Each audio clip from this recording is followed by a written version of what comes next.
What time If they is it? do, you can tell it's real because it looks so fake. Yeah. Yeah. That's the one. That is the line of the century.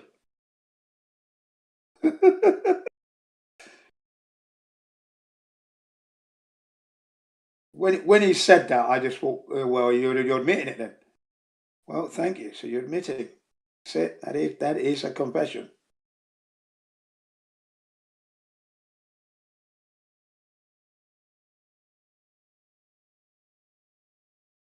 And then he took it one step further by launching the Tesla into space towards Mars. Yeah, there you go. That's why he said it. That's why he said it, because of that. Because it did look fucking fake.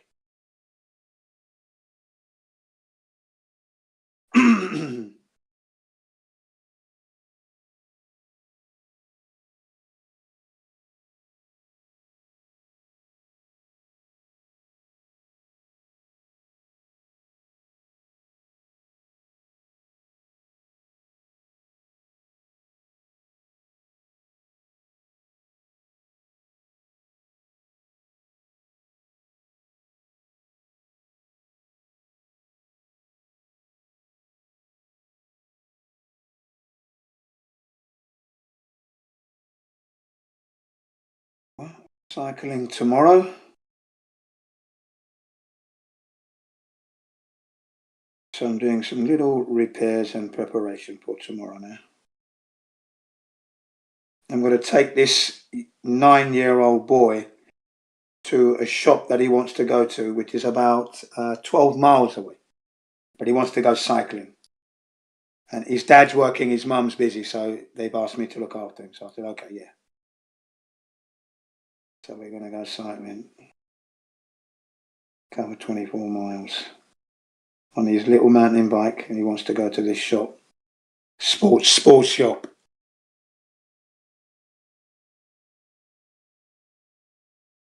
So let's see how that goes tomorrow.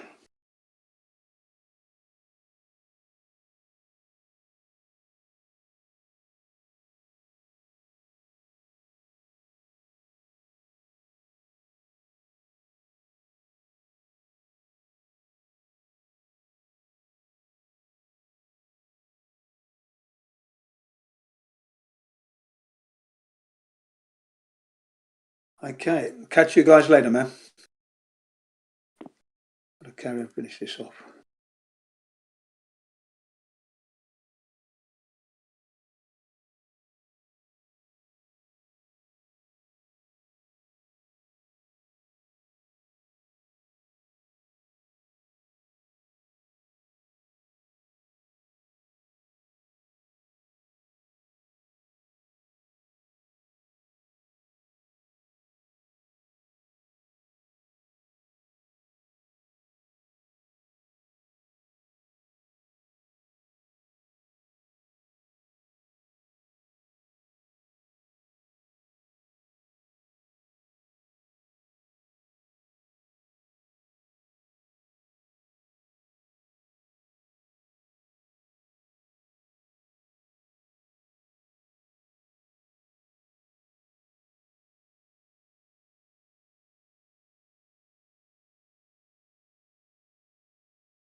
What's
up, brother?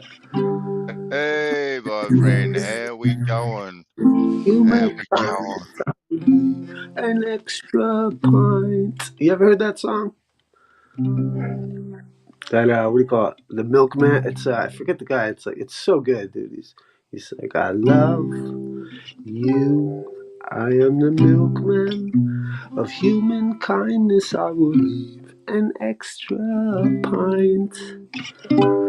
Hold my hand from me, waking up.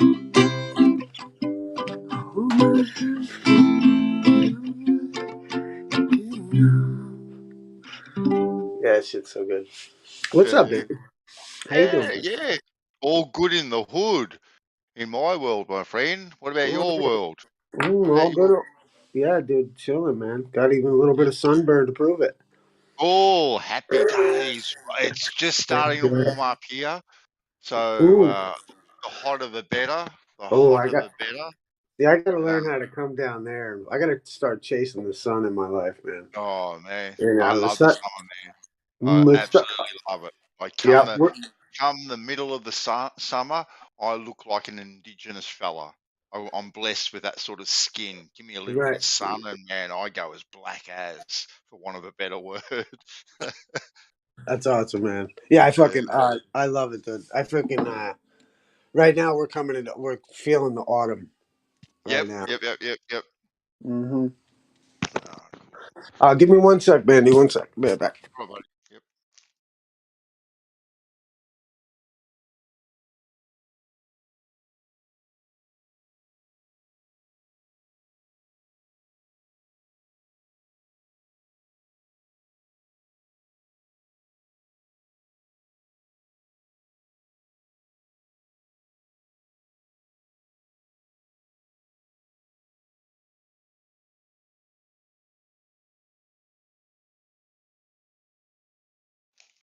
Right on. Yeah, man. I'll be in and out for a minute, but yeah, what's good, man? How's everything? I've been up in the rooms. I haven't been around for like fucking a little minute over on the Discords and shit. Oh yeah. Look, I've been kind of in and out myself, just with normal life stuff. You know what I mean? And Right, right. been away a couple of times with the wife and whatnot. We went away for Nice. 4 days, and we went away again for another few days and whatnot, just to recharge the batteries and kind of have some quality time away from. Well, I'm pretty lucky where I am, as you know. I'm kind of away from everything where I am at the moment, but to be in areas where Now you you can know breathe. what it is, bro. It's that just the change of scenery. You know what I mean? Exactly. You Exactly. know, they say, Yep. what do you call it? Travel is the spice of life or something, right? You know? Oh yeah. Yep. So Yeah. yeah, no, recharge the batteries and all that sort of stuff, and been popping in here a little bit, and yeah, just sitting back a lot. Yeah. So just sitting back a lot, kind of just listening. Not look, I'm not much of a debater anyway. I must say, like I'm not like I'm look, because I can't keep a straight face. To be honest with Cancel. you, my friend. Yeah. I told you they'll come back. Yeah. Oh, yeah, they did too, didn't they? Yeah, I just turned it off just now. Yeah, Yeah. they ran over the top of them. Fucking 41 points down and then kept them to 3 goals from there, Yeah, from the second quarter. Yeah. yeah, no, you were right. All right, Is that sorry for rugby? interrupting. I just wanted to, tell you Yeah, that. Oh, is that rugby or? footy. Yeah, footy. Oh, right. Aussie Right. rugby. That's right. You guys got that whole other game out there. Yeah, we do. Right. That shit is brutal, dude. I used to Oh fucking watch. man, I used me to too. watch. Oh, I remember watching that shit as a kid and being like, "My God!" And then I played rugby, but that other Yeah, footy shit, I don't even get it. it's a man's game. Okay. It's a man's game down here. But yeah, mate, as I was saying, like I said, I'm not much of a debater anyway because I can't keep a straight face, if you know what I mean. And But I used to participate, a little bit. But I must say, over the last month or so, it it's just like it's so retarded arguing with these people. Well, It really, I it, look at it, it like it was funny. I was talking to a buddy of mine last night. We were talking. He's like, we were talking about the World Fair, you know, yep, and yep. it's kind of funny, like if you think about it, like and I was kind of talking to him about how like how like savage the world is, right? Like the idea that Hmm. like you have, like I'm like, for instance, for myself, like I'm at my peak health when I eat like meat, right? So Yep. like, and like it's just wild that like the creator made it this way. You know Hmm. what I mean? Hmm. That, like something had to like die for me to fucking eat. Hmm. And like, and that is the healthiest for you. You know what I mean? Or for me anyway, or whatever. I think Yep. it's most beneficial diet, whatever. But I Yep. think like it's crazy that that's the paradigm we're in. And then you think to yourself, in this savage world of where that's a fact. You know what I mean? Like that you're eating this is like the idea that what makes you think that men wouldn't like play this, like what they did is Barnum Bailey'd everybody in the sense, like the World Fair, it gave them the globe, it gave them like like the concept that like it's like Barnum Bailey, like here's the globe, here's evolution from Darwin, here's dinosaurs, here's geology, Hmm. and here's like ancient Egypt and these other civilizations, and it's like it's a big circus. You know what I mean? Hmm. So it's a Hmm. world's fair, and like the thing is that the world is so cruel that if you bought the ticket and you believe the magic show, like that's, it doesn't matter. No. And like when and if someone's going to accept, like like I think the best example, I think it's like talking to someone who believes that an actor is the character from the TV show. Mm. And I Hmm. just think that's the best scenario for me that I've come up with that explains away talking to some, like you're talking to someone who thinks that Denzel Washington is the guy from the movie that they saw last night, or Yeah. that the actor in the TV show is really just a heartless guy Yeah. because of what his character did on the show, and you Yeah. can't wait. Yeah. Yeah. Yeah. And Yeah. Yeah. right, you're talking Exactly. to someone who really believes that, like Mm. what was your, they see him on the street corner and they're like, what was your intention for doing that to Julie? Yeah. And Depends you're how you gonna measure health, right? Also. right, fair enough. Mm. But it's No. just hilarious. Like at that point, like, dude, when do you realize you're talking to someone like that and abandon all, abandon the like, like you just like you can't continue. I mean, like you can try to do the good work of waking them up. You Yep. know what I mean? But then you're a conspiracy theorist because that's a casting list put out by the devil, and like, you know, and it doesn't mean that they're an actor. It just means that, you know what I mean. They're going to come up with every excuse in the book. It's Yeah, like, but these ones that have been in it forever and a day, like you learn pretty quickly though that well, dude. they're so far entrenched in it, right? They're never going to change their Hey, mind. listen, man. You know, I look at it like this too. Is that look? I look at it like I'm sitting outside the World's Fair, clapping at the genius of what they've done. And Mm-hmm. like, and when it comes down to it, like, you know, when you really get down to it, I think at the people at the top of the whatever, or the people who understand, let's say, in my opinion, I think NASA was just like NASA and the whole space and everything like that is like a bunch of Robert Anton Wilson people that are like, Yep. that are so intellectual that they figured out how to get the government to give them 1.9 billion every year or however much it is, and they're hustling this big government industry, and Yeah. like now they're in too deep because it's like 70 years since, but like initially it was like a psychedelic takeover of the government, and they were like, fuck these clowns, we're gonna get them to pay us, and it's just become this monster. You know what I Oh mean? yeah. Frankenstein. And the way they perpetuate the spell is quite brilliant. About a week and a half ago, thereabouts, I was in the garage, and I shared this a few days ago, but I'll share it with you too. I'm just in the garage, just doing what I'm doing in there, and I've generally got the laptop going on in the background, and whatever I was watching had finished and had gone on to autoplay. And then what came up next was some space thing, or some guys talking about rocket ships. Anyway, they were talking about whatever they were talking about, and it caught my ear, right? And it was absolutely brilliant, right, with what they were saying, because they were talking about this. They were talking about rocket ships and how they work, and that they had created this new app that's free to now download, and kids can now download it, and it gives them the plans, the 3D CAD cams for kids to be able to plug into their 3D printers and now design these rockets. And these rockets now can be driven on methane gas, right? And the way they were explaining it, right, and showing pictures and diagrams, I was captivated listening to it. It was absolutely brilliant. Like, I was memorized. Now I'm thinking to myself, this is all bullshit.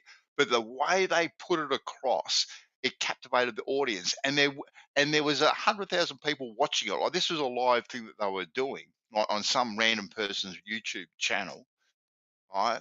And they were just perpetuating the spell, and it was brilliant the way they went about it. And I've got to give them kudos. You've got to give them kudos, the way they go, the way they go about it, because it is absolutely brilliant to be able to tap into the imagination of people and keep that mystery going, keep that wonderment going, right? Because you're looking up over your head, you're looking at the stars. It's like, wow, if only I could get up there. Like, what is up there, right? Well, here's the means to get up there. Here's the rocket ship to get up there, and you too can build the rocket ship, right? And continue that wonderment, continue that fantasy, right? You can't actually get up there, but you can pretend that you're up there. And it was absolutely brilliant. I give them 10 out of 10 for what they were doing, because it got me. It got me. Yeah, I think that's the thing though, is it's just neutral too. It's like, it's not bad. Mm, That's the other side of it too. Is it's like it's just not like I mean, like in one sense, like I've often thought like you can't get rid of the globe because you can't take away someone's like own good time when they realize about flat Earth. That's what's so cool exactly. about it. And it's kind of Yeah. like you can't. It's kind of like you can't take away Santa Claus Yep. because you have to realize that Santa Claus isn't real, and like this helps Yep. you develop discernment Yep. and deal with the real world. The problem Yep. is that like I think the shape of the Earth is like an adult Santa Claus Hmm. mythos going on. You know what I mean? Like, and it's going Yep. on from both sides because anyone who someone's crazy if they say that they know, Yeah. Yeah. Yeah. Yeah. And because there's these. something you can't know. There's just no Yeah. way to know it. So therefore, if you're gonna say that you're fucking nuts. Probably Yep. need a steak. Probably need a steak. Mm-hmm. Probably fucking, you know what I mean? Good old Yeah. steak and potato fucking dinner, you know, Oh just yeah. Yep. relax. And these people that were doing it weren't attached to NASA or anything like that. They were quite separate. They were just random people like you and me, and they developed this app and all that sort of stuff. So they were just No, it's neutral fucking people. right. It's smart, like, you know, and that's what makes me think, like, dude, when you're coming up against, like, when I'm coming up against like a Rumpus, or when Rumpus enters the room, I feel like you're dealing with a high level psychedelic, awesome person who's Mm-hmm. who's just making too much money to let you fuck it up. Yeah. You know what I mean? I Like, actually, I actually he's reckon like, you know, Rumpus. he's a good dude. Yeah. Like, dude, like I've said too, it's like, dude, all like a lot of these characters that come out, I feel like they're flat earthers, and they're like, no, you guys are not cool enough to be flat earthers. Get the fuck out of here. Like, they're like, I no, like, no, like they're just like, they gotta paint the picture that, like, you know, it's just boring NASA, and you don't know what the fuck you're talking about because we know about protons and fucking, you know. know, and like, and they gotta keep it going, dude. And the best part about it. Best part about it is they got a built-in failsafe because they just call you flat earther. People are like, "Ooh, sorry." I reckon it'd It's be an fucking brilliant, absolute dude. blast. Yeah, it'd be an absolute blast to be able to sit on the beach with Rumpus, right, and share a Scooby Doo with him, right, and Oh, dude, sit and you know there and what'd be be so fun? chilling. Yo, you know what'd be so fun is you'd be on the beach in a bathing suit, so he knows you're not wired up, and he'd be like, "You Yeah. know, I know it's flat, dickhead." You know what I mean? You dumb motherfucker. Like, you know what I mean? Like, you know, and he's all like, "You're fucking dumb because you thought Rumpus was a real person, you stupid fuck." You know what I mean? Like, you know, it's like it's just entendres and entendres just after like I know. built off of like the greatest entendre of that somebody knows Ex- the shape of the earth, man. It's fucking exactly. fucking Shout brilliant. out Rumpus. Shout out Rumpus wherever Fuck you yeah. are. Oh, dude, I Yeah. love, and you know, my favorite though is Jem because he's the most eloquent. I Mm-hmm. love that dude in that regard. Like when he's talking shape of the earth, the fucking moon landing, and how real it is. Like you gotta Yeah. fucking just clap, dude. That's like Oh yeah. high level fucking art right there to me, anyway. I mean, you know, and he may be Yeah. sincere. I really don't want to say anything about his intentions, but to me, Yeah. in my observation, it's like a big circus, and it's fucking amazing. And you can't look away. I know. Crazy. It's good stuff. Talking about that, I better roll a Scooby Doo right now, I think.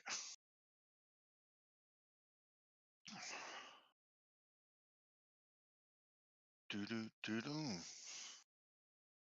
But yeah, I love everybody in the whole scene. That's why, dude. My theory was, I had like a concept for like if you want to do a show, and like Geo, get at me if you fucking hear this and fucking would ever want to do it. Because what you do is you go get an amphitheater, and you could probably get away with it in Colorado because there's so many flat earthers there, like Red Yep. Rocks, right?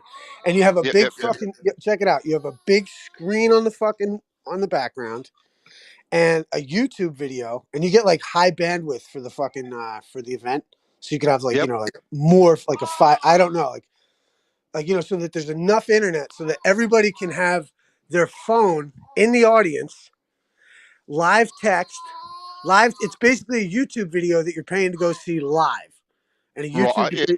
where, you know, so you'd have your like big introductions, like, you know, like I always thought like Timmy back in the day, you know what I mean? Like would be like Yeah. you know, Timmy walking out to like fireworks and like the national anthem or something like that, you know what I mean? Like fucking, you know, like, Oh. and then have like Jem come in with like, you know, the Queen's music playing, you know what I mean? Like, you know, and like, you know, they get their big introduction to sit down, and you'd have like a big, you know, classic old school debate, but make it Yep. entertaining and make it with a live chat so people can donate. You know what I mean? Like people, it would be a live YouTube, but you're there, and Yes.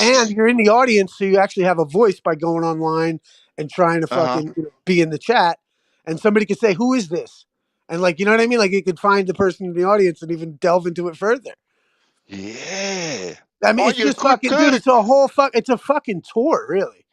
And so you'd have, and then, dude, and then I've always thought like someone somewhere has to do flat Earth versus globe Earth fucking boxing matches, dude. You need to do.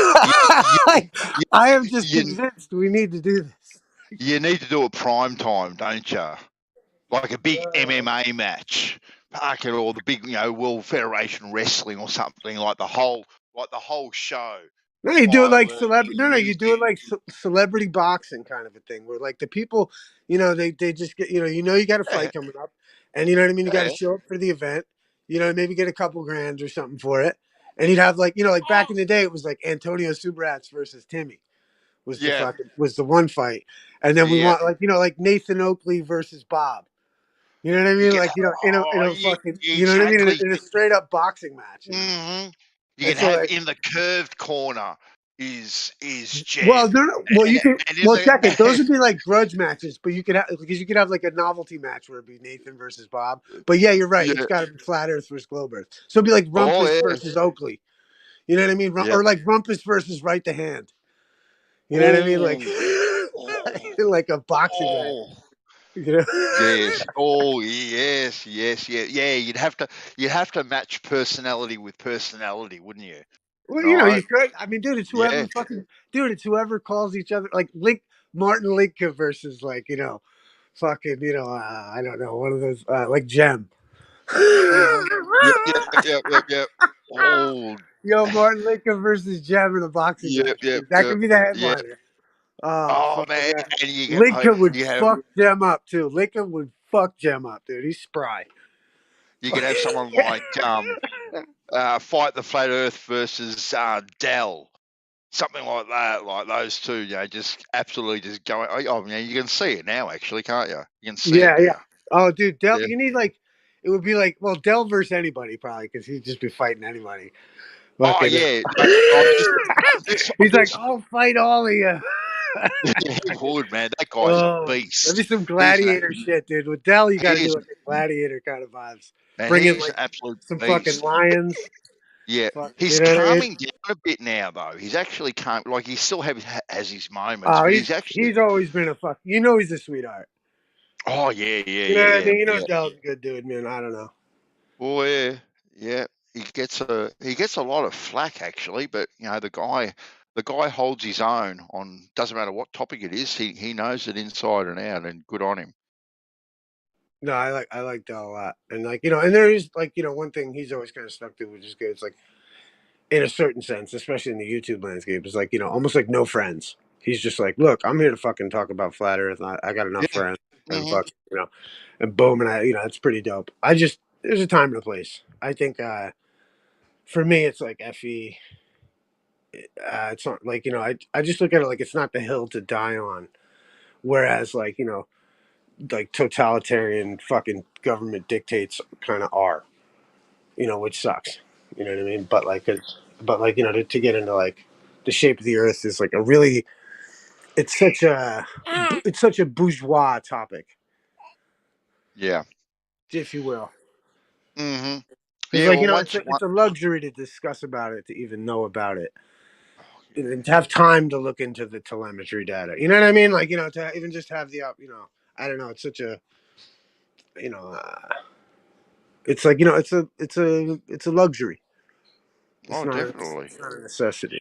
That's what I think, in a Yeah. certain way. But Yeah. cosmologically, philosophically, one could argue that it is. But How do you reckon? that's for the family though. That's like family talk. Yeah. Yeah. Like, how do you reckon it changed your world? Like when you were fully on board, Isaac, when you were fully on board with it, like how did it change how you went about things? Like what changed for you? Yeah, I think I started to move with more sincerity in what I initially thought anyway. It just confirmed more shit for Yeah. me. It didn't terrify me to the point of I don't know, man. It's like I've been studying all these fucked up government shit things for Mm-hmm. so long, and like and I've been anti-war and fucking all the rest of it for Yeah. pro peace rather, like you know what I mean, like I get it, but like Yep. Yep. Yep. it's like when it kind of just it was a puzzle piece that fit right in, and it not that it didn't have a profound effect, but it just made more sense, and it made me more of a have a little more faith in my own convictions, Yeah. Yeah. Yeah. Yeah. Yeah. or more like more being willing to like operate openly about my convictions because Mm-hmm. obviously because I ended up going on YouTube and fucking talking about all this law shit that I'd been studying prior to flat Earth or any of it. Yeah. Because I always thought flat earthers would really dig what the law side stuff I was saying, because to me, Effie confirmed so much of that. I think for me, mate, it's been like, because it's been a bit of a journey for everyone, but it really has. I think for myself and my wife, it's made us more present. That realization of being present and living in the present and taking the present and sucking every possible moment of the present that you can out of it, and utilizing it all to its fullest.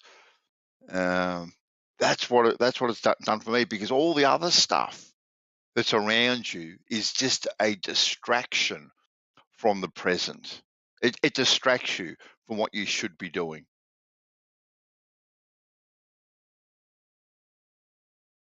So yeah, that's probably the biggest realization, and it didn't kind of really happen overnight. It's been a bit of a journey, and through the.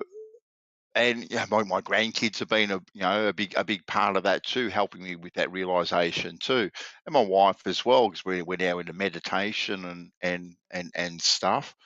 So the whole thing has been definitely a journey for the better. So I think it's for me, I think it has been a significant change personally within myself.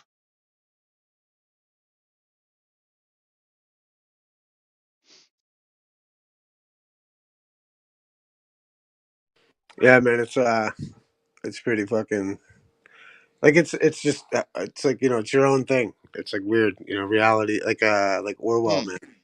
Like, it's weird when you start getting like hints that like society knew about it too. Yeah, yeah. Bernard Shaw's quote about it, right? Isn't it Bernard Shaw? Have you ever seen that? There's like a quote from what's his name? Bernard Shaw, I want to say, about the shape of the Earth. Like, and it's just like you see that you start finding all these writers that have written about it in the past, and you're like, holy shit! Like, this isn't an old this isn't a new topic. No, In that no. sense, it's just a suppressed topic. Yep. Because it fucks with the World Fair. You know what I Yep. mean? Like, and that's it. And that's where but also they don't really have that right. And that's the cool part about it, is it's like, like that term, like paper tiger. You know what I mean? Like, they stand, like, they make it look all scary, but it's a paper tiger. Yep. And, once you kind of get that too, you push through that. I don't know. That's in all the spiritual teachings, though, right? Like, you gotta, I don't know. It's interesting, man. Fucking cool. I was talking to someone the other day, and they said, if everyone realised, where they were, this place would be utopia overnight. Overnight, it would be utopia. And I tend to disagree a little bit, because that's not the realisation that you have to make. It's the realisation within yourself that's the important discovery, not the realisation of exactly where you are.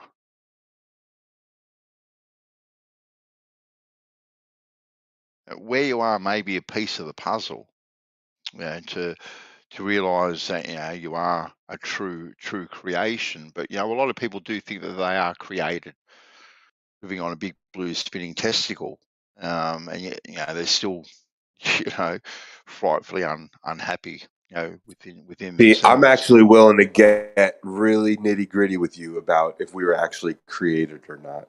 Like, there's no evidence of us popping into creation, There's no evidence, did you say? I mean, I do think there's a creator, but Yeah. we can't point at anything popping into existence ourselves. So who's to No. say that humans popped into existence or water popped into existence out of nowhere? Well, then then, like, do you believe in a creator? Yeah, I believe in eternity or infinity somehow. That maybe I don't know how to explain it. I just don't see there being a starting point. If there was See, a yeah, creation timeline, I don't yeah, see that being a thing. I get that. I get that logic. Uh, but to me, everything needs a starting point and a finishing point. I don't believe in infinity as such in this world. Don't believe in it. Right? There's a starting point and there's an end. There's an end point. Now, I don't know when that end point is going to be, but if you're talking about our life, like our mortal life, there is a starting point and there is a finishing point. Now, if you're talking about our soul, or maybe our souls have been Check around. this out. Let me ask you an easy question. Yeah. Did God create everything at once? Is he still creating? Has he created something since I've been alive? You know what I'm trying to say? I think God, the creator, is continually creating souls. Continually. Yeah. Is it Okay. like transformative type? Is he just rearranging what we see and calling it creation? Oh, I don't know. See, Is creation, can creation exist on like an abstract level where humans are actually, we've created social media and all these weird forums and platforms for people to communicate in new ways, right? Is this a mhm. form of creation by God, like social media, or you know what I'm trying to say? Is that Can a I ask a creation question? of God? Can I ask a question? Yeah. Yeah, So like, is love just chemicals in your brain? Love just chemicals, in my opinion, no. no, it's not. Love needs the effect. Okay, Well, so I'm just saying, like, chemicals could be a cause for will and intent, but love doesn't happen until someone reciprocates it, so right? hold on, wait. So will and intent would be involved in chemicals. Will involves chemicals. I don't know if that's true for all things. Maybe for a person. I don't know if there's chemicals completely controlling my brain, man. I don't know if it's all chemicals. Right. It's That's what just they want because me to believe, they right? just came out with the whole like how serotonin, that's like a myth, and like not a myth, but like the idea that your levels are low and that creates, you know what I mean, and all this stuff. But I just saying, like, because like I find the alternative to the concept that like the creator, is not, not creating, like, the idea that like, kind of the alternative to that is like, let's say things like love and will and desire, these are all just chemicals that are in your brain, and so that nullifies like a lot of the, you know what I mean? It nullifies all the spiritual tendencies, right? Yeah, Yeah, it's almost like why even want to have both? It's like they don't Well, I make mean, I just think of it like, it's just interesting because like the alternative to that then becomes that the creator is creating right in front of your face and creating a reality by showing you someone beautiful, maybe that you fall in love with.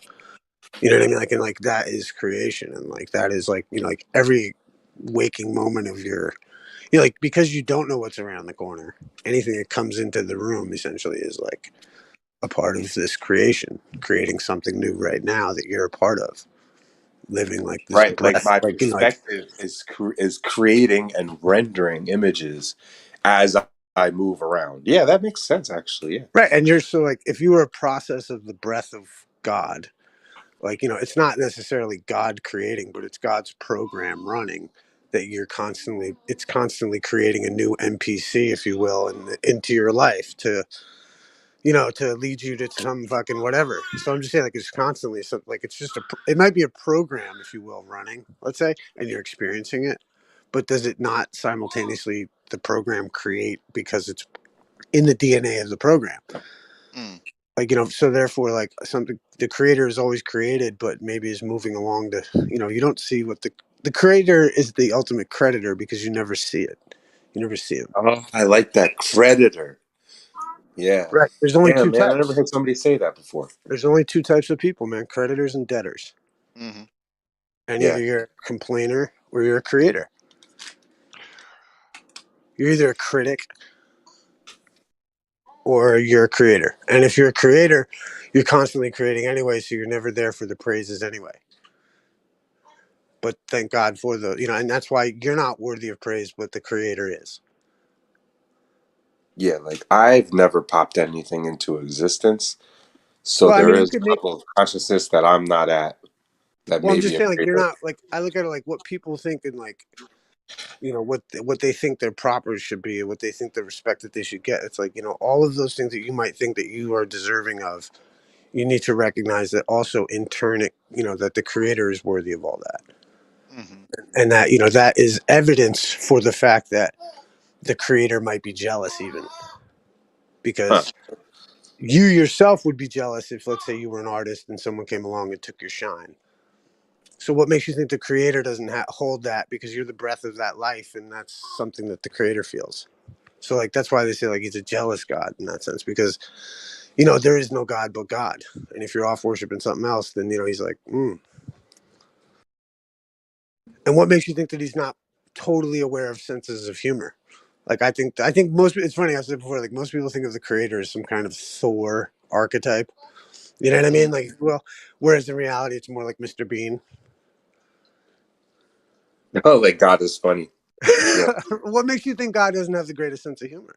Doesn't understand what tickles your fancy and brings a tear to your eye when you're cracking up I laughing actually on have a mushrooms alone? really I He's actually got have a really fucked up theory about humor, but I've never even tried to put it into words before. I feel like there's things that we do as people that we consider just regular emotional processes that are actually they're like forced responses to certain kinds of situations that maybe not me might not be 100% needed to be present. I'm not saying that things that make you laugh aren't necessary, but what makes us laugh right now has been manipulated. Like I remember watching something that's not funny, like Family Guy, when I was younger, and thinking that shit was hilarious. Well, it's right. It's funny. like, and yeah, isn't that funny? Like, like, I mean, I hear you. It's like South Park to me in a way. Like, you know, some of the humor didn't catch up to me till even later Oh, when I thought it was funny. You know what I mean? Like, you know, and then like, I think art is just like that anyway, though. But you know, but isn't yeah, it? Isn't it funny where you find humour? Right? You know, people see things differently, right? And they find humor differently. And I'll share a little story because I got absolutely roasted for it. But you know what a crochet hook is, guys? You know what a crochet hook is? Yeah, Yeah. I have to picture it. I've heard it before. Okay. It's like a knitting needle, but instead of being like Yeah, chopstick, it's got a little hook on the end of it. yeah, I Okay. know what it is. It looks Okay. like a So bobby. yeah. So imagine one of those that's probably, I don't know, 6 to 8 inches long, thereabouts. Anyway, I was inside one day just making myself a cuppa, and at the back sliding door, I hear some ruckus, and it's my daughter, and she's knocking on the back door, and for some strange reason, she couldn't open it, right? Because it did kind of get a little bit sticky. Anyway, so I walked over there and opened up the back door. I didn't really notice at first, and she's walked inside with my younger son Jeff, and Bobby says, you know, turned around to me and said, "Oh, Daddy, can you help me?" And I go, "Oh yeah, yes, sweetheart, yeah, no problems." And I've turned around, I didn't even notice it first, and I've got to help you with what, right? And she just pointed, right, and in between her eyes, Jeff has stabbed her between the eyes with a crochet hook, and it's got penetrated her skin, and it's just Oh, dangling out between her eyes, and I have looked at this, and I've lost it. I've completely lost it. I thought it was one Yeah, of the first instinct is to laugh, but then you're like, okay, now I gotta go look at that. yeah. And like, she wasn't in pain or anything like that. Like, it was, I just thought it was like the funniest thing, and yeah, ended up taking her to the doctor, obviously, and getting the thing removed. But I just thought it was the funniest thing I'd ever seen. Yeah, man, little things like that happened when I was a kid. I remember I got a fishing hook stuck in the back of my neck. Like my friend Yeah. was thinking he was a fucking expert Yeah. fisherman. Went to go Yeah. cast his reel and literally caught me in the back of the neck. Yeah, but it is. But it That's is just funny now, but you know, maybe kind somebody of is. watching what happened on a video today Yeah. would be like, "Yo, that's fucked up. Why'd that kid throw the fishing rod like that? What an asshole!" Yeah. But it is strange how we see someone else's misfortune as humor at times. That's what I was gonna bring up too. Like, if a baby's crying, like you could slap yourself in the face and go, blah, blah, blah, blah, and the baby might start laughing. So like, Yeah. you know, it's not exactly like a good thing that you're slapping yourself in the face, though, right? No, not at all. Not at all. So yeah, what is humor, man? God is fucking mysterious. Like, what is humor? Yeah, I don't know. Whatever makes your cheeks sore, I reckon, pretty much. I think it's like irony and rarity and shocking surprise all at once can be you can have enthusiasm for it. Yep. Even if it's not exactly the most beneficial thing to the person, right? Oh, definitely. Like say you're watching somebody on a dirt bike and you're like, yo, I want this jump. And instead he like, I don't know, I guess he like, you know, bails and goes sliding across the road like, but he's in a suit, so no, that's a bad example. That's a bad example. I could think of a better example. Like something that's not funny, but it is. I don't know. Oh. Is everyone buckled up? We have 4.5 hours before the big launch. Oh, is today the Armor Day? What is it? Yeah, Armistice? Artemis. Artemis. Yeah. They're doing something. I don't know. They're filling up the fuel tanks or whatever they're doing. Do you believe that they actually have these objects that fly around our planet, or it's all fabricated? Oh no, I definitely believe there is stuff up there, orbiting around us. 100%, I do. Yep. Yeah, I agree, but I don't think it's because of a gravitational orbit. It's because of fuel cells and thrusters. But what are they Look, thrusting? yeah. Like, there's this thing that I hear people Cell that can disagree on, thrust, like, that you can't thrust in outer space. You know, what are you thrusting against? if you could Hold show on. me how fuel cell thrusts, I'd be interested. I just Yeah, have I'm what, not electricity? supporting the claim. No, I wouldn't support that claim. I'm just bringing up a point that they make. I don't know about fuel cells being in satellites, and this is what maintains their orbit. I think it's kind of it's phony business. Something else is going on. I'm always amazed though. It's like I just don't understand how like you could conclude that if I dump out a material at velocity that I don't move. You know, just exhausting gas will make you move. End of story. Yeah, who's denying that, Moyoc? Oh, lots of people. Oh, no, you can't fly in space. Wait, can you can't- explain that one more maneuver in time for me? space, No. The whole rocket in space argument, yeah, okay, then that is what it is.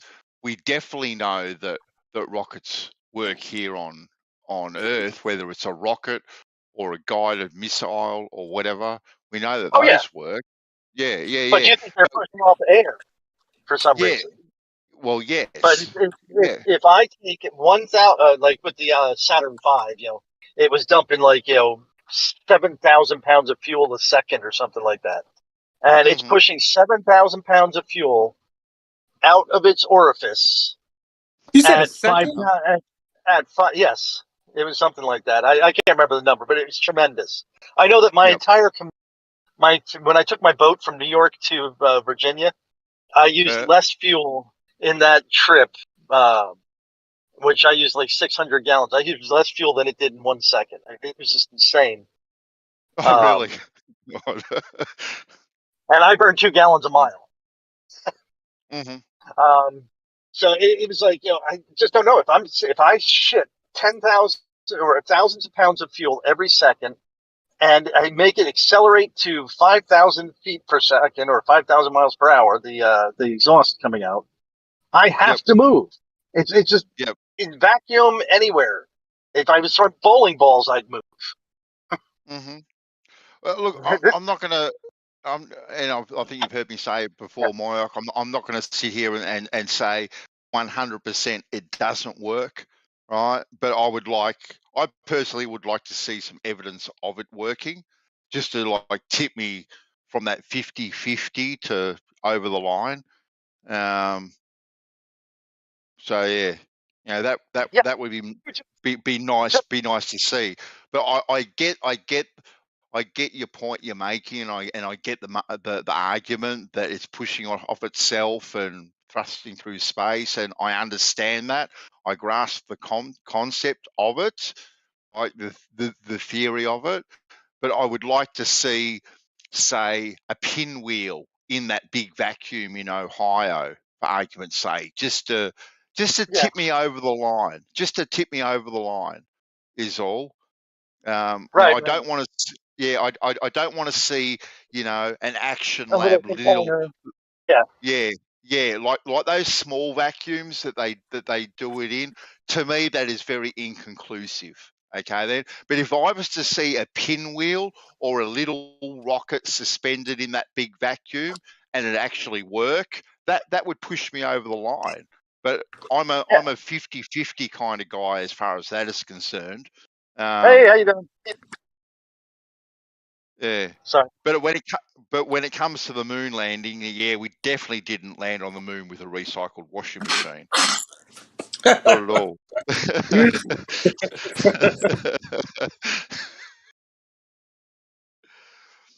Because it definitely does look close enough that you can get there.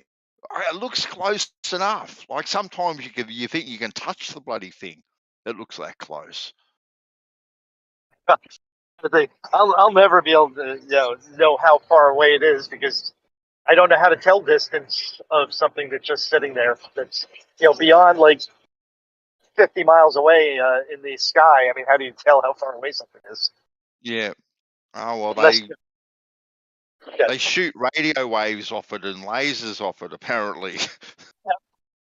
no, but it takes 1.4 seconds or actually 2.4 seconds to go round trip. That's a hell of a distance. Isn't it?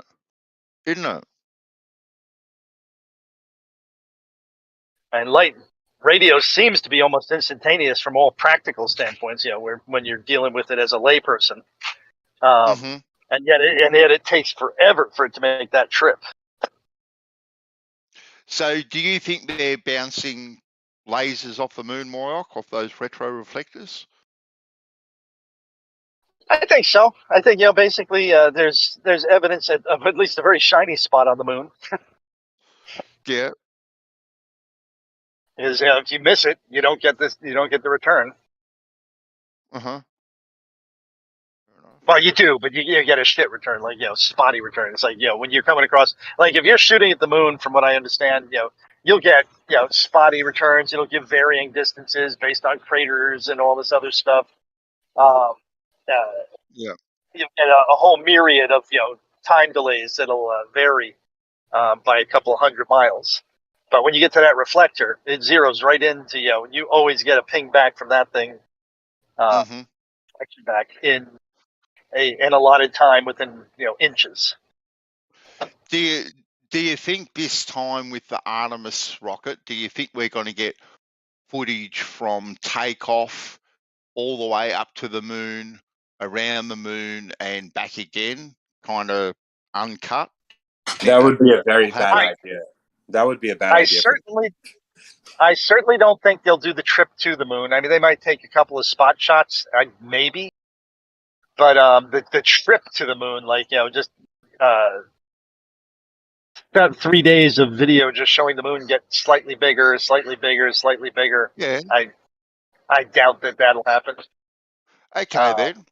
Fair enough. Can you give me, right, apart from we don't need to satisfy you silly conspiracy theorists, can you give me a reasonable reason why they wouldn't facilitate continual footage all the way there and all the way back? And I'm not necessarily saying, Moyoc, that they should beam it down to Earth live, right? Right. But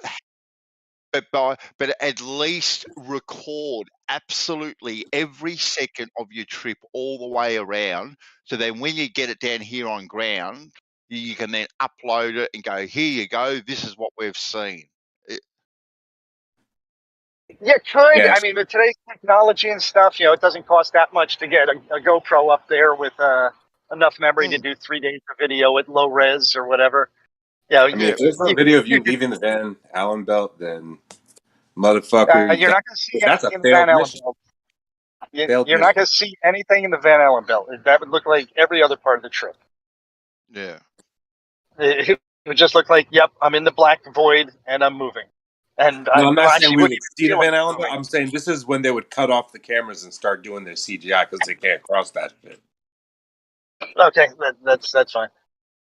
You believe in the Van Allen belt. You don't believe in space. You don't believe in satellites. But there, for some reason, you think the magic Van No, Allen belt. I don't believe in the Van Allen belt myself. I believe that there is something blocking them from getting farther up, and they call it the Van Allen belt. Okay, well, the specifications for the Van Allen belt say we can go through it. So, therefore, When you was don't this? have a problem. It has always been. I think we The have to amount go of through the it. amount of Well, you could doses blame that they Obama and me being a Glober for that. well, Not a Glober right they now. I mean, back in they the day, can 2012. I they think. claim that you can go through the Van Allen belt. You could go straight through it, although that would be more health risk. They come out through a polar orbit, and they go right through the Van Allen belt, which is very thin at the polar orbit. And that's according to how they did it, or at least how they claim to do it. So it's not in any way, shape, or form a paradox from the NASA position. Oh, well, that's interesting. Because I've had Globers come in here and defend as I talk about the Van Allen belt. Well, that's what I'm saying. You can defend it, you can argue it, but the whole point is that they claim to be able to do it. So this Van Allen belt is not a death blow to the NASA, even as proposed. Even if NASA is fake, it's not from a storyline position wrong. It's a place of elevated radiation that you don't want to stay in. Yeah. And apparently at the poles, it's the weakest, I think, isn't it, Moyoc? Is that I think right? it's the thinnest. I think it's the thinnest. Oh, the thinnest. Okay, then. Yep, thinnest. Yep. Yeah, So so I'm you not go subscribed to the Van go Allen really belt. fast and get through it. Yeah. I just got to speak their language when trying to make points about their model, you know.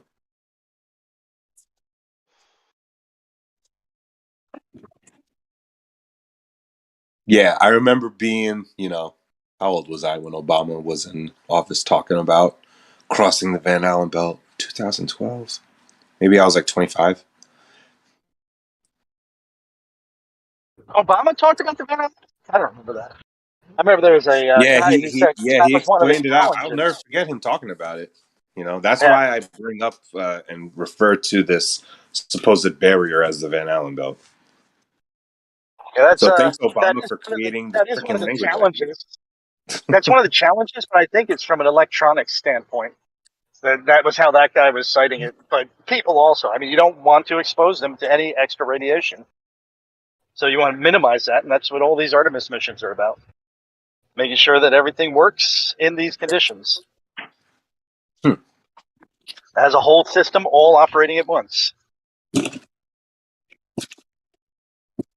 And then once they determine that, and they have all their radiation readings and made sure that the equipment didn't blow up, then they snip people on it. They're putting 500,000 gallons worth of fuel in the thing. That little? 500,000. Rocket fuel? Yeah, 500,000. Oh no, hold on. No, it might be 700,000. It probably needs I thought it was more 500 than that. million Okay. pounds for the whole mission or something, right? I'm just looking at two graphs. One says 530,000 gallons, and the other one says 196, which is close enough to 700,000. And I guess that times 7 pounds, yeah, that's where you get your multi-billion-pound rocket. God, I'm glad I'm not paying the bill. That's high test. I think I heard somewhere, Myoc, that the cost just for the launch, right? So we're not talking about all the R&D or the building of the rocket or anything like that. Just for the launch is $93 billion. What the fuck? Yeah, I mean, sounds high that's to me. crazy. Damn, you could feed Now, a lot of people with that. you're sure that's not R&D and stuff? Because I mean, that's the cost of fuel. You know, like what is Elon Musk doing it for? And it's not quite the same class of rocket, but I Oh, thought he was doing like fuel up and everything was only a couple of million. well, the cost probably includes everything. All the people, having to be all that sort of. It probably includes absolutely everything, not just the fuel. Right. But yeah, no, Yeah, okay. when I watched the first one, it was a figure they spruiked that the cost of the launch was $93 billion. And I thought, damn. Anyway, they didn't take off. So I don't know what I don't know what the bill is for like a non-takeoff. Yeah, just cost of fuel, people to be there, and then engineering back to deciding how to fix it and restart again. Yeah. That's going to go all into the price tag. So the more flights you get, I think the price comes down because you don't have Yeah. much R&D into that. It's just let's keep doing this. It doesn't blow up. Let's go again. It's actually it's a pretty cool thing actually to watch them wheel the rocket out, on those big tracks and from the hangar and all that sort of stuff. It's a fairly impressive sort of sight, I must say. Oh, it's a mega structure. It's a mega structure, man. And Isn't it? Yeah. You want to say it doesn't go to space or anything? Yeah, it doesn't matter. It still goes up there and it goes hell of a fast. Oh yeah, And, yeah, definitely. That from an aerodynamic standpoint is a bitch. Hey, I got to go inside the store. I'll talk to you in a while. Peace. So I feel like today will be interesting. I feel like a bunch of us will be watching it together and breaking it down, right? Yeah, we got 4 hours to go thereabouts. 4 hours. We should live stream it. Actually, Yeah. I don't. Well, maybe within the channel. Yep. I don't think. I think if we live stream it, Geo may get struck. But we live stream it and watch it here.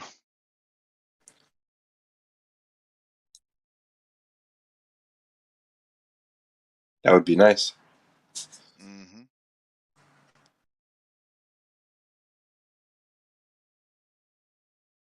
Yeah, I'm interested in other satellites taking photos of this rocket going around the moon, going around Earth 3 times. What do they say it has to do before it goes to the moon? It's going around the Earth 3 times, I think.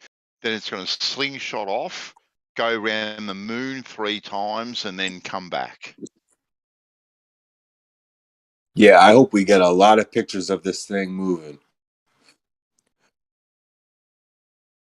Damn, this NASA space flight channel I'm watching, Man, the super chats they're getting, $200 here, $100 there, $50. These guys are making an absolute killing. An absolute killing. Yeah, who's donating to NASA? Like, they need more money from the little people? What the fuck? Oh, no. This ain't NASA. This Oh, is a just a person like you and me, I think, that are just streaming report. it. Yeah. Yeah. Damn. Good luck to them. Good luck to them, I reckon. That's a lot of Make the money. That's a lot of support just for streaming something you're not even responsible for. Exactly. Thank you so much for streaming the Armistice launch, even though I could go to the official Armistice launch website. Actually, what's the... You know, I was in some weird James Webb Telescope YouTube live stream once, and the chat in there, it literally felt like I was reading robots. Like, I didn't think any of the chat was real people. Oh, really? Yeah, I thought it was just a bunch of like text generating. Like, it was weird. But I'm just, I'm crazy. I'll think something like that and it might not be true.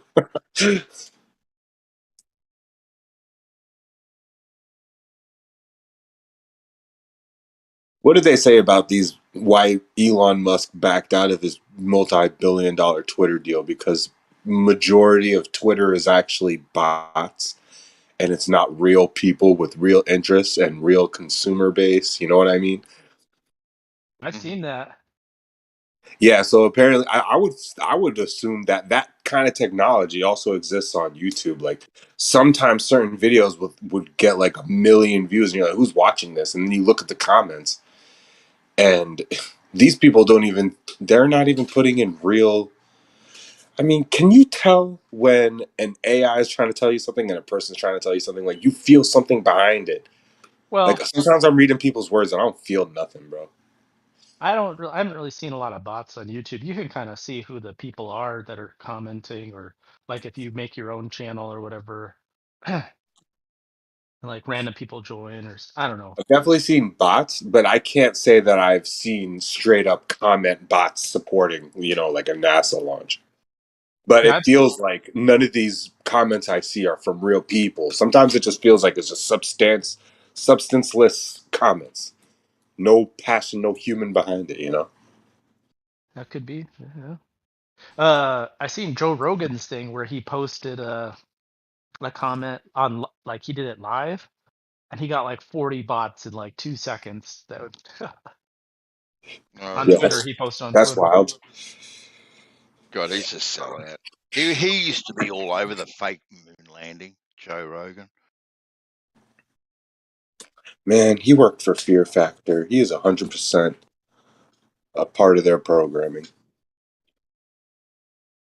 Yeah, but if you would have watched his podcast like back in the day, like when I first started watching it, it was like, his episodes weren't even in the hundreds or anything like that. Yeah. And it was just him and Brian Redband, like, literally talking about conspiracy type shit. And half of it was how the moon landing was faked. Yeah, half of it was like fleshlight commercials and shit.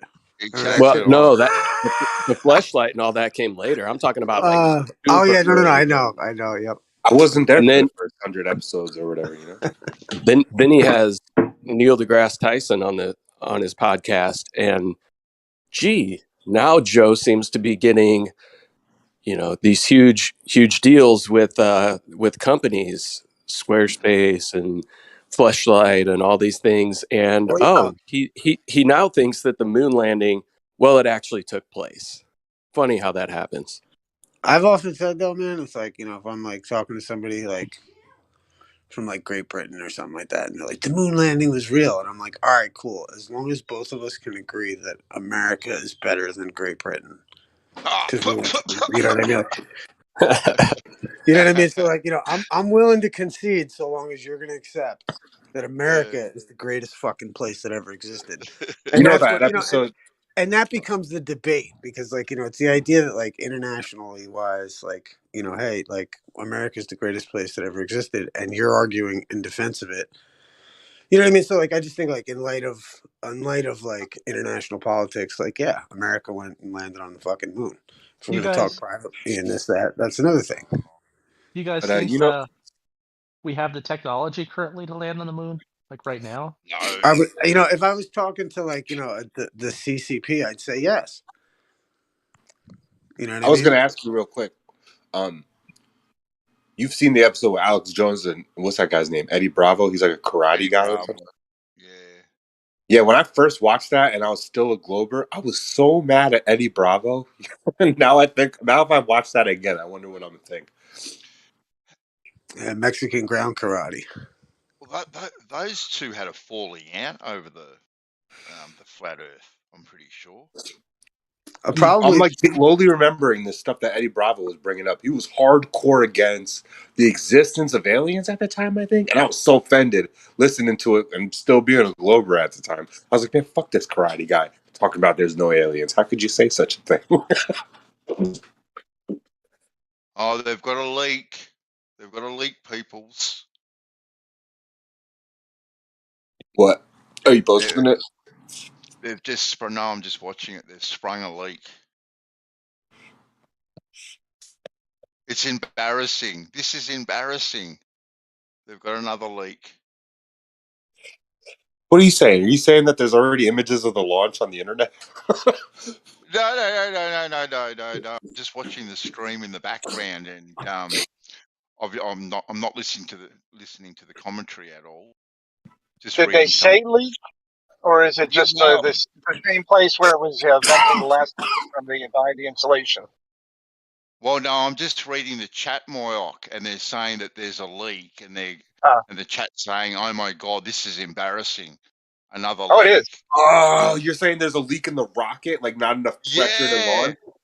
Yeah. They're not ready. They're still working up. It's embarrassing when you don't know how to tighten your bolts and your connectors. You think they would know what a torque wrench was, Moyoc, by now? Yeah, I concur. Feeling wouldn't be a problem like the day of a launch. I think they should come up with new ways of just connectorizing this thing in the lab so that they can actually, as they're in that tower, just pump a little hydrogen in there and to this subsystem. Nope, it doesn't leak. Into this subsystem. Nope, it doesn't leak. Good. Okay, now we'll put fucking shit in the tank. They're typing in the chat stuff like, call Elon Musk, he'll fix it. Wow, that's just so deaf, blum, and dying. Fucking so stupid. Call Elon Musk. What's he gonna do? Patch it up with a freaking hammer? It'll be right. Invest $1 billion on patching up your rocket right there. MacGyver can fix it. Oh, this is tragic. I think the thing that's the scariest about this, like, these are the dry runs and everything, and I understand, there's going to be some hitches in the get along. But the fun thing is when you get to the actual Artemis program, when you start the other missions, it's like, man, they better figure out how to use a torque wrench by then, because now you're blowing up people. Exactly. Yeah, I concur. And it's like, and with $90 billion on the line, let's use the same level of expertise on the first couple of attempts. Let's not blow let's not have leaks every time, guys. Come on, little. Apparently, it's near a cover of some sort, a leak. If it's, like you said, if this is somebody saying they see a leak or whether NASA's saying there's a leak, there's a difference because, that last leak that they had behind the insulation was just where cryogenic liquids froze the air and it was melting behind the insulation. So it was just venting outside air. You think you'd have that ironed out before you're about to go into space, so, Well, that wouldn't be a problem. That would I guess it's a problem, but it's not devastating. You should be able to also Right, seal but your when you insulation to have keep the air behind it. like HVAC guys get in more trouble. Fucking, what the hell these people do? Yeah, HVAC though, he's only working with 3, 4, 6 connections. Right, but that's what, yeah, fair Let's enough. say But it's like what I'm saying, like, 100,000 connections, or 1,000,000 connections. But still, right, it's like, if that's your job, buddy, you probably get paid well for it. It's like NBA. It's like you're supposed to make the fucking shot, dude. You get paid fucking $20 million a year. What are you doing all day? You know what I mean? Like, you're supposed to fucking do 100,000 fucking. It's like, I don't know. That sucks though, because you know what sucks is that they've like demoralized the archetype of like the president over the years. The United States. Because like that's what gets me is like they just try to demoralize. That's why even like having Biden as like the face of it all, it's like the decrepit. Like they try to degrade all the good shit that this country's about, and like and try to just show all the worst traits possible of man and paint it on the United States, and that pisses me off. You know what I mean? Because like now it's like this rocket failure. It's like you're right. People are gonna be like, ha ha ha. U.S. can't even fucking put their rocket back up in space, and they're gonna make fun of the United States, and that pisses me off more than fucking flat Earth. You know what I mean? Like because like what they've done to like like this is like the first nation to abolish slavery, like second nation because England was first, but you know what I mean? Abolish slavery, like all these fucking high ideals that give one dude, I think we were last. We were pretty close. Not last, but we were. Most of the world had already gone against slavery, at least Europe and stuff. For most of the No, we're first actually. world. If you look it up, we're the second country. England was the first. England was the Really? first.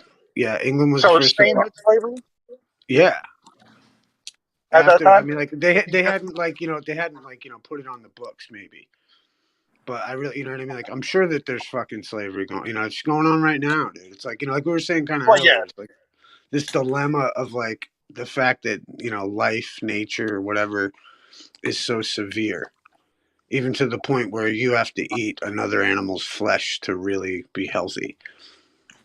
And like Man, it's just God like should have made us have photosynthesis. What the fuck is this shit?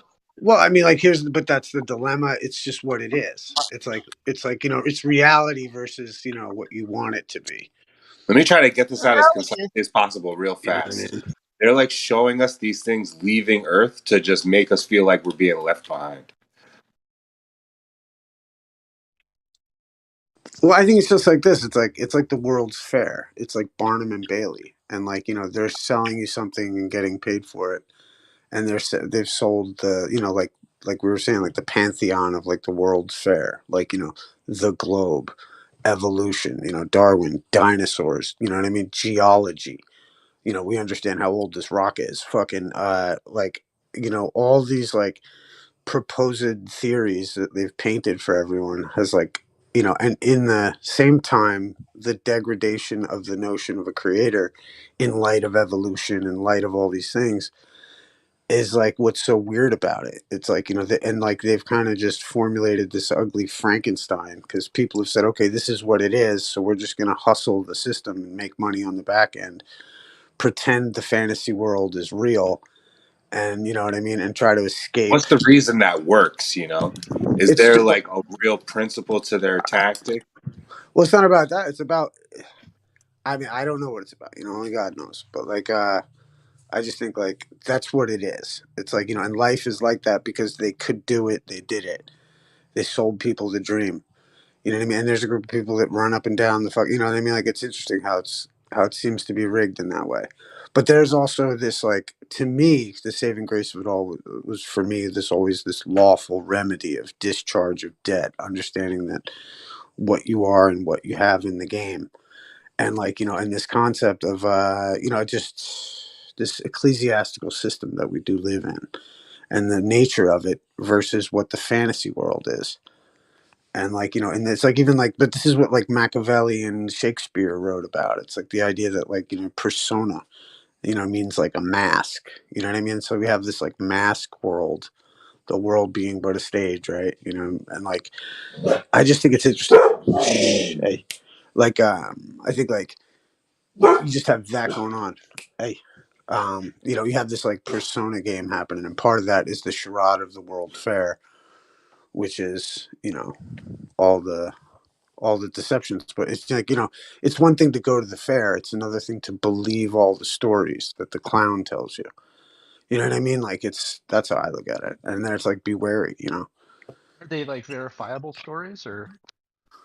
Well, that's the point. Is dark matter verifiable? You know what I mean? It's like what's verifiable, and like, you know, I'm just saying, like, in your own life, it's like, you know, it's these are all mysteries, and people trying to carterize your imagination in regards to these mysteries that almost know no end, right? I mean, some of them are verifiable, right? Like you can like, you know, take courses on math and like do the experiments ourselves, and so it kind of demystifies it a little bit, because it's hard to take it at face value if someone tells you it's true. But I think a lot of these things are verifiable. Like, I make a quick point about something that I said a second ago. I just want to say it doesn't matter. Nobody got to respond. But like they got to recreate these stories of beings returning to the stars, coming down from the stars, and you know all these ancient stories of beings coming down from the stars. They're just recreating that, so we worship them in the same fashion. They're venerating these deities. All right, that's all. Most modern people don't consider the star people even as being deities in any way, shape, or form. Yeah, most of the alien lovers. I'm open to the idea that aliens exist, you know, just as, you know, bacteria on another planet. Intelligent, oh god, way below, you know, 50% on my knowledge on that. And then Ben here, 99% sure that never happened.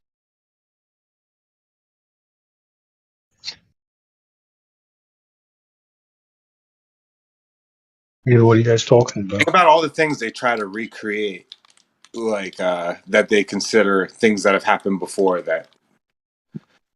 Everything they're doing is they're just trying to make it seem like they're so powerful because they can recreate it. That's everything. Yo, what are you guys talking about? Who's powerful? Anybody that claims they can circle the Earth 3 times and then go circle the Moon 3 times and get everybody on the planet to watch at the same time, that's power, dude. Power I think this in what? I don't understand. doesn't get no viewership at all. This is not going to be a visually exciting thing. Other than the takeoff, I think if you get 3 million people to watch this, I think you're probably talking a lot. Bunch At of, the What are you time guys of talking launch. bunch of bots. Oh well, Bunch of you're not bots. going to see anything. It's Yeah, getting it's really a scrubbed. bunch of bots. It's getting scrubbed. Is it What are you scrub? guys talking about? They can't fix it. Oh, is it the Artemis or whatever, the moon thingy? Yeah.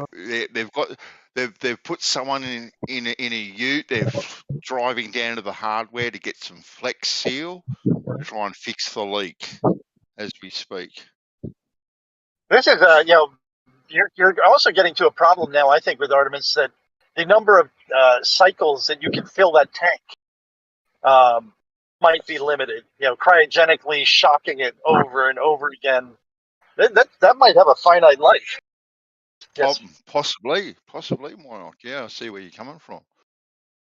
Yeah. So Moyak, if you said that not that many people are going to pay attention to this, it's not going to be that exciting, doesn't Yep. that lead you to kind of believe that most people don't really give a shit? And this is a project that I guess, like Bandsaw was just saying, 93 trillion just for this one launch. Billions, Do you, but yeah.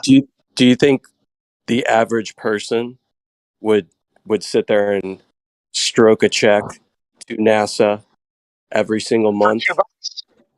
for $2? For $2, yeah. But see, I think a lot here's of people would be willing to strike a check for $2, which I don't okay. even think it's that much as far as the overall budget. You say a lot of people, right? But if you didn't have to take from 100% of the people in the United States, how much would your check be at that point? I don't know. I'm not that interested in doing it. Yeah, let's say maybe It's more of an entertainment 5% thing. of the So maybe I'd probably give them $100 a year. 5% of the population gives a shit about NASA. Let's be on the side of I mean, people are more willing to buy a NASA shirt so that it makes them look smart than to actually pay for any of the shit that NASA does. Guarantee it. Right. Doesn't the NASA shirt money go to NASA? Like, who's selling those shirts? Isn't it NASA? I think since, and don't quote me on this, but I think since it's technically public domain, I think anybody can sell NASA shirts. I've heard that they will come after you for using their logo against their will. I don't know if it's true or not, but I thought I'd heard that, which was a little surprising. It's surprising with the amount of NASA shit I see everywhere. Like, Yeah. are people going to pay for the rights to the NASA shit? Because I know I have a friend, she used to run a t-shirt business, and getting the licensing to even have like the NHL or NFL or NCAA, you're talking tens of thousands of dollars a year for the right. That's what's Now, up. NASA. Did you ask your friend? Did she have to pay for NASA also? She wasn't doing NASA. She shut down the operation a while ago. But I can maybe look into I it. doubt NASA will cost that much though, because the NBA and NFL and whatnot, those are way bigger brands than NASA. Well, they're also private organizations. Yeah, they don't really work with the government. Yeah. Good point, Moya. But I would say generally, a lot of people have no problem funding NASA. It's just we don't have the attention span or the patience to follow every step of the way, every mission NASA embarks on. We're just more interested in like the end result. Because we know what is the end result with NASA? What is our ROI? What's our ROI with NASA? What is the American people? What's the net gain for NASA? Making advancements. What advancements? Development of making these celestial cosmological advancements, and from that, a byproduct of that would be the development of technology that can help benefit everyday life, right? Right. I feel like DARPA is probably doing the bulk of any technology that is helping you in your life. You might be right. You might be NASA. Right. Yeah, you might be right, but it's not to say NASA doesn't give any positive technology, any beneficial technology. Maybe DARPA has the majority on it, but NASA helps out, and NASA makes these advancements that help advance life. That give people new career opportunities, new fields of studies to look into.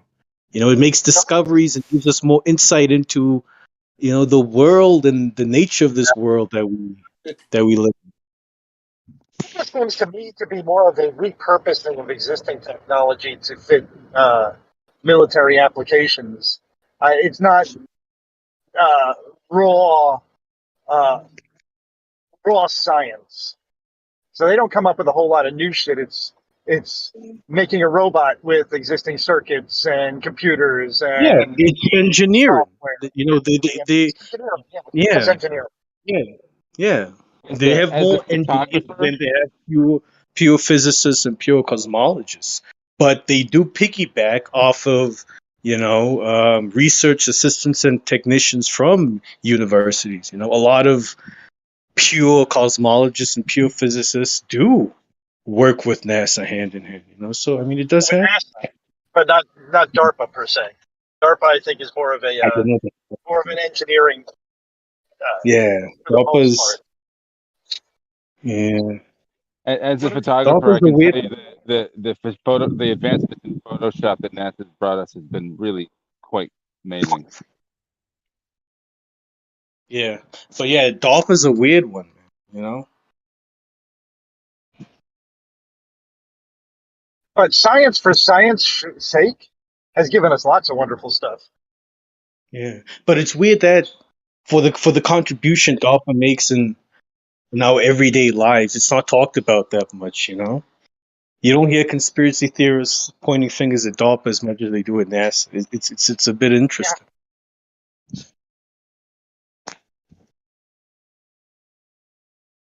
That's because DARPA puts out those cool robot videos and stuff, and then everybody thinks, oh, they're nice. But then they're going to make robots to kill us all. Oh, no! Yeah. Which I think is more likely. I think it's more likely that they'll make a mistake someday with AI or robots that kills us all than the Earth is flat. Like Terminator style, something like that. Yeah. Something like that, you know. Now, is the Earth actually like flat, or what shape is it? I don't think that you could determine that since there's no way of getting to the other side. You can only deal with the surface if you're dealing with flat Earth.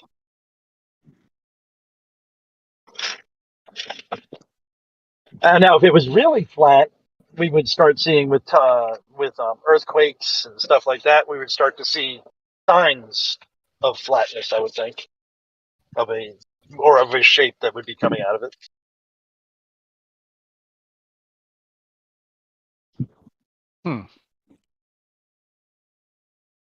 We'd see things that go off and never echo back because it's infinite. Now we know it's an infinite plane, or at least really, really much bigger than the area that we live on.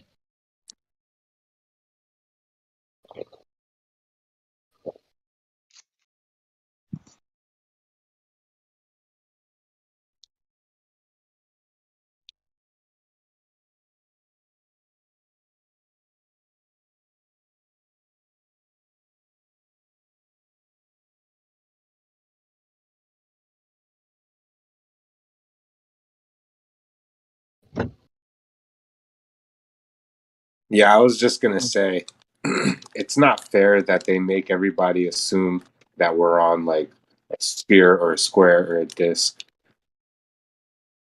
when clearly a body of water with like its depth. Like, how are you gonna give that a shape? There's lots of ways of telling. Yeah, I mean, like you're that's making everybody assume things are spheres and cubes and blobs. No, And then we the have to information assign comes a out shape of like the that to findings. the surface. Like, it's literally, we're on the surface of something. Why don't we deal with No, that? the interesting thing is the findings indicate that it's a sphere. It's not that that they tell me it's a sphere, therefore I look for sphere. It's when I look at things like the volcano in Tonga, I see evidence that is concordant with only a sphere in my mind. What if nobody ever told you that where you are is a sphere? I think that given the information from Tonga, I would conclude it was a sphere. What is happening at Tonga? There was a volcano that exploded there. And the way that these sound waves went around the world, to me, indicates veracity. The arrival times of these shock waves at all the different locations just are not concordant with any other shape. What? How is that? Okay, you go to Africa, somewhere around the middle of this, the big desert in Africa. I don't remember the name of it. You will see that all the sounds from Tonga converge on that location. Now, if I try and map out the order of arrival throughout the different places on Earth, you can see this pattern where it radiates out and follows a great circle route in all directions. And so I can predict the arrival times. That's the path of sound, is what you're saying, right? That's the path of sound, which radiates out roughly radially, straight. It goes out in all directions. Okay. That's the path of sound. That doesn't have anything to do with the ground you're standing on, though, really. Has something to do with the overall shape when you calculate out that there's a great circle route for each one of these sound waves. If I go to any place You know on what Earth, you know what a toroidal field is, or you know I what can that tell is? you the time of arrival of the first shockwave, and not only that, the second shockwave. I can predict those ahead of time. Next, I'm going to try next time we have a big event like that, if it happens in my lifetime, I'm going to go looking for this shockwave. I'm going to try and beat the government sources to the private barometers around the world. So you said that all the waves arrived at the same time. Did it arrive at like the opposite part of the Earth? They arrived at like for England, they arrived coming in from the northeast, and the first wave came in from the northeast, which coincidentally is the shortest distance to Tonga. Then about, I don't know, it was like 4 or 6 hours later, it came in from the southwest, and both of those were predicted. So I was able to tell what time it would arrive and the direction of arrival by pulling strings on a globe and taking measurements that way on a physical globe.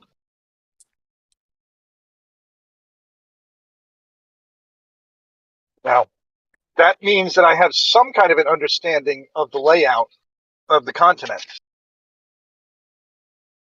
because it matches this unexpected event. This I don't know how you would fake, with a globe that was developed years and years ago, the arrival time of these shockwaves.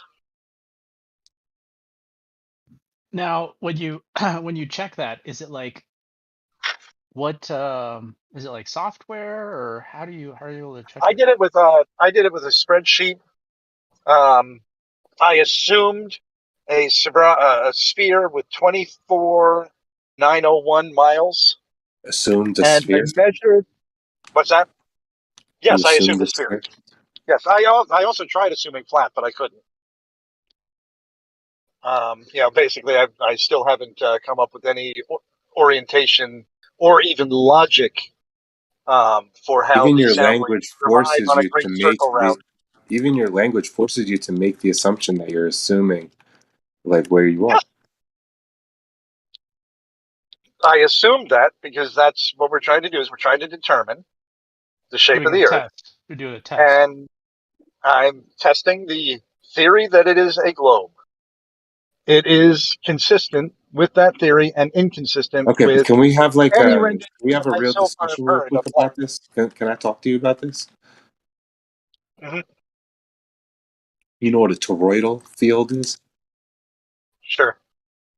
Do you think you think sound makes this path like a toroid? A toroid. What I call that a toroid. It's vibration of a medium in radiating pattern.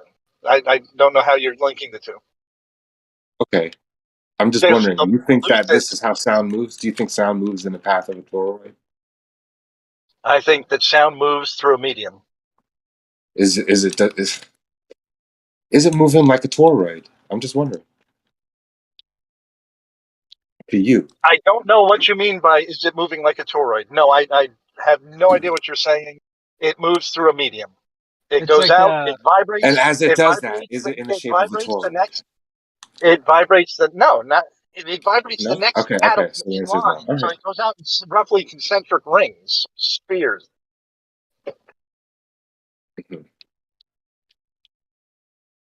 Toroid is kind of like a sphere. the magnetic Kinda. structure. Now, so we have concentric spheres of ever increasing size. Yeah, sound waves is just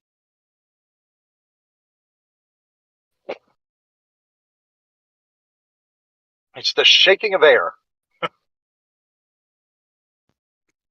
But then going back to what I did, basically I did the assumption of 24,901. I measured the arrival time in like Southern California of the first shockwave to determine the average speed of sound that it's traveling, and after that, everything was just a calculation using a piece of dental floss and my 4-inch globe to determine distances between objects and direction to objects.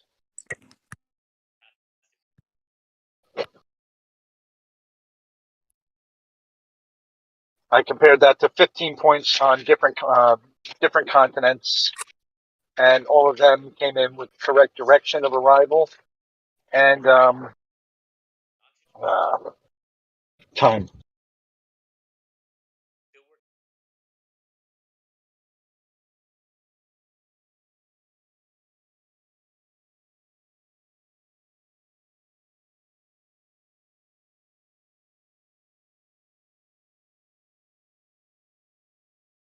I tried to put it on, like AE map and stuff like that, and I think any kind of a circular, square, rectangle, I could not see how you would get the first propagation I could do. Like if you centered the AE map on Hunga Tunga, that worked okay, but it fell apart on the secondary shockwave.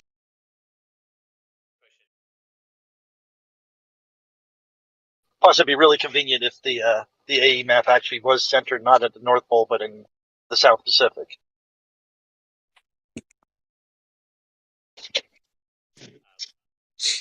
Mm-hmm.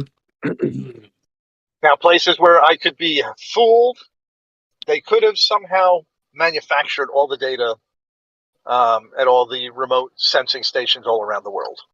Who owns those? Private individuals, government places, all sorts of things.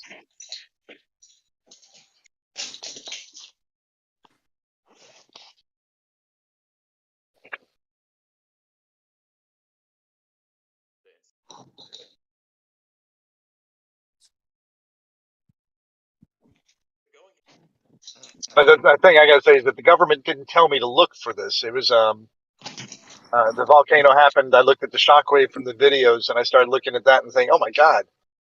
I'd heard that this can ring around the world. I'd like to see what the pressure sensors found around. I did some research, found a couple of different what do you call it, weather stations. Checked those, and then I found a video that I thought was just did so much better of a job than I was doing my spreadsheet. That I usually cite that when I'm showing it to people.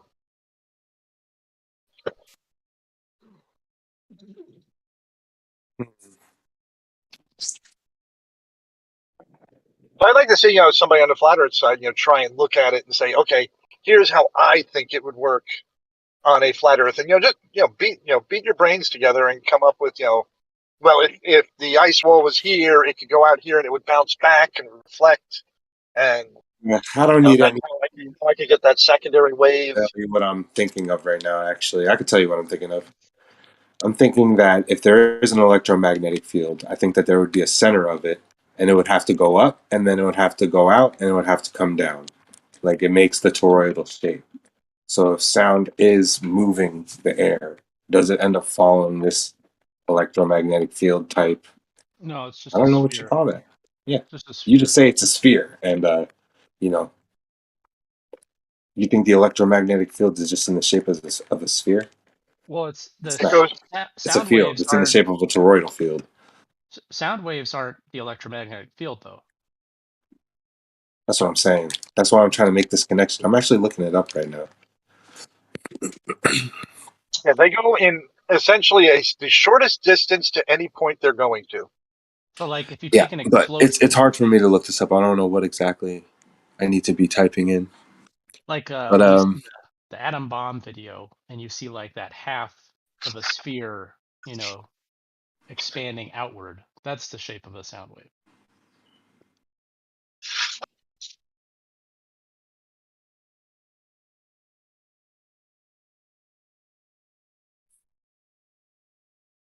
Mm-hmm. Let's say you had an airplane, and there's like a sonic boom, and let's say you had, someone on all sides of the airplane, like a mile up, a mile down, a mile left, right, front, back. they're all going to hear it at the same time, just because it is an even circle.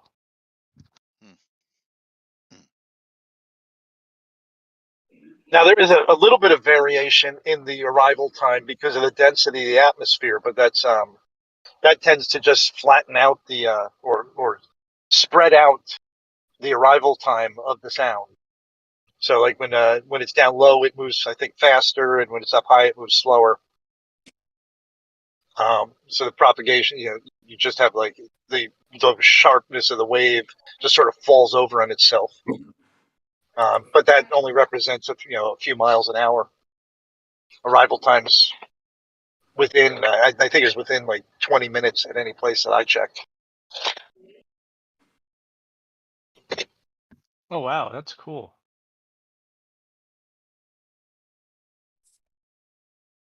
It says it will travel nearly 3 times faster in helium than it will in air. That's crazy.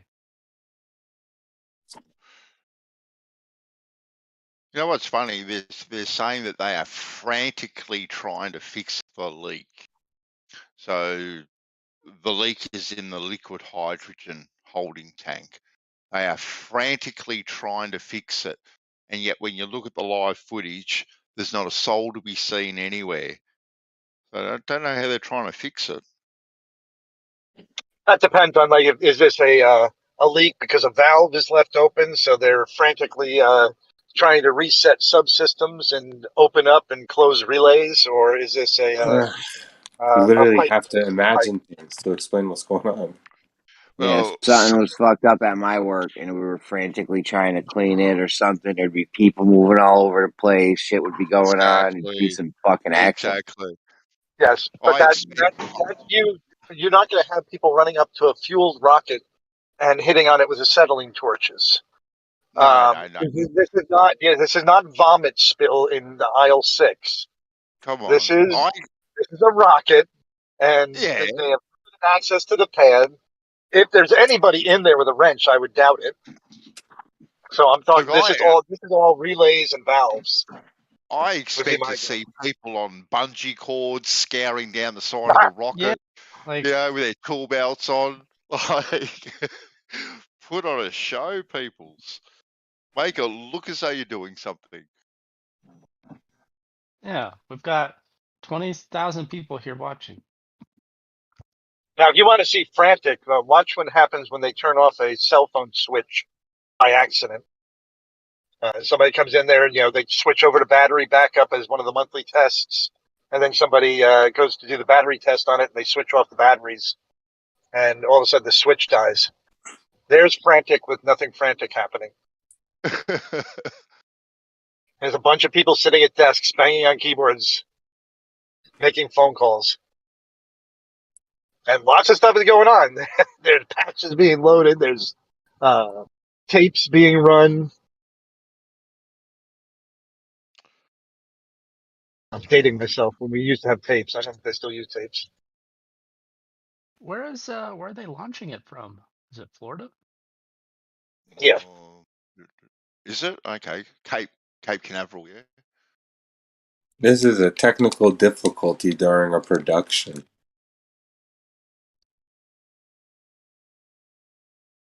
They're look, they're just trying to sync up the CGI with the live footage. They're just having a bit of problem with that. My cousin. They spotted a few. They spotted a few green screens in their launch. Got to edit those out. Re-render the video. Rendering right now.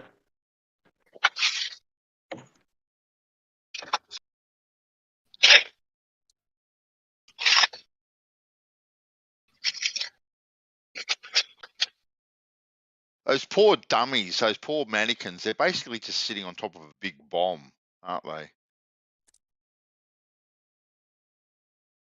Well, whether there's real people up there or dummies, you still got the same effect. Yes, they are sitting on top of a bomb. Exactly.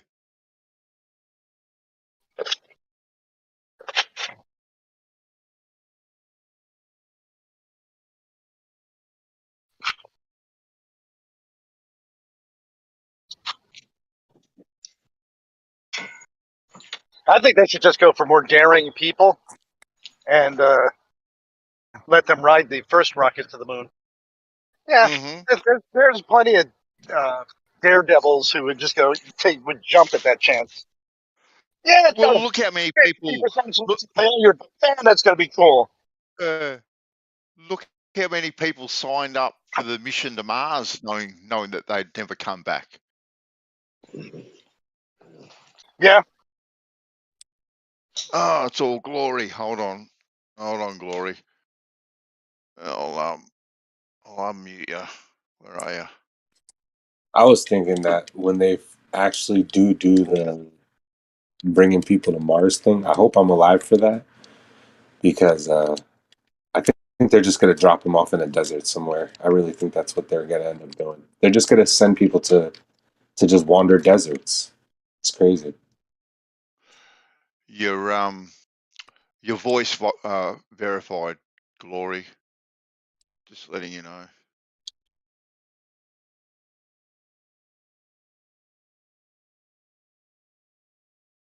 I've got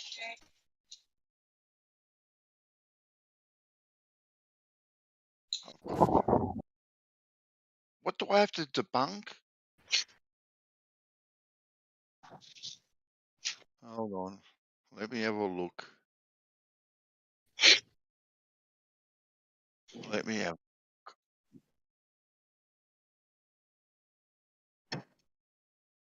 This better be good.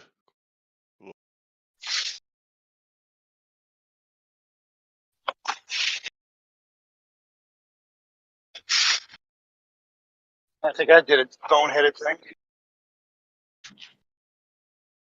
I think I left the fuel line that I'm using in my project on top of the car when I left. Okay.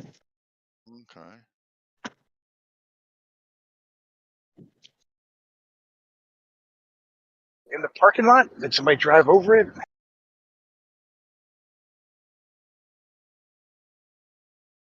Or did I leave it down in the boat? I thought you.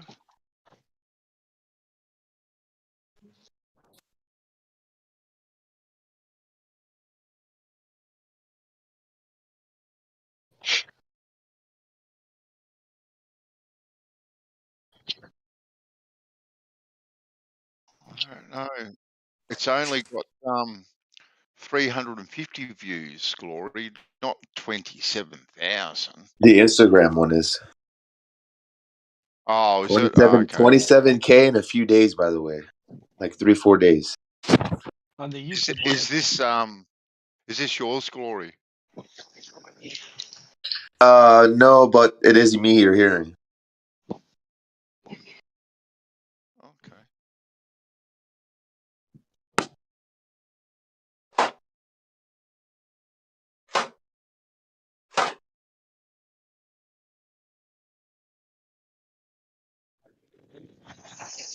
Just thought it was interesting if you guys were bored. Yeah, no, I'm looking at the 2-minute clip. No, we were while I was watching the rocket launch.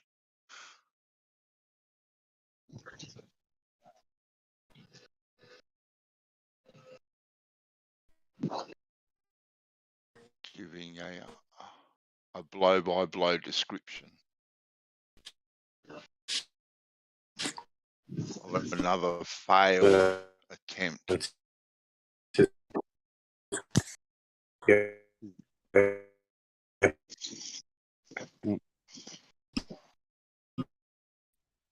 Does anyone else think that there's going to be some sort of a accident or something's going to happen to push the program back further? Oh, it's already going to be scrub fuzzy. They've got a leak. They're going to scrub it. Oh, they already said no, even after the first delay. Yeah. Well, live now, they've got another leak in the hydrogen holding tank, and they can't work out what it is. So they're feverishly trying to fix it, but it's not looking hopeful.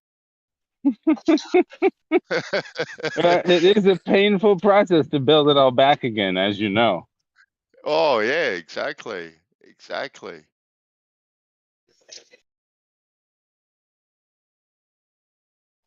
But I'll get there eventually.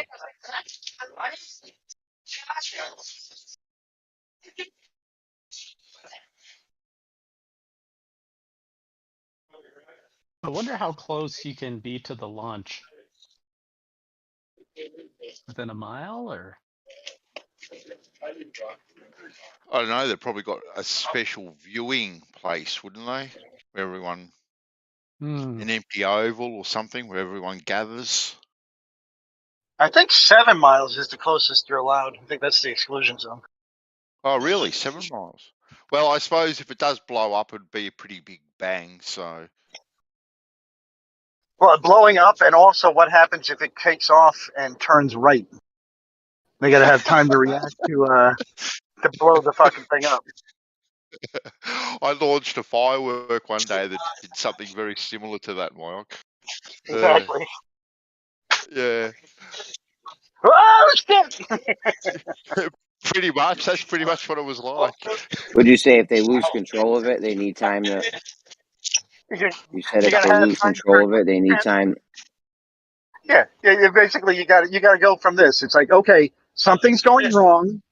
Can we recover it? No, it doesn't look like we can recover it. Blow it up. You got it. I mean, okay, now. What's up, bro? Yo, so how do they? What do they? On my way to work. What up, On my way to Elijah? work. No doubt, get that money, boy. Yo, I imagine they would probably blow it up because that can go viral a lot easier. A big explosion of video. Yeah, why not just blow it up now? when they Good.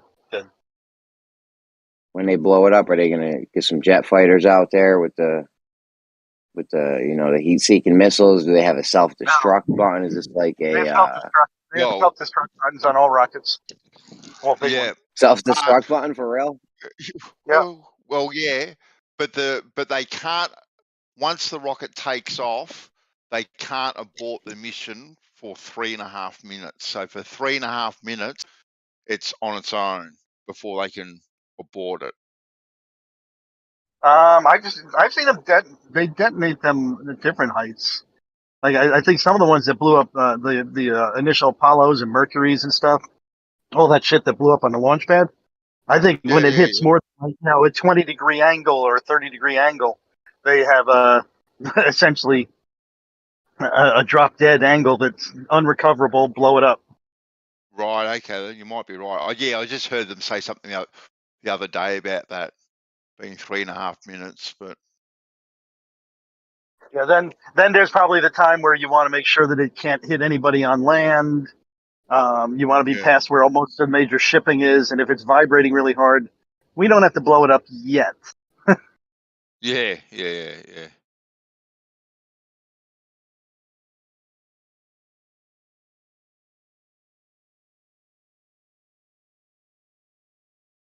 With the self-destruct button. That's how they do it. As far as I understand it. So what? I've never pushed a button myself, and I never installed any of the self-destruct systems. So do they have like C4 or kind of you got enough explosive there. You got a lot of explosive there, so.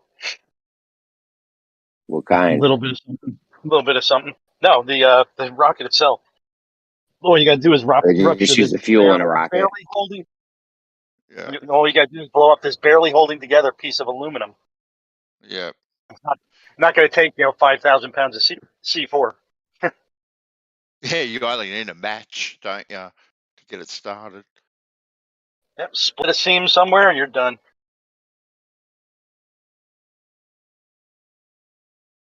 The chat's not happy that the thing's going to get aborted. Oh, it's a bummer. So what year now? I remember what were you saying? What were you saying the other day, Moyak? You were saying 2025 or something, 2024? You want I to said I change would not that be now? surprised. I said I would not be surprised if that date got pushed back. But the what was my limit? My hard limit for 20, going? Did 27? I say for landing or did I say for going around them? I don't even Landing. remember. Landing. Yeah, you were saying Landing. 25 or 27 or 24 or Yeah. something. You want to change Yeah, I it? We'll don't. let you I change don't want it. to be. Not yet. Not yet. All right. All right. So what? 2025. We'll Yeah. pick. Yeah, pick a 2020. date because we don't remember. What was your? What Yeah. do you got? Pick a hard Okay. date. If Come on. I'm going to guess it right now, hard date. It's so hard to predict when they can't fucking tighten fuel lines. Yeah, Uh-huh. that's tough, bro. I mean, Jesus. We're writing this down this time. Come Write on. this down, Banto. Each time you delay, you kind of reset the clock. Yes, Um, but come on, pick a although date, the other, Moyoc. go ahead. Commit.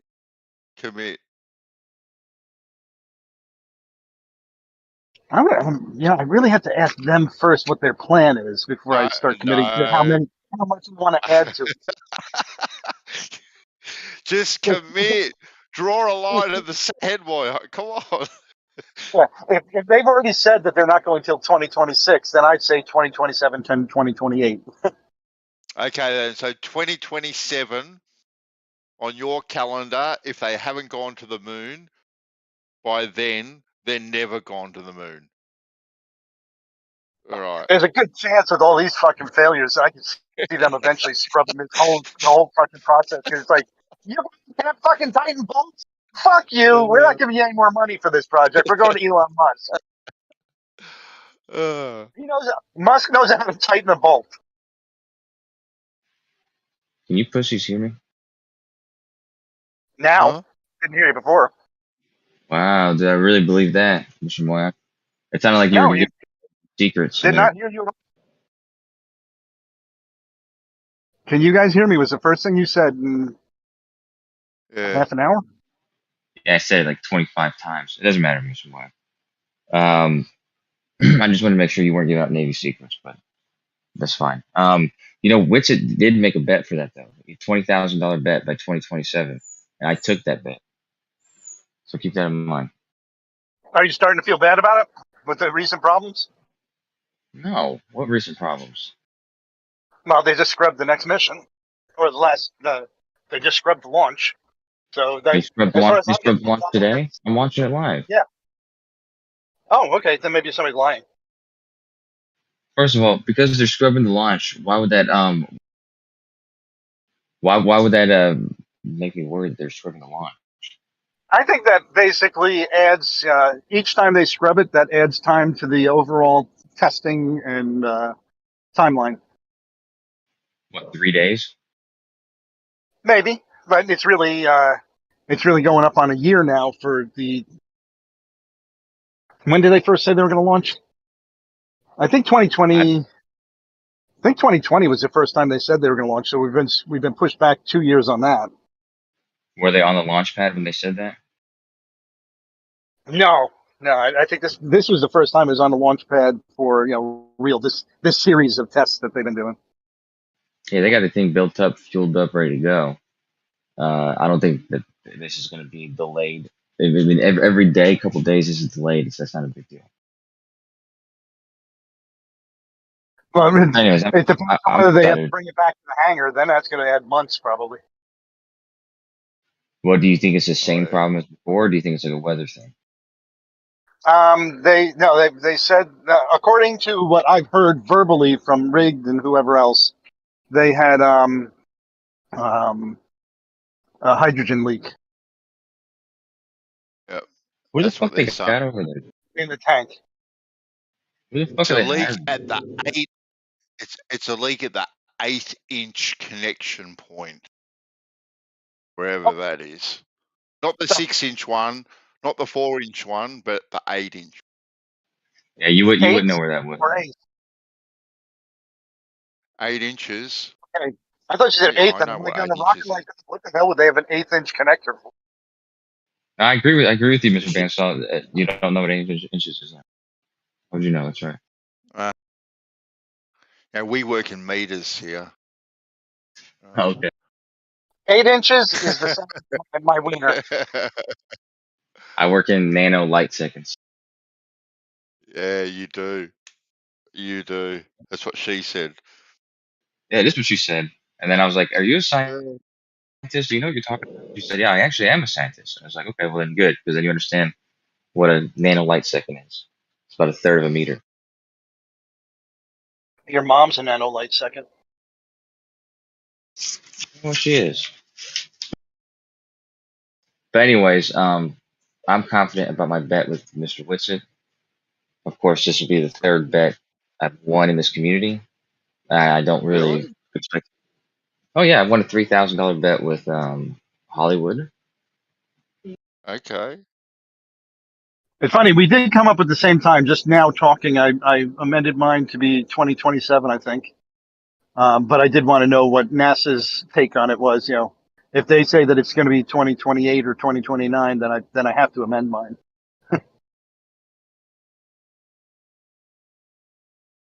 No, 2027. The only reason I had that date was because that was the same date that you guys had established last time we talked about it. I just think Whitsitt was here during that time. And Right. he threw out a bet for everybody, and nobody took it. I was like, I'll take that bet.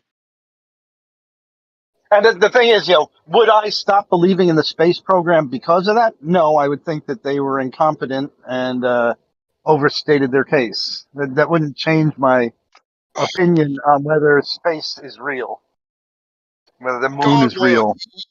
you give them so many outs. It's not even funny, Moyock. Well, no, I think it's their, that's not their, space is real. honor that. Space is real because I observe certain things that are conclusively to me space. Yeah.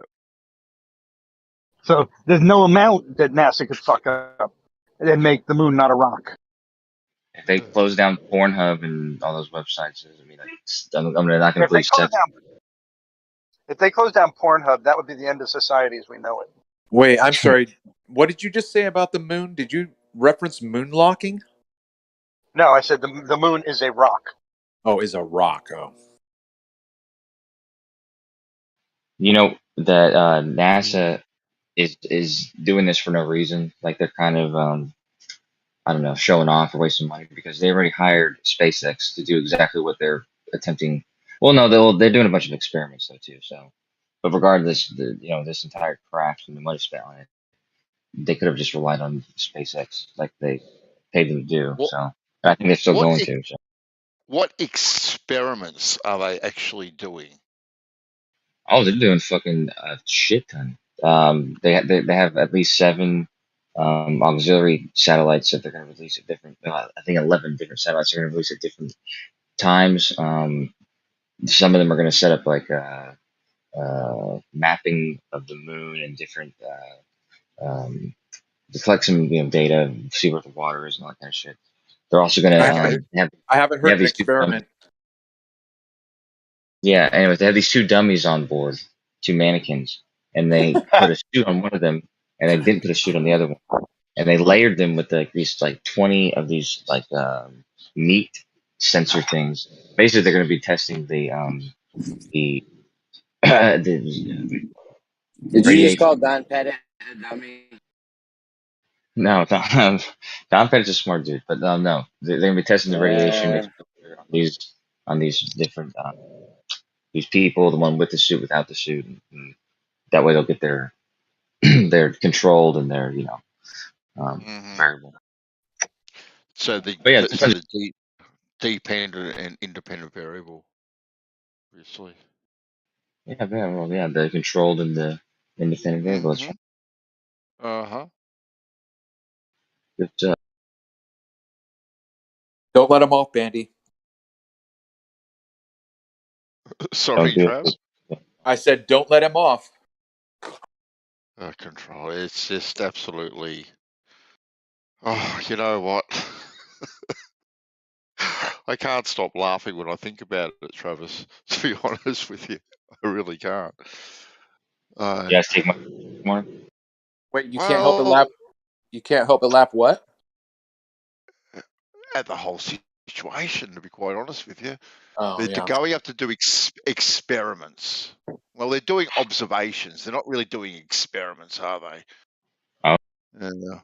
They're data collecting at the end of the day. At best, they're doing data collecting, as well as wasting $93 billion for a failed launch attempt again for the second time. No, it's not 90 billion for that launch attempt. I think it's 93 billion for the whole project before, maybe. No, it was not $93 billion for the whole project at all. It was 93 billion. It's 93 billion per launch. Oh, it's That's what it not. costs. That's It insane. is It's insane for you to say that, and that's insane. Oh, come on. They spent $93 billion just on the R&D. Wrong. That's not a launch thing. R&D is continuous. Yeah, it's a But, coincidence that both launch and R&D were both 93 billion. Now this rocket that apparently is going to orbit the Earth 3 times, slingshot off the Earth's atmosphere, propel its way towards the moon, orbit the moon 3 times, and then come back and dump its information. So we should be able to get 3 transit videos of this rocket going in front of the moon, shouldn't we? Yeah, get your camera ready. By the way, the way you just explained that was ludicrous. In the words of Oh, good. How is it ludicrous? Well, they're not slingshotting, okay? Of course They're slingshotting. That's exactly why they do it. They Yeah, are slingshotting. They are going to take a tangent point off the Earth's atmosphere, have that acceleration, propel them towards the Earth. Because otherwise, why are they orbiting around a few times, right? that doesn't. First of all, you don't get extra. You think they orbiting so they get extra boost? They're gonna get like a 100%, right? You're not a rocket scientist. You don't know. So I spoke to jack one. in the rocket. That's what all the rocket scientists say. So they're That slingshotting they off can take a the Earth. slingshot the atmosphere. Yep, slingshotting off it. Okay, so even if they don't slingshot off, right, neither here nor there, they're still going around and round and round 3 times towards the moon, around and around 3 times. So SC Montreal should be able to pull out his P900 or 1000 and film it. Sounds disgusting. Oh, it's the camera. It's all set up, ready. Yep, he's ready and waiting. SC's waiting with bated breath, and don't you dare disappoint him, NASA. Right? Yeah. And by the way, you're absolutely right, Bansa. Kosho, they slingshot around. Thank you, You don't know that? Come on. What they do is they orbit the Earth. They apply thrust on the backside of the Earth, opposite the moon. They do not apply thrust on the way to the moon. Okay, so all they do is they apply thrust on the backside of the moon. Yeah, but Bansa was correct. They use the Earth to slingshot to gain momentum. Yeah, well, they use the Earth. They use the orbit around the Earth to extend it to the moon. Yeah, well, exactly what Bansa just told you before. Thank you. He said they slingshot. They do. That's what they do. Okay, hold on just real quick. Kosho, are you saying that you've never heard that orbital mechanics for rocketry, that they use the Earth to slingshot the rockets? Have you never heard that? Of course. Or is it not? No, yes, of course. Okay, so I'm not sure why are you now arguing against it? Because I'm saying that's not what's happening here. Oh my God. You're saying that they don't do this with the Artemis? Is that what you're saying? Say what? Are you saying that they don't slingshot it around, like Bansa told you? Yeah, you don't remember the Voyager 1 or Voyager 2 or both, and they planned its whole journey so that it could use these Jupiter and Saturn, use their planets to basically give it a boost. While it's so they're not using its thrust. The whole point of using the planets was to save fuel and get them to go faster without having to use fuel. Okay, so they use it's like a gravity assist or a slingshot, right? That's what's happening there. When you're orbiting the Earth and you apply thrust, that's not a slingshot. You're applying thrust to extend your orbit. So Oh my God. it's not the same thing. You're not getting it, Kosho. I don't know why you're fighting this so hard, really. I really don't know. Because you're teaching kids in here, there's children in here, and you're teaching them Yeah, I'm that we're teaching slingshot off the them atmosphere. facts. Where is I'm their teaching them children? facts. Right? To all the children that are listening out in YouTube land, they are going to slingshot off the Earth's atmosphere towards the moon. Orbit the moon a few times. Right? And they're going to slingshot themselves off the moon back to Earth. This is what they're doing. Don't listen to Kosho, boys and girls. He'll lead you astray. Fair enough. Again, though, why would it? Okay, so how could it be a gravity assist in one scenario, but they're literally using it so they don't use fuel, and in this scenario, they're using their fuel specifically to extend their orbit. So they're not even in the same realm. Because they are constantly accelerating in an orbit anyway. This is what they're doing. Now, when they break that orbit because of the acceleration, it's going to cause a slingshot effect and zoom them towards the moon. You know what? You should apply for a job at NASA. I think that would be amazing. Yeah. You could be the designated sniffer. Did I ever show you the sniffer? The sniffer? Yeah. Don't you worry. I was saying that, and then I think Ruhiv thought I was joking, and I pulled it up. He was like, "What? That's a real thing?" Like, yeah.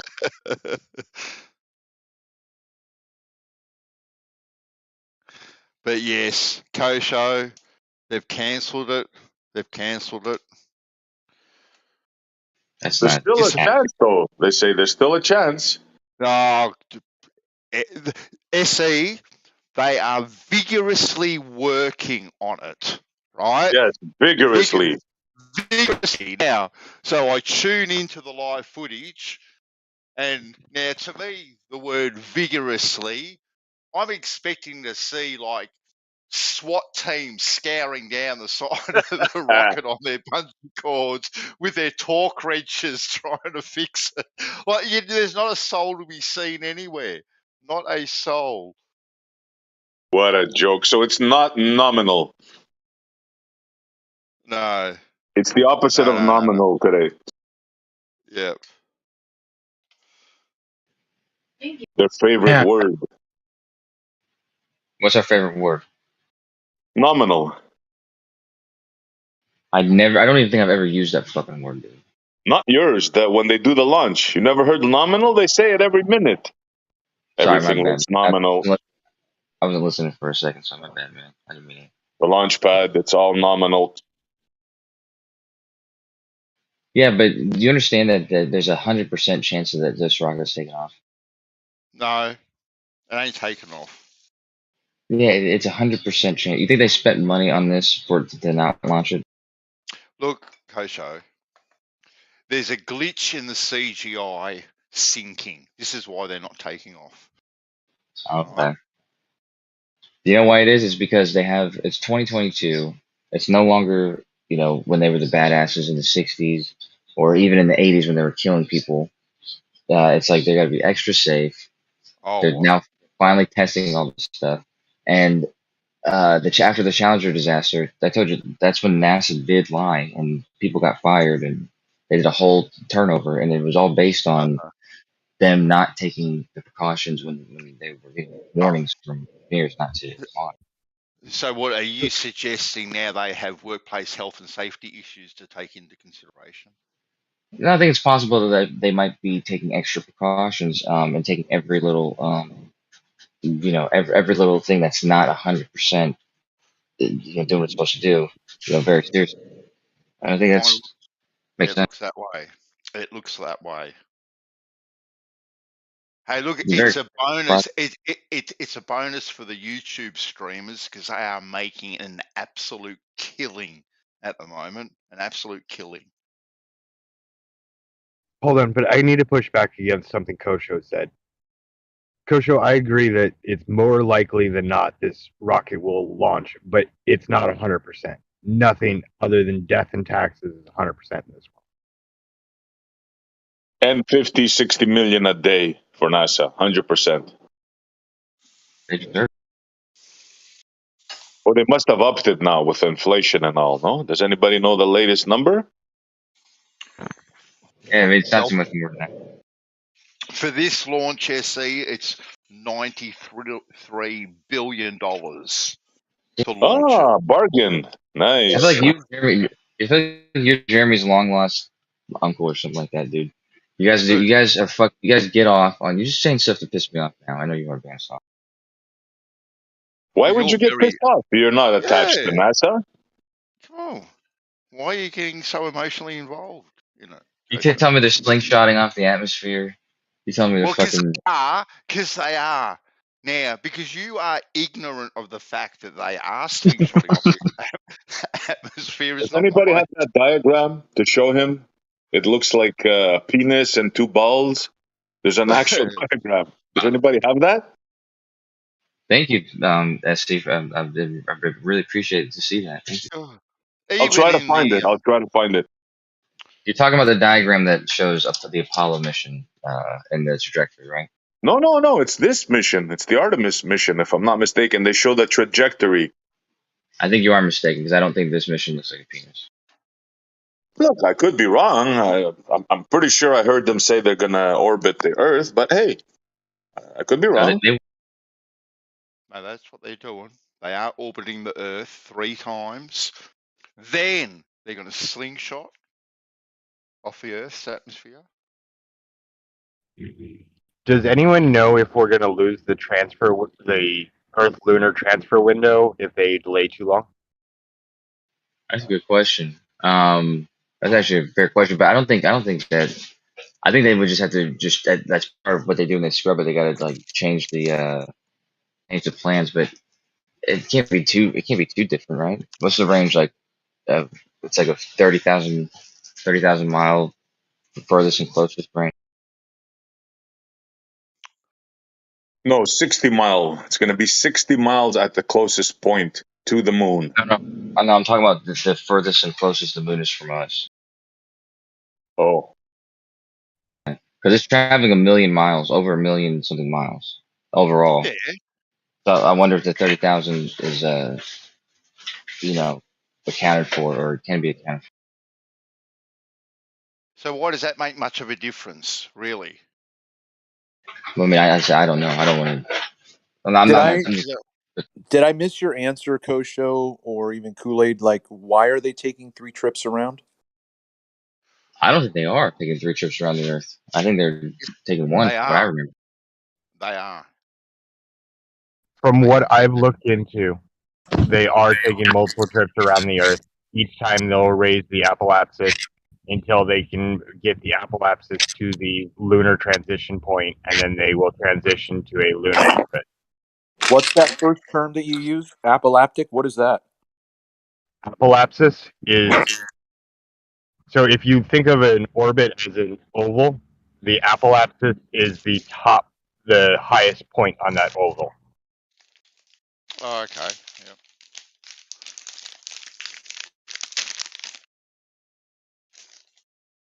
So if the okay, so you're I don't get why going around an orbit 3 times is going to give you any advantage. I mean, I'm looking at it, and maybe I'm looking at it wrong, but You see what I posted, Kosho? no. Here we go. Yeah. Okay. So this is what they say. So we're gonna look at the bottom one because it's the Artemis one. Let me see. I gotta zoom in.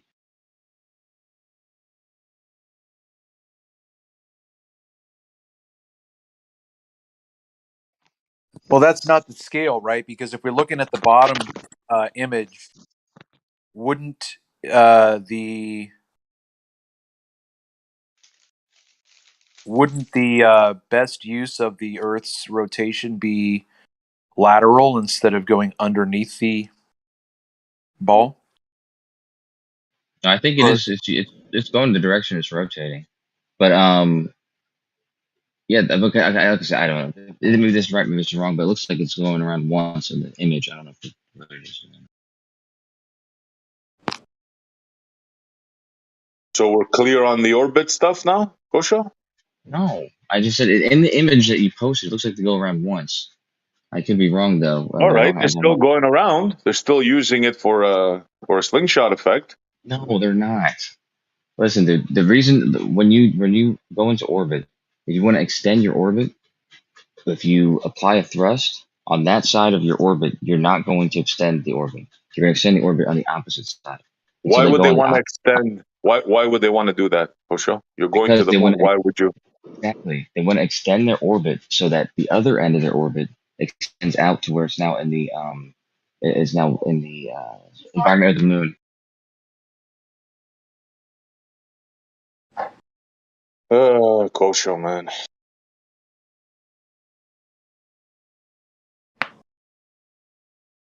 So when will it be enough for you to say, man, they're playing with our heads? How many more scrubs? How many more? When will you draw the line, Kosho? They're kind of playing with our heads. The devil's in the details. Did they scrub today's launch too? Yep. It looks that way. Looks that way right here. It's a El Scrubberino. Yikes, man. I was watching it. I woke up this morning and the first thing on my YouTube was the launch deal. And there was a channel with like 25,000 people in a chat. And they were making money like it was no I know. tomorrow. Yeah. Hundreds of dollars, 100, 20, 20.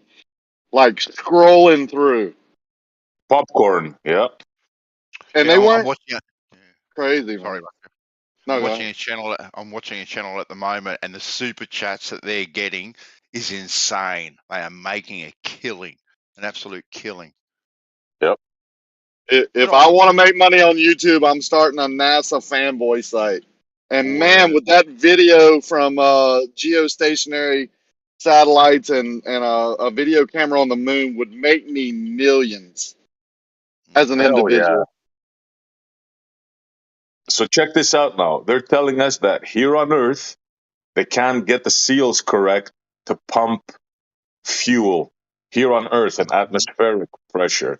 But yet they have a seal 25 years moving around in the ISS.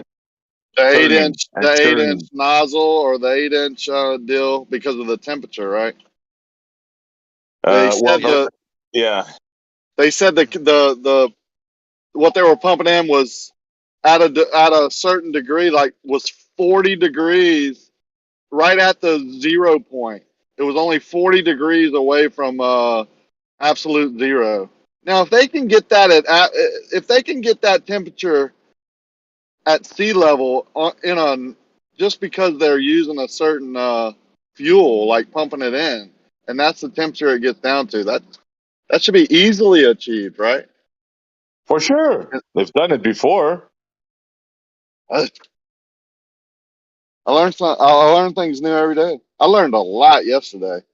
Hey, don't forget about the fact that the only ones allowed to make comments on that stream are subscribers. So they've got 54,000 watching that are all subbed. I already got my comment deleted because I subscribed about half an hour ago. Right. What did you write? I just said, "Good luck getting through the firmament, guys." Ooh, blasphemy. And it got deleted instantly. Yeah. I thought that was funny. You know, I watched this. I can't remember what channel it was. Came across this 1950s Sputnik Russian space race documentary where they talked about what Russia did to send unmanned biological, tests, and so they sent up this rocket with 2 tortoises and then other fauna. So the only, the only other flora. So the only animal life was the 2 tortoises. So they sent it up and circled around the moon and then came back. It was like 6 days or something like that, right? No radiation danger. Nothing. The only thing that they assessed from the tortoises was that their health was affected by the fact that they were starving because they stopped feeding them while they were on this alleged. So the whole thing now then is what's this discussion of the danger of the radiation belts then, right? Yeah, well, you have conflicting stories about that. Yeah. From instant death to we flew straight through them. We went up. We didn't pass those belts. The dog died. Like everything dies that they send up there. That's an animal.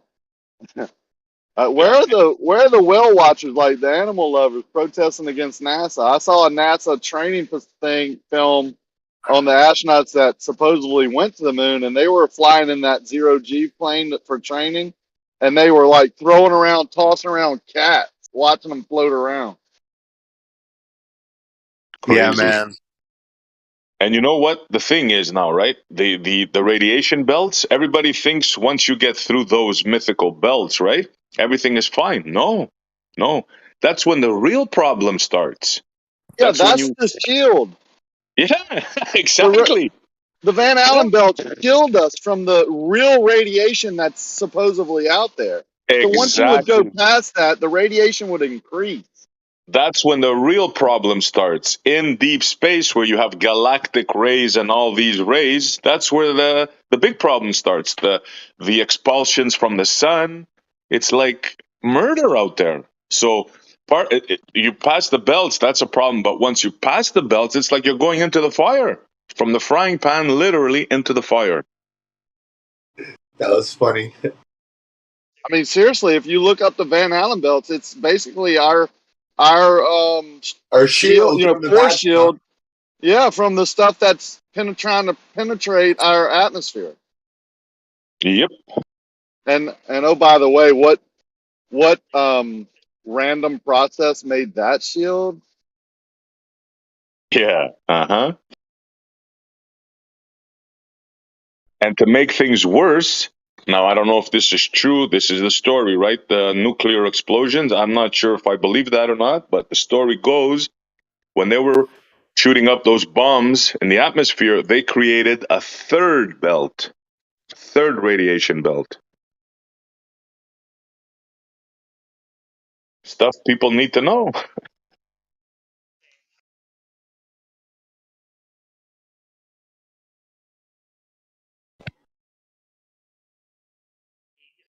It's actually so insulting once you really look into it. They definitely insult the intelligence of the common man.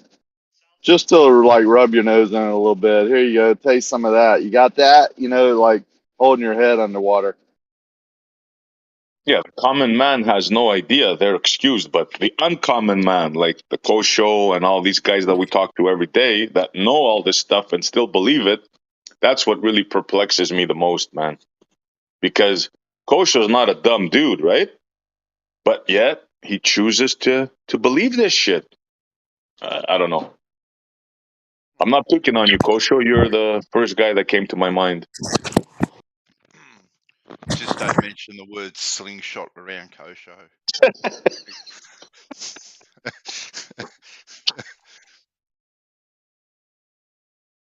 They make us laugh. I give him that. Shout out to the boys.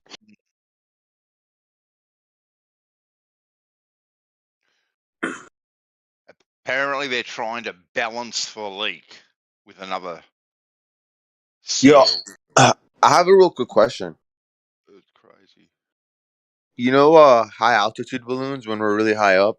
You know the horizon we see Yeah. all around the observer. what do you think about globe earthers saying that the horizon doesn't remain at eye level and it drops? Well, they say there's dip from Yeah. as you rise up. There's going to be an angle that the horizon. But what horizon are they talking about again? Because as you rise up, your limit of distance that you can see of where that convergence is happening is also limited. So they don't even like it should be a dip from the inch that you rise off, the water or whatever. There should be a measurable dip of every inch, but yet there's not, because it's just an optical effect. So when you're low to the ground, there's not a dip because the distant horizon appears to rise up. So as you gain altitude, you're going to reach that point where they're equal. And as you start going higher than that point, there's going to be a gap in between your horizontal or your line of sight and where you are perceiving the horizon to be. But you have limits on your eyes on how far you can see. Yeah, and don't forget also the horizon, right? Let's say somebody's 6'5" and somebody's 5'5" standing next to each other. They're not Yeah. looking at the same horizon. Correct. You know what I'm saying? Yeah. It's But subjective. Yeah. but you're above the surface. 5 foot, Absolutely, you're yeah, 5'6" and 6 foot above the surface, but the surface in the distance at the horizon or vanishing point appears to rise up towards your eye level. In actuality, it's 5'6" lower than your eye level, and on the globe model, it would actually be even further than that, because every distance away from the viewer, as he's vertically higher than the surface, that surface is supposedly dropping away from their feet. So it Yeah. should be more than 5'6" or 6 foot below their eye level, but it's not. It's even or almost even. Appears to be even, right? It Yeah, and it appears to should be rise to eye level. exponential drop. Exactly, Rikia. So, Yep. Right. That proves so it's optical and not physical. So Yeah, the based shit on is what you all guys optical. said, the initial question I asked with this slight deviation from eye level when you're in the stratosphere, I don't think that that's actually happening. I agree, we do see it. I agree it's not perfectly at the center of the frame, but what I think is whatever this drop is that we're seeing can't be the downwards curvature of the Earth, because because as we're rising up, it's not like a linear drop. It's not like it's not like you're rising and you're seeing the Earth curve down and you got to keep turning to see it. Anything? I just explained how it's not physical drop of the Earth. It's just an optical view of looking over a distance. Like it should be. You shouldn't have to go to 30,000 feet to see it, right? Unless it is optical, because you're 6 foot. If you're standing at the beach at the water's edge, that water is supposedly dropping away from your feet at a certain rate. Instead, it's not. It's actually appearing to ramp up toward your eye level of 6 feet, when it's supposed to be dropping away from you even further. It's just an Yeah. optical effect. It's how we see through the atmosphere, and they use that horizon dip as Earth curve, and it's not. It's just like Soundly using the optical illusions that he films and says, "Oh, there's no mirage there," when there's clearly mirage there, right? Optical illusion created by the atmosphere, All right. and he calls it Earth curve. Mhm. All right. So if I get a high altitude balloon in the stratosphere, uh, um, like a video or something, with as perfect a real life lens as possible, so we're seeing a flat horizon for sure, all around us as we're looking. We're not seeing any of these fake lens dips in the corners of our vision, and the horizon once we're up there, it's not exactly eye level, but it's basically eye level. Have you heard of Reason Dwayne Kellum? The one you tell them. So I have to set these parameters before I ask you this question. Now, if this observer were to be up there, what and if they point at the horizon directly in front of them, what they're seeing, what exactly are they pointing at? The apparent position where the sky meets the ground with their conditions, their height, their ability to see, the sun angle. There's like many different reasons. But I So think we also see in a circle, so it might appear to give the illusion of a small curve, but that's only because of how we see at great distance. I'm hearing a lot, Bud. I asked a simple question. What are we looking at?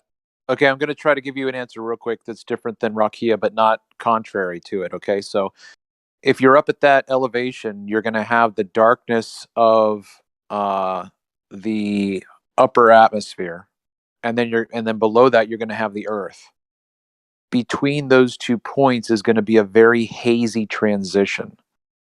So you're not going to have a sharp delineation that you would if you were standing on the beach looking out at the ocean.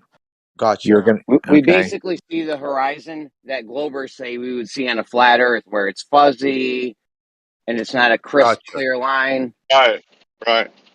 So but we're trying to look directly forward, like straight as possible, without tilting our head down. So we're looking directly forward in the stratosphere, and if we extend our arms out, there's land ahead of us, which proves it's not curving down, right? Absolutely. Yeah. But it's all optical. You have to realize that meeting of the sky and ground, because the sky is always higher than the ground usually. Like even if you go to 30,000 feet, there's more than 30,000 feet above you. When that convergence is trying to happen, it's not like you're looking in a hallway and the ceiling's 12 foot and you're 6 foot tall and the convergence line is right in the middle and everything's perfect, right? You have to factor all that in. So that So if you're haze in of this, the sky is meeting up. if you're in the stratosphere and in your field of vision, whatever you're there's like mountains and things like that, various things, and say we're up there together, and I point to something, what I'm seeing, and you look at me and you look at my arm to see like where I'm pointing at, and then we do this. It takes about a second, and then you look in that same direction, and you also point to it, like how we do in real life with everything else. What exactly are we pointing to? You're The horizon of that day. It's going to be apparent in relation to the both of us. We're not going to be pointing at the same spot. We're going to be pointing. I understand we each have different visions, and it's all it is that's literal perspective. The light rays are hitting our eyes from different positions. I understand all that, but I'm not trying to like. There is a gotcha in this, ladies and gentlemen, in a second, but I want to make this as easy as possible. Well, then I don't understand. Let's say there is just an ocean and a mountain, to make it as easy as possible, just in our entire site. Okay. And I point to that mountain, and it takes you a second to look at me and look at my arm, look at what I'm pointing to, and also point to it. It's like that. Yeah. Okay. Hold on. I need to be precise with my question so I don't waste no one's time. Okay. Is our pointing at what we're looking at and pointing at relatively accurate, like it is with everything else we do in reality? Yes. Yes. Okay, so like when I'm at the beach and I point to something. No. And I'm pointing to something that pointing to is relatively accurate, right? Yes. And if there's a star in the sky, and I point to it, at least the line is relatively accurate. Now, whether it's this big or that big or this close or that close, we don't know all that. But the pointing, this is the case with the sun. I wouldn't be so sure because The thing I This is went the through with the line of sight and the theodolite yesterday. Hello. The thing I Yeah, went through with these guys with the theodolite. The thing I went through these guys with the theodolite I'm about yesterday to about finish it off. I'm turning about it to on. finish it off. you're breaking up a little Okay, bit, you're Jeremy. right. You're not very clear. All right. Okay. Even before then, you were breaking up, Jeremy. Yeah. So if you're in the It's my stratosphere bad. and you're pointing directly in front of you to something, why are things directly in front of you on a flat Earth when the ground's below you? You shouldn't be pointing directly in front of you to anything. Not in the sky like Perspective, that. You should be pointing because down. The that's how ground's below you. perspective works. That's how perspective works, but it should be worse on a globe Earth. That position in front of you should be way below your feet, That doesn't right? make. But well, I can't change the way we see, right? You know what does make sense? It's curving up. Okay, And Curving then up. what you're I'm looking at is actually there. What you're I'm pointing fine. to is actually there. I'm fine with you saying that, right? And I think we've been through this together with each other. I'm fine with you saying that, and it does look like in certain conditions it curves up, just like in certain conditions it looks like it curves down. It should be easily measured. So that's cool. And I don't want to make this a debate. I just want to like just throw some pointers out there and whatever. If useful, Yeah, useful no, not. no So like debate. It should be easily measured. No debate. and when you think about it, curving up versus put flat earth to the side just for a sec, curving up versus curving down, this example I gave, down is so easily eliminated. I can't get a counter on this. And all the counters they've given me is easily proven wrong down to their diagrams. If let's say you're at the beach at some arbitrary location at the beach, and out in front of you is all just ocean, and the water's hitting your feet, so you're 6 feet above sea level. You know how we're only going to see 3.1 miles of water, right? So if you were to tell that guy point to the horizon, that the person would point in front of them. Have a high altitude balloon, the one we used in our prior example, directly above that observer in the sky.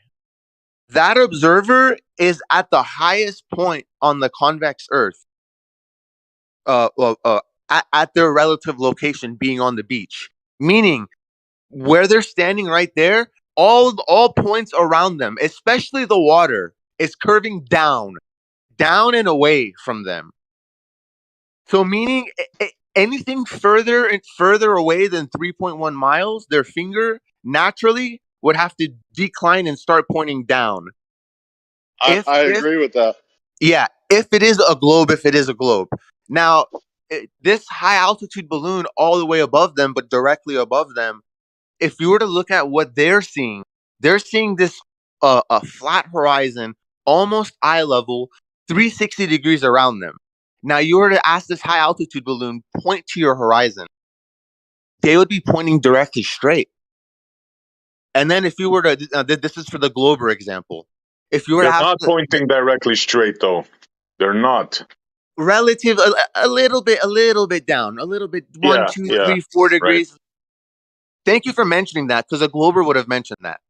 And then the person on the ground, you tell them, point to where you think that high altitude balloon is pointing to. I know you can't see it, but let's just say it's you're telling this to the Glober. Let's just say it's 800 miles away from your location.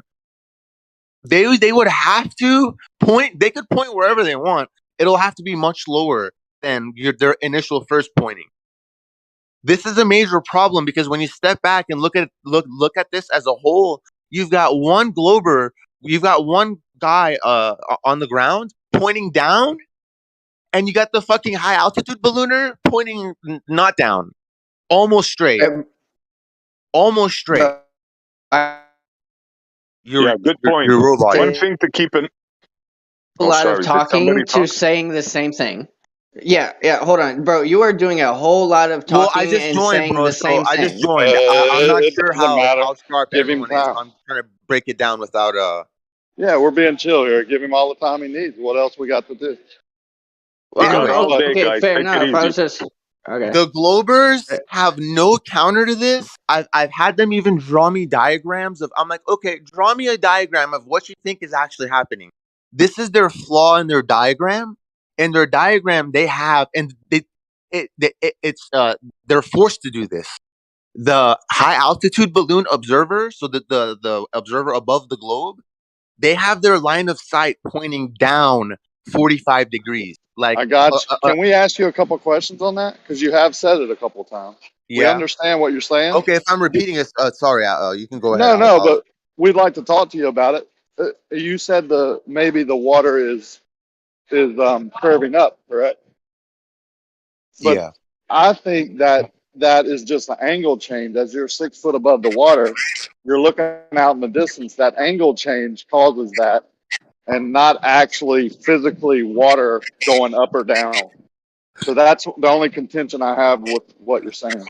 I think there's based on my research, there's more pieces to the puzzle. There's light bending inside of the Earth, which flat Earth hasn't touched, from what I'm aware of. There is the perspective element, which there is what you're seeing isn't even reality. It's reality as has been created by the instrumentation of your eye.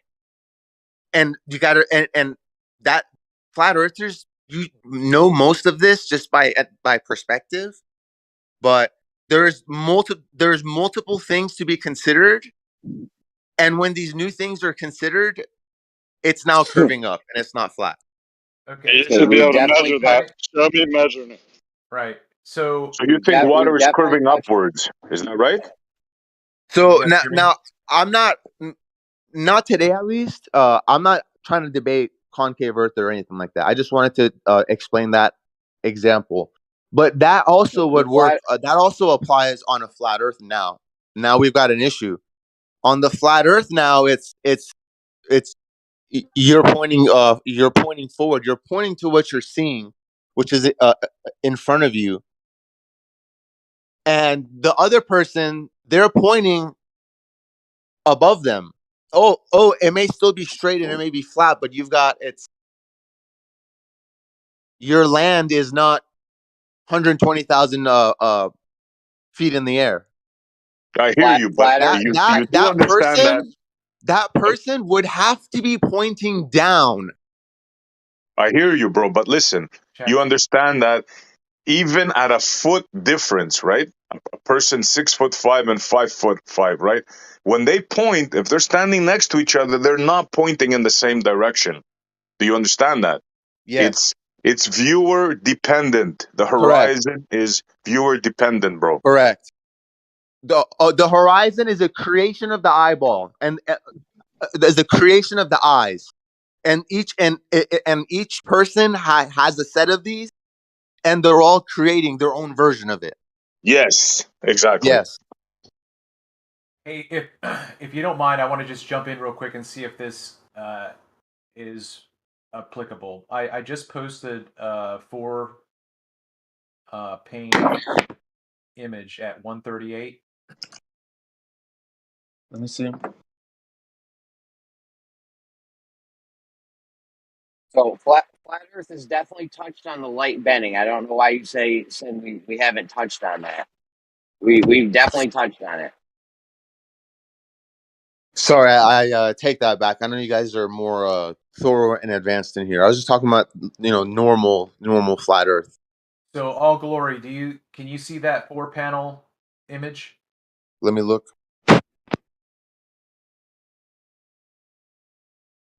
Yeah, flat earthers definitely touched upon it because light tends to bend towards a colder medium. Light does not bend. That's anywhere. It doesn't bend. Okay, Where'd you post it? All right, sure, man. Oh, you know what? I put it in the wrong. It can't be going in a straight line, dude. Did a flat earther really just say light doesn't bend? Did a lot of flat people think that. earther Hold on, let me really just explain say it like though. doesn't? Yeah, he really said it, but let me explain why you think it bends, because I'm with you, bud. So if we got two static positions, right? I'm looking at something, I don't move. The object I'm looking at doesn't move. Right? One day I can make a straight line in one angle, and then the next day or a week later, I can change my angle to it. So it's like not taking the same path. You know what I'm saying, Essie? So the light's not taking a different path, but it's not affected by I just said it is temperature. taking a different path. Yeah, I know. So, okay, I'm trying to understand what you're saying. So it's taking a different path, which would indicate that it's influenced by what? I'm with you. I think it's bending. I think the light's bending, or whatever. The image Right. is being warped. Something's moving and shifting in your position. Yeah, there's a reason why the laser test was done over a frozen lake and not over any other time, because of the manipulation, because of the influence on the beam of light. Like I don't know how this is still an issue with flat earthers. It's light does bend. The only thing is it doesn't bend in the way that globe earthers are saying, with the fucking refraction bending downward into some sort of superior mirage. Show us light bending. Show us one instance of light bending. I mean, we could bring it to the oil rigs. You know, one day you look, you make a straight listen, line. guys. You make a I've straight got line at the oil rig. Oh, hold on. I've got 4 images that we can look at and discuss this very topic. So I put it in the right chat right now. All glory, it's right there at a minute or like. All right, I saw it. What am I looking at? There's four images together. I'm sorry, say that again. Is it four images put together? What are we looking at? Yeah, it's that long rectangle of 4 snapshots put side by side of the In same what target. channel is this? It's in the Livestream 1 text. Are you sure, Travis? Yeah, I Yeah, don't it's see there. anything. Yeah, it's right. Oh, there. Right, Okay, it's up a little bit. yeah, it's at 1:41 p.m. 1:41 p.m. Okay. So in all 4 of these images, it's the same target, and my setup is the same setup. It's right on the shoreline at about 60 inches off the water. So this target, thankfully, has that antenna on the upper left corner. And when I lined up these images, and they're all the same focal length, okay? They're all the same focal length. Okay. So for all intents and purposes, you could draw a straight line from the top of that antenna all the way across, because I tried to orient it that way, okay? Okay. Now, if I tried to orient the shoreline with itself in each of these images, that antenna would be fluctuating up and down, zigzag, boom, boom, boom, up and down. So nothing in all 4 of these images is going to match up. If I try to line up anything else, everything else is going to be Yes. okay, great. So the third image from the left, 1, 2, 3, that has the text in it. This is a We boat see the dock. no curvature. We see that building on the ground clearly. Correct. That rectangle that I have there is a boat dock right there. Okay, so that's right on the water, right on the shoreline. Okay. Now, that yellow line that goes across right there is the designation for where the mirage in the 4th image stretches out. Okay. Yeah. Now, if you go to the right of that building, that boat dock and that pavilion are gone. Yeah. Okay. But if you go to the second image, you'll notice that you can see the house, you can see the top of the pavilion, but the compression is such that if you didn't know what you were looking at, you'd be like, I don't know what's there at the shoreline. I can't tell, right? Blah, blah, blah. So, but the other thing that you have to realize as well is, because these are all the same focal length, look at the scale of the field of view. In the second image, you have more landscape available to your field of view than in any of the other ones. So there's so many things going on. Exactly. What I wanted to point out though real quick is almost like this. What you're talking about when you are looking out at the horizon from a high elevation is much like this inferior mirage in the fourth panel on the very far right. Okay, because you can't see the shoreline. So treat the shoreline as the actual horizon. You can't see it because it's behind the atmosphere, or what I Correct. call the Correct. right. So and again, this is a bad news for downwards curving globers. however you want to point out, there's a lot of things to but what I want to also point out to you is this: the very first image is concave, if you want to consider that concave, because everything is higher than the far three images. That house is at a higher elevation. The shoreline is at a higher elevation. The water, we can see more water going into the distance. But in my opinion, this doesn't demonstrate concavity. It just demonstrates distance and perspective in an extended fashion. It's so you can see to a certain extent that the house looks more compressed and looks smaller.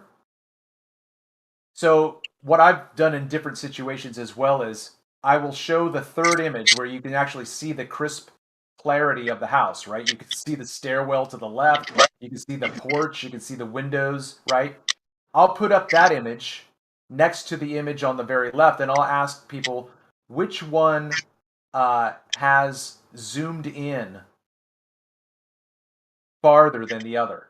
And typically they'll say the clear image because the house looks bigger. But they're both the same focal length. They've both been zoomed in to the exact same thing. But the first house looks farther away and smaller. If you have magnification in the atmosphere, which is debatable, you're gonna get shit sinking. I mean, Skiba showed us that. That's how you get a sunset on a flat Earth. That's how you get city skylines appearing lower. Right? We've all seen it. Sky But Tree did it. Skiba did it. the issue still stands from what I pointed out earlier is the person in the high altitude balloon. What they're pointing at is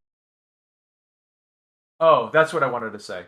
it's 120,000 feet above what the other person's pointing at. That's no, right. But that's a problem. Here's the other thing that's gonna hopefully give you pause to think. In each of these photographs, when I went out on these days, these were different days, that house was directly in front of me at the same position. I fully see the phenomena. I don't have a 100% complete I know this understanding of it. Similar effects are observable via the edges of glass. Okay, I don't know if my point was made or if it was understood. What I'm trying to say is, We'll say it. I'm trying to say it directly. I was trying to, and you interrupted me. Well, I interrupted you because I was unable to get it. So, in respect of you and your time, please get straight to it. Thank you, sir. If I went out on each of these days and pointed to this house, I would basically have the same line of my hand pointing in that direction. It would be in the same position. And yet, when you zoom in and take the photograph, all of these are in different locations. But when I look at them, it's directly in front of me. Dude, how could they be in different locations, but you're pointing in the same direction every time? It doesn't even make sense. The light, the object is where it is, and the light is being distorted by some manner from where it is, from its emission point to your eyes. Light Travis, was you hear what being I said? distorted, but light doesn't get influenced or affected or manipulated. Wow, that is magical. I I wasn't the kind one of that Travis, heard. said that. Control did you hear what I yourself. said, Travis? Well, kind of, Jeremy. Both of you guys are talk at the same time. I think you said How it. could the house? Yeah, Yeah, how could the house be moving in different positions, but you're pointing in the same direction? I know, Yep. man. Listen. That's where you would have to go out and make these observations yourself to see it. But here's what I'm going to say is that and I started to do this, and I've got to just take the time to go back and find the images. If I opened up my camera and set it to what I can see with my naked eye and took a snapshot, it would be zoomed out, so everything would be removed to the background. It would be zoomed out, and that would be at my eye level. And if I did that on each of these 4 days, if I took it zoomed out, let's say at 50 millimeters, my prediction is that if I lined up those 4 images, they would all line up symmetrical straight across. But when I zoomed in, they wouldn't be lined up. Yes. The apparent horizon is shifting, is deviating. The light from where it's at to your eyes, due to various conditions, are changing. The house is still there. What is this? What is this you've had that we failed to understand from your explanation? What are we missing here? I don't know that you're missing anything. I've tried to say what I wanted to say based on some of the things you brought up. So, well, thanks for sharing this. It's very very well done. I like the way you lined everything up. I'm gonna save it. I think it'll be useful. So thank you very much. you're welcome. Cheers, man. If you're So interested as far as the light, just real quick, if you're interested in anything else, I'll post my my YouTube channel. Sorry, go ahead, Jeremy. As far as the light not bending, you can call it what you want, but we know that the light's not taking the same path every time, because one day you can point to something, right? And then far off in the distance, maybe the next day or the next week, you're not going to be pointing in the same direction, right? You'll be pointing in a different direction, higher, lower. So the light's not taking the same path every time. Whatever you want to call it, bending, I don't know, whatever. But we know that it's not just going in a continual straight line nonstop, because it's in different positions. You got to make different angles to objects in the distance, static objects that don't move if you don't move. So, Yeah, so I was wondering. I think that a lot of the criticisms that you have, Jeremy, would be addressed and more easily understood if you were able to go out and start making these kinds of observations. Bro, I don't need to do. The observations are there. You can do it with the oil rigs. You can use the oil rigs for this. The example I gave earlier with the high altitude balloon and what they're pointing to and stuff. So clearly it's an issue for the globe, and we already eliminated that. Now, when you factor in flat Earth, the observer at the beach would point in front of them because the Earth is flat. The observer up in the stratosphere would be pointing in front of them because that's what they're seeing. If you step back, like we did on the Glober one, to easily eliminate it, you step back and you look at it. Sure, they're pointing in the same coordinate. They're pointing in the same direction, but one is 120,000 feet above the other one. Hold on a second. Are you And that's the saying that the problem. guy in the stratosphere is pointing straight at the mountain? Is that what No, you're it's saying? not. It's not directly straight. There will be a slight angle down, or whatever you want to call it. Not a slight. It's Not a not a slight lot. angle. It's not a lot. The horizon is rises on up pretty much all the way up. It's not a lot. Dude, you got to have a look at some high altitude balloon. Have you seen Dwayne Kellum? I don't think there's a person in the world that has more collections of such videos than me right now. And you're saying at that altitude, you're not pointing down at the mountain? Oh, sorry. I was saying just the horizon, the cut where the sky and the land meet Oh, visually. the horizon. Oh, okay, Yeah, my yeah, bad. yeah. Yeah. Yeah, Okay. okay. Slightly down. Yes, right. Yeah, but it's just straightforward. If you look back, it almost is kind of like a problem. But when you look at the concave one, the person on the ground would be pointing up. The person up in the high altitude will be pointing in front of them, and those two angles meet. There's the Okay, so only what point option are where you those two trying to make? angles meet. What's your point here? Trying to get a. That's just it. That's just the only two option where those two angles meet. Where the we can point to things, and others can look what we're pointing at and point relatively there too.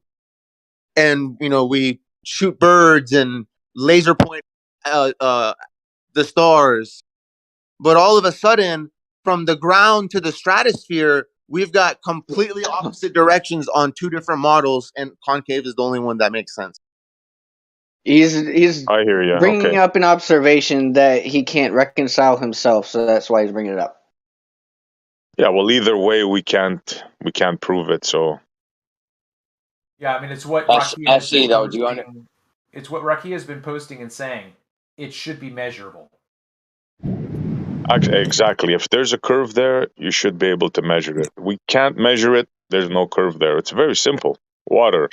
I mean, there's really nothing to argue about here. But the globers have some measurement that they're doing for the curvature, and it seems it seems to work, at least from the observer's point to the point of the curvature. Now, what we see behind it and more land and things not being dipped as much as they should be given the glober math, I agree with that. That's an issue.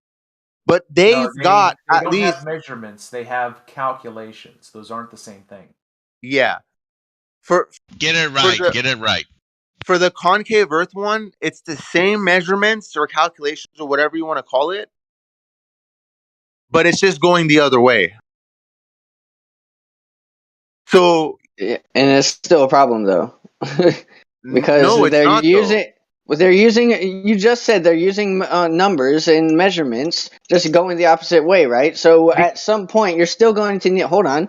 At some point, you're still going to need those numbers and those measurements. However, which way you do it, inverse, regular, linear, nonlinear, doesn't fucking matter. You're going to need to reproduce those numbers in some fashion. The fact that we cannot reproduce those numbers in any fashion is a problem. Yeah, and a lot of fashions. Like a 6 feet tall observer only seeing 3.1 miles. That is the curvature rate. What? But it's up. Do that. Bro, Say we that have again. to slow What are you down for talking this about? convo because I'm listening. I'm very slow. We and us in this community tend to communicate based on things that we've said over and over again, and it almost becomes robotic. We must slow down and be present in every word. I understand that. I'm listening, but you're I think you're the one speaking like much faster than your meaning. Yeah. Okay, so explain what you were just saying again. With an observer you said an observer at a certain height will still see some delineation of the horizon, and then somehow that still matches up with curvature math. Yes, it was something to that effect. Go ahead, I'm listening. That's the curvature right there. What? Okay, at what observer height would you need to be? Whatever observer height you want to give it. And you're still going to see a you're going to proportionate amount of curvature. You're going to see until you don't see, and what you don't see is hidden behind the curve from the given observer's altitude. Why is it curvature that's hiding whatever you can't see? I have to show you a diagram. Fair enough. Because inside of a concave Earth, you'd think like you'd have to see the whole thing curving up like Halo. It's not like that. No, never thought that. When you're inside of the bowl, you're only gonna see up to your altitude say you're inside of the curve of a circle, go up Yeah, a little I bit and draw understand. a straight horizontal line. And when it hits the other side of the bowls, that's as far as you're gonna see. And your Right. Okay, eye, I understand. the way your eye works is it creates your field of vision where half of it, the bottom half is the ground, and that's gonna rise on up. But when you look up, change your angle of view, line of sight being horizontal, you go above horizontal, you would see more land above you. That's not what we're observing. No, that's not how the eye works. It's Absolutely. You can we tilt think that you that's can how move we see your head up. reality. That's not how we see reality. Your Dude. reality is your eye creates a custom the image you're seeing has been curated by your eye in the form of reflections and refractions and Yeah, splitting but of light you're all acting going like on in you your can't brain. move your head up and down to see at different Okay. angles. Well, you know, your eyes are also it's a different topic. This concave Earth is not intuitive and is not easy to understand. So let's just stick to our point, so we don't deviate from that.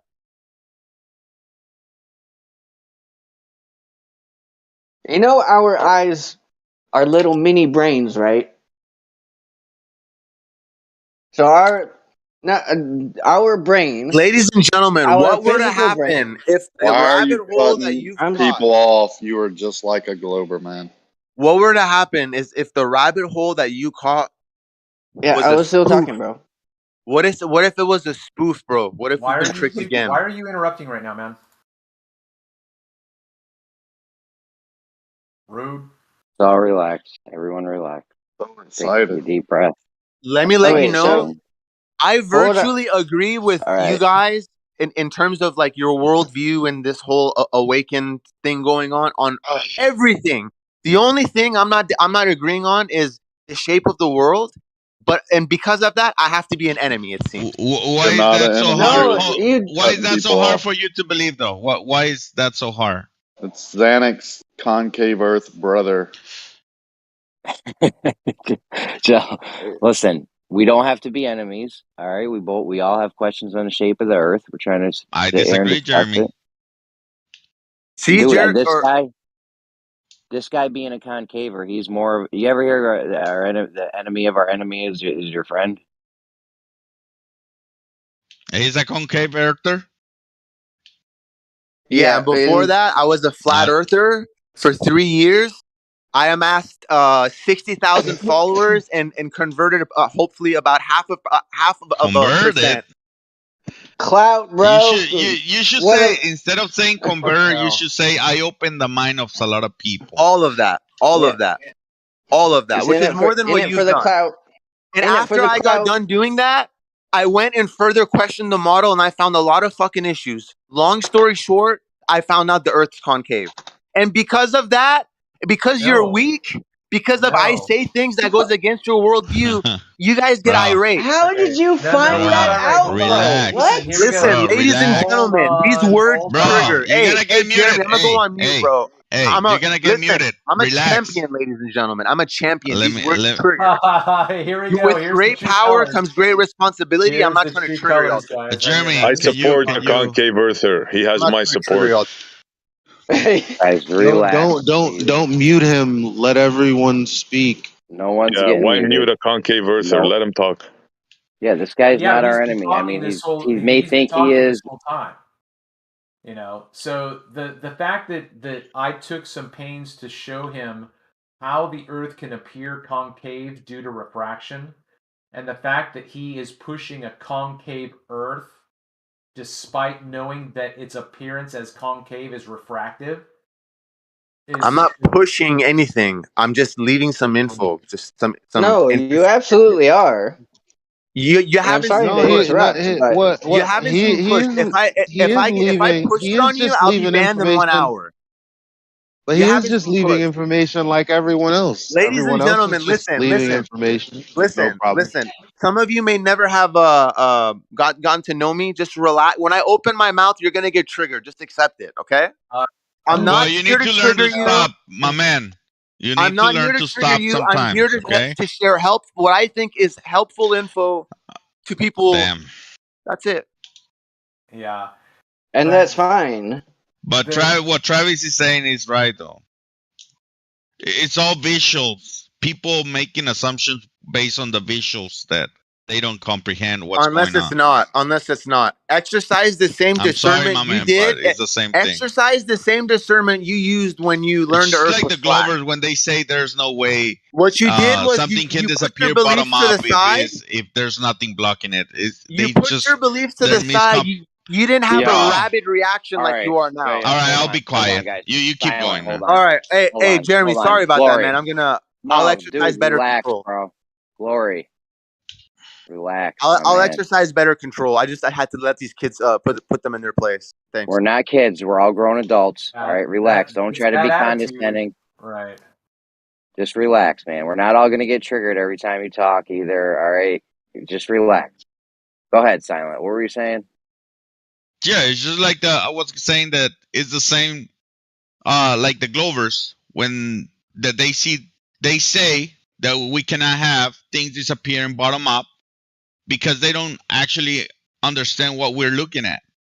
That's the whole problem. And the same, I guess, with this guy with the concave is because they misunderstand what they're seeing, the optical illusions that we see. That's it.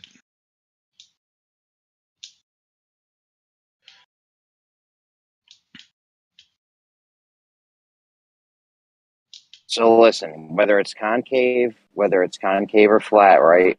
We both got us and this concave guy. We both got the light bending in the opposite directions, the direction that the Globers say it is, or whatever. We're saying opposite things happening. They're saying we're seeing it higher. They're saying we're seeing it higher. We say we see it lower. Right? I'm telling you, this guy's not our enemy. He's got the same thing happening in the atmosphere that we do. Basically, he just has it happening more. Yeah, I never considered any concave earther an enemy. It was really strange that he would consider himself an enemy. Like, I guess I have to consider myself an enemy. Why would you have to do that, man? Like, we're both enemies. trying. Yeah, and especially if you're just advocating for science, in itself, you're not an enemy to anyone. You're just trying to figure out what your reality around you it is. And what I've come to realize is I cannot, no one can prove a large scale reality. So what we're doing is we're basically trying to argue what our small scale subjective ass reality is, because once you get beyond a certain scale, you have to invoke some sort of theoretical physics or concept. And I'm not about that. So the only thing that I can manipulate is very small scale around me. It's just what I can see. What I can manipulate around me. I can't manipulate the weather too much. So the the small scale around you that you can demonstrably prove is very, very small. And so for us to argue like beyond what we can manipulate is you got to realize that you got to come from a place of humility if you're going to do that. Tell that to the You're Glovers, my automatically man. wrong.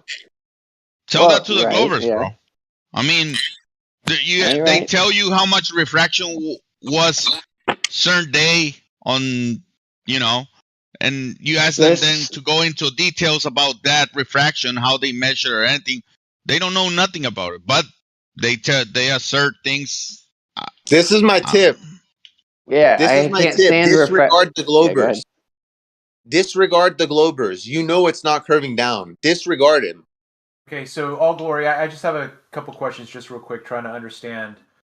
Oh shit. You could DM it to me, and I'll see if I can send you some info. No. I'm not in a mood right now to answer questions. I'm gonna get pissed. People are gonna get triggered. It's not gonna happen right now. If your question is real, please DM me. I will get back to you. No. Wow. No one's triggered, dude. Who was that? Who was that? May I ask who that was that asked? That was Travis. I'm your Copernicus.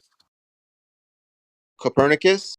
And when I asked you to DM me, you didn't like that? You said wow? No. I said, that was me. No. Okay, It was the apologies. very All right, last. thanks. It was Yeah, the very DM me. I last. got you. Yeah.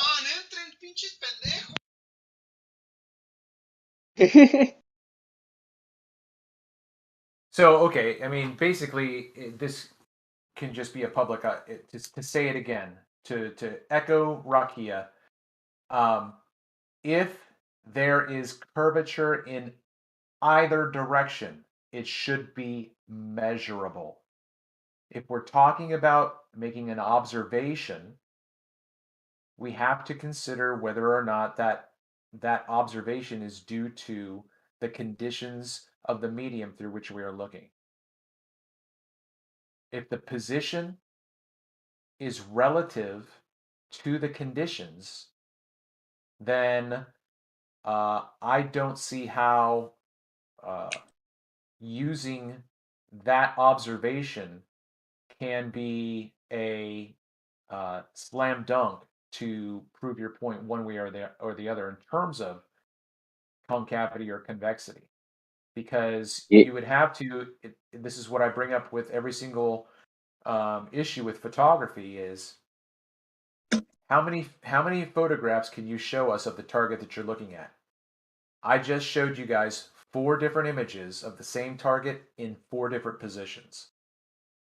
Yeah, you know what? None of these observations are going to be a slam dunk, except there is one observation that you could do that would be a huge help. That's proving the magnification thing that we talk about. You know what I'm saying? If you show that, What's the focal length magnification and thing? same. The target. There's a lot of us that think there's a lot of us that think being larger in one image than in another. with the same settings. Oh, you show that, you're going to be a fucking hero. At the same time or different times during the day? Different. You can't Don't do matter. it. It doesn't matter what time, as long as you're at the same position with the same camera settings. You show the magnification happening, and you'll have something there. Does this magnification happen above the horizon or below the horizon? Just in the How atmosphere. would you see it if it's below the horizon? Right. In the atmosphere. In the atmosphere, it's fine. It's fine. It's fine. Just in the atmosphere when you're looking at things, there might be some slight magnification or something. Anyone that shows that, I know you claim that you have it, Travis, but we need the raw data from the photos saying they were the same focal length or same zoom or whatever. I don't know. I brought your shit to the Globers before, and they were asking me for more detailed information on it. Yeah, I know it's in a video somewhere that I've done, but I don't label them Like all. they don't trust you. They say you don't know how cameras work. You know what I'm saying?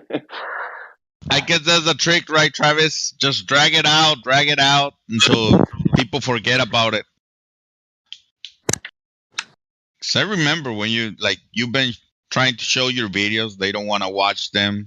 Like they're not interested on actually research.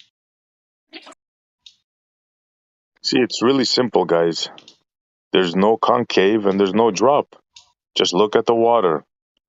There's no argument here. It's concave, bro. Wait till you guys learn concave. It's so fucking interesting because then you can start working with the whole universe. The whole now thing. that you're commenting, do you have any personal photographs that you have that you would like to present your position? I don't for have a concavity? photo posting access, so I can't do that right now. Okay, but have you taken photographs of one? I'll give it to you. Hold on. I've got basically it's like this. You remember Globers? Globers, you and Globers are looking at the same thing, but you've got a layer of like invisible formation that it's like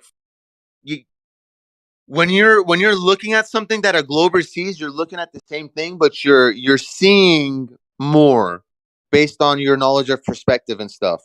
What I'm seeing is that same thing. I'm seeing more, and I don't have a way of like showing that to you right now.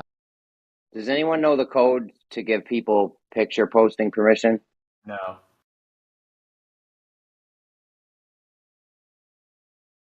So just DM it to someone. They have to be live stream verified, right?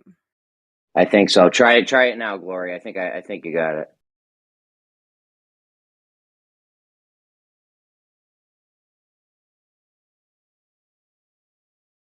Yeah. You got it? You good? Yeah. I'm about to send. All right, nice.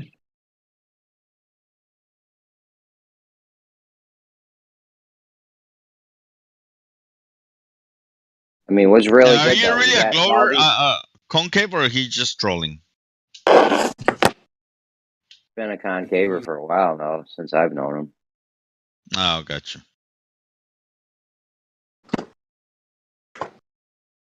I mean, The thing seriously, is that all these.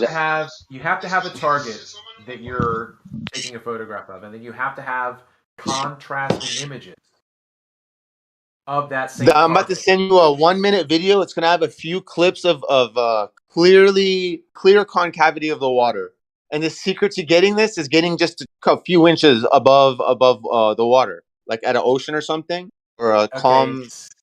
Okay, so that image right there, I know already is Heath Carmody. That image with the hand going into the water is Heath Carmody. He's up in Canada. He and I have talked many times. Again, you're looking at a single image and you're interpreting it as concave. Brother, I'm not here to debate. I'm just here to drop seeds. Just take what you can and just spare yourself, I'm please. trying to give you I'm feedback. pretty advanced in this, man. Imagine understand. Kosho like ×3, basically. Yeah, it is I what it is. understand. It sounds like you're not willing to consider. Let me ask you this question just real quick. Is it possible that your opinion that the Earth is concave can be due to refraction? No. Oh my god, that's just No. perspective, man. Holy No, shit. he said no. So there's no way to have an honest conversation with this guy. You're the one. You're absolutely convinced that you have the truth, and you're absolutely convinced that you've got the truth. There's nothing I can do to change that. You know that quote? It's easier to fool a man than to convince him he's been fooled. You're the next level up from that right now. I can't. I take a position of humility. I don't believe that I have a correct. I don't know anything. That's my position. As a flat earther, though, you do. No, I'm not. That's the thing. I'm not a flat earther. I'm not a flat earther because I can't. Well, I mean, okay. I say that if I were to quickly give my what I believe to someone, I would say flat earther, just because that would be the quickest way to understand someone's position, right? That's why when I say my faith is Hindu, because that's the closest to what my actual faith is. That's why I just cut through the bullshit and say, yeah, I'm Hindu, because that's the easiest thing for someone to understand what my beliefs are. But what I'm saying is you can't just say for absolute certain what the earth is one way or the other. You got to take a position of humility, because every one of us could be wrong. Every one of us. So why are you saying, yes, I'm absolutely certain, yes, this is absolutely for sure what it is? Sanic, bro. And you say that again? Again, so real quick, I say not Sanic. Sanic can't be wrong. Yeah, all glory. So again, the video that you posted, the bottom video is from Heath Carmody. Did Heath Carmody make the suggestion in his video that he has proof of concavity? Do you see the upwards curving of the water in the video? No, I see the extension of the water in the distance. You see a dip in the water prior to the horizon. You see a dip in the water from the location of the recorder to the end point of the horizon. You see a dip in the water. That's called concavity. That is called an upwards curve. No, that's perspective. You would get the same. That's great. It's just perspective, okay. Exactly. You would. I agree with you wanting to call it that and me wanting to call it something else. That's great. Okay, all glory. I'm going to say this again, just like I said it to Jeremy. Begging, Jeremy, bud. If these guys get triggered, it's not going to be my fault. Okay, I'm trying not to interrupt you. However, you have. You're begging me. You're begging me. No one's glory. No one's triggered. Relax. Let Travis speak his piece. Go ahead, Travis. Yeah, just be a little bit less combative, glory. Like you've got some. I can feel everyone's energy. I know your intention. No, Your glory, outside sugarcoating of your glory, voice isn't This isn't guy hiding is your intention. I know your intention. glory. absolutely a Just be a treat. Hey, little. I'll be back, ladies and gentlemen. This is No, a please rare don't. affair. I'll be back. No, please don't. Oh, damn. Yeah, it's not difficult, guys. It's not difficult. Again, Wow. the image Ev, that he has here that he posted at 2:17. Okay, you have this video from Heath Carmody. Heath will tell you the exact same thing. He can take 4 different shots of the exact same target from the exact same observer height, and it's going to appear in a different position each time. So which one's concave?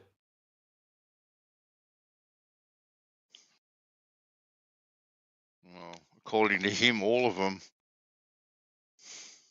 Yeah, except for when you have that target lower than another image, which is what I showed earlier. I had 4 panels, and I showed the target being lower in certain panels than others when I matched up the height of the control.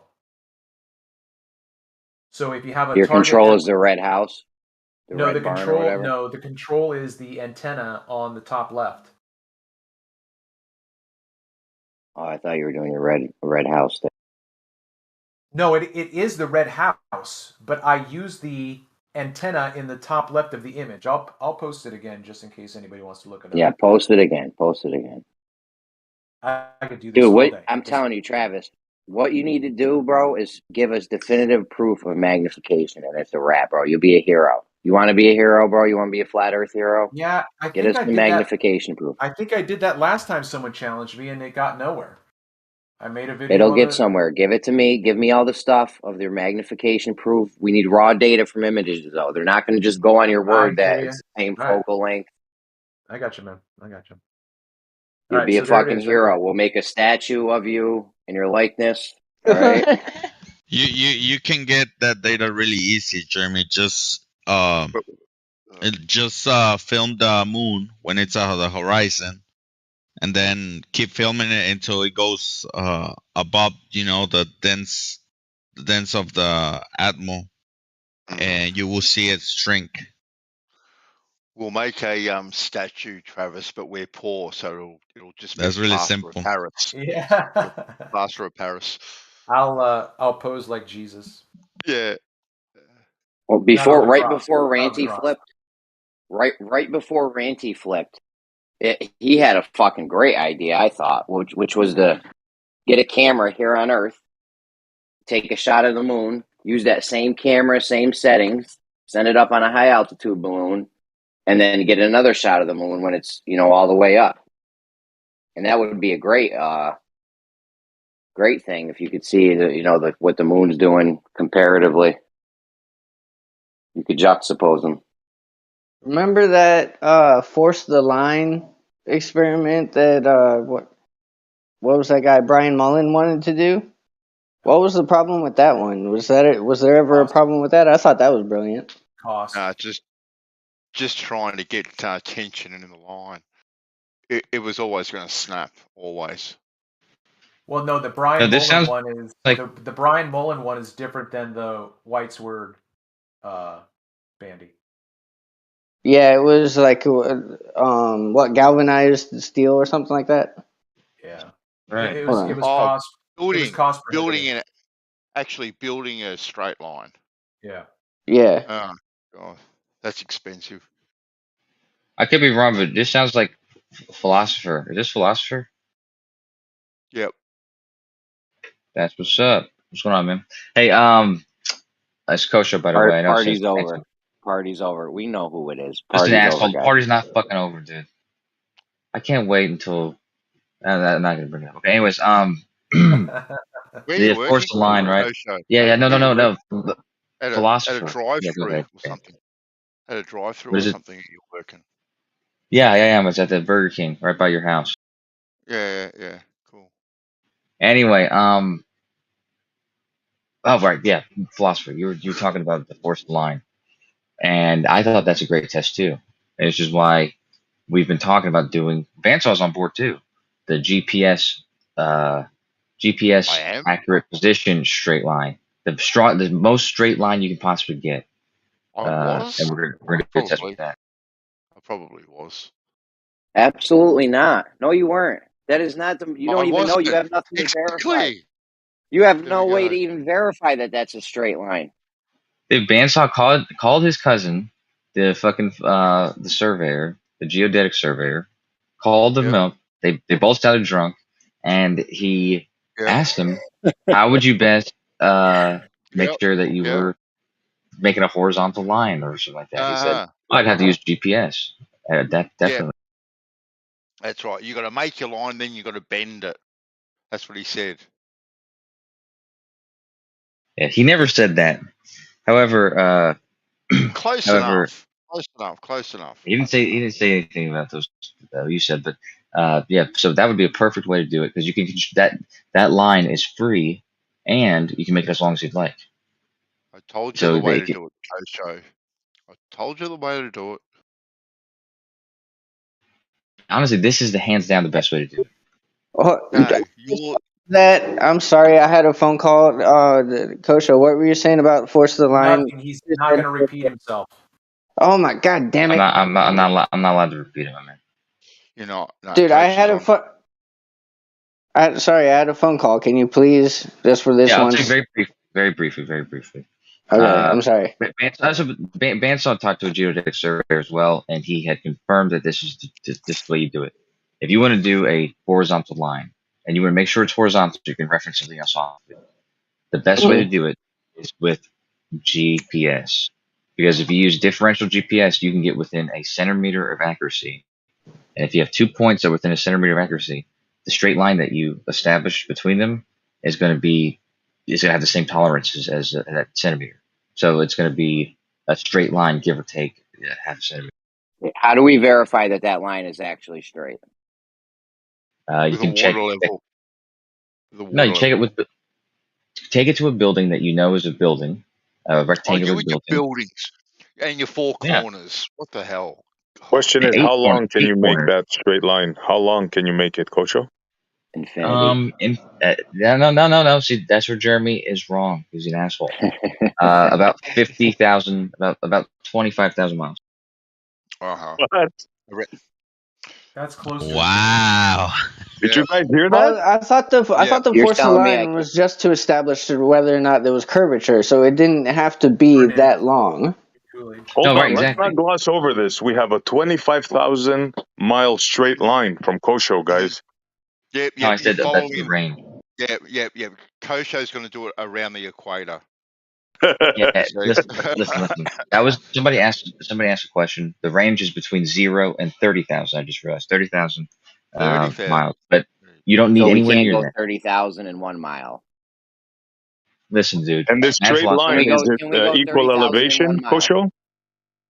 You guys are all Kosho, jerks, man. is the straight line equal elevation? The 25,000 No. mile line? Yeah, but that's what you'd be testing. It doesn't have to be. The straight line can be oriented any way that you'd like. So in our case, we would probably want to establish it horizontal at one position, and we want to establish it horizontal at another position. And So there's deviation from horizontal in this 25,000 mile straight line. That's what you would be testing, dude. That's what you'd be testing. I'm You would make a asking. straight line, and you would make a again, straight though, line, and you would reference the surface. The definitive arbiter in this is mathematics. Why? So hold on a Because second. Can we make them? You're using a program. You don't have to use any programs. Can we make the line 30,000 in 1 mile? Listen, dude. Remember earlier when I said Bandsaw that you could be Jeremy's uncle? You guys do the same. You guys get off on the same. I'm just saying. I don't know where you got. But he this has a point, arbitrary- Kosho. He has a point, Jeremy. Get this arbitrary 30,000 mile long. And do you know how high in the air? If it is a globe, you know how high in the air you're going to be at one end of the line. How are we going to get up there? A ladder.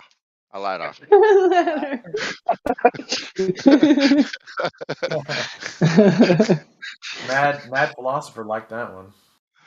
We can make a Kosho elevator. You know, they want to make an elevator to space, right? They were actually saying stupidities in that. Yeah, they're really that's not a stupid idea. And Gem Panda's server, I had argued that you could make a ladder, a rope ladder to the moon.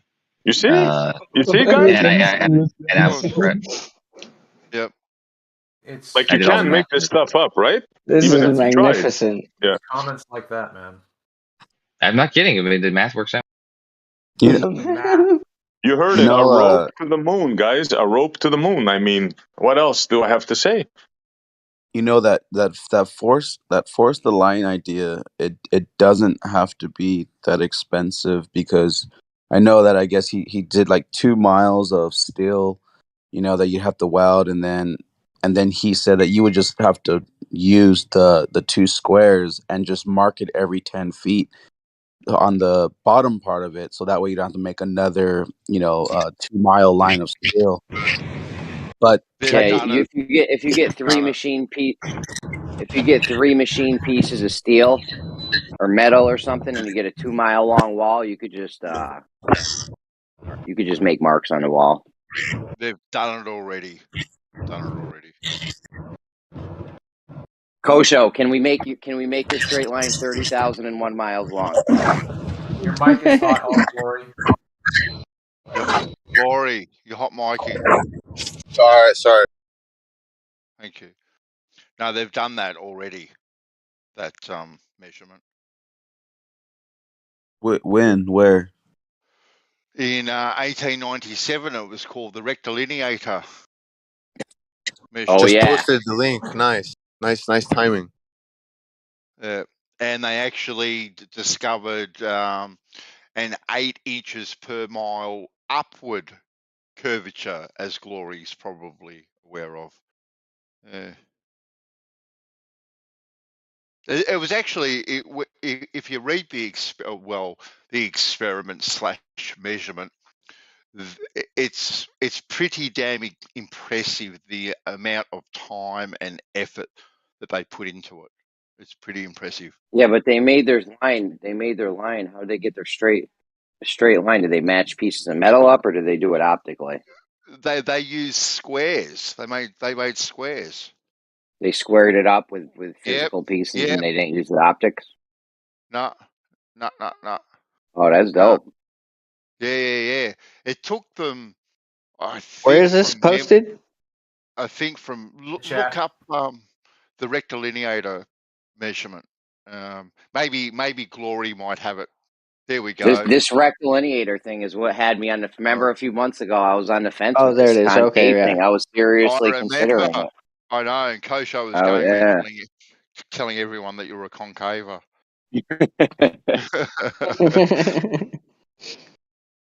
Crazy.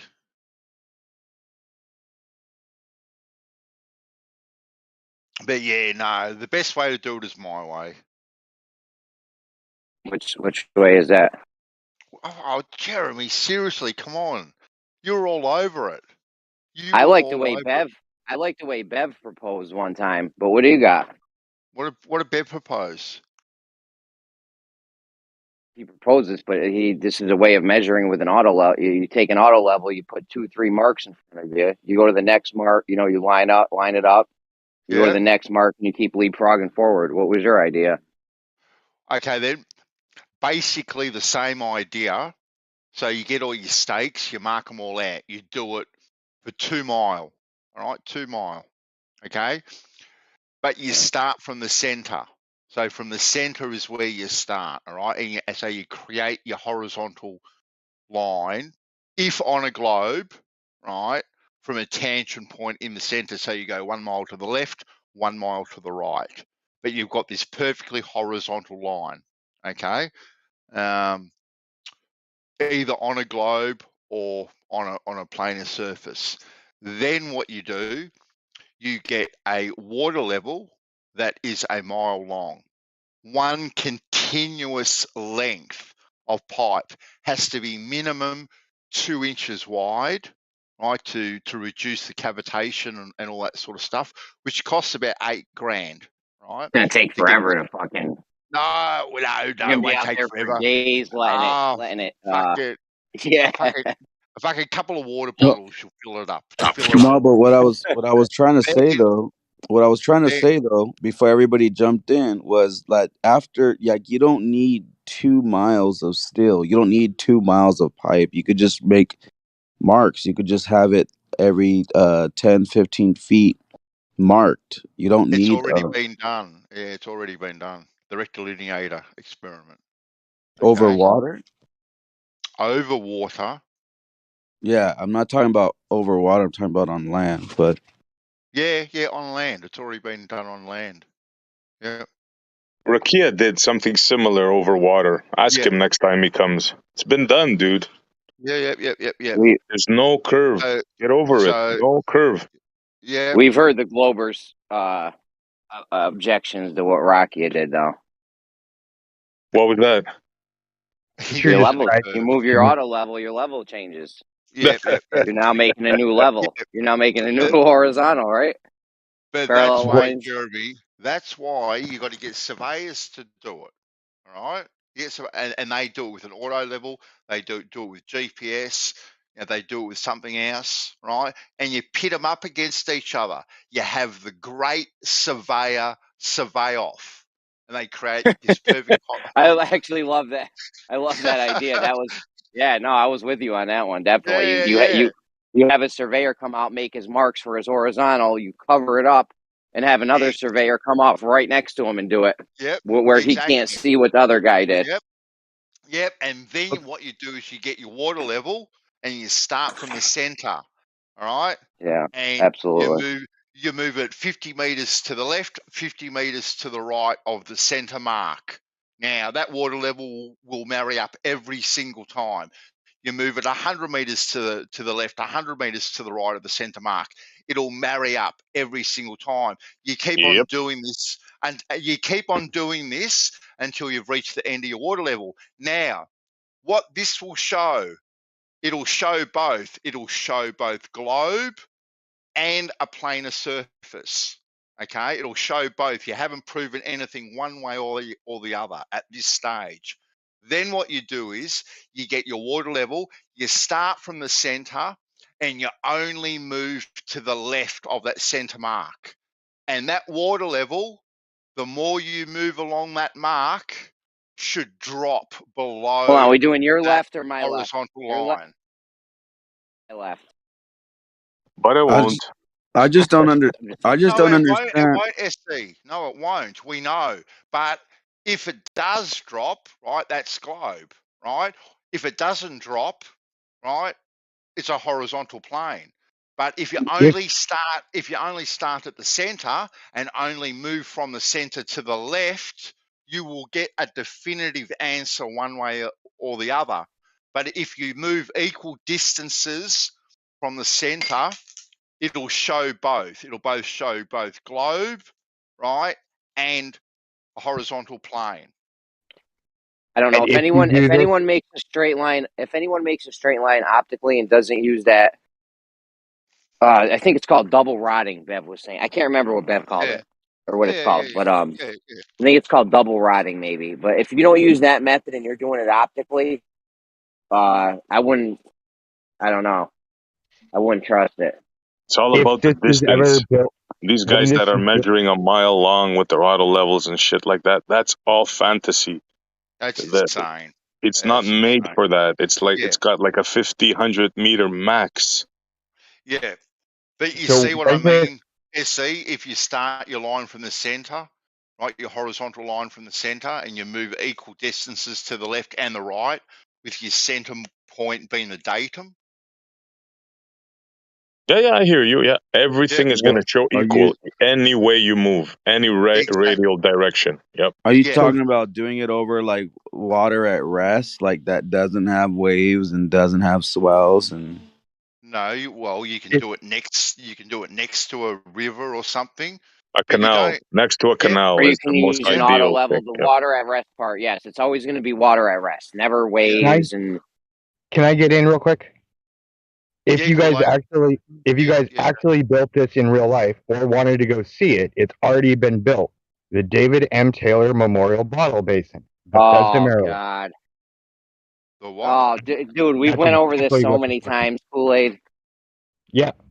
And it's still what you're talking about, so it's still valid, and it's about boats, so I win. No, I What's haven't. this fantasy head? What? What's this? What are you? That was good. What are you That was talking good. about, Kool-Aid? What's this thing you're talking about? Here we go again. He's got bendy Okay, water. Let's hear sorry. it. You got bendy water? I'll drop it.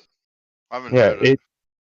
it's the model basin that the U.S. Navy has tested all ships in since World War II during its construction. It finished in World War II. They started construction into World War One. They actually had to come up with new manufacturing techniques in order to have the straightest and most level rail that has ever been constructed. And by level, they mean following the curvature of the Earth. This rail actually has a curve in it, and every point you measure, it is equal distance from the top of the rail to the unrestrained surface of water. Really? Really? So you can show the curve there. So Water they curving. curve the steel. That's I don't know. That's pretty. Just wait till you get into this a little bit more, and you'll see what the issues are. It's the first time I hear this, Jeremy. Yeah, We have go ahead. actual I'll let curve you go here. over it with them. So, did they build this contraption using the water level as its datum? Did they build it using? I'm sorry, I don't understand the question. How'd you get your Well, baseline for the straight line? Yeah, your baseline. Like, Where'd your baseline come from? Yeah. So if this had to match the curvature of the Earth, one would presume then that it matches the surface of the water exactly. So from this rail down to the water is exactly 2 inches all the way along. So all the way along this rail, I can get my little tape measure, pull it out, and go 2 inches, bang, 2 inches, bang, 2 inches. Yep. Yeah. Okay. The numbers Why don't aren't you quite tell them right, how but long that's Why don't you exactly. tell them how long? Yeah, Bansar, you've got it exactly right. Everywhere you measure is equal distance along the entire surface of this curved rail. And we know the rail is curved because we manufactured it curved. We actually came up with brand new techniques just to manufacture it. Those techniques How are long is the documented rail? in the U.S. Those techniques are documented in the U.S. Corps of Engineers. It is on display at the Department of the Interior's headquarters, as well as the architect of the Capitol. It's Can you All post right. in their something? museum. So we Hold can on, have an guys. idea? Yo, Yeah, Google it. how long is the rail? Less than half a mile. Oh. So is it a half a mile or? Rakia, do you expect Google information to go against the globe? I don't think you're gonna find that. I could go find the exact distance, but does it really I thought matter? it was 400.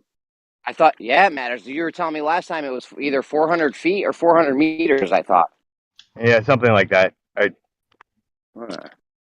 All right, and how much We have curvature curving would we? water here. This is fantastic. This is not. Yeah. This is not Post curving something, water. dude. Come on. I mean, Jeremy, stop being so skeptical. Settle down. Now, what's the name of this place again, Kool-Aid? I'm trying to Google it. Sorry, can you just repeat it? it's the David Taylor Memorial Model Okay, in David Bethesda, Maryland. Taylor Memorial. We're onto something here. Wow. Yeah. Don't get too fucking excited, guys. If you want, if you actually care about it, you can research it. Some of the best documents include where the fleet was born, and there's a documentary called "The U.S. Navy Starts Here," the birthplace of the U.S. Navy. So it's Detail a naval. If It's a naval museum. This place, is it? No, it's not. It's not a museum. This is an active test tank. Like U.S. Navy is still using this tank to this day. Now on that property, they have multiple tanks, including tanks that they can simulate waves and up to Category 4 seas in it. Okay. That's not the ones we care about. The one we care about is the old one that is buried in the basement of the David Taylor Memorial Building. I have a question. If we were to go in this tank and like, you know, submerge ourselves with our Yeah. head, you know, like you're in the water, are we going to see a hump in the middle of this tank? A rise? No, There's a dip. no, We're going to see a hump there. no. You're not gonna see anything. The numbers are too small for the human vision to be able to perceive. I've Fair been enough. in this tank. I've actually swam. That's why I was trying to get his ask him how long it was. They, Or they whatever. do Fuck it. they do I was told a 5, 3, yearly 2. test for all college kids. It's called the Human Powered Torpedo Do Test. you know if There's it's tons attached of to another documentation on YouTube, truck or if it's including been videos dropped? of the year who did it. You can actually see our torpedo go down the tank. Whatever. Yeah, but we should have a 4-inch drop on either end of this tank, correct? According to your model? I believe that sounds right. I want to say it's the north end is a little bit less because there's a tunnel that runs just below it for the subway system, and that kind of fucks up with the local gravity in that area. So it's not my quite God. perfect, but it only really affects the last 10 feet of the tank. Okay, so there's a drop on either end. Okay, this is very interesting, guys. Yeah, you can set up a sextant at one end, and you are unable to see the other end of the rail. This is also indoors, so you have climate control. You don't have to worry about all that. Did you find it, Benson? No, not yet. I keep on getting museum. I'm looking for it. Yeah, it's because it's documented in all the museums, but the actual tank is at the Naval College there in Bethesda. Okay, hold on. David Taylor water tank. I'll put water tank. See what happens. Let's see how long this thing is, and they made it curved. I mean, how did they know how to make it curved like that? That's a good question. Okay. What's the methodology they use to make it curve at the exact rate the Earth is, and then it's off in one spot of the thing? I mean, there's so many problems with this; it's unbelievable. I think it's only like 400 meters or 400 feet long. So you're not looking for 4 inches of drop. You're looking for 4 millimeters if you're lucky, or a fourth of a millimeter or something. Well, he said half a mile, so that's why I No, went it's with not the half 4. a mile. Check how long it is. It's not even close. I don't have the exact numbers pulled up in front of me right now. I don't really Not even remember. close. You're looking. Yeah, no doubt. I remember there was a 4 maybe. Okay, Bansaw's got it up. How long is the rod, Bandsaw? This curving I'm rod that they looking somehow. for it. Hold on. Jesus. Come on, let's go, man. Come on. Hold on. I'm just going to post a picture for SE. You're making me multitask. I can't believe You're on this. the clock. Let's go. Show a Take little it easy hustle. on him. He's upside down, bro. Come on. Yeah, no doubt. The blood rushing here. All the blood. Okay.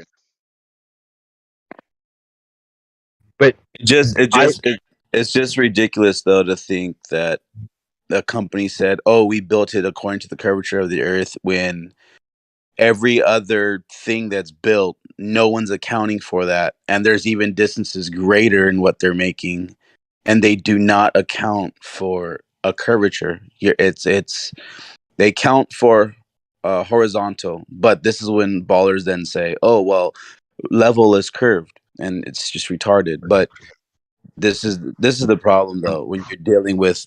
Are you trying to say this tank doesn't exist? Because I'm sorry, No. it does. No. I'm saying it is. You can't just slap on top of something we built. Oh yeah, it was built to the curvature Hey, of the Earth. why is Travis muted, guys? When there's he was hot micing.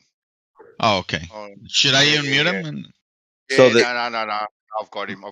So I'm not saying that the tank isn't built. Is this the one where they have to build like robotics and remote control, and they compete against each other?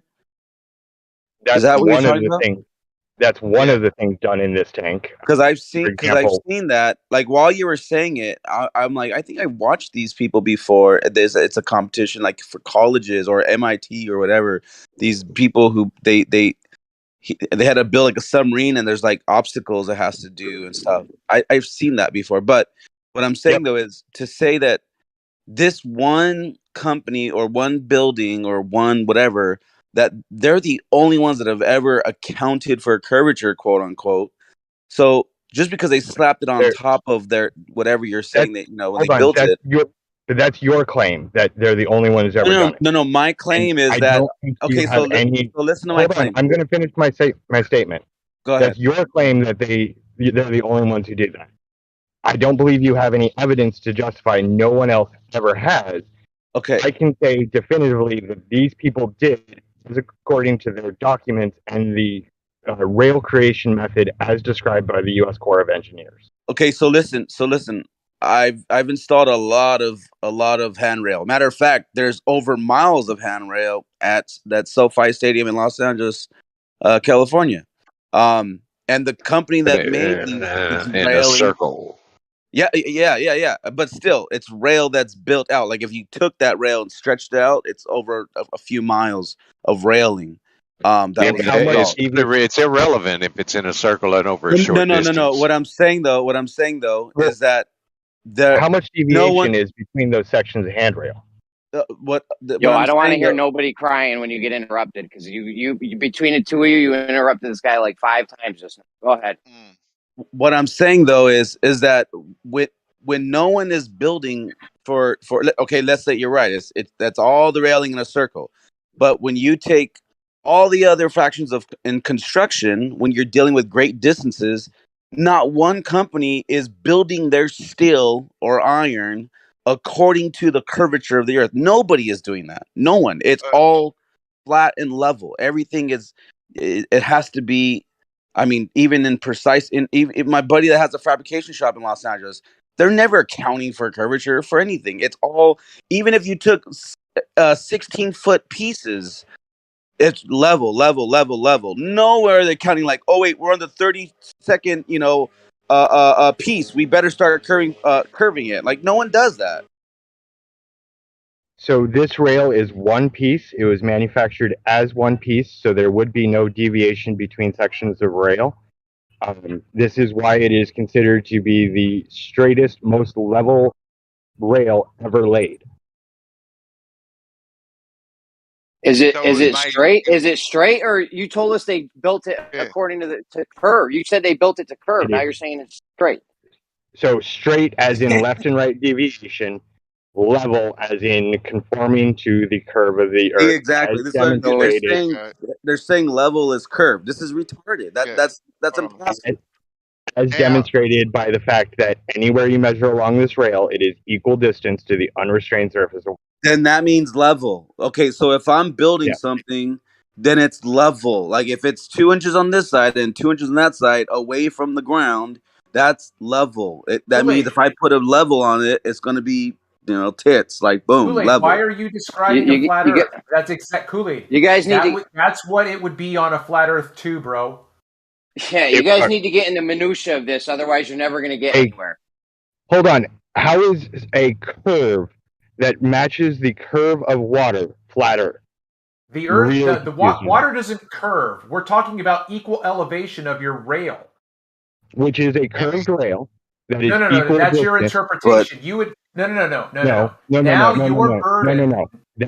your burden is to prove there is curvature there, not equal elevation. So I can do that by every 6 months during a wartime, 3 months during wartime, 6 months during peacetime. This is calibrated. We have the records of all the calibrations. We also have the exact documents on how it was built, including the brand new technique. What's calibrated? Stop. Just what's calibrated? The gantry crane to the level of the water is checked via laser. Stop. Hold on. Listen, you keep introducing terms that I'm going to ask you to define because I need to understand what you're saying, okay? Just tell me one thing. What's calibrated? The level from the gantry crane riding on the rails to the unrestrained surface of the water. Okay, stop. Okay, stop. So what I hear you saying is that you've got a ship on the water, and then there's No. some. No. No. Okay, what's the gantry crane? Where is this? The gantry crane is the crane that runs over the surface of the water and holds the model where it needs to be, whether it's a surface ship that needs to be on the surface or a submarine that needs to be subsurface. The gantry crane itself is above the water. Okay, so it's Travis, like can I save you some time? I'm gonna save you some time, Travis, so we don't Okay. have to hear all this fucking bullshit. Okay. He's saying that they calibrate it by knowing that the rod is the same length over the water in every position. So yeah, so that's the calibration, right? Is that correct, Kool-Aid? Yeah, basically. Yeah, so Yeah, again, so it's all calibrated you're by knowing doing that is it's the equal elevation. right. That's what I just said. All you're doing is proving equal elevation. That's the same. It would be the same on a flat Earth. Using a curved rail that is riding. Remember, the rail itself is curved. You guys are asking the wrong questions. Hold on, Kool-Aid. Let me help you. I'm gonna help you too. We're gonna help everyone move this along. The questions you need to be asking is, how did they know that this rail was curved at such a specific amount when they made it? That's the questions that you need to. And how do we know that it didn't warp when they put it in? There's a lot of questions about this rail that need to be getting asked. Yeah, Is it so one the way continuous rail? Yes. It's well, one it's one technically continuous rail. Technically, there's two, one on each side of the basin, but they run the length of the basin. So here we go. So just real quick. So we could do a reverse engineering, force the line by putting a piece of dental floss at the one end and then stringing it across to the other, and you're going to have a cord. Sure, Right? you're more than welcome to do that.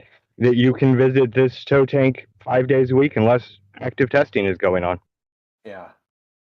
Yeah, whatever, man. I mean, You won't, if will you you? want to believe your story, go ahead. More power to you. Keep defending your ball. So they were able to construct one continuous rail, 400 yards long, right? I want to know what Fab Shop did. Matching the exact curvature of the Earth. I want to know what fabrication shop did this. Where were they at? Where are you located? Because not one fucking shop anywhere in the country are you building something that's half a mile long, or even you're 200 yards long, or whatever. You can't. It was fabricated at the U.S. Corps of Engineers forge and facility in Bethesda, Maryland. Okay. All right. That's impressive. That's impressive. The way they did it is they actually poured the rail, and then while it was still, before it cooled, they lifted up one end, allowing it to sag. Okay, but what I'm saying though is that to have a rail, okay, let's say they're at the towards the end of their first piece, because you said they did it in two pieces. No, Where one is piece on each side? Yeah. One So piece there's on two each. pieces. So, and you said they're let's say 400 yards or 400 feet, or how far is it? I don't remember. Bandy, do you actually have the exact number? It's not in the information. If you're talking about half a mile, then it's what at least 2,000 feet. Yeah, it's less than that. It's not. I'm gonna say Kool-Aid. It's 300 yards long because it's built in a 400 yard long tunnel. Okay, so let's say it's 300. Okay, so if that means something like that that. means 150 yards of one continuous piece. Now, first of all, No. We got one on the left and one on the right. Listen. There's two rails. One is on the left side of it. One is on the right side of it. They both go. So pay attention. Stop over talking because you've got this wrong. Well, hold on. You over talked me though. So hold on though. Wait, I'm going to correct what you're saying. Okay. There's two rails. They both run the length of the tunnel. They do not connect. They do not touch each other at any point.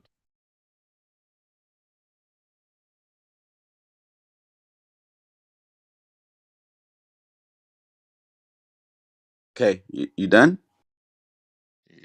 He's done. Okay. Go ahead. So you said there's two pieces of rail that aren't touching each other? So that means you're saying there's two 350 No. or or two 150. So I'm trying to. There's two 300-yard long rails, one Okay. on one side of the pool and one on the other side of the pool. Okay. So one continuous rail, 300 yards of rail. Do you understand how heavy that would be? And how to even transport one there's not one trailer that's 300 yards long where and you can't turn. You can't even go down a fucking street.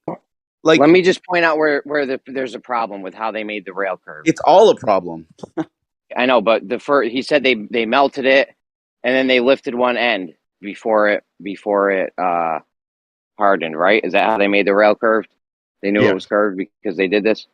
Okay, so if they wanted it to curve, they would have just poured the metal and then let it cool right where it was because it would have been conforming to the curvature of Earth. They lifted it up. They couldn't build That makes sense, right? Left platform. lane. They could not build a platform that accurate back in World War I. No, it's not about accuracy. It's about the metal conforming. Does molten metal not conform to the curvature of Earth? Right. They couldn't build a mold that Dude, I work with metal. Aluminum gutters. We get those. It comes right off a truck. They spit it out of a machine. They just have a roll of coil, whatever. But it would be similar to this. It doesn't have to even be hot. Metal, steel, whatever they made this rail out of, is actually quite malleable, even when it's in its hardened state. Something that size would definitely sag and conform or whatever. Like you'd have no way of you can't just assume that it's coming out straight or that it is straight, unless in his paradigm, it proves nothing. So like whether it's low or it's flat, it would just conform to the ground. Except it's measured. I know, exactly. Hold on a second. Go ahead, Kool-Aid. I'm next, please. Yeah, go for it. I was just pointing out that we can go to it today and measure the curve. So you measure it by checking its elevation from the water and saying that it's equal elevation at all points. It's not checking the curvature of it, first of all. Second of all, I actually had a midshipman who worked there go down and do the measurement of the rail itself. I presented it to a group of people. They did the normal dismiss out of hand, even though. Can I ask how we made? Can I just interrupt real quick and ask how we made the measurement? What measurement exactly are we looking at? He made a sagitta measurement and filmed the entire thing for us. So he made a straight line that was as long as this line, as long as the rod. Right.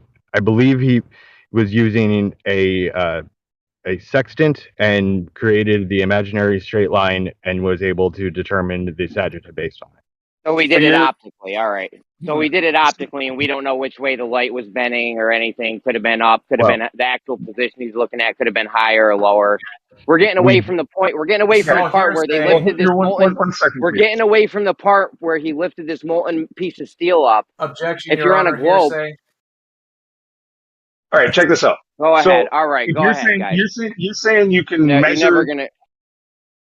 This rail, it conforms to the curvature of the Earth, or it curves at the same rate as the Earth. That's your argument, right? That's what it says. So you went there and somebody can go there and measure the curve of this rail. Why are we measuring a rail and not the Earth? First of all, where did they make a rail like that one for? Yeah, it's all sleight of hand. It's right along the shoreline. Why not just measure the water? Here's what I think happened.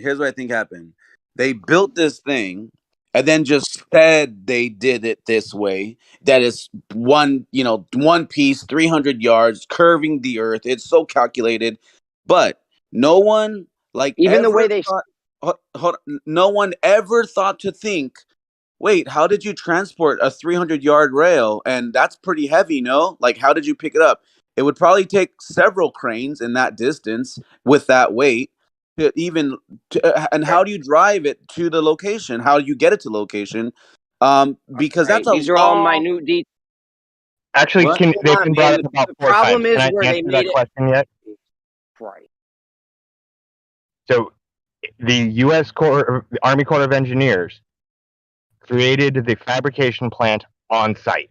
They only had to move it a few hundred yards. They made a fabrication site a quarter mile long on site. I'd like to see that. Laterally. Show us proof of this. Yeah. This I is would just like listen. The problem with this is construction of the ISS. Okay. no, the problem with this is that they have this molten iron, this molten metal that's obviously going to be conforming to the curvature of Earth if it's curving, and then they lifted it up to make sure it was curving to the curvature of Earth. That doesn't even make sense. Left lane knows it. You're absolutely right. If your Earth is curving, right, they should have just poured it, and it would have conformed on its own. You're absolutely That's right. This is all gibberish. That's a major fucking problem for this whole thing. Yeah, you want that's to, an Achilles heel right there. And I just want to make mention too that it's not even about the curving of the rail. You would have to have the bottom of the water tank curving to actually get your stupid curve measurement to be that. I don't. There's so many problems in this. It's amazing that grown people are believing this nonsense story. Oh, the Army Corps engineers built this thing. Think about it. If the water's curving to the Earth, then that means the tank had to be built that way, not the fucking top rail. Because if you just built the tank with the curve, because then you could get your fake water curving because somehow sea level is curved. I don't know, man. You guys are missing an important point. They use spirit levels to level the ground and everything. Water levels, and every vertical that they measure is goes to the center of the Earth. So over time, it builds a curve, the curve of the Earth. They have created an unfalsifiable model. It's all bullshit. They don't realize. It's completely fucking. I'm really Just for the interested in record- just for Apocryphon the telling record, us more according- about the fake water that these boats are tested in every single day. Go ahead, tell me more about the fake water. According to Icon Science, that if it can't be tested or falsified, it ain't science. Okay, can we address the point though where they had this molten metal conforming to the surface of Earth, and then they lifted it up on one end to make sure that it was conforming to the surface of Earth? That doesn't even make sense. It's incoherent gibberish. Just a quick question. What's the measurements of that railing? Just like on a foot side of it. Why are you doing this, bro? Let him address my point. Well, okay, you're right. After he could address that, I'm trying to figure out the weight of this rail. So I need to know the dimensions. Yo, you're next, my man. You're next. Okay. Just let him address this shit, because this shit don't make no sense. I agree. Holy shit, bro. It wasn't molten when they picked it up. It just wasn't fully cooled, meaning it still had elasticity and it was able to conform to the forces acting on it, i.e. gravity. Okay, and they lifted it up on one end, but right? I told you. And they lifted it up on... Hold on, man. So this thing was conforming to the curvature of Earth when it was molten. No, it wasn't not conforming to the... No. They did not have the capability. So they did not have the capability of pouring a mold with the exact tolerances that were required for these rails. That's why they had to go through this extra procedure, as demonstrated and documented in the U.S. Corps of Engineers manual on... Sorry. Really, guys, can we just pretend we're adults for like 15 seconds? Listen, I'm sorry. I was premature ejaculation. I couldn't help myself. This is so stupid. Come on, Kool-Aid. We're never going to get through this. Go ahead, Kool-Aid. Come on, man. Yep. Yeah, so you can look at all the history and how they did it. It doesn't change the fact it's there. They use it every day. Okay. You can go visit it if you want. No. I'm sorry it hurts your fantasy. But what is it called again? Guys, let me. He's trying to derail off of this. How they knew it was curved and straight. I'm done. You guys have fun. I'm not going to get over the top every single time. Come on, guys.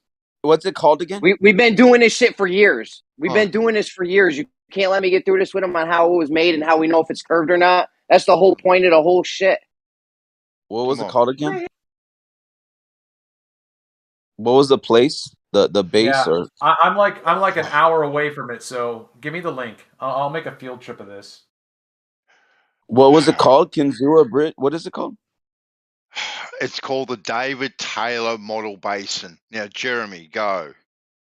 Come on, get everyone. Just let Jeremy and Kool-Aid go at it. 3 minutes, man. Three minutes. It's hard enough with the Globers. If we got our own people doing it, it makes it even more difficult. It makes it impossible.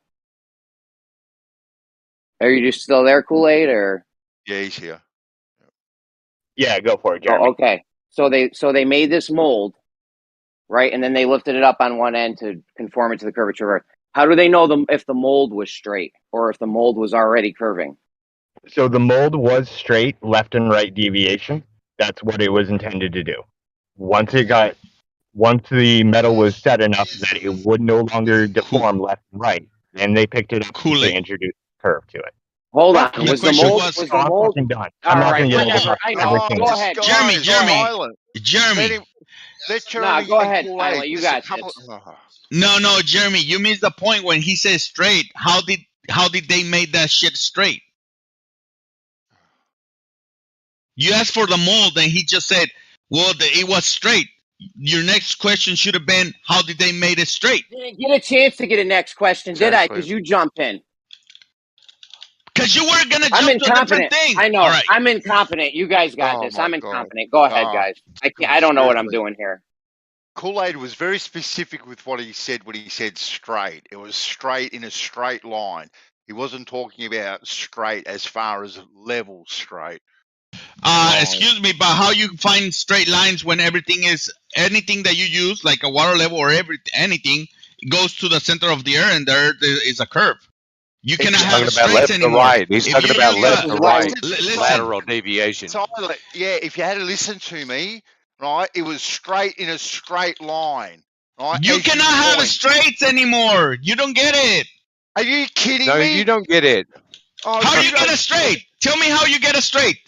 You pull a bloody string line. That's how you do it. How do you get it? You pull a string line. It's silent. We're talking about left to right deviation, not the surface, not across the surface, but left to right. This is why we never get anywhere. Shit right here is why we never get anywhere, guys. That's insane. He was very specific with what he said when he said straight. Very specific. And I was about to go in and double check just to make sure, but I never. Kool-Aid, you still there? No, I don't. You know what? Let's drop down to live stream too. All right.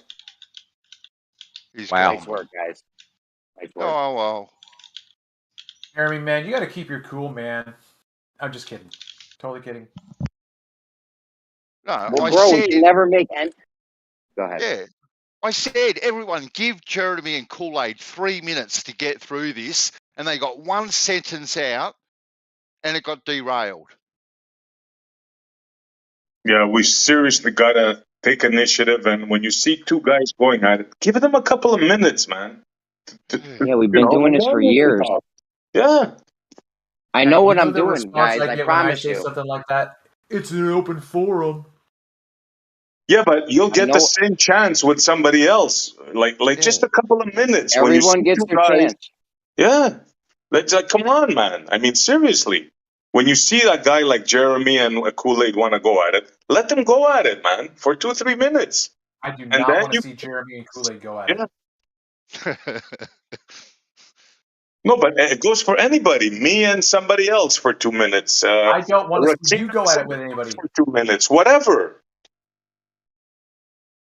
I know we all want to jump in. We all have ideas, Yeah, but you're then right. we'll get I nowhere. apologize, Jeremy. I jumped. It's fine. That was it's my fine. fault. I do it too. I do it sometimes too to you guys. Everybody because does I'm all it. antsy and fancy. Yeah. Just to let you guys know, due to COVID-19 pandemic, all public tours have been temporarily canceled until further notice. Is that a reason? Yeah. I dare you to go down there, Travis, with your builder's line, okay, and snap a line. Attach it to one rail and just walk along with your builder's line and pull it taut. Well, it says tours. It says public tours, so I wonder if you could go in without a tour. I mean, you guys were asking good questions about when they moved it and did it settle and all that, but we're not even past the point of them if they knew, how did they know their line was curving or straight to begin with to know that they had to lift it up on one end? You know what I'm saying?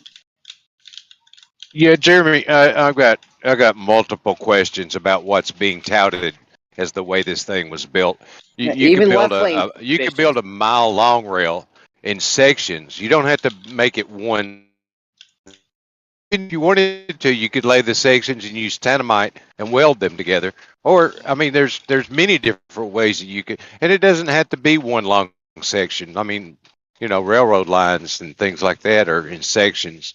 So, yeah, and picking it up on one end and letting it sag, I don't understand any degree of precision in that method that beam is going to sag exactly this amount depending on height. It doesn't make any sense to me at all. No. Yeah, and that's what I wanted to get into with them. That's exactly where I was about to go with this. Hey, just and now he's All right. done. Can I say something? Do you guys agree that to when they pour metal on the molds, those molds in the inside, they use spirit levels to see if it's actually level, right? You agree or not?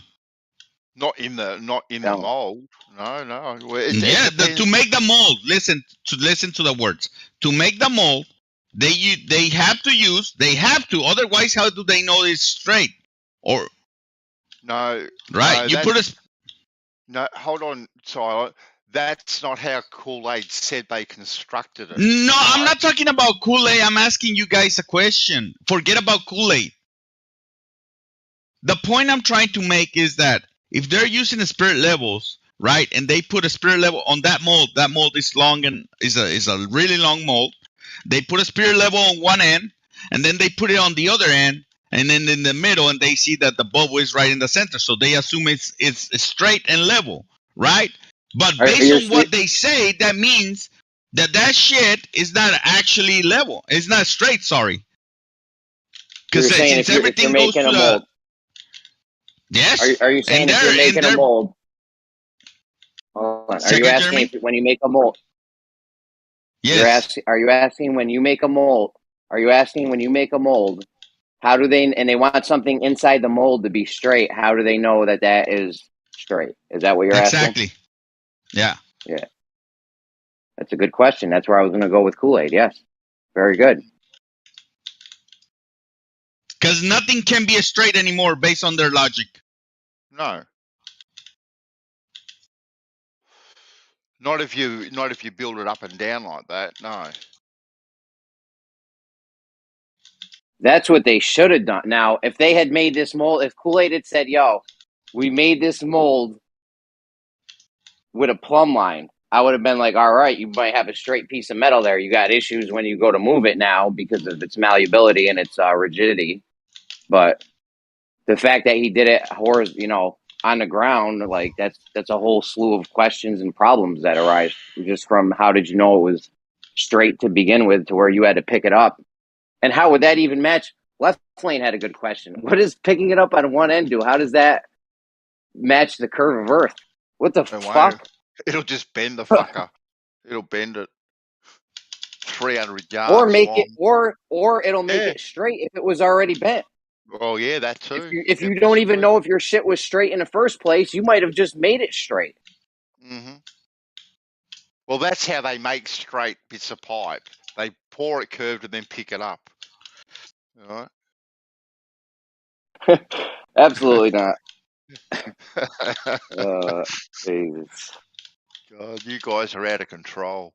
Absolutely. I've gone through that pipe thing with him so many times. Like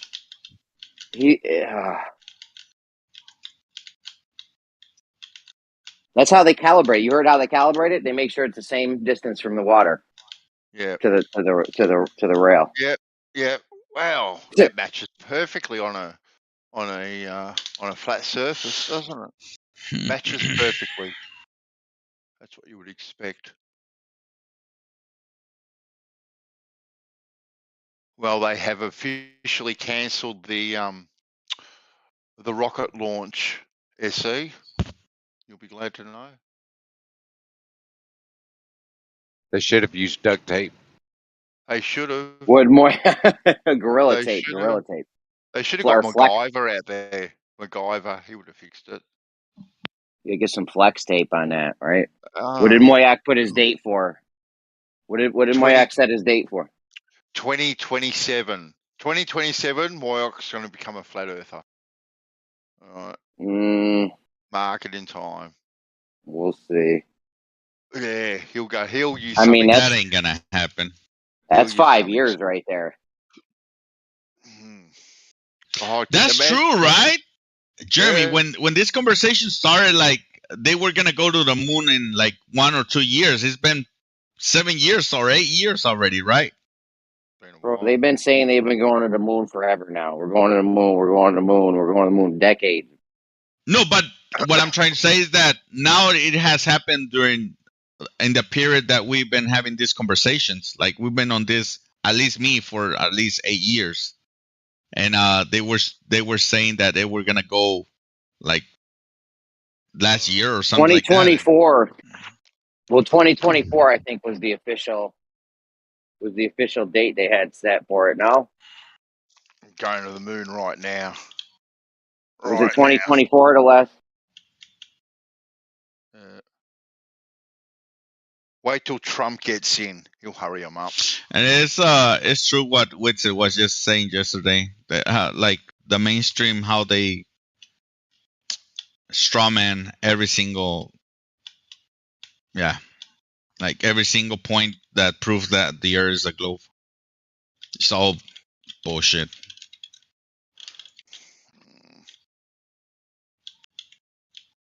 And then we have the crazy ones here that are not having level anymore. Level will always be level. So it'll never change. Okay, who's typing? Is Zanuck in here? It's me. Damn, you got a loud keyboard. We're gonna have to put you against Zanuck with the keyboards. Damn, what are you typing? War and Peace or something? Damn.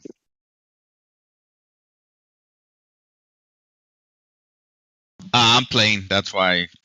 Oh. 2. What you playing? Overwatch. Oh, no. You killing people? Yes, sir. Damn. I knew you Left were lane. bloodthirsty. He's bloody bloodthirsty. Left lane. How would picking up one end of the pipe match Earth curve? I don't even think that's possible. There's no way. There's no way. You'd have to pick up the whole. Okay. Here's the deal. No. If they had the pipe straight, lifting up one half of it, even if they had mechanisms all along the whole one half, you would have one piece straight and one piece would be curved, and it wouldn't match the water level, right? Well, the thing is, if you built a trough, a mold, to pour molten metal in, I mean, even if the trough didn't follow the curvature of the Earth, that bar that you poured would be thinner on the ends than it would be in the middle, because it would that molten metal would conform to the surface of the Earth and you know the gravity acting on it. And so you just have a trough that was at equal elevation from one end to the other. Pour it full, let it cool, and it pops out with the curvature of the Earth in it. Like if these guys are genius engineers, why would you make it straight and then lift one end up? Wouldn't you just pour it in the open air so that it would conform to the curvature of Earth? And here you have your exact. On a scale of 1 to 10, hold on. On a scale of 1 to 10, 10 being the most skeptical, 1 being the least skeptical, how skeptical are you of this fucking rod in the water thing Kool-Aid brought? Oh, how? What, as far as the way they built it? He's an 11. The whole thing, just this whole thing. How skeptical are you of this? This rail being proof? Well, I mean, the rail itself, I wouldn't doubt that it followed the curvature, but the way that it's being presented is questionable. I've worked with metal. I've worked with molten metal and Inconel and other alloys, and Yeah, you can't pick up a hot rod and just let it sag and it have any precision. I mean, you have no way of knowing what that bend is going to end up being. It's just not something that I makes mean, sense to me. even if you try to be precise with that one half, like let's say you could lift each piece up and be precise with it, you have the other end that's just you're not bending. It's not being Yeah, lifted up. So what that yeah, it's not.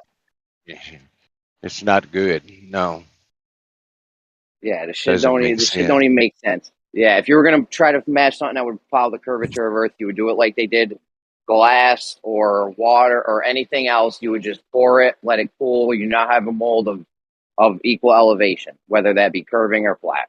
If you look at what I just You want posted in chat, it said that they found errors in their measurement. I'm just kind of going through the whole document.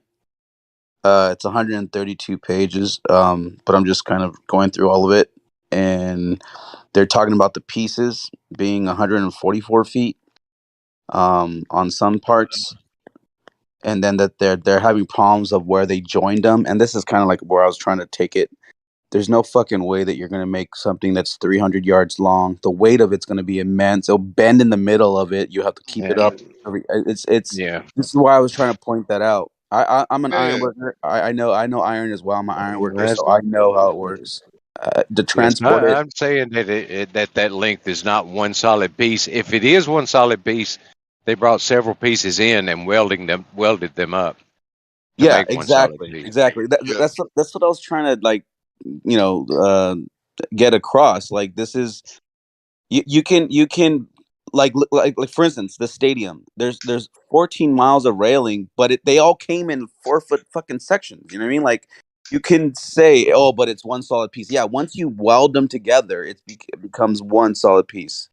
Uh, but there's no way you could fucking transport something that's 300 yards long. He's like, oh, they made it on site, on base. I think what it is somebody told him about this. He looked into it and then believed the story of them saying, oh, yeah, it's one single piece. Like, that's not the way it fucking works in the real world. Like, it's not. No, no, it sounded absurd when he was saying it was one piece. But anyway, we were giving him the benefit of the doubt at the end of the day, Yeah. he and loves it kind, boats. Yeah. yeah, and it kind of sounded he was winging it, making it up on the way. They poured it on site. If you guys want to If take a Yeah. look at it, go ahead. I just posted the link of the document of them finding Yeah, out it's of them pretty, having. yeah, What was that? sorry. Okay. I didn't mean to interrupt. But I was going to say, it's pretty obvious, that there's some people in here who have experience with building techniques and materials and stuff. And you can tell just with what they're saying, like everybody's onto the same shit. Like, yeah, what you were saying about how he just kind of bought a story. Yeah, I can kind of get a read there. Like you've never done construction or any of that, like Yeah. manufacturing, like yeah, pretty clear.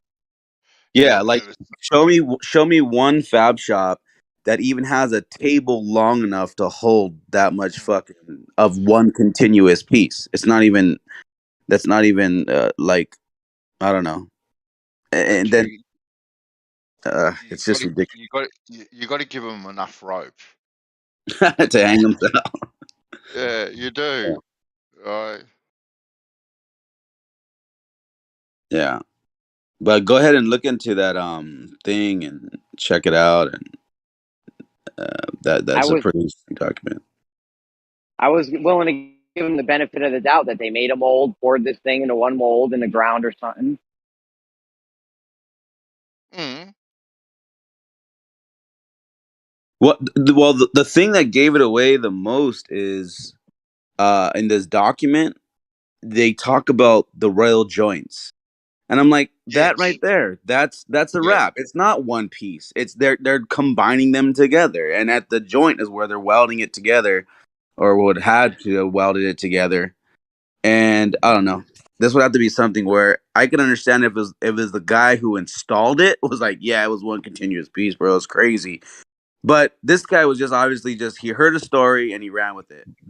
Yeah, like it might have been you who pointed it out, but I'm not sure. You know, what would be the purpose where it would have to be one piece? Why would you ever go to to that extreme, like in trying to manufacture something like that all in one It's the shot? Like narrative. there would absolutely right. There'd be no purpose for that ever. Exactly. You Well, never build according, even when you're building. Like, for instance, like there's like how many I'll hold on. Let me let's tell you what. okay, go ahead. Let me tell you the purpose of making it in one piece. If you wanted a mold of a perfectly level surface, regardless if it's curving or straight, you do that, and then you'd have your long piece perfectly level. Well, Yeah, but nothing here's the Moving has it. the. problem though. Here's the problem in engineering these pieces. You can only make it such a great distance to where you're now dealing with the piece itself collapsing in on itself, and then fucking giving you that bend, and then it's no longer level at that point. That's why they build things like, let's say, the heavier the freaking iron, like the shorter the pieces would be, just so that way you don't get that fucking Cameron going. You know what I mean? Like you want to avoid that. So you would make them shorter, or if you're going greater distance, well, then it has to be thicker. But then the thicker it is, the heavier it is. And those there's like a lot of things when it comes to iron. But to say that I'm Also, going to make it one long piece so that it's level, well, no, actually, if you make that great long of a piece, it's actually gonna fall in on itself. That it makes no sense. It's a story. It's stupid. It's fucking no, Narnia. It's false. I'm just saying. also, and I'm not familiar on the manufacturing process exactly of rails, but like metal also warps and twists a little bit as it cools, like molten metal. Yeah. Like that's another reason why you would go with smaller segments. Yeah. Yeah, and believe it or not, there's like, let's say, like at LAX, we're fucking building the people stations, and well, I'm on display right now. I haven't for 2 months, but when I was on that job site, they were putting these pieces together for the bridges to connect the centerpiece from the terminals to the actual airport, and you can tell like these guys had to add fucking like they had to straighten out their joints, because you can tell, fuck, the iron came in, like you're saying, it's twisted, it's bending. Believe it or not, that does happen. You would think steel should be the flattest, should be the most level, but no, sometimes you have to fucking put a little wedge in there and bump up the iron, and you weld it at that point. And then you have uneven iron, but the joints are level, and that way that's why there's a tolerance. That's why they go, okay, we have a fucking half-inch tolerance, because it can be off. But that's the framework. So Then once the carpenters come in, they can actually come in and fucking, like, they also have a tolerance, but they build around our tolerances all the time. You guys are aware how they make glass? Yeah. On Perfectly water. straight? Yeah. Water. Yeah, exactly. On Floated. water. Yeah, Yo, floated. Chemo. They floated. One day over in Gems. One day over in Gems, Chemo called the glass company. That shit was hilarious. Oh, You really? know that they pour it over molten metal? The metal is floating and they pour the glass on that, and that's how it becomes perfectly straight? Oh, it's metal. It's molten metal, not water. Okay, yep. Same. Yeah. Yeah, it's floated. It's floated on top of the metal. I think it's zinc. I Yeah. forget which metal they use. Yeah. So there goes your curve. Sorry, guys. Yeah, yeah, it's that's still curved. ridiculous, that story. I'm just saying. That glass ends up still being curved, man. But the tolerance at when they cut it is perfect. It'd be just the same as if they had made only like a small area, like a tiny table-sized piece of glass. They'd have the same amount of curve in it as this massive amount of glass. Can you measure that curvature, or is it only curved because the theory for your curved Earth would require it? No, it's curved because it's level. It's level with the Earth. Yeah, see, that's what I thought. So you're just assuming that it's curved because it would have to be if the Earth was a globe. It has to be, exactly. Well, no, like for instance, like Pontchartrain, they made it level with the Earth and it curved. What a load of baloney. Oh my god, I can't believe we talked to these people. This is insanely stupid. You're just simply verbalizing your belief in a model. Because if you have equal elevation from the surface, hold on. If you have equal elevation from the surface, that's the same in both worlds. So that's a zero Sure. sum claim. Right? Yeah, except for in Well, our world. In our world, we had somebody actually measure that bridge with the actual positions, and we could actually verify that it's either straight or curved. And those positions told us that the bridge was curved. Yeah. And you could look at it and see it. If you look at that document that I posted, he said that I think it was 0.003 of an inch that they were accounting for or trying to get. But there was errors in that because at the joints that then that's what happens all the time. Like when you're joining two pieces, that's what you're going to throw off that even comes down to the force the line situation. That's why I said you wouldn't want to really build 2 miles of iron, because at that point where you're welding it every 8 feet or 10 feet that he wanted to do, that's where you're going to actually be thrown off at the beginning. Like you within the first 5 pieces, it's not gonna you can fuck it up, because when No, you but weld it, it's gonna be messed up. That's why I said instead of welding it, you could just use like a theodolite, shoot your elevations, and then you could mark it like, okay, this is here, this is here, this is here, and then force the line on that bottom line where you get the 290s and mark it. Not it doesn't yeah, even won't even cost that exactly. much. I wasn't sure. I wasn't sure if you were going to get to that. Yes, it would. I think what he was talking about with forcing the line is more of like as you're building it or after you build it.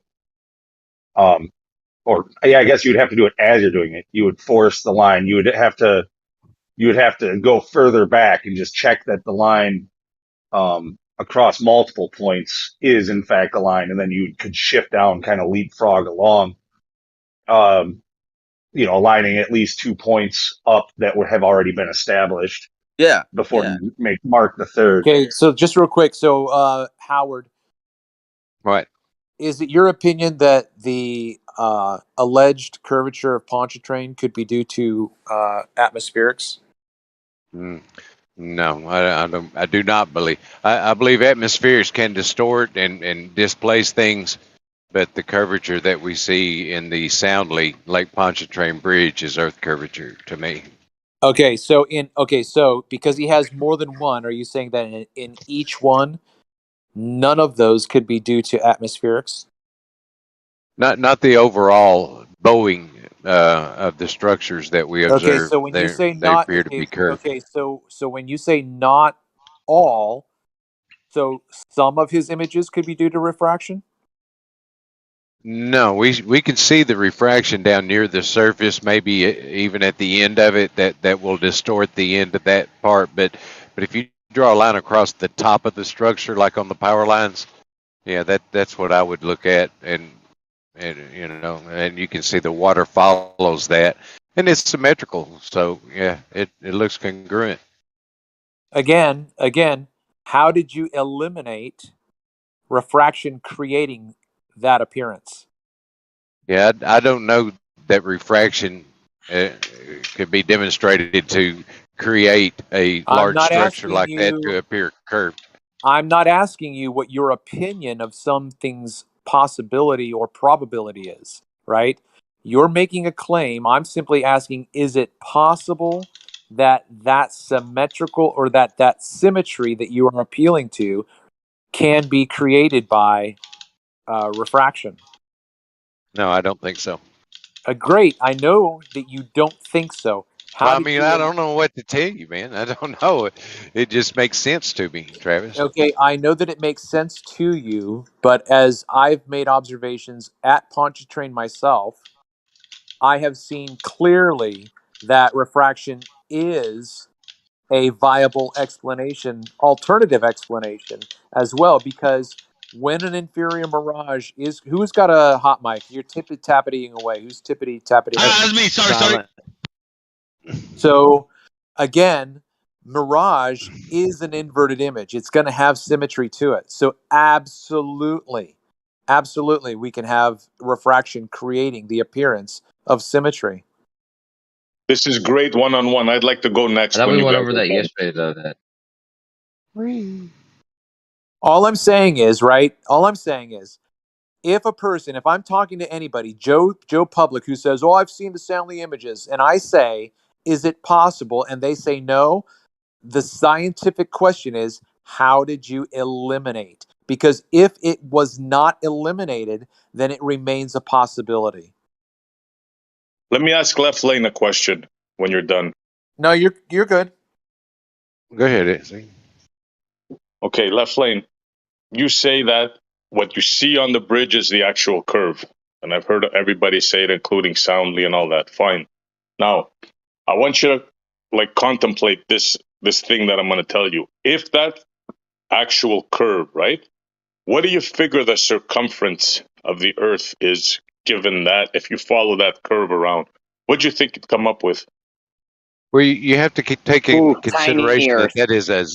that's a zoomed in picture, which will accentuate the curvature that's present, make it easier to see. So you would have to Tiny. take all that into consideration and how much is zoomed in and scale it to get an accurate number in reality.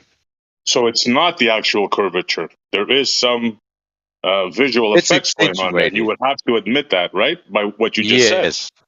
Yes, it is zoomed in and Okay. accentuated. All right. I'm done. Whoever wants to go next. See how Yeah, what's nice the and name of easy that that was? bridge? What's the Yeah. name of that bridge? I want to look into it. What's the name of it? Lake Pontchartrain Bridge. Okay. I'll post a couple videos that I put up on my channel where I walk through the refraction observations.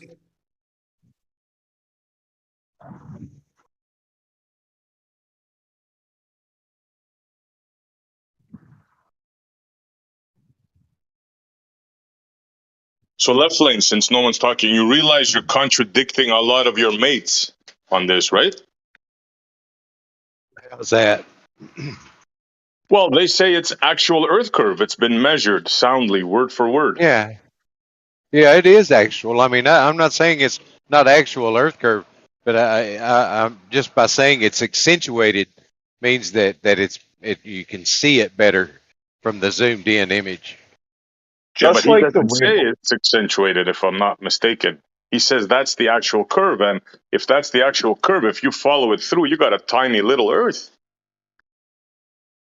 Yeah, man. Just like the rail we were talking about, it's a red herring. If you can visually see with your naked eye Earth curvature in the bridge, then you should just see it with the Earth. If you can measure it in the bridge or the rail, you should just be able to measure it with the Earth. You don't have to But you Absolutely, give us yeah. can't. this red herring to go and say this thing is meant to conform to the Earth. Let's measure it. Well, Like there you would are just measure the measurements. Earth. I mean, but why You would don't you just just measure the accept the Earth. measurements?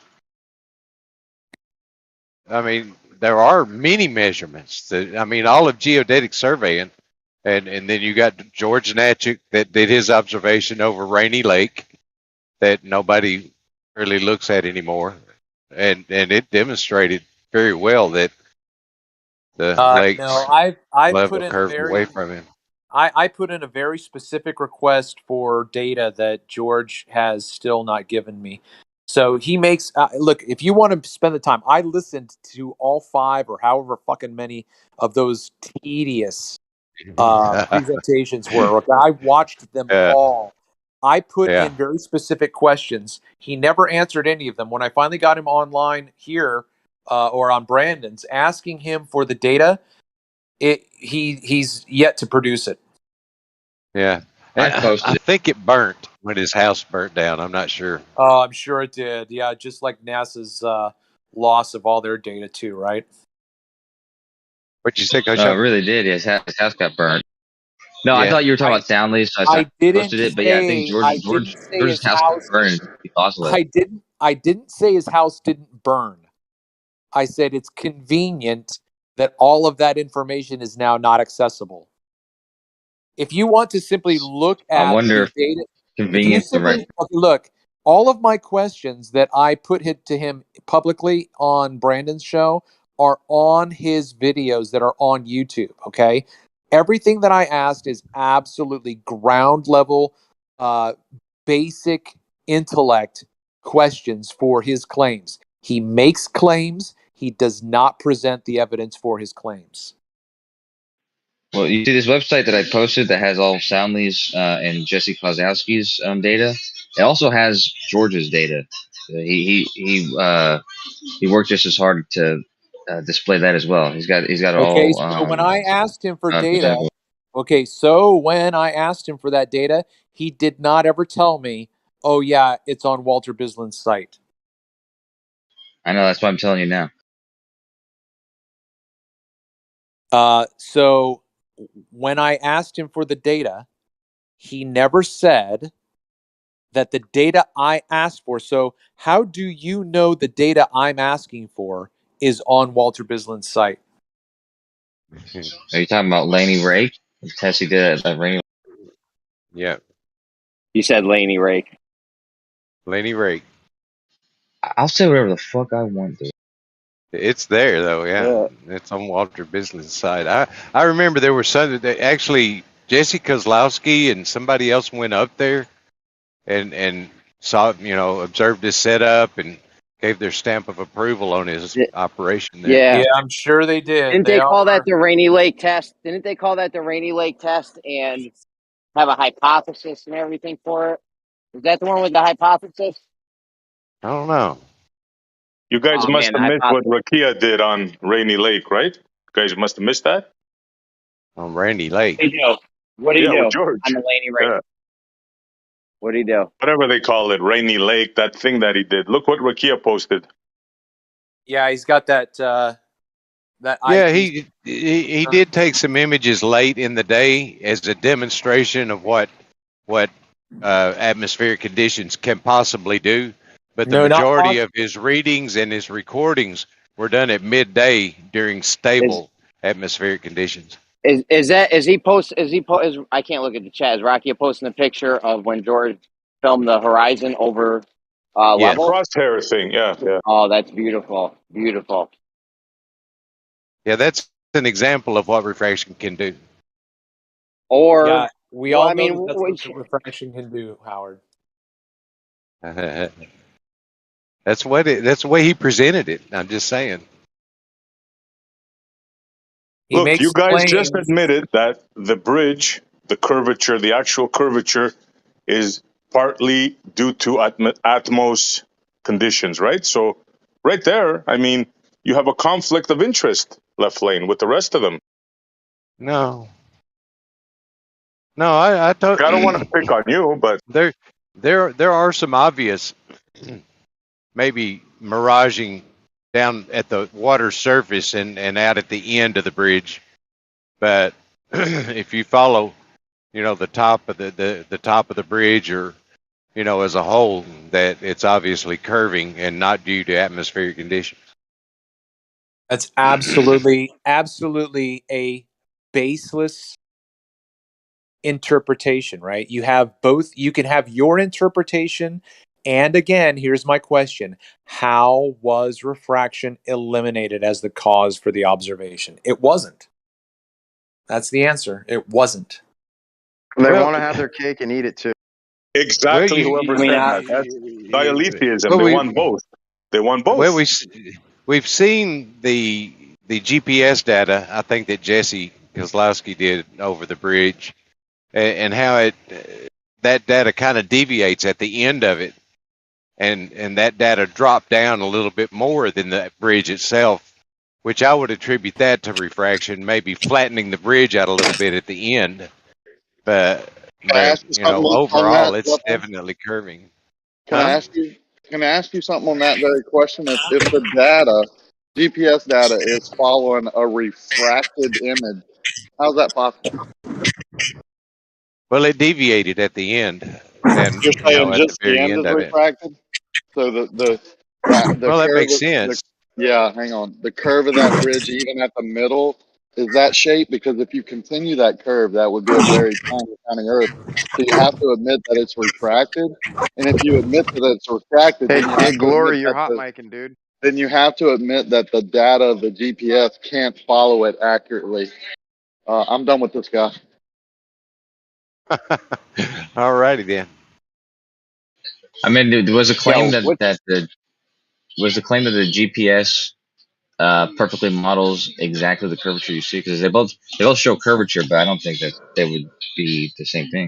You're Yeah, but seeing two also, different they curvatures. claimed You're it, but seeing it curve they up to claimed the it did. horizon and then appear to curve down right after the horizon for your glober folk. yeah, The but not only only reason that. why you think it's curving down is what you see past the horizon line. And oh, Yeah, by the way, Curving down, that's how it's supposed to work, dude. that yeah, curving down, Everything rises in the distance to that the curving horizon. down Look, past. Hey, I wasn't finished for three people to start speaking over me. That Yo, you took curving a down very long past the breath. horizon Hold on, line Glory. is Glory. Glory. 100%. Glory. Can you hear me? Yeah. And you took a very long breath. All right. Me and a lot of other people thought you were done talking, bro. yeah. I Relax. went back on mute when I heard you talk. You need to chill, bro. But the fact is, and another contradiction is that George took his refracted picture in the afternoon to show how bad refraction is in the afternoon. Guess what time Soundly's picture was taken? You guessed it, sports fans, in the afternoon. And not only that, what Left Lane said before, and Rakia caught it, and so did I want to repeat it, is he's saying that there was a deviation in the curve of the bridge due to Atmos. Now, that Well, can't be just possible, right? Yeah. yeah, just looking at the bridge. If you just look at the bridge, right, you can see the little humps where the boats go under or whatever they're called. They look like they're going up at a 70-degree angle. We know that's not happening in actuality. This whole yeah, thing's of full of course, dude. optical illusions. That's No, yeah, it's not okay. There's Yeah, mad optical foreshortening. illusions. What makes you think? Hey, I just wanted to jump in real quick and point out also. I was looking at the construction of it and stuff, and it seems as though it has like kind of like a drastic turn at that point. I think where they're trying to claim that it's curving down, but really it's like looking at a road veering off, like let's say to the left or right. And when it does that, it gives like an optical illusion, and then it starts to look like it's going down from that point. Because Yes, now you're I'm looking at it telling you, from the man. side. You're not looking at it directly. You're looking at it from the side view. So then it looks like it's going down because it's getting smaller in distance. And I think that's Does why that they. actually happen? Is that actually happening where you see the road start to curve down? It's actually curving to the left or right a little bit? Yeah, that's what it is. The road. If you look at the construction plans, they it's not a straight line. It actually curves, and I think that's why this optical illusion is happening. Because when you're looking at it, once it curves, now you're looking at it from the side angle, and then you're gonna see it dropping. No different than fucking lights on the highway on the desert. So you got But it you got a perspective issue going on here, just like correct, just like the things I was pointing out a second ago, where the humps look like you're driving up a 70-degree angle. We know that's correct. not happening. So Yeah, but we that's not supposed to be happening, man. It's for the image is foreshortened. That's the whole reason he's taking it in that at that angle, because that angle exaggerates curvature. Like when you're looking at a pool stick or whatever, you look at it straight on to exaggerate the curvature to see Yep. if it's straight or not. But Yeah. Yep. but I Anyways, was gonna You say still have not eliminated refraction as a cause.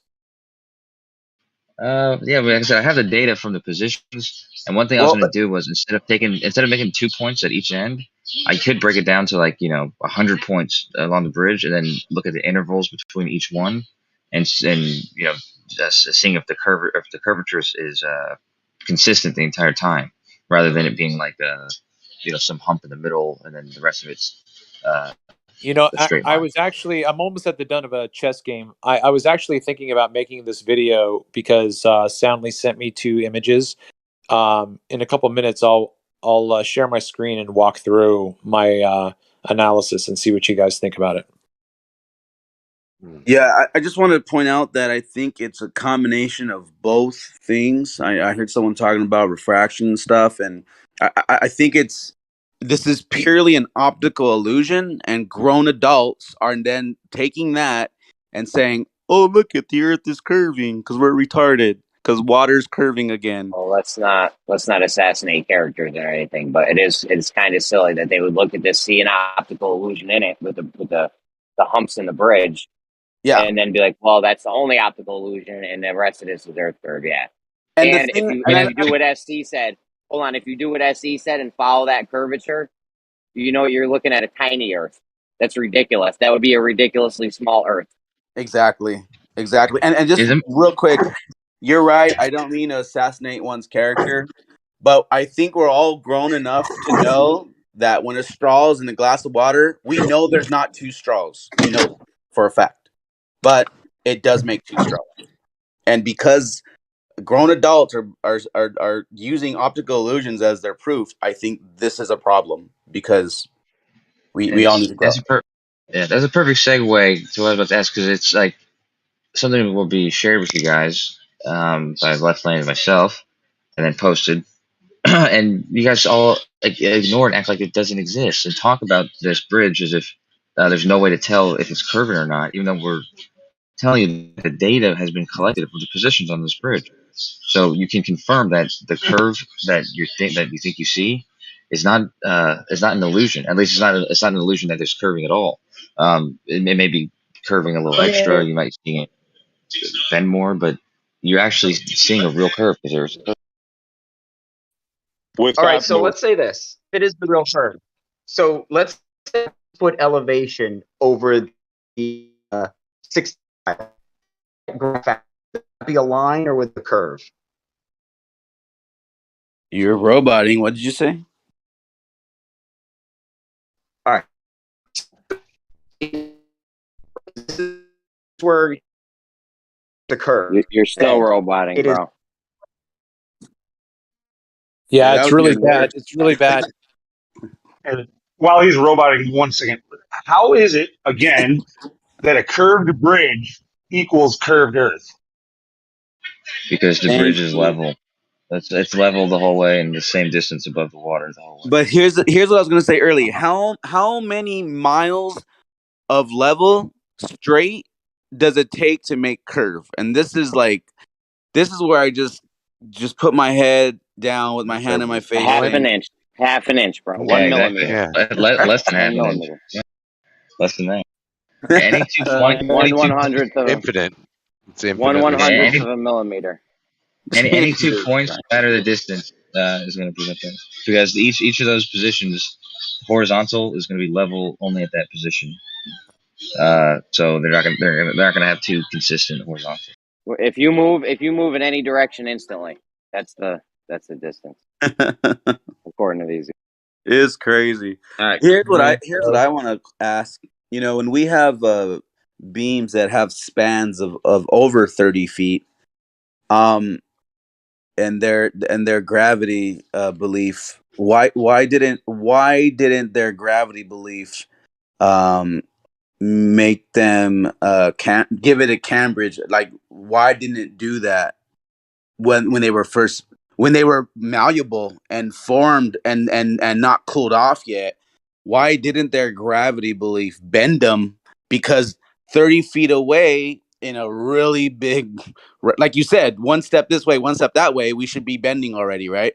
So why in a 30-foot span, why aren't the ends already dipping? Because of their gravity should be pulling it down to its, presupposed level to a curve. Is that a laser? No. I said like a 30-foot, let's say a 30-foot beam, right? And it comes off, the molten, it's cooling off. Why isn't the gravity pulling one end down to the center and pulling the other end down to the center? And that should give you a natural curve, quote unquote. I know, but what kind of beam are you talking about? I don't understand. Just an I-beam, just a 30-foot I-beam. That's level, flat. I'm just saying. Yeah, 30-foot I-beams aren't just supported in the middle. They're supported all the way from one end to the other when they're cooling. No. What I'm saying though is why doesn't gravity take its effect on them? Why I'm just trying to like put my mind in their belief. Like in their belief, it would be pulled down when they're hot and heated and then they get drawn up. I understand. You would have to suspend them to make them do that, but they're not suspended. They're cured flat. But even no, dude, you're not understanding the nonsense that I'm trying to say is what they believe. Even the equipment that's holding it have a gravity to center. It's like if you're 10 feet away from me, technically we're not parallel or vertical to one another. Technically, because there's a center to the ball. You're off. If you're not in my position, you're not fucking in their stupid ass belief. I'm trying to just live in their dumbass world. Sorry, I shouldn't talk like that. Yeah, you're right. I shouldn't be destroying Hey people's man, character. you're living in my dumbass world right now, bud. We all Right? I guess. Yeah. Touche. But I'm just saying, like, if you're 10 feet away from me, then we are no longer vertical to one another. We're not perpendicular, I guess, is the word I'm looking for. But if you're 300 yards away from me, we're definitely not, straight up and down to one another. And then multiply that by however you want as far as you get. But this is the stupidity that I'm saying. It. How do you believe that? Why can't your brain like snap out of that nonsense that's not true? If I'm 6 foot and you're 7 foot, but if you walk away far enough from me, you're gonna see at my eyes. You're gonna be 6 feet to me. Like that doesn't make sense at all. So you can take a theodolite and shoot the elevations to both of us. We're still gonna be, our heights respectfully, even if you're at a distance. I'll still be able to shoot a shot, and you'll still be at that if I can land the benchmark, because obviously ground terrain does go up and down. But this is the nonsense that we deal with because they just believe what they've been told. I don't know. I just think logically. I'm trying to say. I guess I don't know. that's one of the reasons why those devices, even though you can use them for a great distance, if you can see it, those devices are usually like the range that surveyors say that they use them at is fairly close, and it's for that reason, because it's not going to be, you're not going to be accurately measuring elevation at that point. It'd be really curvature that's added. Well, Okay, so what you do is you have to shoot benchmarks, because your machine, it's calibrated for only a certain distance, but all glory, you're hot miking. it's not because of curvature. It's calibrated because it could only, after seeing so far, does this natural occurrence happen where it's the light's bending. And this is the problem. They incorporate two different ideas and make it one.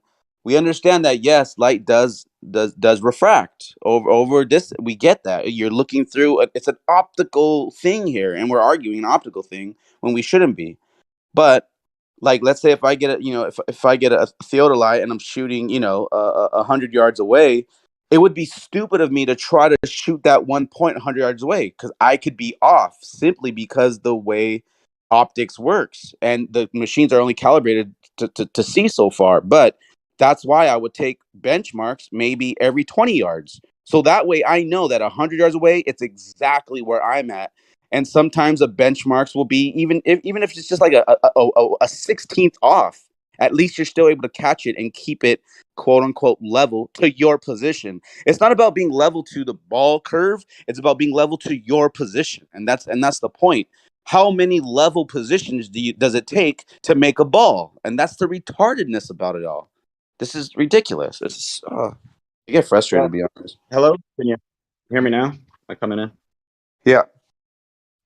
So he was like, "Oh, the GPS data maps out as a ball," and to know that's bullshit, all you need to ask is, "Well, what is 1 foot elevation over 10 miles mapped out? What shape does that make? A line or a curve?" And there you go. And he'll be like, "Oh, well," and there you go. And that's how you get the same elevation. You go across Lake Pontchartrain. You never go above, your elevation stays the same. They map it out, and instead of just connecting the dots with a straight line, they make it a curve. And there you go. That's how GPS can either way prove whatever you want. You just have to map it however you feel. Exactly. It's whatever model you want to construct it to. And that's the problem. Like, for instance, the picture that SE Montreal posted of the bridge. If that's the case, then where's China at this point? If it's curving that much in that short of a distance, where is all the continents? That is really like a small Earth at that point. What? Yeah, and guys, also have a look at the video Rakia posted. He's at the same height as Soundly and the boys, and just a few degrees to the west, I think he said. So try to find the curve in that video. It's right there. It's curving up. Where? No, he said it's The curving video. up. The Yeah, video. he's going What video? concave. Yeah, Rakia posted a video. It's at 4:04 on the timestamp in the live stream chat. Lake Pontchartrain. Pontchartrain is French for flat as fuck. I'm sharing my screen right now. If you guys want to indulge me walking through, That looks flat as fuck. Uh-huh. Yeah, Okay. that's ridiculous that they think that that's curving so drastically when it's obviously, again, it's an optical illusion because you're looking at it from the side view, but if you were looking at it from the top view, you'll see that, and if you put data points, you'll see that it curves. The bridge itself curves. It's not a straight line. Keep in mind, same location as Soundly. Same location, exactly, almost exactly. I put in a video of mine as well, right below that. That's a commentary on Skyfree, but I also used my Pontchartrain footage for it. If anyone's interested in looking at that, but again, I'm sharing my screen right now. If you guys want to click on it, I'm just going to use one of Soundly's images. The screenshot I posted. The was screenshot from that you posted. Rakia's video. The horizon's above the bridge.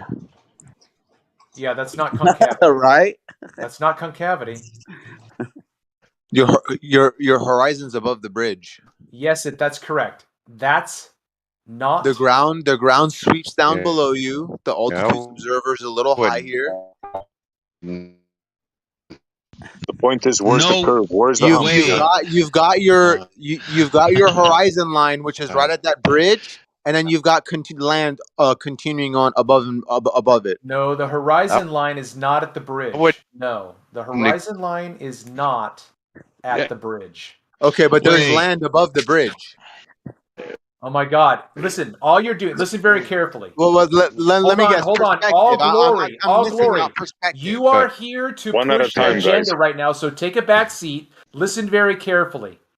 If you look at the bridge, and then you go down below the bridge to the water, so you've got a light blue band of water, then you've got a dark blue band of water. Yeah, that's what happens when it's curving. By the way, listen. Please let me finish. Go on.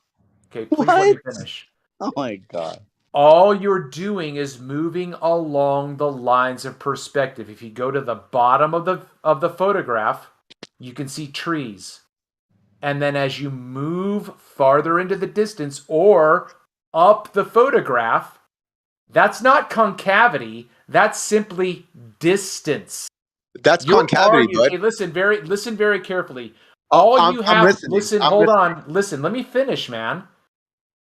I'm letting you know I'm listening. Since you said listen over and over again, I'm listening. Go ahead. To tell me, okay, don't tell me you're listening. Just don't say anything, and I'm going to assume we're done. You're listening. We're done. You can't handle it. We're done. Ladies and gentlemen, we're done. My man. We're done here. We'll just pack it up. Everybody pack it up. So get your bag. Great. I've been trying. Okay, look. Please continue. Travis, go ahead. If he interrupts you, I'm going to mute him. Okay, just look. Keep going.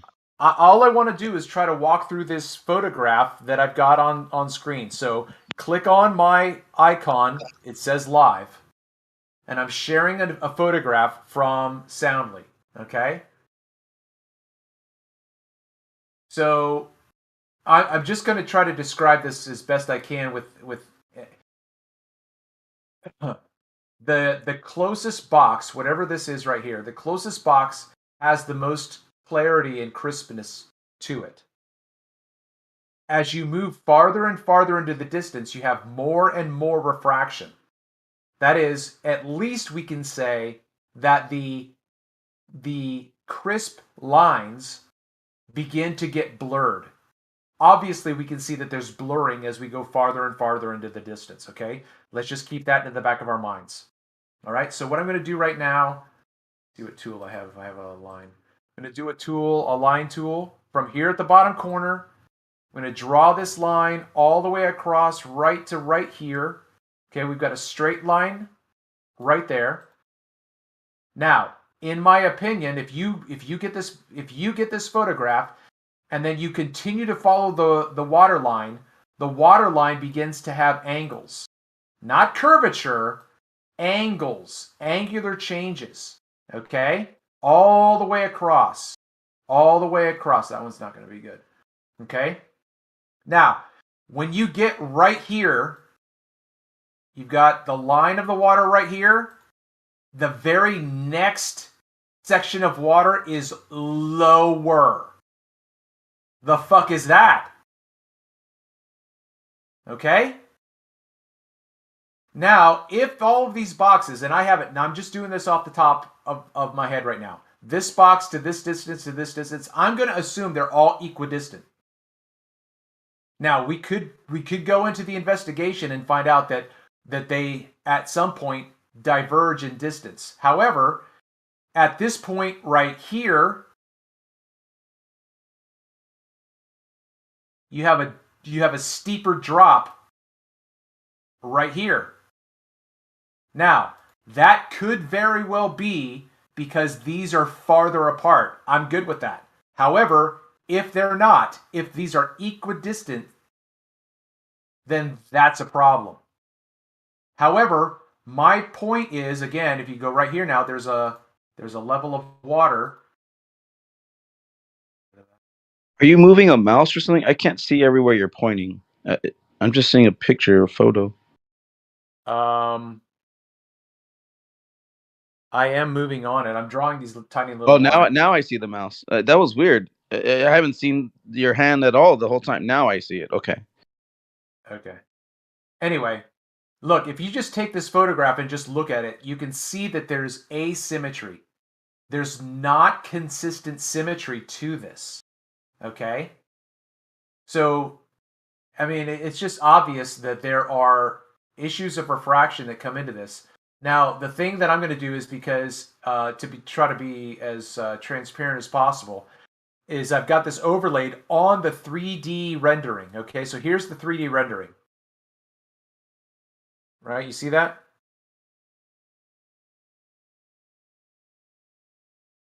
You see the 3D rendering? I'm not sure what you mean by that. It's a black and white now. There's the live photo. There's the 3D. I'm going up and down with the. I'm only seeing the one photo, so I don't know what anyone else is seeing, but I could only see just the. I don't know if you have share just that window or share your screen. I don't know how you set it up, but I could only see the. Now I see your mouse again. What do you see right now when you say you see my mouse? So like the mouse is right under temp gradient.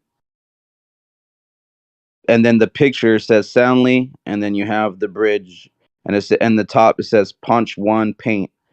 But that's all I can see though. I'm not seeing. Weird. I apologize if it's not coming across very clear. I'm not sure how to make this. Well, in the settings, you could do it to where like when you go live, you could put like to share just your screen or window or the entire screen. No, I know that part. I know that part. Okay, I hear what you're saying. I can see change windows, stop streaming. I'm going to stop streaming for a second. I'm going to go back to share my screen. I'm just going to share that. I'm going to share that screen. I tried to share the window. Yeah, and then there we go. And see, now I see everything. Okay. Okay. Now I see the black and white. Okay. All right. What I'm going to do right now, real quick, just to go back, is to say, if you take this photograph that Soundly puts up and you draw a line all along, let me do this real quick. Yeah, now I can see the line and everything. I didn't see all this earlier. I hear you, man. I appreciate it. Thank you for your patience. Okay, so I'm going to do this. Can you see that arrow? Yeah. Okay.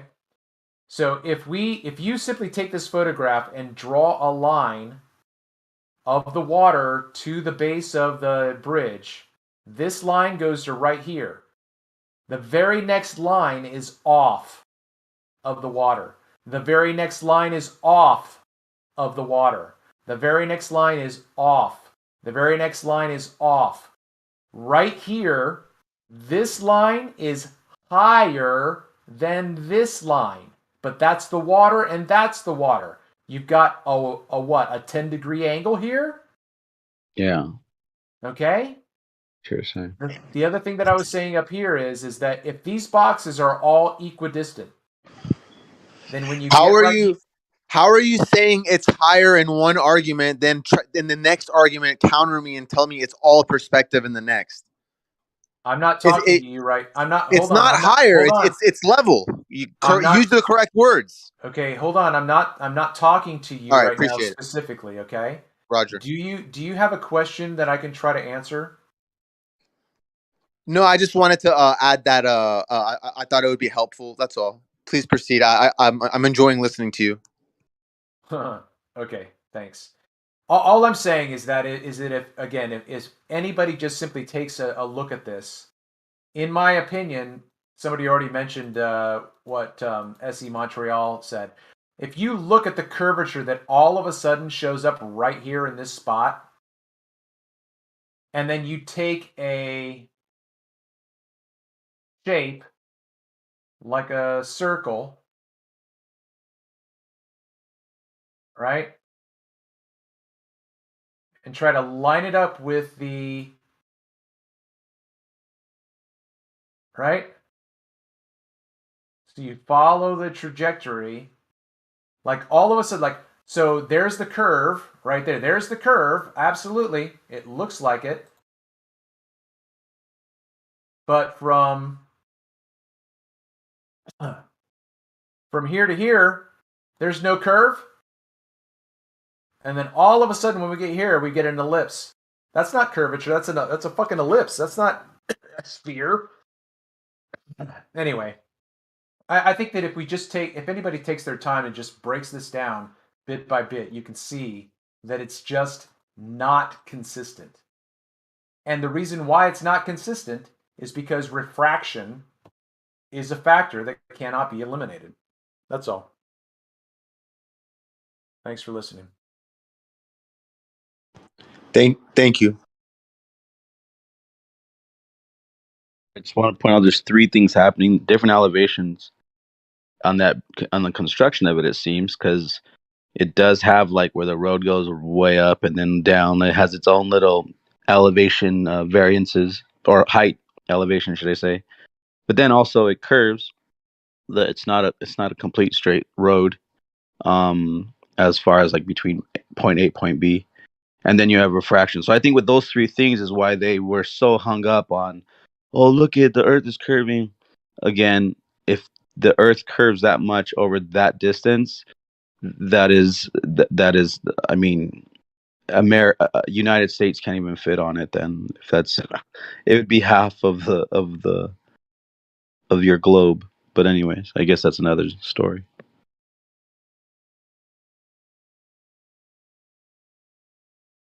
Water is what really destroys their fantasy. Water, geometry, and logic. Put those three things together, and you can't come up with a ball surrounded by water. You just can't. I think I think God said, like, let me put this liquid thing so that, because there are gonna be some stupid ones, so that they know where they live. Somehow they managed to modify that behavior of the water into a sphere. Yeah, it's their So model stupid, man. affliction. Yeah, yep. Well, it all begins with either direct measurement or an idea. Okay?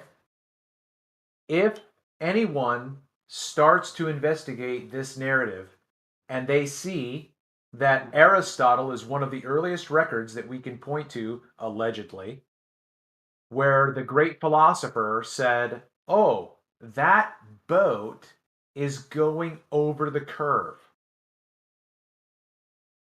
Based on the level of scientific investigation that we're at this point, how did he eliminate any other explanation?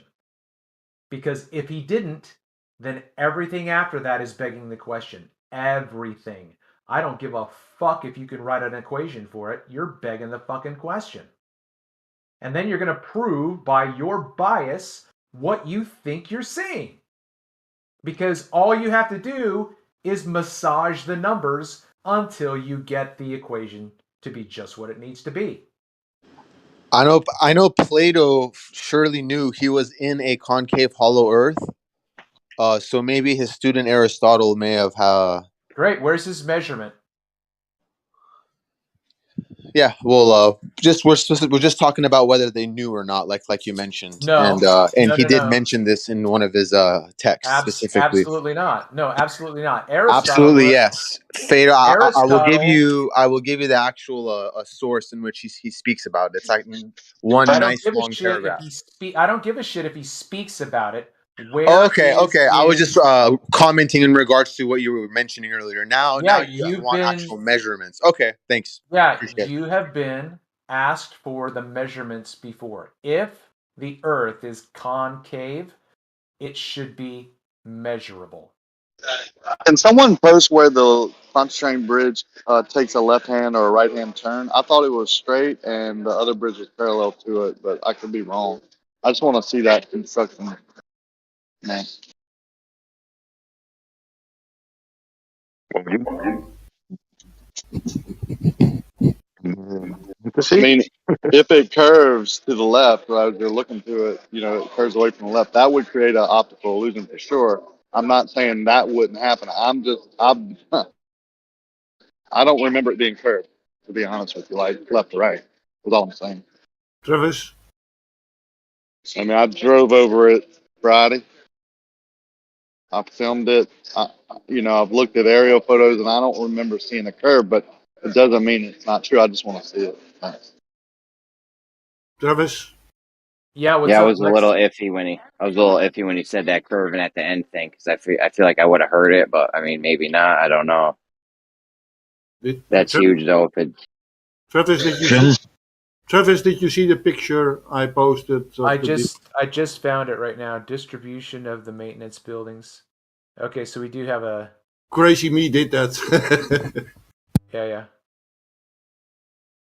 Okay, so it looks like they aren't equidistant. Okay.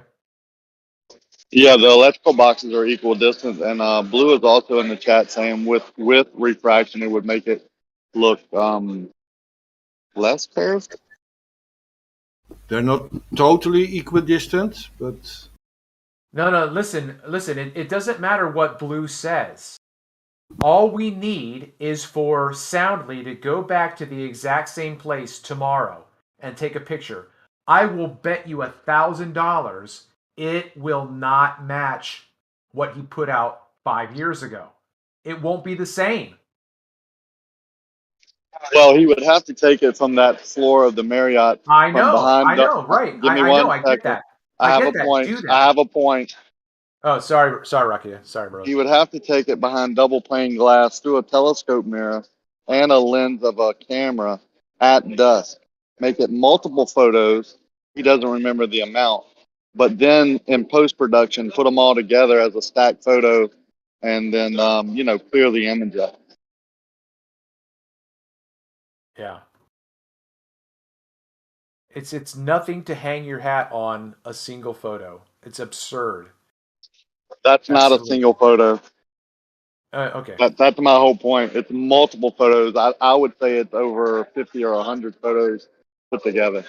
Yeah. He'll say the GPS data, but he admitted that this a constant elevation would be a curve anyway. So it all comes back to their belief it's a ball.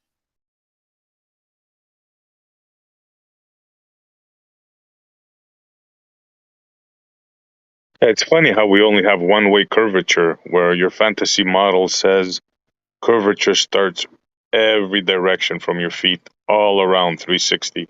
Funny that, huh? It's not funny at all.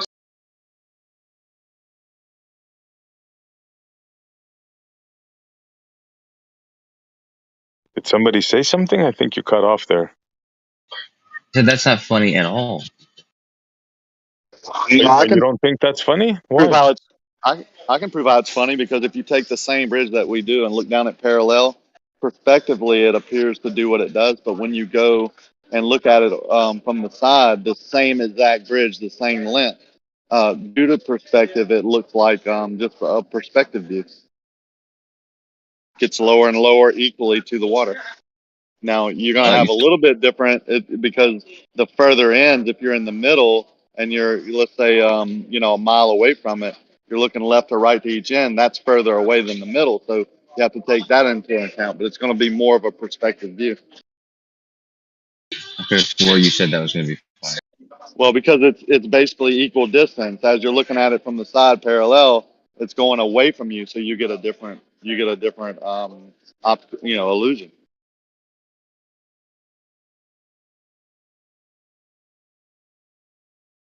I don't call perspective an optical illusion because it's not. I don't think it's caused by the atmosphere. I think it's caused by the way we see things with our eye and the brain interpreting, the angle. So that's why I don't call it an illusion. But it's basically an illusion because the water or whatever isn't going up. It just appears to be going up. So that's basically an illusion. We've just named it perspective because we know how the eye takes those angles and basically crisscrosses it. And we also know topography and geometry.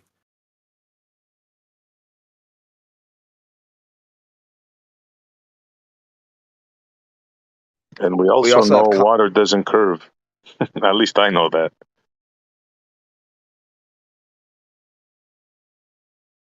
Except when you flush it. I think what you meant to say was small bodies of water appear to not curve. How small would you say? Like how? Perhaps 70 miles or less. How many? 70 miles or less. To me, 70 miles. Yeah. Is it the curving or the sticking to the ball? Right? Like which is really the sticking to the ball The is the problem. sticking to the exterior of a convex sphere in particular. With no container being contained by gravity purely. As opposed to sticking to the interior of a convex sphere, Correct. like you got it. Correct. Your Because shit makes more sense than that. Then the entire Well, circle hey. is the container. Yeah, at least he's got a container, right? Like I've always said that about concave. Yeah. I mean, again, it would show the bottom, and he'll say it's spinning. You're roboting. Right. You're roboting. I've always said that about concave. That's the one thing I like. At least you've got a container for your gas pressure, right? Yeah.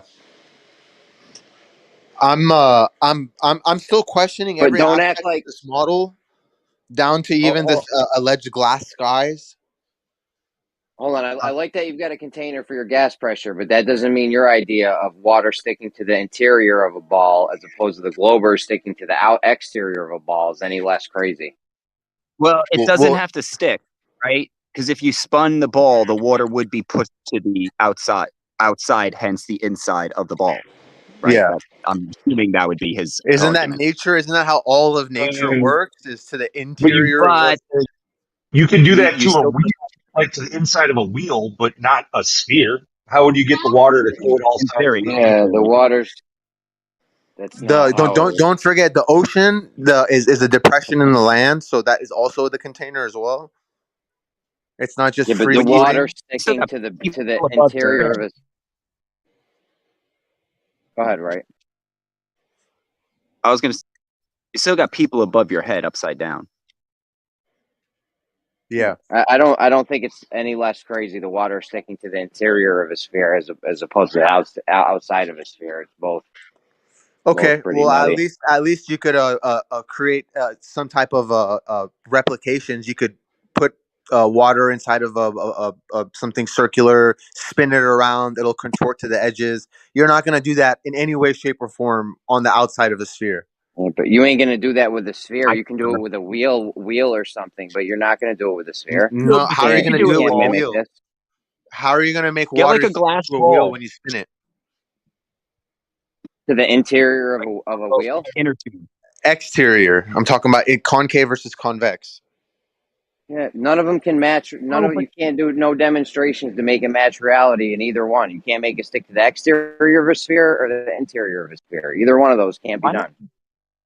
Why not just use a bowl? A stationary bowl holds water so much better than a moving ball. Yeah, that's another model I'm looking at, but harder to make it work. How is that? How is it the one that we work in reality is the one that's harder to make it's work? factoring in all the other elements, like stars, for example. That's a big one. Okay, The stars is what made me leave flat Earth. It is very come on. important. The stars are always above your head, right? And the ground's always below your feet. That only works on one orientation. All right. I mean, out of respect, I'm if I say anything contrary to what's accepted generally by you guys in this channel, I will get attacked, and I get I'm not attacking. Just reality, right? In reality. Yeah, in the fact of telling me no, it's like and I'm actually, how do I put this nicely? I know more than you, and I've gotten further than you in flat Earth. I acknowledge the arrogance shortcomings of flat you, Earth, man. and I'm not afraid of This guy finding a is solution to it or proving on that admitting it's not flat once I'm required to do so. So and me saying this, I become the enemy, and it sucks to have to say this. Listen, you're not the enemy. It's just that the statement that's saying you know more than somebody else when you cannot actually know what the other person knows. It's so retarded. It's absurdly arrogant. In regards to flat Earth, the modeling of the flat Earth and its implications of being real or not, I believe I have gone further than you because I've gone to. How would you know how far I've been gone, bro? All right, ladies and gentlemen, I will be quiet now so you guys can relax. No, you won't. You're No, not I used to predict this you level won't. of energy. I respect you and the predict you server won't. and the rules. Thank you. Well, so like I stuck up for you before, right? I stuck know, up for you right? for, but now the more I hear you, the more I think you're irrelevant. You're gonna go into the shill Ladies and category gentlemen, soon. as you see, I've thanked you for your time. I've apologized for the Cut the hostility I'm crap, dude. receiving, Cut the bullshit. and I went on mute, and it's still coming. So it's not me. It's the fact that I represent something different than your worldview. I apologize. You were it's gonna go absolutely away you. and not speak, and then The the thing next about voice the I ball, hear is yours, and now I'm still hearing your voice. So you lied. the thing to me that makes the ball crazy is not like the war, right? It's the orientation, right? Like I have to believe somewhere somebody is completely polar opposite to me, doing their life, normal. Like that's the part that makes the ball, right? Because these are the parts of the ball that, like, they're the genie bottle. They're the bad parts that they don't like to look at. That's the same thing in concave, right? And in reality, everything appears, right? Like it is that we're on top of the same surface, right? And like, I don't know why people think what is naturally seen, they make it like, oh no, it can't be that. It has to be some kind of ball. I don't know, man.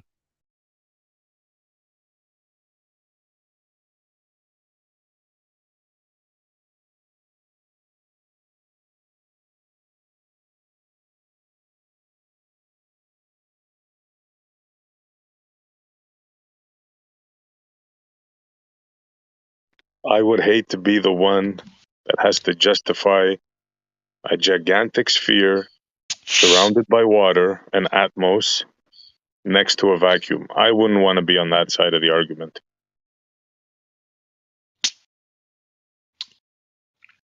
Well, that's because you're a logical person. Most of the people don't care, right? Like, try to defend that argument. That's insanity. We know water boils in a vacuum. That kills that. Well, come on, Rakia. They have curved levels now. You know. This is how far we the flat earthers brought the Glovers into the argument, like to the point where they now have the level being not straight. Now it's Not only curved. that, level is a circle now. It's a new one. That's yeah. It's Level madness. is a It's these circle. people, the mental gymnastics that they do, something else. It's a simple concept. You're allowed to have curved planes as well. If you can recall back when you were a child, your favorite chips, those Pringle chips, they came in those cylindrical cans. You remember those distinct shapes it has? You made duck lips with them when you put it by your mouth. That is a Sorry, curved did you? plane, ladies and gentlemen. Yeah, did you A just say curved curved plane. plane? Wow. Yeah. Yes, a You want to curved take this one, plane, SE, or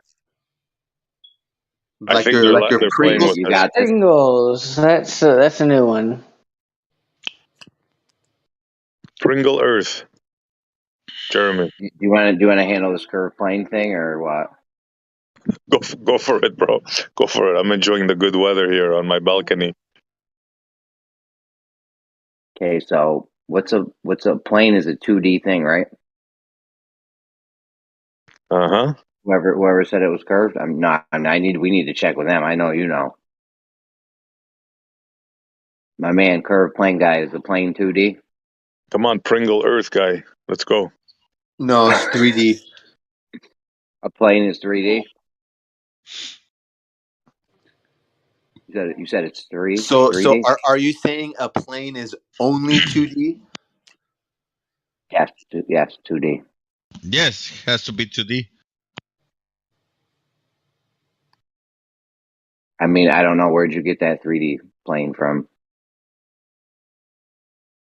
Did you make that up, or that's a new one? Honestly, I've never even heard this. Pringle. Curved plane. Pringles. Pringle Earth. That was a good one. We should write that one down. Dude, the whole thing of a plane is that it's 2D and flat. Right? Plane's flat, not curved, and it can't be curved. If it's curved, now it's got another dimension to it, right? Uh-huh. That's why I laugh when these guys try to put spheres on planes. It's like, dude, can't do it. They like to wrap the plane around the sphere as well. That's beautiful. Yeah, none of that works. You can't do either of those. You can, it ain't gonna be right, but The whole model is comical, man. I mean, seriously. It's just laughter left.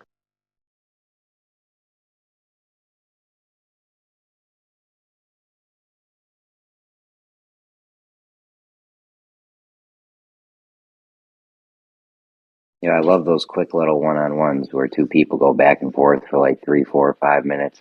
We got to start using the mute the whole room command so people can do that. That's what we should do. Like I said before, yeah. If you're Yeah. going with somebody, everybody chill. You got 2-3 minutes, and whoever calls next could go next and rebut. No need to yell. We have all day. Maybe. You know, when it's requested, maybe, but you can't just do that every conversation. No, not every time. Yeah. Yeah, once in a while, though, if you want to iron something out with somebody and get to the bottom of something, you know, give them 5 minutes. We've been doing this for years. What's 5 minutes? Yeah, the next guy calls next, and he goes next. That's it. Does anybody here think the Himawari satellite is not fake? Like, give it some credence to anything? If I were to show you an example using its data? Yeah.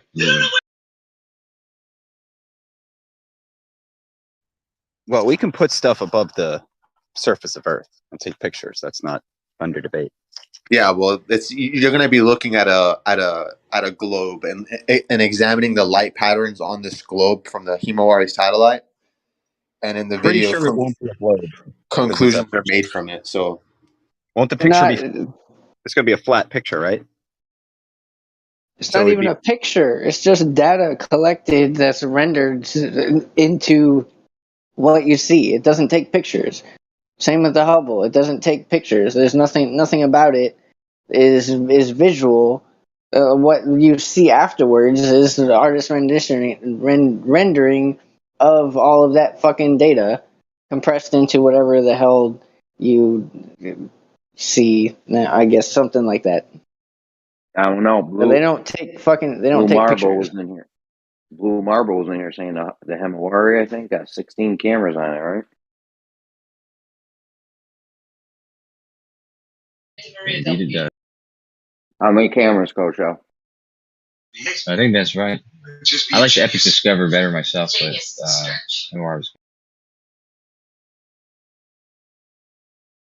Stanley said they're all calibrated for daytime pictures. This well, info. the Epic That would be Discover should. interesting.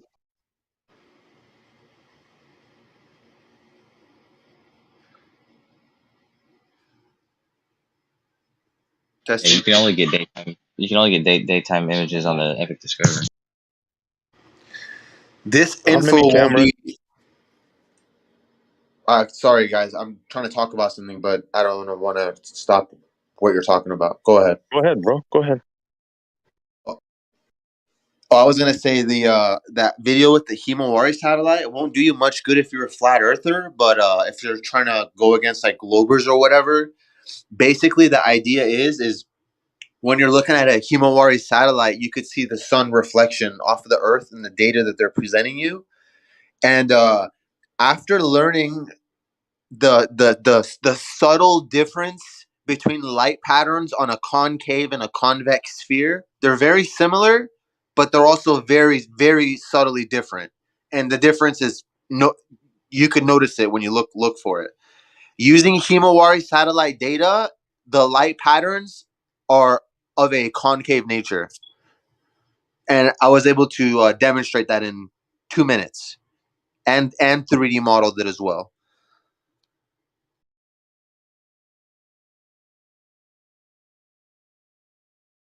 Yeah, 3D model isn't reality, so try again, okay? Come back.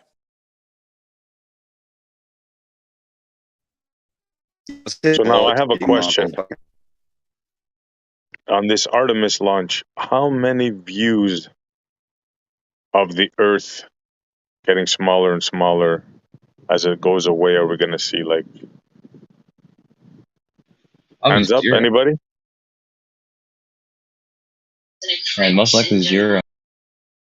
Most likely 0. And why would you say that, Kosho? I mean, it just seems odd to assume it would be. Are you in the airport or something, bro? I No, can't hear you. Kosho, stop watching Footloose, man. Turn it off. It's a good movie.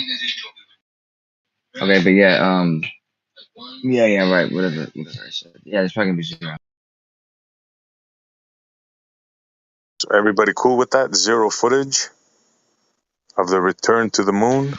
You know the flat earthers are not cool with that, Rakia. It's SC, bro. Yeah, sorry. You guys have the same, kind of. Are you kidding tone. me? Me with that southerner? Don't insult me now. Come on. Not intended. Come on, man. I didn't. That's you got that yogi voice. I don't sound like that Cajun. Come on now. You guys want to go down and get some alligators down by the swamp? Yeah, Cajun accent is infinitely better than an ex-Greek Canadian accent. So how do you reconcile that, Kosho? But first, fix your mic, bro. For the love of God, fix your mic. Yeah, what are you at, a rave or something? I'm hiding in your girlfriend's car. Did you meet a bunch of dudes and now you're at a rave? Listen, Rocky dude, or roasted you yesterday. Yo, Rocky or roasted you What yesterday. did he say? I didn't hear it. I didn't hear it. I don't know. We were talking about something. He goes, yeah, now Coach will come in and talk about how he met a dude somewhere. So I don't know. It was hilarious. I was dying. That's all. I heard that like barely, but I didn't. I barely heard that. I was wondering if that's what you're saying. I'm sure it was funny. Okay. I don't remember what we're talking about.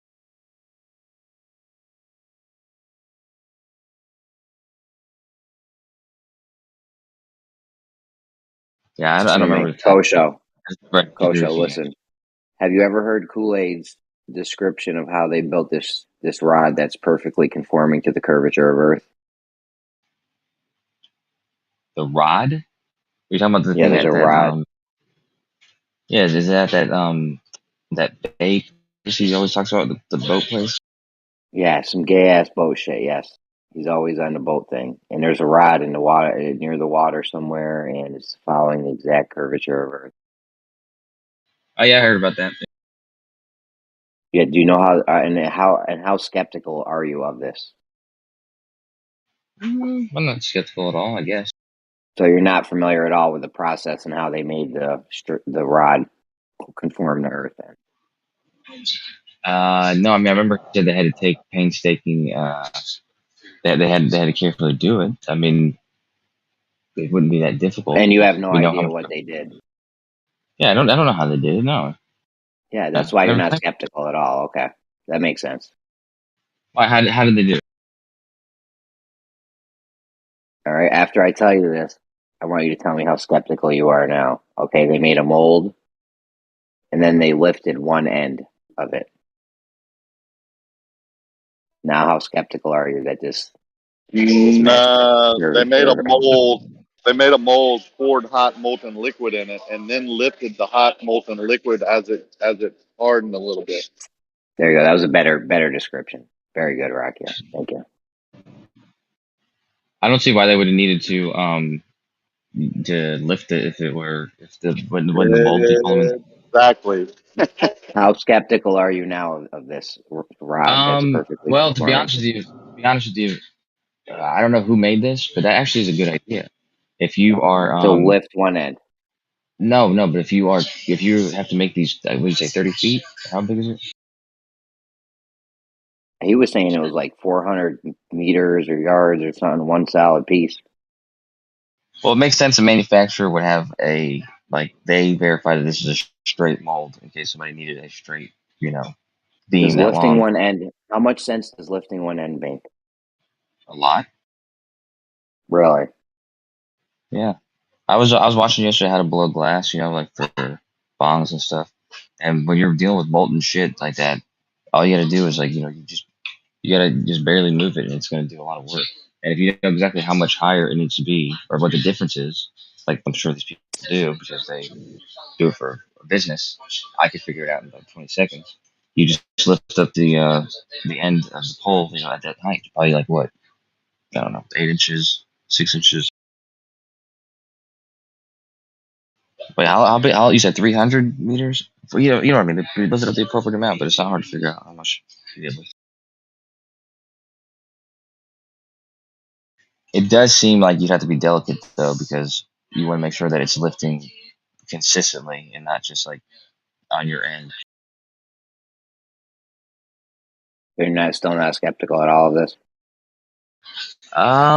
Skeptical is the wrong word. I mean, it sounds interesting. I'd like to see it in action, but I mean, I've seen how things are made or how stuff's made or whatever, and it's always cool to see that shit. But I'm never, incredulous on that the fact that they're actually doing it. I mean, there's factories everywhere. If something needs to be made, there's people making it. So it doesn't seem like it's an impossible task. I mean, Let me if ask you you a were question. going to make it, How would you do that? here's what I would do. If I wanted to make it perfectly conforming to whatever level is, be it flat or curved, if I wanted to do it, I would just make a little trench or a trough and some sand or something, okay? And I would pour the metal in there and I would let it cool. And now you have a perfectly conforming, you know what? I would even check it with, I would make the trough deeper than it needed to be. And afterwards, I would pour water on it and then measure from the surface of the water to the metal just to make sure that it is, in fact, conforming to the surface of water. That's what I would do. I wouldn't lift one end up and I don't know. That doesn't even make sense. Okay, well, I'll give you my 2 cents, because out of the two methods we just described, the one that they actually do it, and the one in which you now are the foreman at this place, I would think that the first way was definitely much easier than building a trench and then laying this fucking metal rod and then having to check it after you've already laid it just to see if it's matches the curvature of the Earth, which it's obviously not going to. It's going to I match have the a contours. my way is verifiable afterwards. Afterwards, we can actually check to make sure that all the elevations are correct while it's still in there in the mold. Their way, Yeah, they're but just lifting it up. How do they check it? I don't know. Yeah. Yeah, at least I have a way to check mine. I don't know what the fuck they're doing. And again, Yeah, what's but the point of lifting it up? Is that for glory to be right on concave Earth, or do they lift it up and then flip it over after it's cooled? yeah, they flip it over. Oh, They're okay. Are lifting you up. assuming that? You Yeah, they're assume building that in a that mold. makes sense?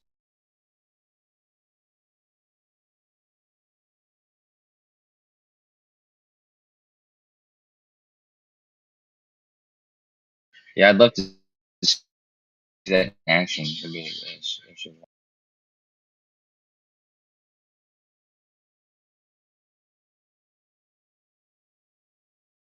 See, yeah, when you pour it and let it self level, then you know it's conforming to the Earth. You don't if you lift it and then flip it, it's going to have more curve than what they claim the Earth to be.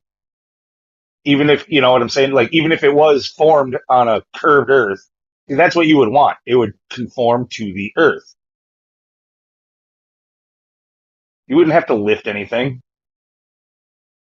Why would you do that? It you said, doesn't why make would you do sense. that? It doesn't. It makes sense because you lift it so that you're building them. You know, you're adding the curvature into this beam that you usually manufacture as straight. You're adding curvature into something that didn't have any in the first place to try to prove your Right. point that the Earth is a freaking curve. Does No, it's liquid not for, metal? it's not for you to do. It's they use it in a place where they need it to be that. You see, this is the part where I say Kosho's way too smart to think this, right? So you How? know I now don't. who's making this shit up. Like you can't believe this, Kosho, right? Here's a question: do these people at this facility need it to be a consistent height above the water? They do. They do need to be consistent height above the water. So do they require it to be level with the earth? Yes, they do. So do they have a place that manufactures these long beams? Yes, they do know a place that does it. Do these people Yeah, but usually manufacture with the curve of the earth? No. So all these Kosho, things did make you sense. hear what? Sorry, I thought you were done. Sorry. I ended it. I ended it when you started talking. Okay, sorry about that. But did you hear what Jeremy told you? They laid it down and then they lifted it. How do you explain that? Because they obviously have a mold that already produces perfectly straight ones. So to produce the one for the curvature, instead of creating a new mold, it sounds like they just used that mold and they just lifted up one side, So which the seems curve perfect. went concave then? No, they're lifting up one side because they're making it. They're not leaving it where they're That's making it. then you don't agree with gravity. Then you don't think there's Yeah, gravity when they poured the exactly. mold. That they're Exactly, Rick. using Yeah. gravity. Gravity is what's shaping it, dude. What are you guys talking Gravity about? as Isn't it you bending Gravity. it downwards according to your? as you pour a liquid out into a container, it would automatically take the shape due Right? to gravity. And Due then to gravity, right? before it hardens completely, but while it's still in its hot state, you You would lift be up one taking the side curve out and if you did that. no, the curve's not in it Yes, you yet at would. this point. The curve's not in it at this point. The curve doesn't exist in it. It would It's a have to straight. be if you poured it as a liquid. The curve would be in it because of gravity. Yeah, but it's in a mold. The mold is probably Yeah, already you yeah. can make the mold.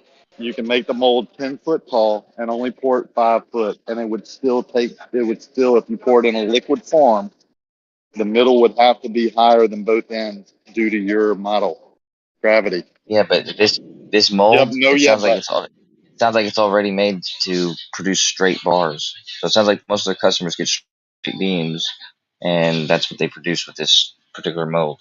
But in So order it to make has a to then come curved with then one, then the, mold. then the mold would have to be that's curved what up on each end. I mean, maybe it is. I don't know. I don't know exactly what Then this one why would looks they like, but have to bend they the use it to bar up? produce because they use it to produce straight beams. So straight beams are normally, however the mold is straight beams are normally what's produced from it, and they need a curved one, so they lift up one side. I mean, it seems reasonable. Reasonable? I don't think anybody listening to Wow. this with common sense would call that what you just said reasonable, Kosho. Sorry, man. What's unreasonable about that? Do you think it's more reasonable for that company to produce a unique mold just for this one client, when So if I most of pour their other water, clients? if I pour water in a pipe, is it gonna is gravity gonna affect it and pull up in the middle? If you put water, you say in a pipe. If you Yeah, put you would water in a have to say pipe, then yes, water right? is gonna. Yeah. If it's a straight pipe, is that what you're talking about? Yeah, mold, pipe, whatever. So if you pour anything liquid, right, into a mold, it's gonna take effect of gravity. Right. Yeah, so if your mold is not curved, you pour a molten in it, you don't have to bend the ends to make it curve. Already curved. Yeah, but if you fill it up, you fill up this mold, which once it's filled up, it doesn't matter which way the liquid's going to go because the liquid's filling up the entire thing. So what? Then I mean, if I was a manufacturer manufacturing this straight beam thing, it seems trivial to produce a mold like that. You just make it so that it would be straight, and once it's filled up, it's taking up the entirety of the mold. And Yeah, then, but like I how are you said, going if to they only reduce the have curve by lifting it? How are you going to get the the what? precise curve by lifting one end? I understand that. Like I said, I was watching them make bongs yesterday, and that's exactly how you deal with this molten, molten molding. I guess is You know about this because you were watching a video about how to make bongs yesterday? Someone yeah. clip I that. watched. My friend wants to get in the blast blowing, so we were watching some of those videos. And what they do is they'll if they need to bend, they put a bend like that in. They'll heat up the middle part or a proportion of it, and then He they'll just literally let kept it going sag. forward. He just kept on going forward with that one. That's just the truth, man. I don't know. You guys disagree with some of the strangest stuff and then act like it's crazy. That's not crazy. That's completely reasonable.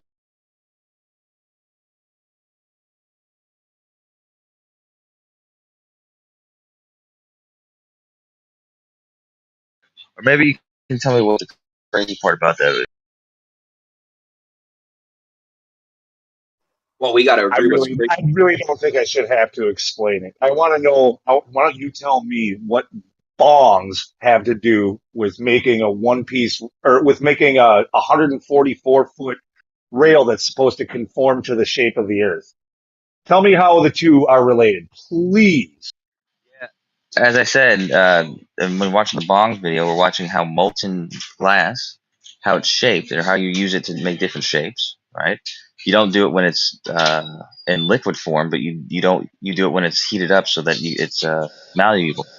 So the same way with the metal is in liquid form. You put it in the mold.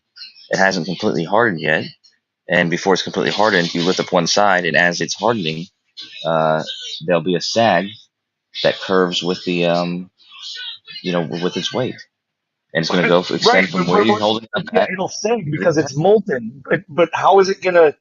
How are you gonna control that to sag to the curvature of the Earth? And why? Because you're And holding. what's the purpose of that? When we, like we said, look, it's molten. It's auto leveling. As long as it doesn't cool at one end before the other, if it goes in all molten, then it just auto level with the Earth. You wouldn't have to lift Yeah, but anything. You would be stretching it unevenly, imperfectly by doing that. yeah.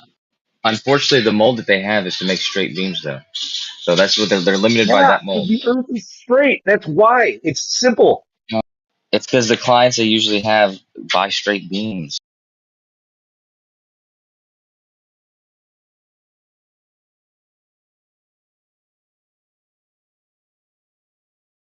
All right, go. I mean, No, look, no, not I like right, not smoking weed right. too, This but was go a, hit the hold on, bomb, Lou. Coach. This was not right. This was not a commercial endeavor where they hired some. They made this specifically for this. Okay, they made the Oh, they plant, made the production plant, just to make this next to the area they needed it in, according to Kool-Aid. So this was not. They were already making straight things, and they needed a curt. No, They just needed something to I would have follow the just made the mold. curvature of Earth.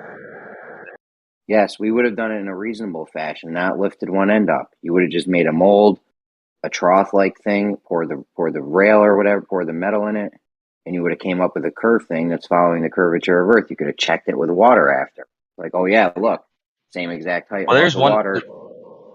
there's one issue though, because I was like that. Yeah, I would just make a curved mold, but you'd have to make sure that that's curved mold. You know what I mean? Like, how would you verify the curve in it that long? And you're saying you would just make it, you would just pour it in Well, there if and you it would be wanted to level. verify the curve, and you had a presupposition that Earth was curving, you could just put water in there, check to make sure that it's after you pour the metal in, right? You pour the metal in. Now you pour the water in on top of the metal after it's cooled, right? You had your trough a little bit deeper. You pour the water in, the metal and the water on top. Now you can measure the height of the water to the metal. Like, oh, look, it's 2 inches in every spot. It's perfectly level with the curvature of Earth. Yeah, maybe the surface though. Yeah, maybe. I'm trying to think though, because I'm trying to think how you would get the original mold to be the right curve. It doesn't What's the have to name of be the this right company? curve. It doesn't have to be the right Well, no, curve. it It's has not a company. the bot. Yeah, it does have Look, the curve. you could Oh, just the you could bottom. just If you make want the to do the mold. bottom, you would just. You like you said, you can make the mold taller than what you need. You only pour it, say, 3/4 full. The surface of the material after it's cooled will take to the shape of your gravity or whatever. And then just flip it over. No, it wouldn't do that. It would Yeah, it take to the would. shape of It the. would on your It would. No, it wouldn't. theoretical model. It It would would. take to the shape. It would take to the shape of your surface, and then it would be the height of which though would be based on the gravity. But the bottom of it would be shaped to whatever the Yeah, we're bottom of not that talking about Yeah, and mold then is. you flip it the over. surface, the top of it. Jesus, bro. There's no way Or you're you could put intelligent. Yeah, but water. You could dig your trench, put water in it. You could see where the water levels are. You can make marks. Then you could fill your trench in. You could make a trench, put a self-leveling concrete in it. There's tons of ways to make the bottom of the mold be curving with like the top of the mold if you think Earth is curving. The top would curve no matter what the bottom was due to gravity and their theoretical nonsense. Then you would Yeah, just but you can flip it make the over. bottom.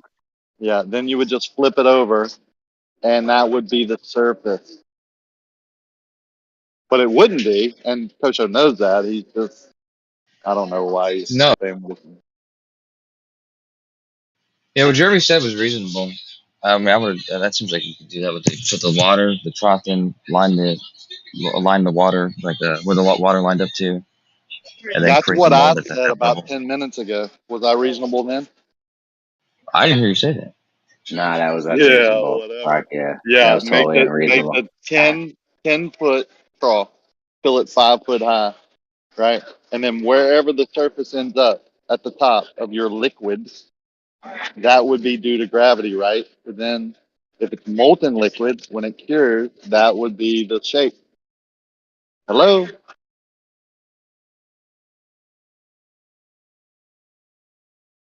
So give me one.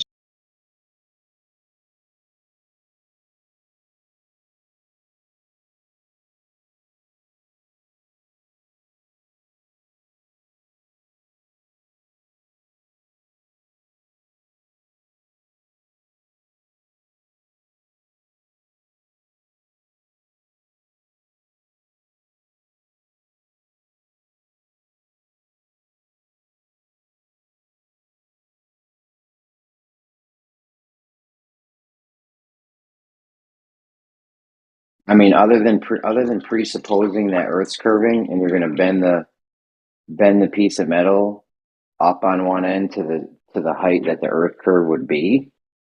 Other than that, I don't know how you would check to make sure it's curving at the exact specific rate of Earth. Other than just the presupposition that it is, and you know by how much. But he said gravity was off on one end. Dude, this whole thing's fucking ridiculous. I wish you guys had let me get into it with him earlier. Yeah, he I've said gone gravity over it was with it. off on one end of it because there's a subway there and it There's messes a with you. It's tunnel. Yeah, gravitational. yeah.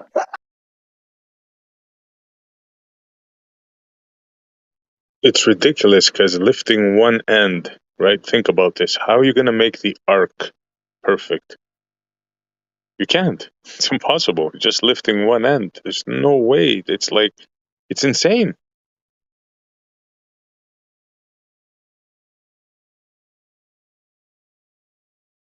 To make an arc, you absolutely must make a mold.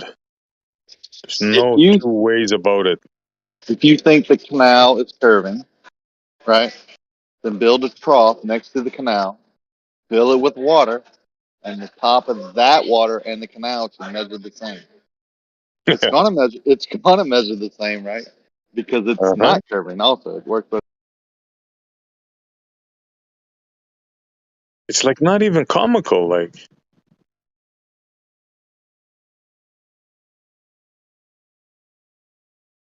it's in the realm of absurdity to imagine such a thing.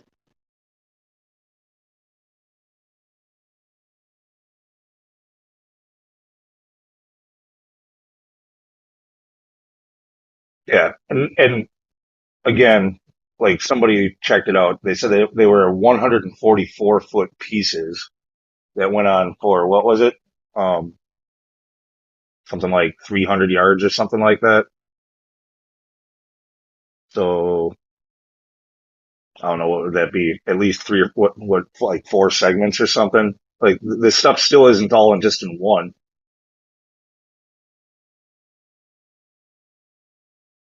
Don't get me wrong. 144 feet is a big piece of metal. thick section. Yeah, that's a big section, but it's in six sections.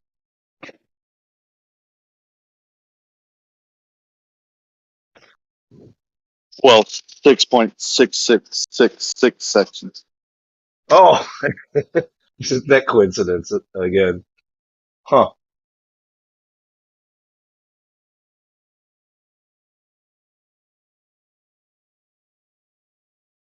I was right. It was the fuel pump on the boat. It's fixed. It was the professor in the cabin with the monkey wrench. It was the plumber with the candlestick in the library. Nah, it was the fuel pump on the 454 on the He's, second of he's still trying to convince us he's got a boat. You ain't got no boat. Oh, Oh, that's a then good. That's a good one. there was some reason I was standing on my head for 3 hours this morning.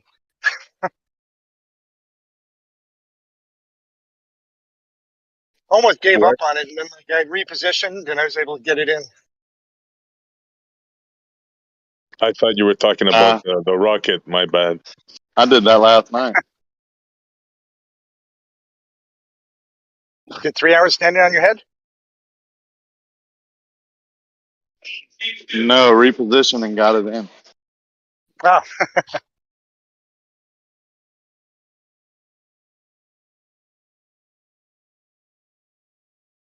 had an old mechanic come on board and he was helping out for a while, but I thought he was killing himself, so I sent him away. And then it all came together finally.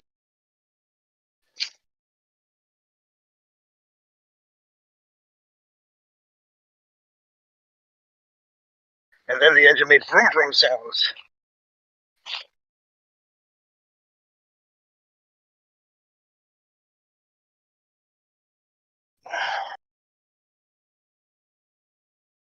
So let me tell you about my boat, guys. What you got? It's a virtual boat. First your price? Yeah, like your virtual photons. I got one of those.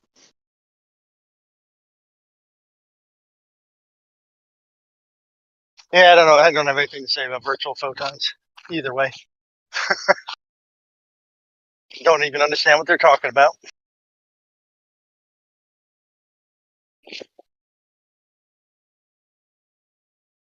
Party.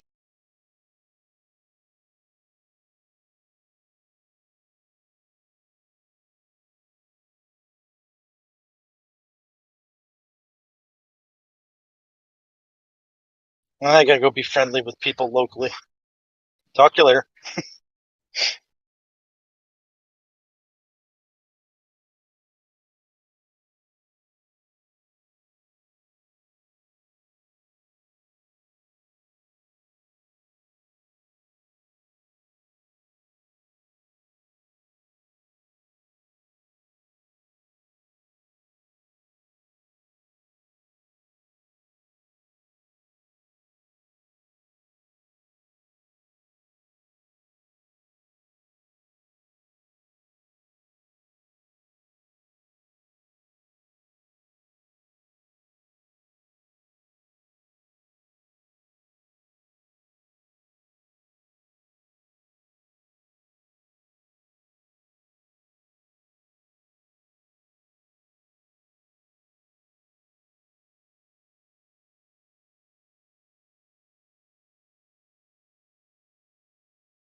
What happened? What I missed?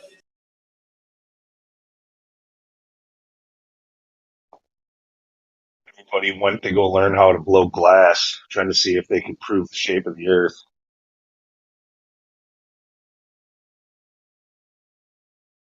So if you blow glass and it's a sphere, then that means the Earth is a sphere.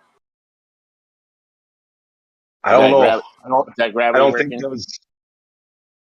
I don't. You'd have to ask Kosho. He's the expert. He watched the video yesterday, so he's way ahead of us. We're just trying to catch up.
What happened? Everyone just took off.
What's up, Austin? Have you talked to Kiwi or Nathan lately?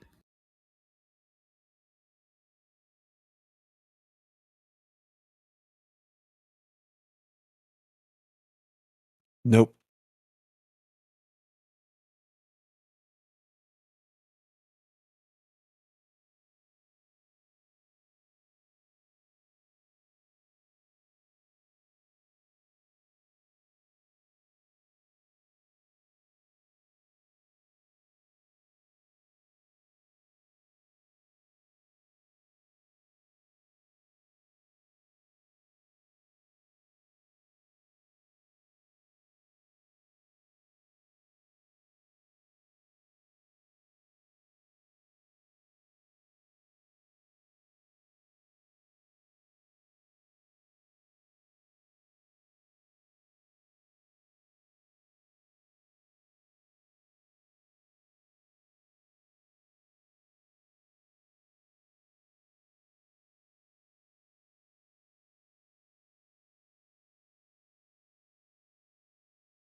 in a world. In a world, man. You know, I heard that song at the end of your Ether stream. I thought it was pretty good track. Thank you, man. What's that one called? In the field.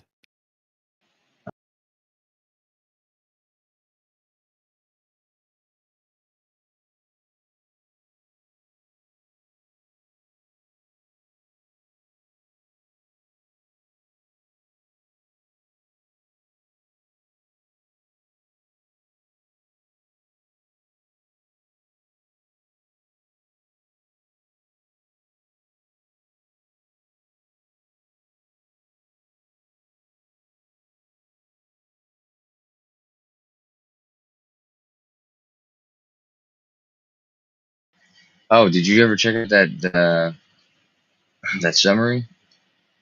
I mean, it's probably weird since you're the one who did the presentation.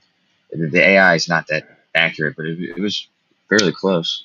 I was Is pretty like surprised. what? It's like a transcript type thing. Like No, I took the entire transcript off of YouTube. And that's going to be a little bit sloppy because it's not going to get every word correct.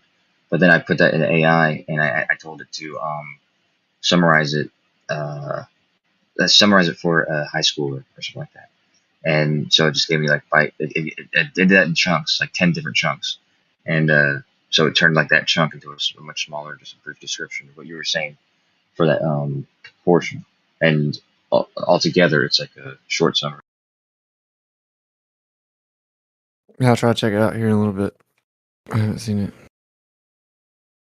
I'm actually writing a code right now so that you could just put in a YouTube link, like you would just give it a YouTube link, any YouTube link, and tell it how long you want the summary to be. It'll just take the entire video and give you a short, brief summary of it. So it's like if there's a long ass stream or a long presentation, you just want to get the gist of it. There it is. That's pretty cool. I wish I had one of those for this freaking ball buster someone sent me because I'm not trying to listen to it, to be honest. Yeah, dude, I could probably set that up right now. Yeah, post the link or send it to me.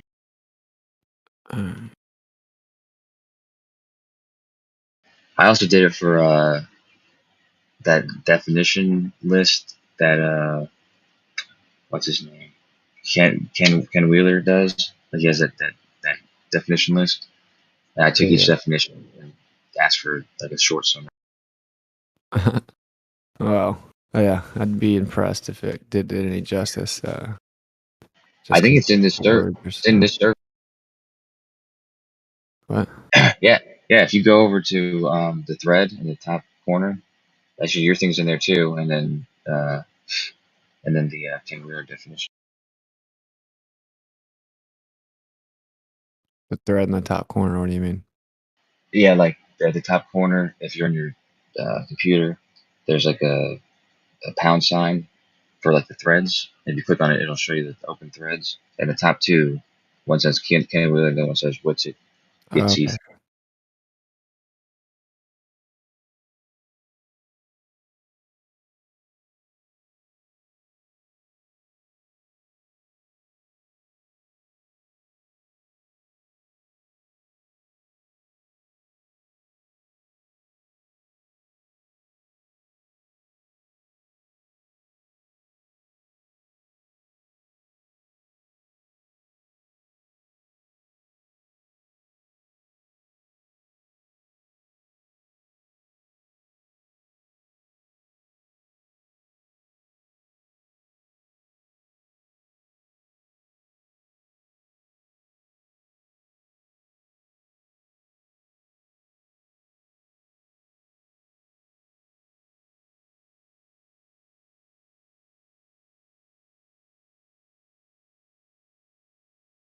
Like I said, the one for yours, there's parts of it that I was thinking like that can't be what that must not be what you meant. So it could have gotten a lot of the summary wrong, or some of the summary wrong.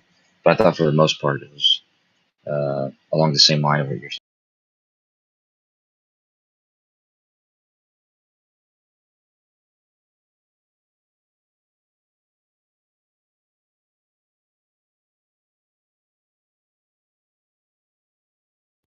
That's not too bad.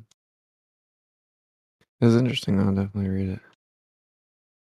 Well, yeah, like I said, if you send that link for the Glowbusters, I'll see if they can make a useful one for that. 'Cause that's what I'm saying. Like that's when I thought it'd be useful because there's a lot of like 3 hour streams that sometimes you just want to get to you don't want to just read like a description of it, but you don't want to listen to the whole thing.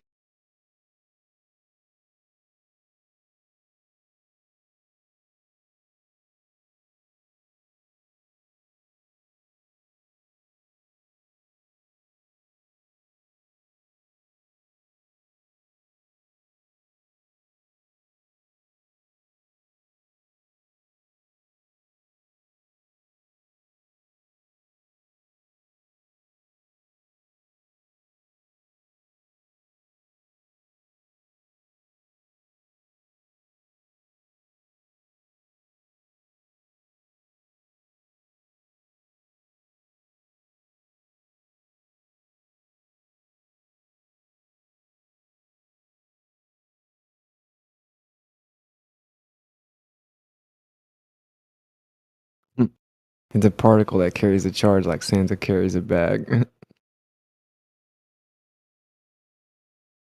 Which is hilarious. So they say electron is a charge carrying particle. Oh, did they just say it wrong? No, that's pretty much. I said that. I said it's close. I mean, it said crown car and then like Santa carries in bag, but yeah, I said it's a charge carrying particle like a little clown car driving around with a bunch of infinite amount of clowns in it. They just keep coming out of it endlessly. It's a particle that Yeah. carries a charge like Santa carries a bag. I just said that. Yeah. Oh, okay. Yeah, I saw the part that said it said crown car originally. I had to edit it because I think maybe the transcript got it wrong. But let me see if I fix it.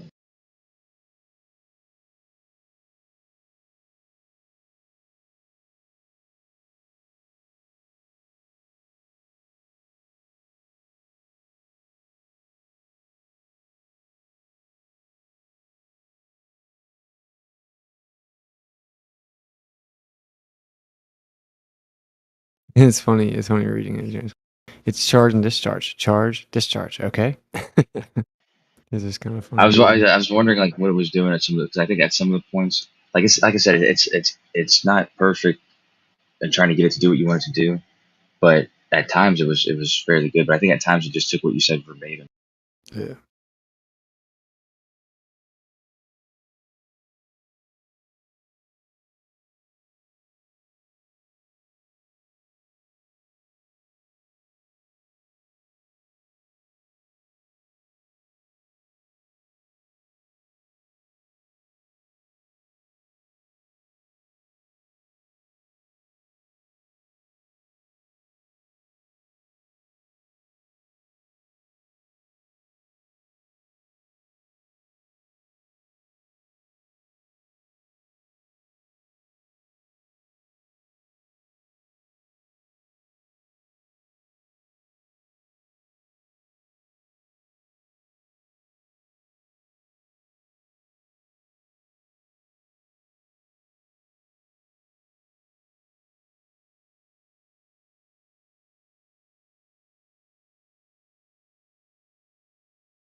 So isn't Flatzoid like involved with FED? I didn't know that. I mean, I have no idea. Shines, do you know? Flatzoid. Yeah, I know him, but I don't know. When you say FED, do you mean flat Earth data or Debate. Oh, okay, yeah. I mean, he's definitely in the debate. Are you talking about Nathan Oakley?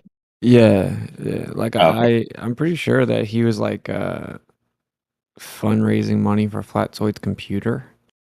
Um, it's just funny because he's talking about the ether. No. Yeah, because you and Oakley have a ether vow. Weren't they talking about like doing a debate with you guys? I don't think he's gonna do it though. Nah, nah. He'll never debate me, man. I mean, not in like not a fair debate. Obvious reasons. So keep the illusion that he's like 200-0 or whatever. Yeah, I tried asking you this in the chat last night, but I was if you had to pick a flat earther that you thought was the most knowledgeable about the moon landing, at least for like and they were good to debate. Who do you think would be the best flat earther to do it? Maybe Jaren. I'm doing this 2v2 show thing with Jem, and well, Jem is probably one of the Glovers, but yeah, so it'll be two people on each side. I think that format's decent because you can limit the over talking, but you can also make it like a flowing. It could be a debate slash conversation, but then there's 2v2, and then there's a host or whatever, and he just kind of moderates and directs the conversation. But I thought it'd be interesting to get like the top moon No, landing Coach. people It's and either a fight get them or to discuss not. that shit. Well, that's the thing. The way I come up with this, it's more natural than that. So it's like if you have four people doing each side and they're just discussing whatever it is. I mean, by all means, if they end up fighting and they end up debating about it, well, then more power to. Well, what I would like to see is like an actual conversation where the moderator actually holds the other part to their claims, like, okay, this is your claim, now bring up your evidence and demonstrate how that evidence supports your position. And you know Yeah, but that's more or less the opponent's job, right? no, because what I see all the time is that they just dismiss what the other one is saying. They just dismiss it, right? They move to the next topic, and they just keep going like that.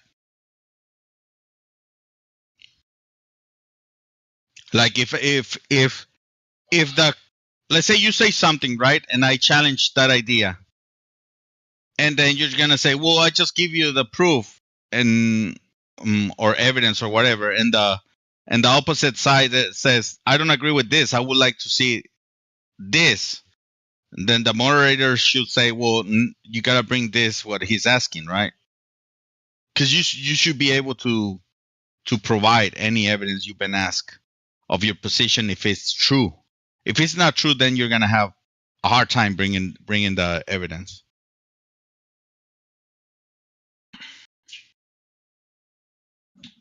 Well, I think it's definitely important to hold people to task. Yeah.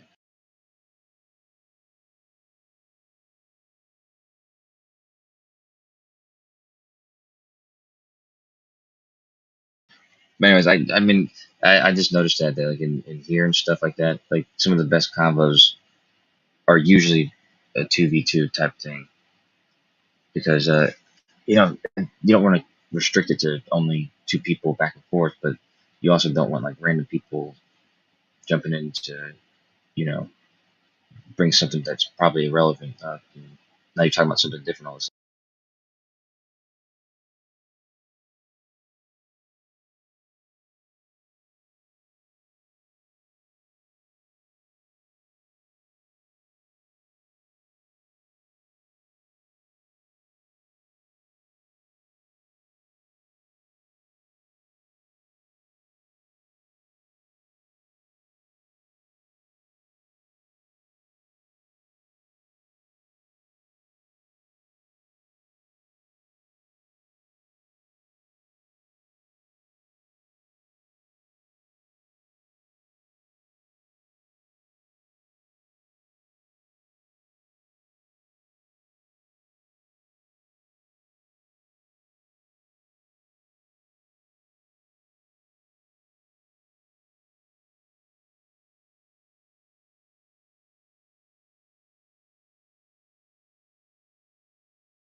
So what are you stealing my 2-on-2 idea?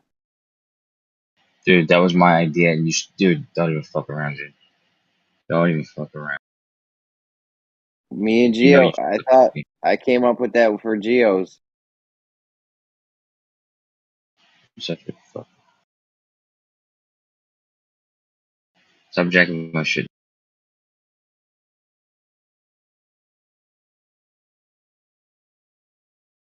I remember I was like, yo, I'm gonna do a 2-on-2. You should be on it. I was like, you should come on it. I remember one time you were That fucking is true. pissing me off. You were pissing me off because you were trying to steal my idea. I do remember you doing that. But that's about it. I think you're wrong, Kosho. I think Jeremy was the one who brought it first. Yeah. I don't know if you know this, but all of Jeremy's good ideas he actually gets from me. No shit. Yeah, Are you both of guys his good friends ideas. in real life or something? I hate it. He tried to take me out on a date where we could view the ISS going overhead, but I was like, I don't know, you know. That's sketchy, huh? He was like, come on, we'll go pick up some dudes and we'll watch the ISS. I was like, bro, I don't know, man. I was telling about this one time I had this dude in my car. I had a You were dude. like, I was driving. go ahead. Go. Sorry, Kosho. No, I was driving. I was driving Lyft, and like the ISS was gonna be like right overhead that night, like 90 degrees. And I was driving through the city. He was in the back seat. It's like this African dude. And then I kept looking out the window, and I was like, "Listen, man, I'm trying to see the ISS. I think I'm just gonna pull over." He's like, "Oh, okay, cool." And like we pull over. We were both looking for it, and we saw it. It was like a moving experience. It And was they weird. held when ISS went over, they started holding hands. We didn't hold hands, but when I dropped him off, he had like it was like that weird, awkward. I don't know, like hesitation. He was like, I think he was waiting for me to ask for his number or something. I don't know. Weird. You didn't know if you were gonna make your move, if you wanted to make out or what, touch tips. No, but you could tell he was moved by it. He probably never seen it before either. But it's eerie the first time you see it.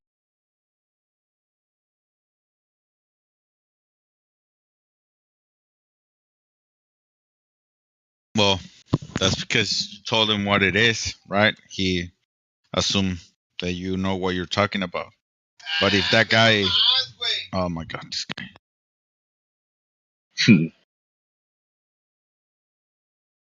You had a party, dude. No, I was gonna say that if he started researching that, it will figure out that it doesn't make sense.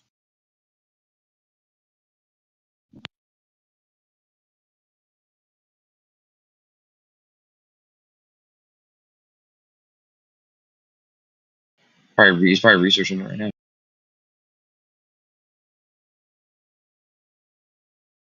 Never mind, Coach. I don't want to get into it with you right now. I think I'm having a nice day. Just,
I'm moving from apartment, and I found the weights and the scales that you guys make me waste money on.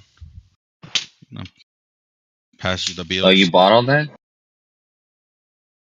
You bought all that shit?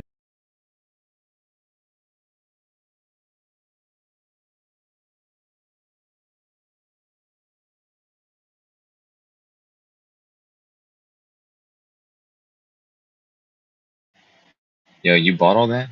Did you ever do a test?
Yo, what's up, Jace?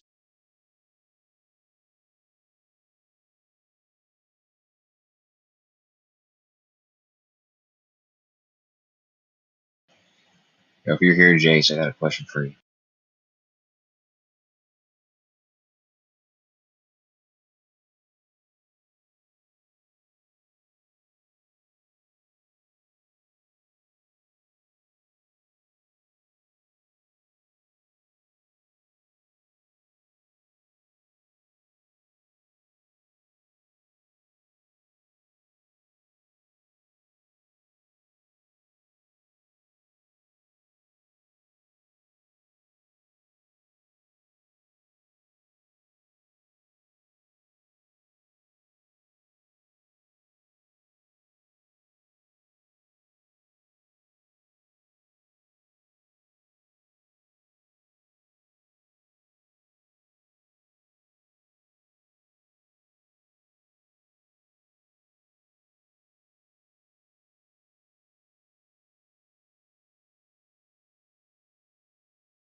All right, Kosho, you there? I have a couple minutes. Yeah, well, I got a malformed question, but I was learning something the other day about something called like the intrinsic magnetic moment. So I've known about the magnetic dipole moment of the electron and stuff like that, but I didn't realize that all subatomic particles have a intrinsic magnetic moment. Is that correct? Um, all of the spin half particles do. It's related to the spin. So like Right. photons don't, but like electrons, muons, and taus, and quarks, and neutrinos do. And neutrinos and so quarks and some neutrons, which surprised me.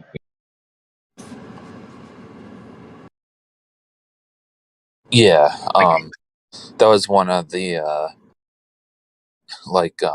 one of Feynman's predictions was the electron anomalous electron magnetic moment using QED. He like made a pretty good prediction to like I think it's like 12 decimal places. It agreed with what experimenters measured. right. Like most accurate prediction in all science, right? Yeah, as of right now, I think it still is. Okay, and yeah, I mean, I don't know. I don't really know if you feel like this. I'm just kind of confused on. I saw something that said that that magnet that basically makes everything magnetic is what it was saying, and then it was saying that that actually says a lot more about that is more for the charge of a say a molecule or atom than the charge of like the proton, because it said that the electron's magnetic moment is much larger than the protons. Um, it So depends I just because like just a regular hydrogen nuclei is also it's another spin half nuclei, so it has like pretty much the same magnetic moment. But something like helium is actually because it has two protons, it's actually a spin one nuclei, so it doesn't have a magnetic moment really. Um,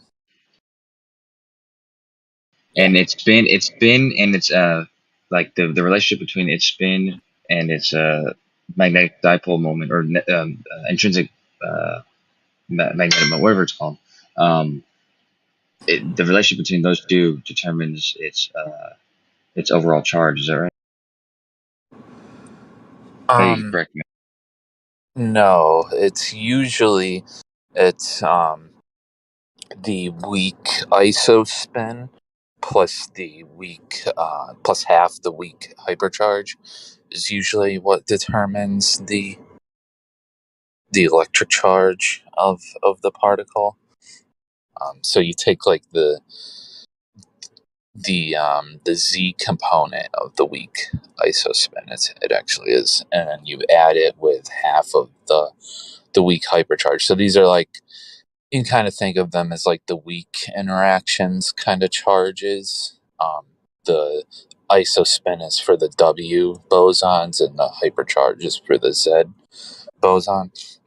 So if you kind of think of them as the combination of like the weak interactions charges is what equals the electric charge. Okay, that's crazy. And then the magnetic is just that magnetic one. The magnetic moment is forget what the equation. It has to do with basically, it's like for the nucleus it has to do with something called the gyromagnetic moment, but for like a Right. regular just spin half particle like an electron, it's just like basically an intrinsic value that comes comes from QED. Okay. But it's really small, like for just a single particle. Like you don't see like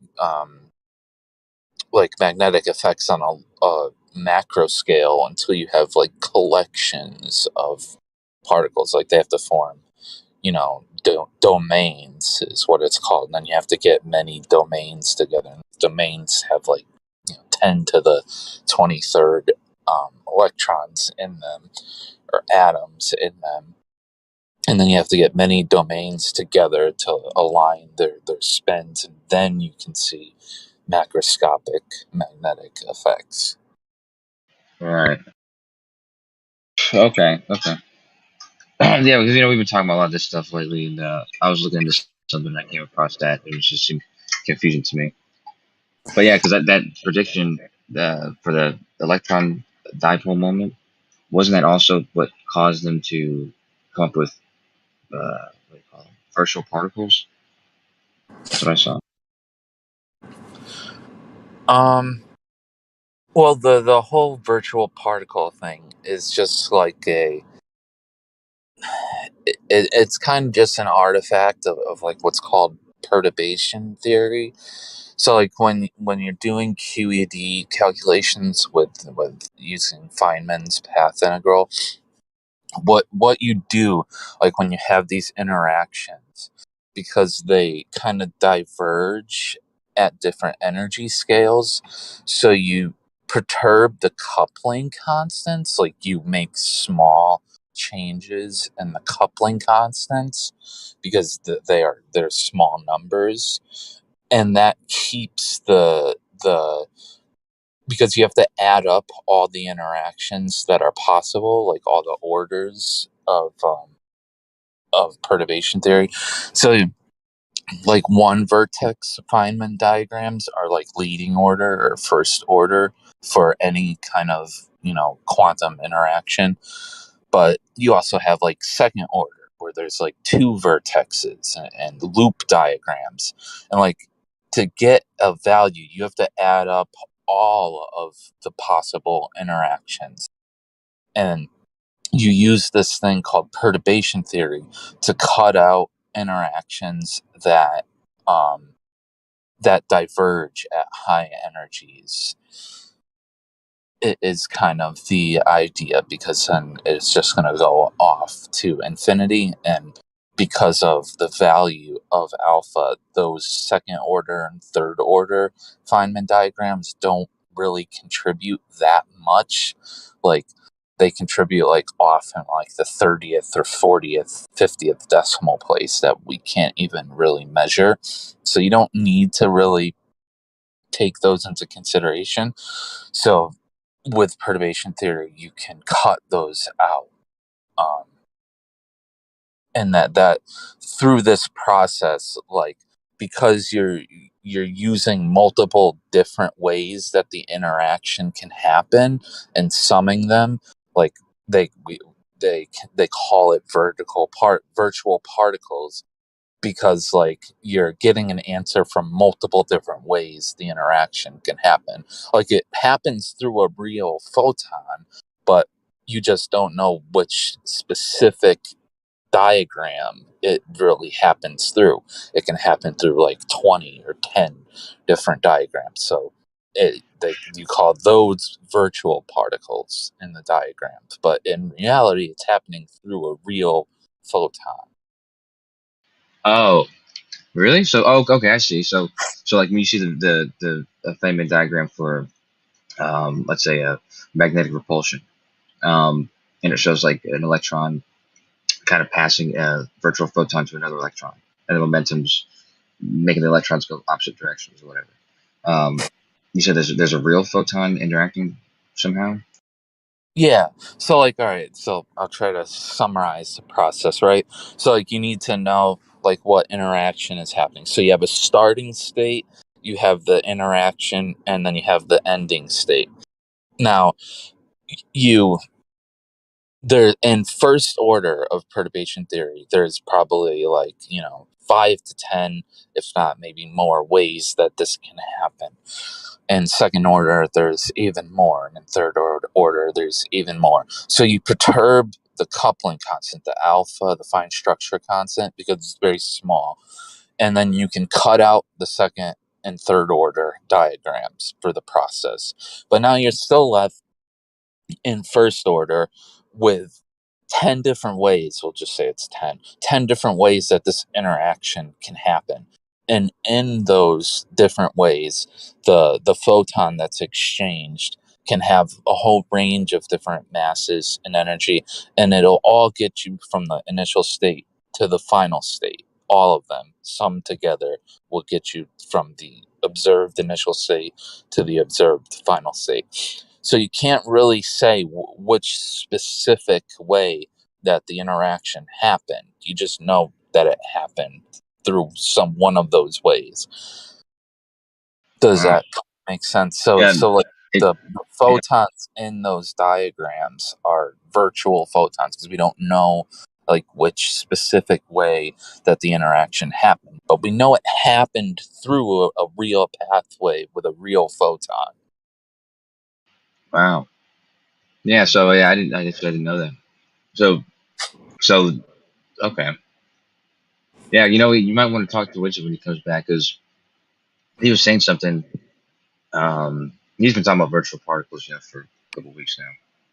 But yeah, I mean, I was under the impression that it was kind of like an unknown mediator. Like it's just they use the virtual photon as kind of like a shorthand, because it's using the Feynman diagrams and stuff like that. But I didn't realize there was an actual photon interacting with with those two electrons, and they're repelling each other.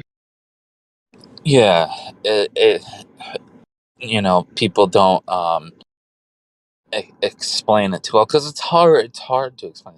I'm having a hard time trying to explain it, but it is really just like an artifact of perturbation theory, which is only really valid in like very basic electromagnetic, like QED interactions, like two electrons interacting, or like an electron and a proton interacting. For anything like more complex, perturbation theory just completely falls apart. That's why it's not like used in like QED. People do things like either scalar QED or not QED for QCD. People do things like scalar QCD or lattice QCD, and that directly models like the fields. It doesn't use virtual particles at all. Now you still have like fluctuations in the fields due to Heisenberg's uncertainty principle, and I guess like when people talk about like effects, that's kind of what they mean, like the Lamb shift and the Casimir effect and like electron self interaction energies and stuff.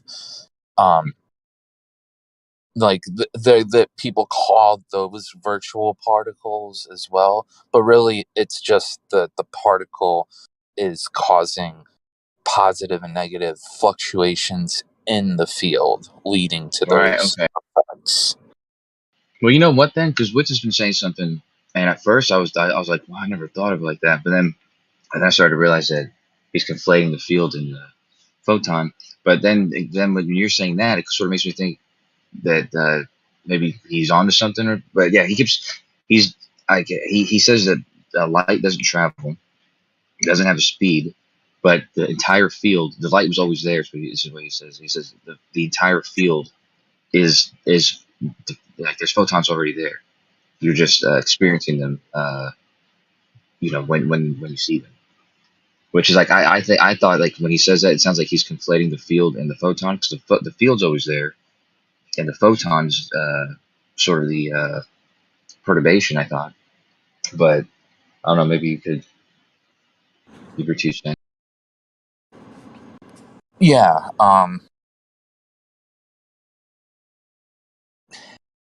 Trying to find out. That's another hard one to explain. But like so, like if you think that think about like the field having like these positive and negative fluctuations, these energy fluctuations, and that's what we like consider virtual particles. But then A real particle is like it's the lowest value that the field can take on. That's like a sustained real value. Yeah, I And saw that's that. I like, saw right, because doesn't the virtual particle have properties that are so smaller than the actual particle, and as they get closer to the actual particle, they actually remain in the field longer, and so they basically are the sustained particle. Maybe I got that wrong too. yeah, no, it's kind of right. The thing with virtual particles are positive and negative energy fluctuations is that like no one really knows at what scales they go up to, like how much of a fluctuation you can have. Like most people do, like when they're doing like calculations for experiments and stuff, they do what's called effective field theories, where they just arbitrarily set like a cutoff for how much these virtual fluctuations, what their values can be, rather than just letting them be these huge values. But it's different than like a real particle, like a real electron or photon is like a sustained a sustained what's called quantum of the lowest value of the field that it can take on. Okay, so then there could be higher values, and those would be more like the virtual, because it doesn't the uncertainty principle come into play. Because I heard like if it's a brief virtual photon, it can actually be in like almost all plate. It's like it like takes up a huge area or volume, like its actual position, which is why you have magnetic attraction. Which is I was trying to understand how the magnetic attraction works with the virtual photons, and that's how it was explained, was like the photon exists in all places, and so it kind of pushes them together on both sides depending on which way. Yeah, I get what you're saying. Yeah, so if you think of like classic electromagnetism, where there's a magnetic field around the particles, if you kind of think of it in that way, but like instead of like magnetic field lines, like those lines are just all these virtual particles that are surrounding the particle. And when they get close enough to another, magnetic particle, their virtual particle field lines start to interact with each other, and they start to exchange photons between each other, and that those photons pull them closer and closer together. No, okay, yeah, that makes sense. That makes sense. Actually, it makes a lot more sense, especially the fact that there's actual photons. I thought these virtual photons was just like abstract completely. And just one last quick question. I know I asked you a bunch of questions too, but something else. I think somebody was claiming was like, and I think you just said something about this, but if you have macroscopic magnets, like any life-size magnets, there's no you're if they were 5 feet across from each other and they're attracting each other, they're not exchanging virtual particles from that distance, right? Like macroscopic magnets, you have them like Yeah. 5 feet apart. Right.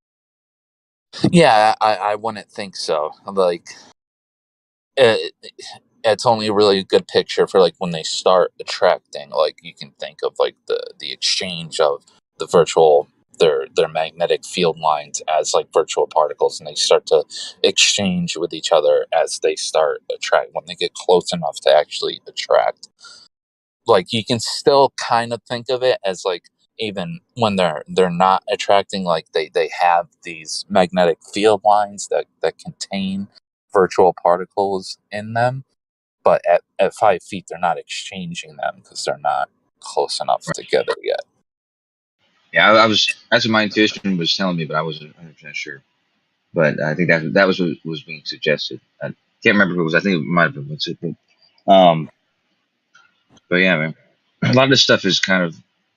I mean, it's confusing to people But I thought I had a grasp on it, and then I didn't even know that every particle, or not every particle, but the ones with half spin, you said, have this magnet, basically magnet. Yeah, yeah. It's basically fermions with half integer spin have magnetic moment. So like the well, we talked about the Feynman one for the electron, but like the Fermilab people were measuring it for the muon, which is like the Right. heavier So electron. did they ever get the results for that? Because wasn't there two values that it could have been, and if it's one of the values, it's like sort of like they got a lot of shit wrong, and there's gonna be like a breakthrough or whatever. Yeah, so they were doing the G minus 2 thing to figure out like what the anomalous value was. I think they were, if I recall correctly, there was like an experiment done a while back that found like an anomalous value, and then the Fermilab people found a anomalous value. But I think as they got like more data, I think that kind of went away. It faded back into the background, if I recall correctly. Right. So it's probably not going to be a breakthrough. Yeah. No, I don't think at the moment. If I'm recalling the correct thing, I don't think they. I think like as they've like preliminary, they had like an anomalous value, but as they started analyzing like more and more data, that that anomalous value kind of went back into the background. Like it was just like a statistical fluctuation or whatever. Yeah, fair enough. But Yep. yeah, the whole virtual particle thing, it's very confusing, especially when you listen to a lot of physicists talk about it and they're trying to, dumb it down for the general public. Like it's an easier thing to visualize, I guess they think, for the general public than like a field and it fluctuating and things like that, because that's really what it is. Okay. So yeah, the way you said it actually gives me a lot more intuition for it, because, like even vacuum, like vacuum energy and that whole thing, that's kind of like that's just like really abstract shit. But then when you say it like that, like the virtual photons that are being described are basically those fluctuations, but different values, except for the lowest state or whatever, the consistent. Yeah, and if you think like for magnets, like if you wanted to kind of be more proper than thinking of it as virtual particles, like what you can really think of is like the classical magnetic field lines are really just vector values, and like the closer to the particle that you are, the higher that value is, the stronger the value is. And so as you go further and further away, it the value keeps going down and down and down until it gets to zero. And then as another magnetic particle comes nearby, it has the same thing. And so like a 10 for its value will start interacting with like a 10 from the other particles field value, and they just keep pulling each other closer and closer, and the values keep getting bigger and bigger, stronger and stronger, and they attract. Right. Okay. So this is the reason why they're thought of as point particles, like most subatomic fundamental particles. Is that right? That they're thought they aren't really given a volume. Yeah, they're usually considered like an electron is considered like a point particle.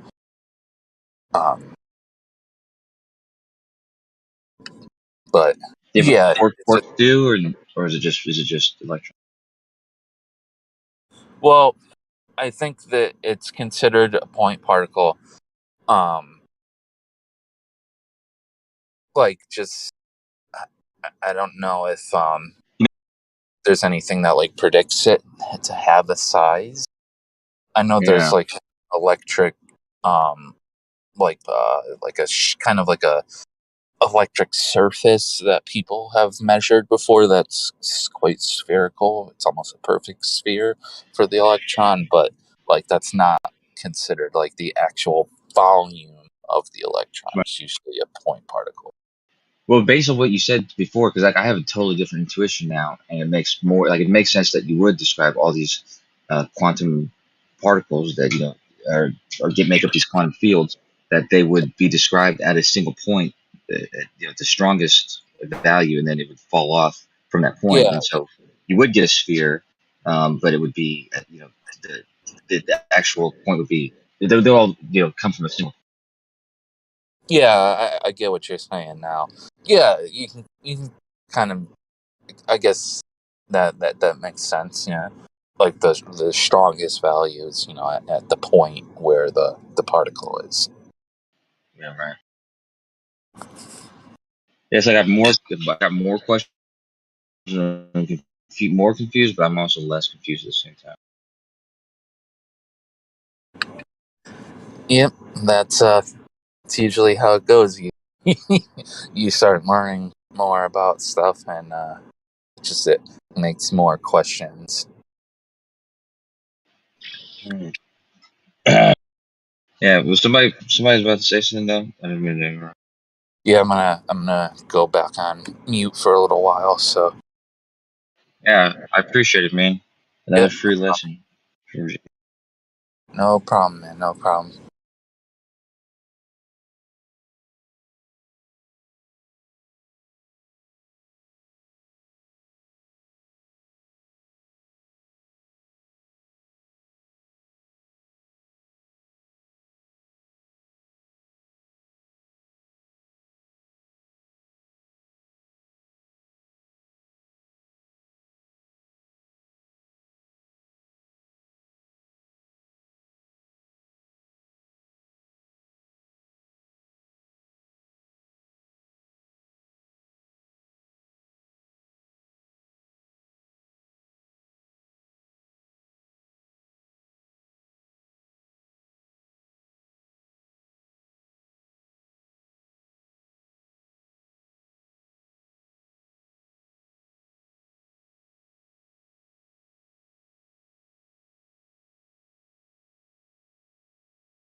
Did you guys know people still believe that the Earth's a spinning globe? Yeah. It's crazy, huh? I guess all things have their run. Kosha, would you agree that if the ether from the electrical field theory did exist, like hypothetically, that the Earth couldn't be spinning? No.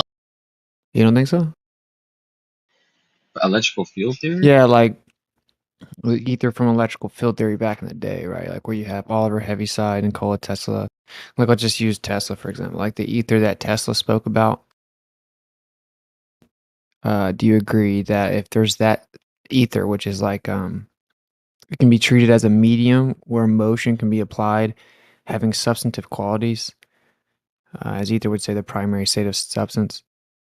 You agree that if it has like the substantive quality as a medium where motion can be applied mechanically, then it would mean that the Earth is stationary with observations such as like Michelson-Morley, Michelson-Go.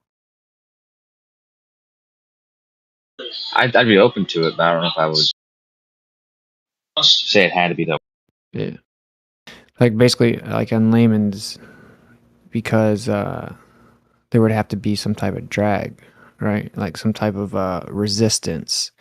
Like if the Earth is moving through that, it would result in like some type of drag. And all attempts to detect that, assuming this motion, were never detected, which is why the ether was thrown out. Like Einstein himself said, if Michelson-Morley had not brought us into great embarrassment, then no one would have considered the theory of relativity as halfway redemption. And then he explained, he said space-time must have physical properties. In this sense, there must exist an ether. In fact, space without ether is unthinkable, for we would have no way for propagation of light, and we would have nothing to apply our measurements of measuring rods and clocks and time intervals to. But this may not be thought of as a medium that motion can be applied to.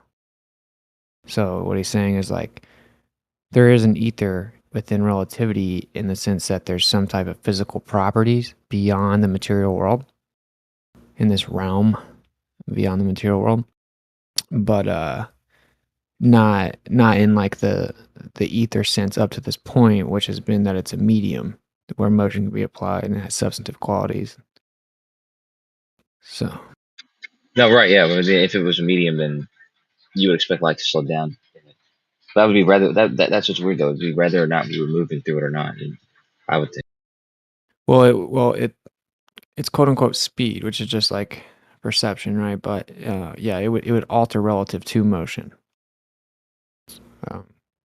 Is really the point. Like, how much it would change would be relative to the motion and the direction, quote unquote, of the light. Anyway. Oh yeah, I'm sorry. No, but I'm just wondering. I mean, does that happen with in water? Like if you're moving through water, does the light slow down in the direction you're moving? Well, that's a deep question, right? So they claim that light is a physical photon traveling, of course, and that you shoot it through water. They say it doesn't actually slow down. It just takes a longer path. Because it can't slow down, because that would breach the conservation of energy once it speeds back up, once it leaves the water, right? But unfortunately, that doesn't really work for like glass. The idea that it's taking a longer route doesn't work in glass. But it still slows down, quote unquote, like 30%. But I mean, anyway, like, yeah, if you assume it's traveling, then it would, quote unquote, slow down in water, yeah. But again, they just claim it doesn't slow down, it's just going in a longer path, which is why you get to glass, which is it doesn't take a longer path in glass. Like, it doesn't take a path long enough to say that it would slow down by 30%. Why do you say that though? For that, because first of all, I've heard a different reason why but I used to believe that it was like what you just said. But I'm wondering why wouldn't it be slower in glass for that reason? Would it still take a longer Well, path? light can go right through glass. Like it's not like when you shoot laser through glass, it's not like it bends way down and pops back up. You can shoot laser right through glass. Right, but it still slows down 30%. Back when I thought that it was just taking a longer time, not really slowing down, it's because I thought it was because the particles in there. So if the glass was dense or whatever, I mean it's more dense in the air, so I would imagine that would cause it to be longer. But cause it to do what? So it cause it to take longer. Because Right, from the way I used to think. Yeah, so like if you ask the average person, like J.A. slept, because I was gonna bring him in here because he's been talking reckless in the chat for the last few days, but Well, we were yeah, just talking actually. Yeah, we were just talking about some virtual particles. Yeah. So that's kind of what most people will tell you is that it and they don't know, they'll just Google it. And this is one of like the main things Google will say real fast is well the light doesn't slow down, it just takes a longer path. Right? And so like it's going the same speed, but since it's taking a longer path, it takes longer to move to get a certain distance. Like if you have a straight line, of course, and you draw a V, if you go to V and the V is the same distance as the straight line, the V is going to take longer because you're going further. But yeah, that doesn't really work because of glass. I mean, I can see the logic, right? I understand it, but it doesn't work with glass. So they have a whole bunch of really convoluted explanations nowadays. It's not really agreed upon, you know. But as to why, you understand, of course, that like, okay, Jay says the scattering of light via its path integral and wave function as it travels through glass is one of like the most understood phenomena. So the scattering of light via its path integral, the scattering of light. Yeah, that's what I was going to say. Is I think the actual explanation is it takes like a superposition of all the paths, and then some of those paths interfere with each other, and the ultimate wave ends up being slower for that reason. At least that's how I understood. Right. So when he says it's like one of the most understood phenomena, and he says LOL, and he's like talking down. Now, it is no coincidence he left the VC. He left the VC because it's easy to act like I'm stupid in the chat. But so he says LOL. The scattering of light via its path integral and wave function travels through glass is one of the like most understood phenomena. Like I'm just so stupid for even bringing this up, right? But again, when he gets down to it, he's claiming that particles are simultaneously in different positions, and superposition is not one of the most understood phenomena. It's literally not understood. Like what they claim it is, like they understand what they're claiming happens. How it happens without defying known physics is in no way understood. In fact, that's why they claim that quantum is so mysterious. So think about what he's saying and how he's portraying it, and then think about what it is in reality, which is it isn't understood at all, right? Like it's not, because it's considered mysterious, antithetical to known physics on the larger scale. Sound like you were going to say something? It sounded like he off his mic, and he left. See, this makes Globers uncomfortable, man, because like they're comfortable with the whole conversation about the horizon, and no, we never see the actual curvature of the Earth, but you couldn't have a horizon unless you had a curvature of the Earth, and no, we don't ever actually see it, so how do you know it's there? Well, we just know it's there because we have a horizon at all, and blah, blah, blah. Like they're comfortable with these conversations. They've kind of got their heads wrapped around it where they can just keep saying their unfalsifiable position and asserting it, and they're comfortable bringing up GPS, which, you know, begs the question, but like when you really get down to the crux of it, now what they'll try to say is this has nothing to do with the Earth being a globe, but it does. It has to do with the heliocentric model. The speed of light has to be correct. It means your photon assumption has to be correct, which means your electron assumption has to be correct. It's a cascading effect. And I'm wondering when Jay says it's understood, I mean, it is utilized in engineering. Like they use the concepts and the consequences of it. Right, but like this is the thing, man. This is why I consider this to be a very dishonest tactic. It's like it's understood, meaning we know it happens. Like we know that glass alters light. We know that. We can do it 1,000,000 times. We can do it 1,000,000 times, and we can quote unquote measure, quantify the change 1,000,000 times in a row, right? And we have it down to like a freaking minute decimal point. We know exactly what's going to happen when we shoot it through the glass. So we can apply that to technology. If you're using glass and light, we know exactly what's going to happen mathematically because it happens every time. So it's not that it's understood. It's just recorded, right? It's quantified. It's replicated. But the phenomena itself of what is happening is not, objectively is not understood. Again, it invokes superposition, which is not understood, admittedly. It's one of the primary paradoxes. Now, Jay's probably has looked a lot into quantum, so he kind of looks at stuff like superposition and wave function duality as he'll portray it as well understood, but what he's meaning to say is, well, everyone knows about that for a long time. Like we've all known about it for a long time. That's what he's actually saying. You know what I mean? But yeah, we've known about it for a long time, but it's still not understood. And those are hugely different. But yeah, anyway, you get the concept. I know you get the concept in that.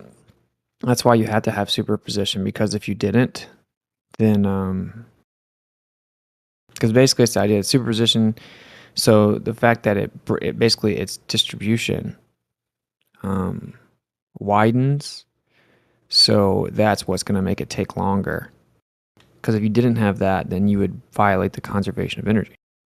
Like if you shoot laser through glass and it slows down and speeds back up once it exits the glass, it can't do that because there's no external additional introduction of energy.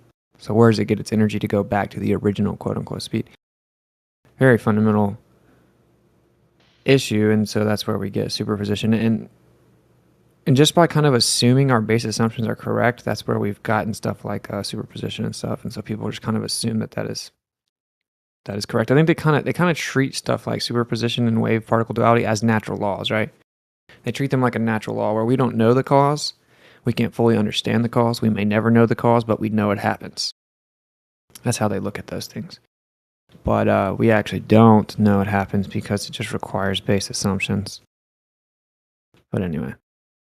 I mean, if it happens and the photons are actually interfering with itself, that would imply something real is actually taking place here, right? How can a photon interfere with itself, though? That's what I'm trying to say. Oh, exactly. I mean, that's what I would ask, but apparently it does. Like with the double slit experiment with the superposition of like the way refraction is explained is by the a photon interfering with itself.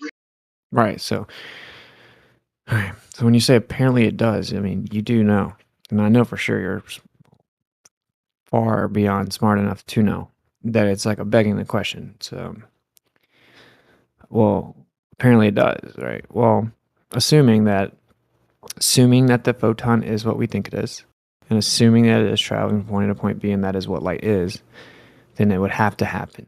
I agree. If those assumptions are true, then that is objectively what's happening. There's no other way. I agree.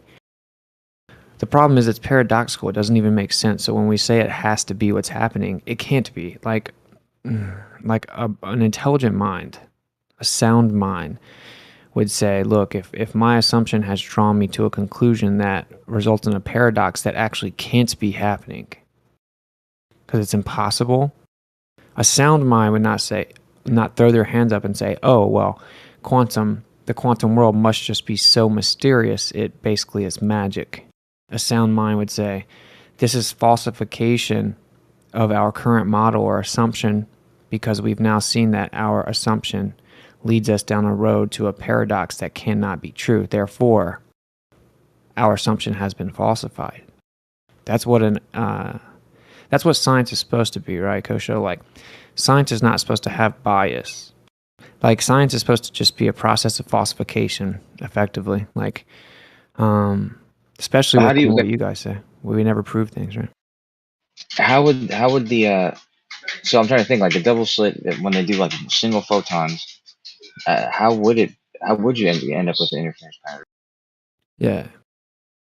So light is just a disturbance in the medium that's already there, right? And so that's where you get the wave interference pattern. And I don't want to get too much away, but we have observations that are really dope. And it looks like people are overlooking the slit itself. I'll say that.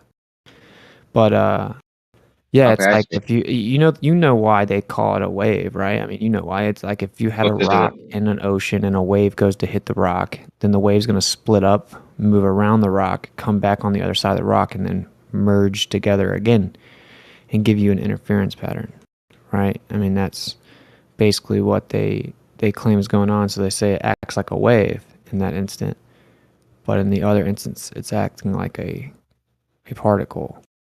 So your real question should be if it's acting as a wave, which waves aren't things, which means there has to be something there. And it's not traveling, which is another assumption. But the question then becomes, well, then what's going on when we try to detect it, where the wave interference goes away? Right? And that's the real question. If light's a wave, then us detecting it shouldn't change it into a particle. That doesn't make any sense. So that's where we get the paradox of, well, it's both. Even though it can't be, right? Dualities can't exist, but it's like, we don't know. Wave-particle duality is just an elegant way of saying we don't know. That's why it's crazy when NASA Paige Chill comes in here talking about, you just don't understand. Dude, the definition of it is that we don't understand it. You know what I mean? But It is funny. like Kusha, like what would you think about it? That's why they call it a wave-particle duality, right? Because it makes no sense to think that the photon is a single photon is going through two slits simultaneously and then coming back and colliding with itself. Like, it just doesn't make any sense logically at all. Like, Well, that's why it's got the idea of the superposition or whatever. Because the superposition is not just used to explain that; it's used to explain a lot of different things. And yeah, I don't know. It shows itself in all those different things. Like what's it called? Sorry. Electron tunneling and stuff like that. But think about this, right? On a fundamental level, Kusha. If you shoot a single photon at two slits, and then there occurs superposition where the photon is in two positions at once. As soon as it's in two positions at once, it's no longer a single photon. It's in two positions, so it's like two photons, right? It's in two different places.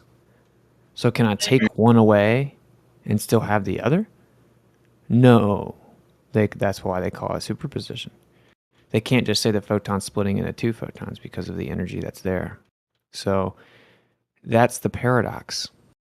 You know what I mean? I mean, I know that's what the convention of superposition is, but I mean, that's just lunacy, bro. Like, as far as I can tell. I don't know. When I talked to quantum physicists, I decided to go, it's hard to do, but I decided to go talk straight to these people a while back. And I was actually just looking for concessions that the ether could exist. And I got them, by the way. I got them. And they were saying, like, we don't, superposition is like, it's just like a band-aid. Like, that's the way they'd say it, is that's the beautiful thing about quantum, is we've been able to isolate the areas that we don't know yet. Like, quantum has brought us to the forefront of having to acknowledge the things we don't know yet. That's all quantum has done. And then, you hear the people on here try to act like quantum is the cutting edge, that we know everything. Even Jace acts like we know everything. We literally don't at all. Like when I talk to the actual people in the field, or you just go read their writings even, the whole thing that quantum is basically summarized in like a 3-letter acronym like IDK. That's what quantum is. Like, pretty much by definition. Like, we're trying to math what we don't know. Well, no, so I have to disagree with that because they're making quantum bits that utilize these principles that, maybe we don't know the exact details of the like the substrate of like what these quantum fields are fundamentally, right? Other than the virtual particles and particles themselves and all that, but we're able to utilize the principles of superposition and entanglement and stuff like that. Oh, no, yeah. But I told you I agree with you on that, Kosho. Like, it's similar to saying, we know gravity exists because your phone has an accelerometer in it. That doesn't mean that gravity exists, right? We quantify downward acceleration. We got an agreed upon average that's consistent, and we really narrowed it down with interferometry, very precise measurements. So it's a reliable measurement. When something goes down, it's right around 9.8 meters per second squared. It's reliable. It's so reliable and so consistent and so precise, we can integrate it into technology with immense precision. Helps us a lot. Helps us make things, right? But the fact that we use this accelerometer in a phone is entirely independent of what we claim causes the downward acceleration. Entirely independent. So when someone says, the accelerometer in your phone proves our claim of gravity, that's just patently wrong. It does not at all. It's the same thing with quantum. We don't dispute that, light does these things. We don't dispute that you can quantify it within the model. We don't dispute, and now I can only speak for myself. A lot of people will kind of say this stuff the wrong way, but I don't dispute that the quantification is even valid in the sense that it is very consistent. It's so consistent that we can use it for quantum computing and, same thing with like the photon and electron, the photoelectric effect, we can use it for semiconductors. It just doesn't mean that we know what's happening. All it means is that we know that this effect happens. You know what I'm saying? It's not the same as the cause claim. No, yeah, I mean, I agree with that, but I think like, yeah, you're right. Most quantum physicists would say the same thing about just not, like I said, not knowing fundamentally what what this is, like what the quantum fields actually are, but they can describe them and how they interact and all that kind of stuff. But there's a huge debate. There's a huge debate on like whether the dark energy is the quantum flux, the vacuum density energy, right? But that's not even that's just an assumption. Well, yeah, but there just has to be something there. I mean, the reason that's a huge discussion is there really can't be anything there according to relativity. All that can be there. Now, what they try to do, they try to spin it and say, no, relativity just doesn't discuss it. That's just patently wrong. Like, yeah, it doesn't discuss it, but that's not valid rebuttal. Like, Einstein was very clear. Like, if you read him and if you just understand what relativity is, it's very, very clear. He is claiming an entirety of what is there. Like, he is claiming there is nothing there other than space and time. Like, that is what the claim is. It's very disingenuous to say, no, it just showed that relativity is incomplete. Well, relativity was proposed as to be complete. Right? So it's not that relativity is incomplete. It was proposed as what is there in entirety, and it's only space and time and nothing else. So you can't say, well, it just shows relativity is incomplete. No, it shows relativity is wrong because, there can't be dark matter or dark energy. There cannot be dark energy there. It's only supposed to be space and time. You can't integrate dark energy into relativity and then keep the same theory. It's impossible. And that's the huge separation, right? That's why relativity and quantum are incompatible. Well, isn't mass and energy are a part of general relativity? Like he's described space-time interacting with matter and energy. I thought. Yeah. I mean, that's E equals mc squared, right? Energy equals mass times the speed of light squared. So yeah, there is an energy mass equivalence principle, but the energy there, right? It's not accounted for. The only mass accounted for are the bodies observed. So we're talking about what's in between the bodies. Right. Yeah. Okay. Yeah. Yeah. It's vacuum energy. Yeah. And so there would have to be a whole new theory proposed. I mean, that's what gut is, right? I mean, like they're looking for the grand unified theory. There'd have to be totally different. I don't know. I find it frustrating, and from both sides. So flat earthers are like, we don't have to talk about this, and they try to attack people talking about it, and then they try to call globe earthers stupid for talking about it or acknowledging it or anything, but they don't know anything about it. I disagree with them. And then we have the globers pretending they know everything about it, and they say things like, well, it's just incomplete, and that's how science works, and we just don't know things, but relativity still is true, and blah, blah, blah. I disagree with them. Now, I try to empathize with some wisdom on both sides. I happen to know that it's just both of them don't know what they're talking about. Now, I'm not claiming I know everything, but I do know more than those two positions. See, they don't understand what they're saying. It isn't that it's incomplete. It's that it's wrong. And like I said, I decided to go straight to quantum physicists and talk to him about it to make sure I wasn't like inept. And I am not, and I am correct, and they would agree, and I'm not appealing to their authority. It's just kind of objective. I think one of the big problems is neither people, so like flat earthers nor globe earthers that are in this conversation, 99% of them, they don't understand relativity. They don't understand what relativity is actually saying. And so that's the big separation, is they don't actually even understand it. So we got one side going around saying they know it's fake, and we got one side going around saying they know it's real. And for the most part, neither side knows what it is. So I mean, Hey, Austin, give a quick breakdown as to how you would summarize it for somebody. Yeah. So that basically there's like a realm outside the material world, and the only thing that's in that realm is space and time alone. There's nothing else. And that mass being within that realm of space and time creates a gravity well, because that mass displaces the fabric of space and time.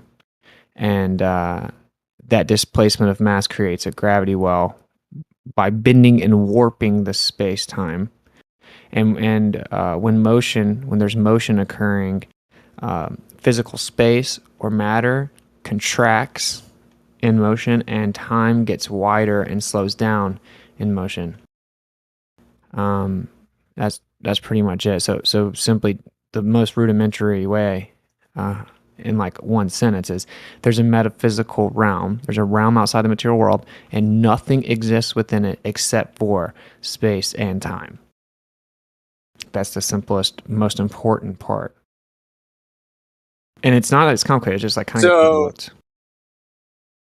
Yeah, what's interesting is I mean, I wish I could go back in time to when I was a kid, because I remember, I don't know if it was college or high school, I remember being taught science that Einstein's idea for relativity was based on an observation he had when he was on a speedboat out on the water. So he's running parallel to the shoreline, and everything on the shoreline is barely moving. Right? And so that's what I remember. I was told it was a train. He was on a train, and the other train started moving, and he thought he was moving. Bro, see, it's all just bullshit urban legends, man. Yeah, it is all bullshit, because they also teach the thing about how he was just sitting there with his genius self and watched a guy painting on a ladder, and that he thought to himself, what would happen if he fell off the ladder? That's correct. Those other two weren't even come up by Einstein. Those were come up by Galileo. So yeah, the main one from Einstein is the ladder thing, that he was sitting out and he watched a guy standing on a ladder, and he thought to himself, what would happen if he fell off the ladder? And basically that, like, whatever fell down from the ladder would be shorter, like its length would be shorter than when it was at rest. Like as it fell, its length would shorten.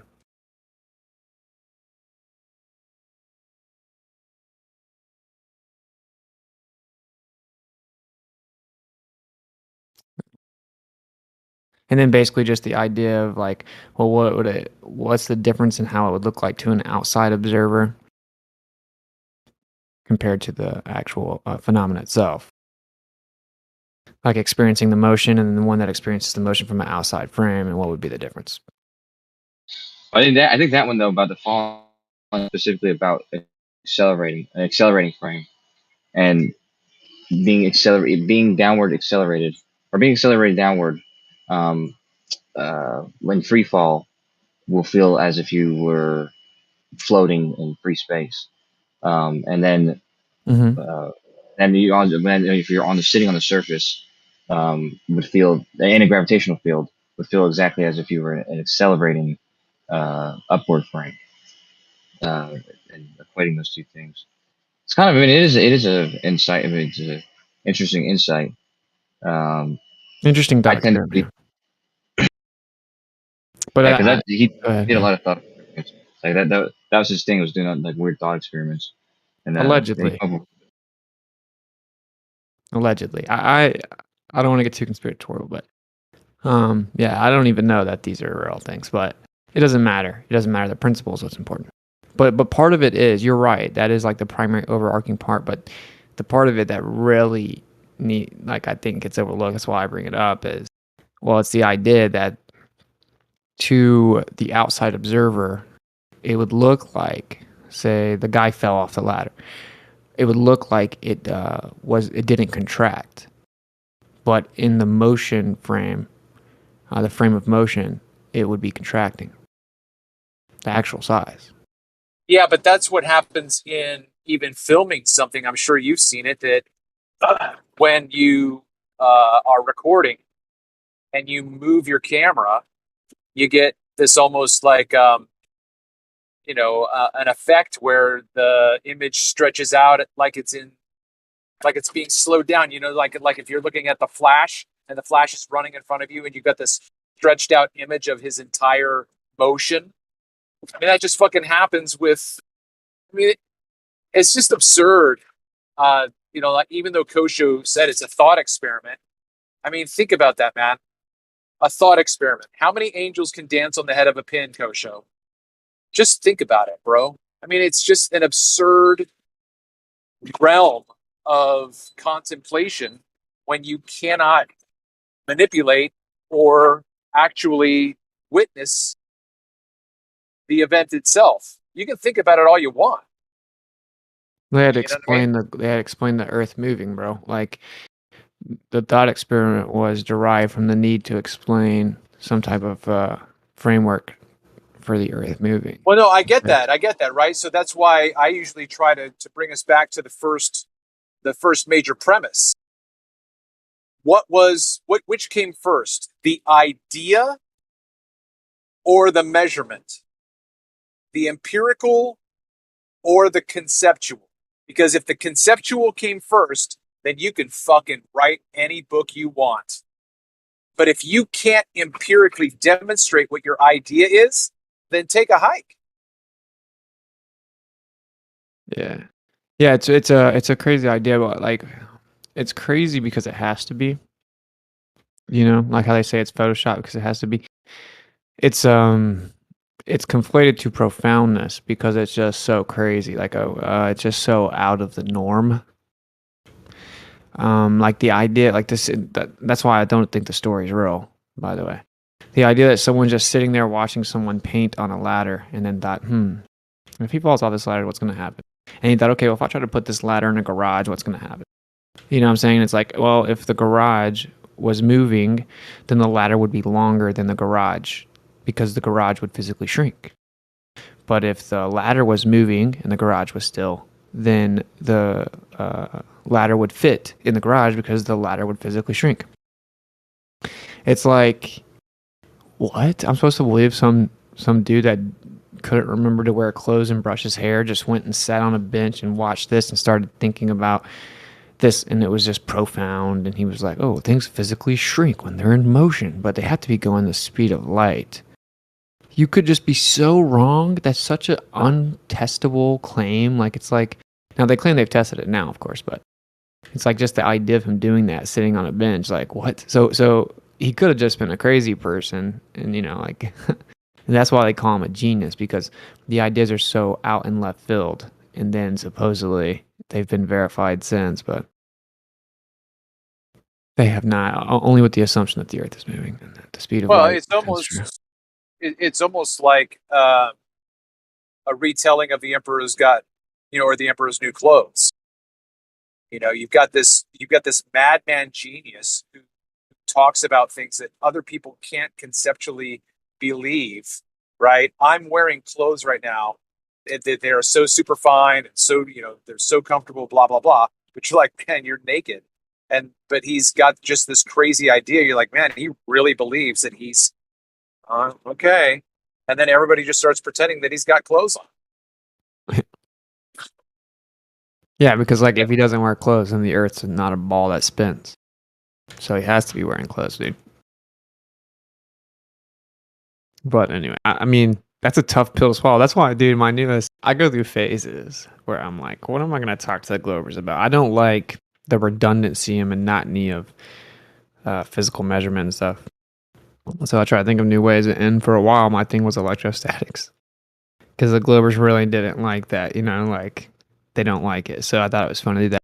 So I guess my new one now is to just pull apart their like speed of light and their quantum assumptions by showing quantum like disproving their relativity, because then it creates a real paradox in their mind. Because they're like they want to tout the idea of science holistically, like you deny science and we have all this science, but they don't want to talk about how well all these fields you're invoking contradict each other. So I just think it's funny. It really shatters the cognitus. Like they've gotten their script down with the horizon, It does require some doublespeak, but they've got the script down. They don't got a script down for the speed of light, bro, because they can't even go Google it. There's nothing to Google. When they Google it, the answer is, we don't know yet. The speed of light? Well, the speed of light and superposition as applied to the quantum scale, and then trying to make relativity and quantum compatible. I didn't want to say this earlier, but quantum field theory, quantum electrodynamics uses relativity for their theory. Yeah. So how does superposition work? Well, relativity? Superposition. No. I'm saying quantum electrodynamics utilizes space-time.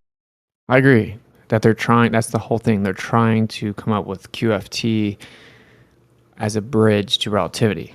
But I just pointed out a very easy refutation of it. How does superposition work with relativity? Yeah, simply put, if this particle is simultaneously in different locations, which part of space-time is bending and warping relative to its mass? Is it over here and over there? Is it bending and warping over here and over there? No, yeah. That the gravitational attraction, all that kind of stuff. That's why gravitation is not used in quantum field theory or explaining anything, because it's too small. So then it doesn't really use relativity. It uses aspects of it, but it doesn't. I meant special relativity. Do I? Special relativity, not general relativity. Yeah. Okay. Yeah, which is the speed of light. And I agree. Right. They do that. Yeah. But and they have another problem with that too, of course. But like, yeah, dude, you guys see how crazy it is? And they do the same thing with the electron now. Like, they used to teach the electron as like a definitive position.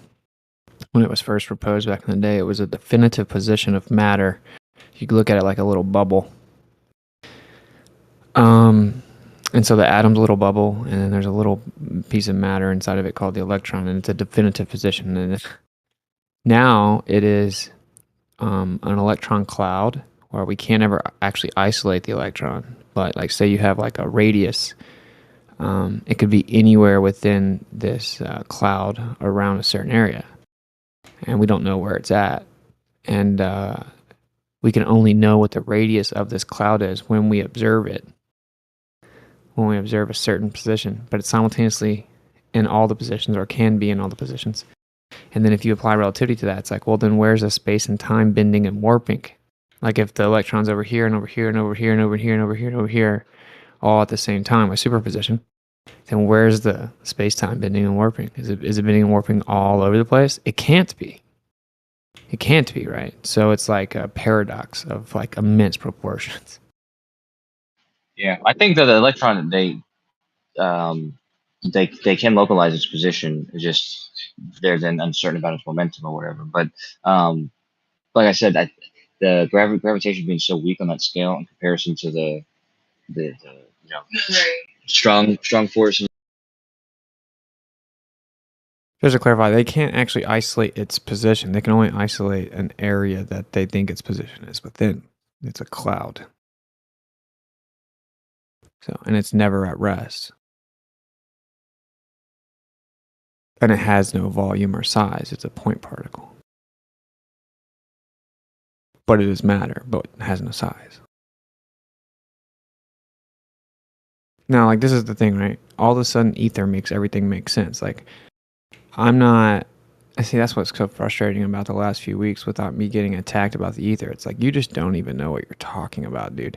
I get it makes you feel really like you think you have some intellectual high ground because you're like, you're claiming you can prove the ether. And I'm like, I'm not claiming that you can scientifically prove the ether. I'm saying that it's logical necessity almost, though. Right? Like, I can't independently verify the creator by manipulating him. But it's logical necessity. If this is a designed place, it had to be designed.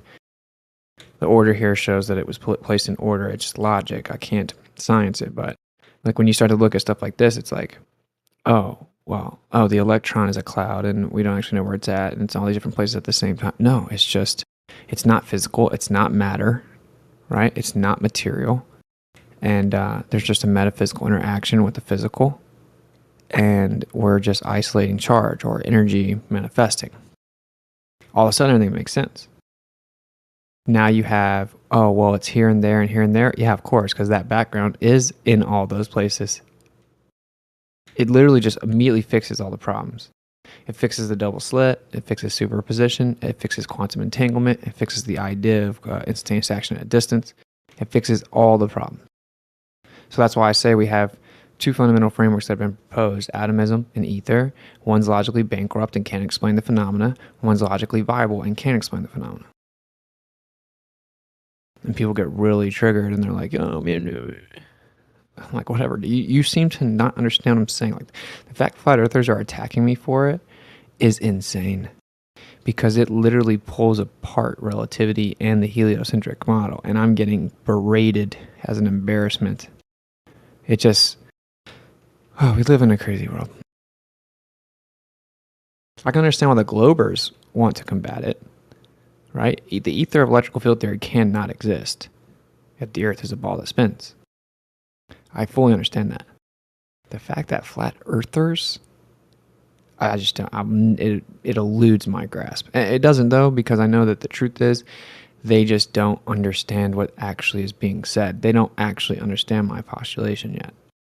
And they don't have intention to understand it, right? They think that they, on this very remedial surface level, they think they've got me because I say, well, it seems to be a logical axiom. They're like, you're claiming you can prove something that's immaterial. You can't scientifically prove it. Here's the scientific method. Da, da, da, da. And they think that that's just a win. So they don't have intention to understand the argument. So they'll never understand it. But it's just, I guess the part that eludes my grasp is why. Why would you do that? If you see me, you're like, Austin will smash any Glover in a debate. He's one of our best. Put him up against any Glover. Da da da da. And then you're simultaneously going to claim that I'm like retarded? I don't know. Anyway, I'll stop ranting.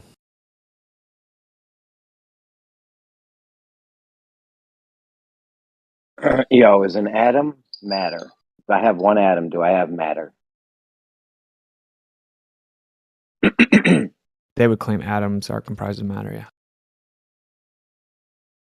Yeah, so the next question is, if I have one atom and I have matter, what state is it in?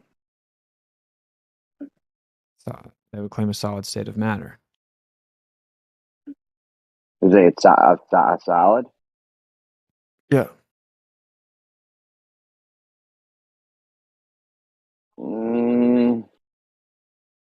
And then you put a bunch of those together and get gas? Well, I mean, Like if technically every they would atom claim is... that every state, right? So whether you have gas, liquid, or solid, they're all comprised of atoms. So say that, it's not exclusively solid state or anything like that. Like all the states are comprised of atoms, so they can basically make up different states. Is what they would say. Because one of them the other day told me to just pick one. Because I was Yeah, like, "What state is Adam?" And he's like, "I don't know, pick one." Well, that's an accurate answer, although he probably didn't know it, meaning that all three would be right in their paradigm. Of course, they claim the atom is like 99.9999999% empty space, and they'll say that they don't claim that now because they've now invoked superposition, where the things basically it's like full of distribution probability, so there could be something all over the place at the same time, so it's not actually empty. That's how stupid. Now, they used to claim that, like, say the electron was like a certain little area, right? And that would make the atom 99.99999% empty space.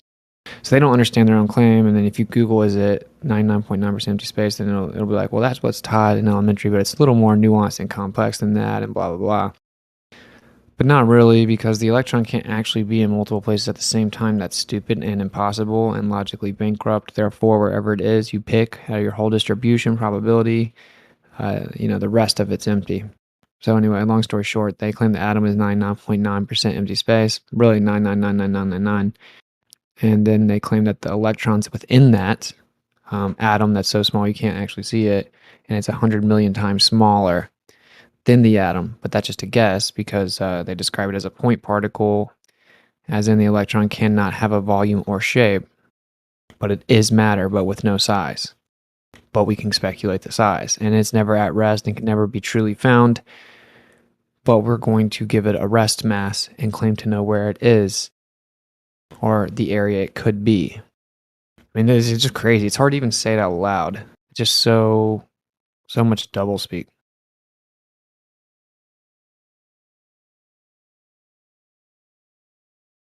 Honestly, didn't even know how bad it was, and so I started making my presentation. I didn't even realize it was that bankrupt. I mean, I disagree with it 3 years ago.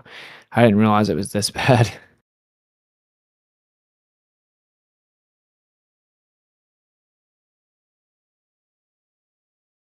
That's how their lies work, though, right? The Like whole they don't let people realize exactly how bad the lie is. They teach them as definitive fact, really simple and remedial, like the globe Earth, but no one knows exactly what all comes with the globe Earth claim or all the specifics. That's why the deception works.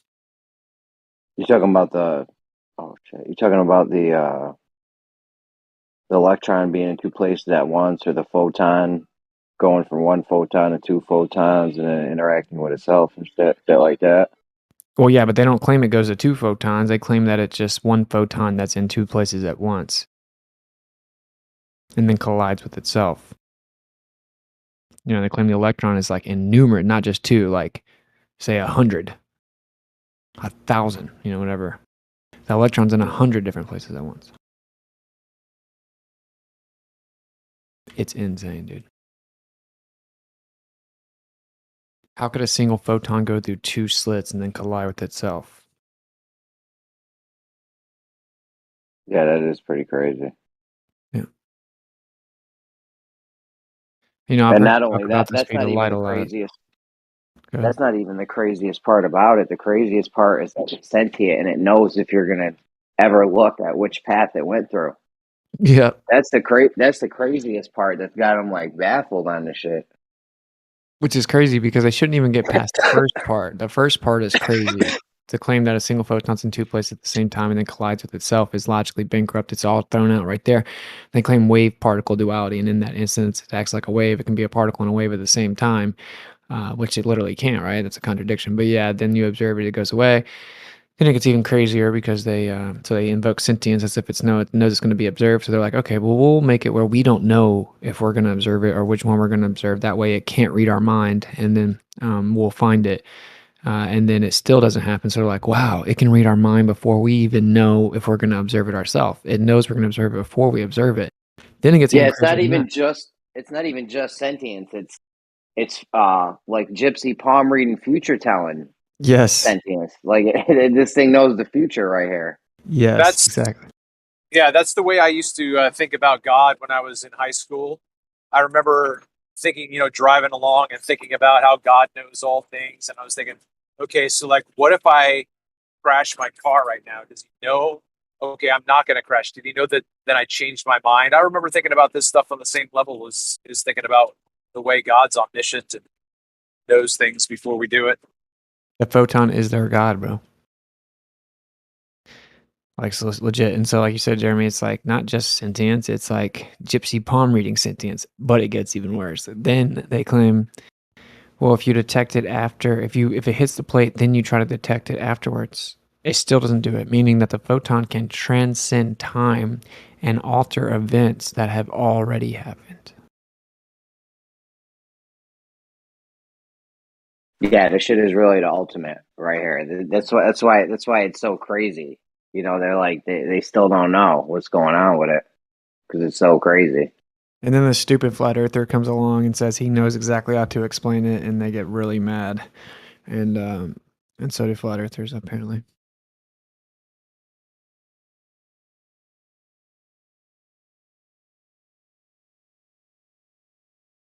You know how to explain it though, right? Look, I'll drop a picture.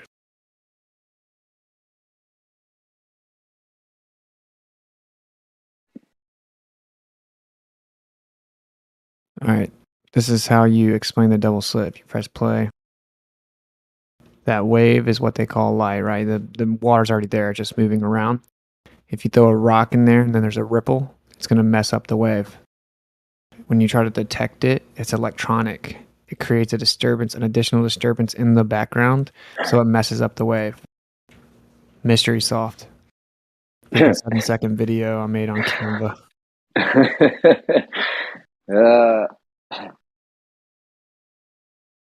That's good.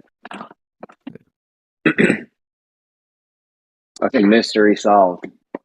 Let me get my Nobel Prize. But nah, I mean, I joke about that, but like, it's not like I'm a genius or something. It's just that no one's looking at it with the right framework. You know, they're using the wrong lens. Yeah, well, they have these preconceived notions about how everything works and stuff. So, you know. Yep. You know, I was talking to Coach. I was like, what science is supposed to be is like a process of falsification. It's not supposed to have any bias, no emotion, nothing like that, no presupposition. It's supposed to just be a process of eliminating presupposition, right? So if you have a presupposition and then you see something, it's like that contradicts it. You're like, okay, my presupposition was wrong. That's what it's supposed to be. It's supposed to have no bias at all whatsoever. You're not supposed to make up new shit to make it your presupposition still work after that. Exactly. And so when you find out, like, you have to claim that one photon goes through two places at the same time and then collides with itself, quote unquote, and then it's sentient and it can read your mind and that it can transcend time. That's the only way to explain it as a photon. Then you're like, okay, it can't be a photon. My presupposition is wrong. That should be a rule. Like, you know how they say two objects can't occupy the same space at the same time?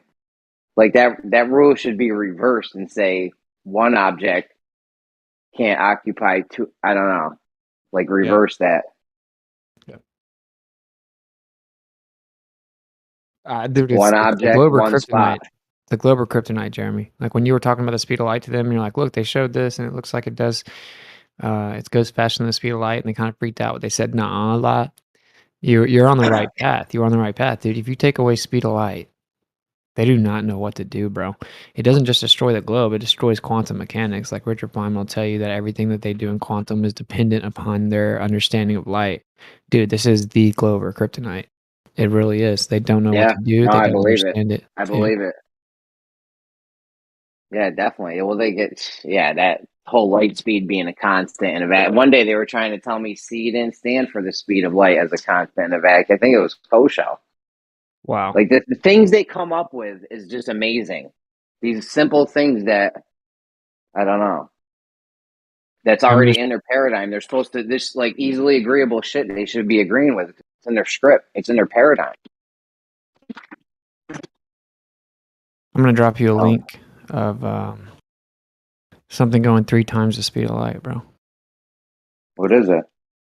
They do transmissions and coaxial cables 200 meters long, and the transmission is 3 times the speed of light, but it hasn't gotten past pre-publication yet because the mainstream just doesn't want to acknowledge it, because the conclusion of the paper is The constant speed of light in a vacuum assumption applied in relativity must be done away with and is experimentally proven to no longer be valid. So they Yeah, it's won't not even publish constant. it. We gotta go. I gotta go in slower in one thing.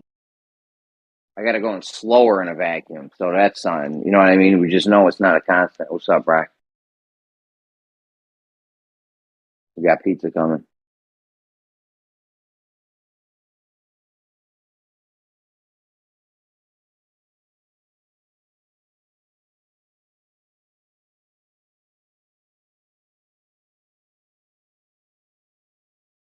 All right, here, I'm about to drop it. Yo, 3 times speed of light. That's crazy, bro. That's a wrap. How did coaxial cable? Did Yeah, you put in Livestream 1? yeah. Electronic I data think transmission at 3 times the speed of light and date rates of 2,000 bits per second over long distance and buffer amplifier chains, which are like coaxial circuits. Have you pitched this to anyone yet? Yeah, Go yeah. over? They just dismiss it because it didn't get published and peer reviewed. So for obvious reasons, though, Dude, right? that whole peer review thing is fucking bullshit. Look, I got so many, dude. There's also something called Cherkanoff radiation, which is in water. But if you apply the speed of light in a vacuum to water, then you know how fast the light should go in water, right? Like if the speed of light is constant, then you can apply it to the known medium of water and then the impedance the water would be, and then you can know how fast it should go. Cherkanoff radiation shows that it goes way faster than it should in water, which debunks the speed of light. But what they try to say is, well, that's not the speed of light in a vacuum. That's just water. Well, it's dependent upon the speed of light in a vacuum. Cherkanoff radiation debunks it as well, which is basically like nuclear reaction. And there's this little like blue glow that happens right around the interior of the reaction. And it happens like, instantly, effectively. Debunks. It's in water, so it should definitely be nowhere close to instant. It's like it's basically instant. Right? It's very crazy. But here, I'll drop all this stuff I have.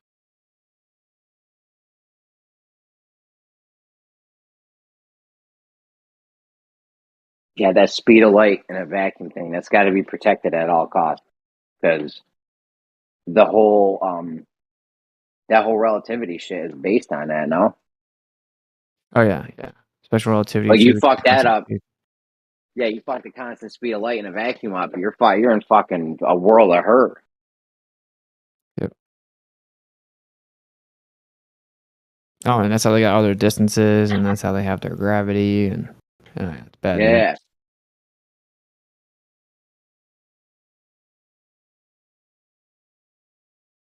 Something else that'll mess with them, Jeremy, if you ever want to kind of troll them, is like tell them, light doesn't travel; it's just already there. And they'll try and ridicule you, and they'll be like, "Well, I can turn a light on and I can see it." Well, first, they're gonna say, "How do distance laser finders work, and how does radars work, and blah blah." Like, oh well, we just got the convention of the speed of light by quantifying how quickly we perceive it, the illumination, and then we assume that means it's traveling, but it's not. It's already there. The medium's already there. And then anyway, so you can drag them down to the road where it's like light is already everywhere, and they'll say something Like there's light molecules everywhere right now. literally everywhere. And so they'll say, Yeah. you think that you think in a dark room, a completely pitch black dark room, that there's light there, and there objectively is, right? There's a non-visible spectrum of light. So just ask them, can you find one place in the entire world where there is no light? It's game over. And if it's already there, well, that's what we're saying. It's the background that's already there. They call it radiation. Well, you're saying they can never show a perfectly dark room with zero light in it? No, there's still background radiation, which is light. No doubt. And so if you see the background radiation, like when they looked at the sky, right? There are darker areas, but it still has background radiation. There's nowhere that doesn't have any. And then they're like, well, you can see that the stars are emitting light. No. It's just a frequency energy that is creating a new vibration, and it's shaking up what's already there, basically. So like the light is already everywhere, and then they'll say, no, you can see. Kosha was saying like, no, you can see the light that's emitted from the star independent of the radiation. It's not like the radiation goes somewhere. It's still there once you see the other light. And I said, okay, so the area where the new light is, does it change the radiation? the background radiation. He's like, oh yeah, I mean, it interacts with it in some way, blah, blah, blah. Yeah, because you're doing nothing more than changing what's already there. It's just game over, bro. It's game over from every angle. I can't believe I have flat earth. There's prominent ones at that trying to come at me about this. It's hilarious. It's like, dude, I set them up. I haven't brought out the home run arguments because I think that it's time flat earth takes a step up. It's getting really redundant and stupid. Like, talk about the sextant all day, every day. It's like, dude, let's go, bro. Let's take away the speed of light in the game. I'm tired of playing with them. So we can move on and maybe get some free energy or something. Yeah, we need to like move on. You know what I mean? Keep it moving. Try to figure something out. You can't just sit there and say, you know, just these same 2-3 arguments and think you won. You're never going to hear them talk, like, respond, Jeremy. Like, you'll see Glober start dropping out of the room. You'll see them stay on mute. You'll see them jump in and try and change the subject. They'll never rebut it. It's hilarious. It is their kryptonite, bro. Kind of like electrostatics. That's why I talked about that so much. Told you we had It's even pizza worse. coming. I'll be right back up, so I got to go talk to my wifey.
Sorry about that.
Either way, we got mass attracting mass, right?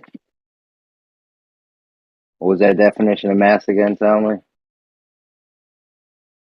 I mean, yo, if you ask the other Globers, they'll tell you you're wrong. So they got a different definition than you.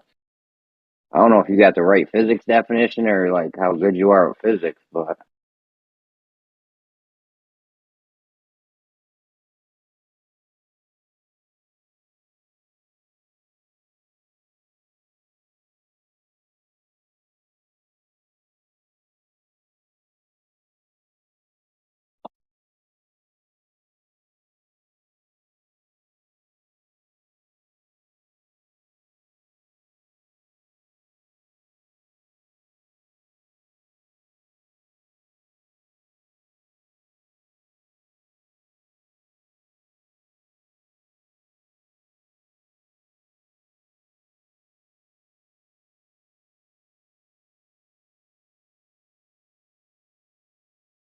You almost got stabbed to death.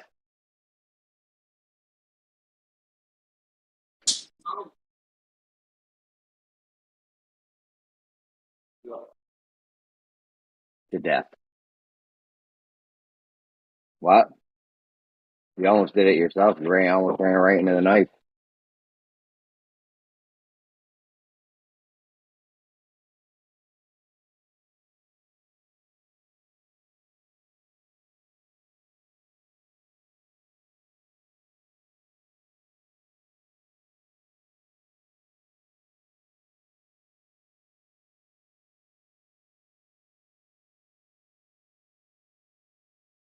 Right. Was I hot micing that whole time? Anyways, fucking around with the kids. Yeah, man, how does physics not know? I mean, this should be a. What's up? You want to get her nails done?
Then you got Soundly's Bridge at Lake Pontchartrain.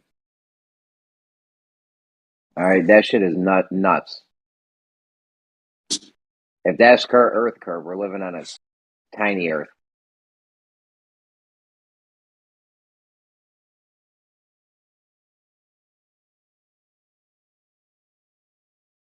Why do you think that though? Because I mean, I've shown you that that's exactly what we expect to see on a globe. So I'm not sure why you think that.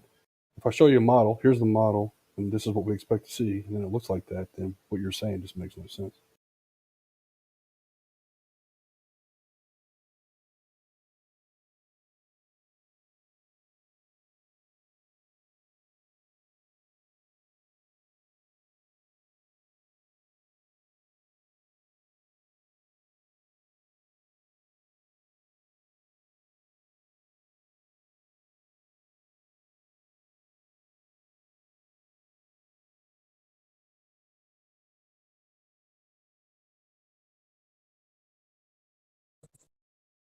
What happens when you go out and get your setup the same way and you have a different result in your photograph?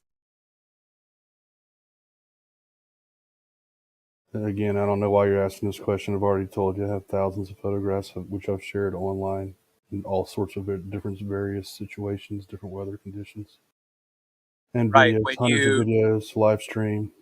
Yeah, me too. And I've got 5 to 10 different targets that I shoot, and every single time I shoot them, they're in different positions. So my point is that even though you give one photograph where you can model it, go out and take that same setup. Show us. Okay. I have.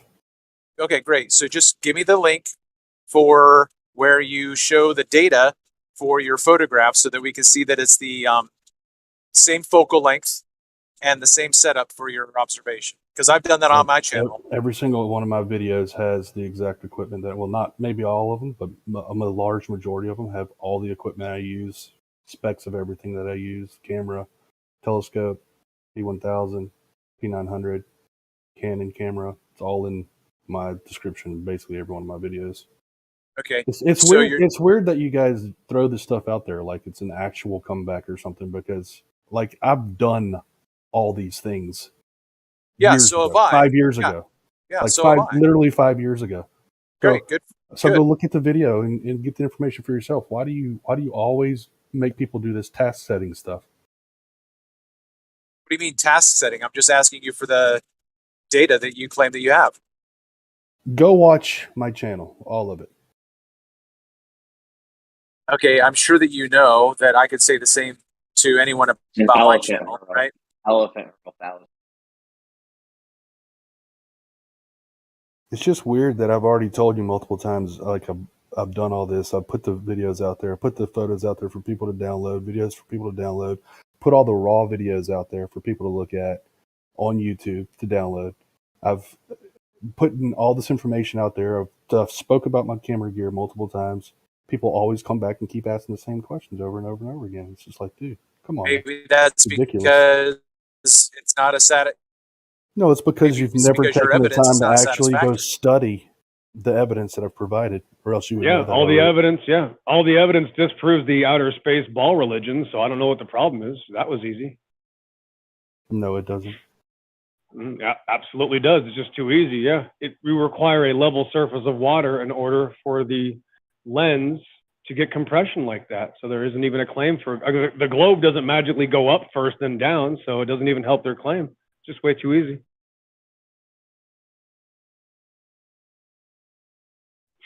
That makes no Yep, sense. I can't even find a glober with a claim. I don't know. I'm your Copernicus, or maybe Witsit knows of a glober that actually has a claim, because they keep showing us stuff that just disproves their own religion. Dude, I've provided multiple times in this channel and on my channel. Like, yes, we've seen it. It's only possible in a level. Yes, a cartoon. Oh, congratulations. Yeah, cartoons, cool. It's so you got cartoons. A 3D wow. model.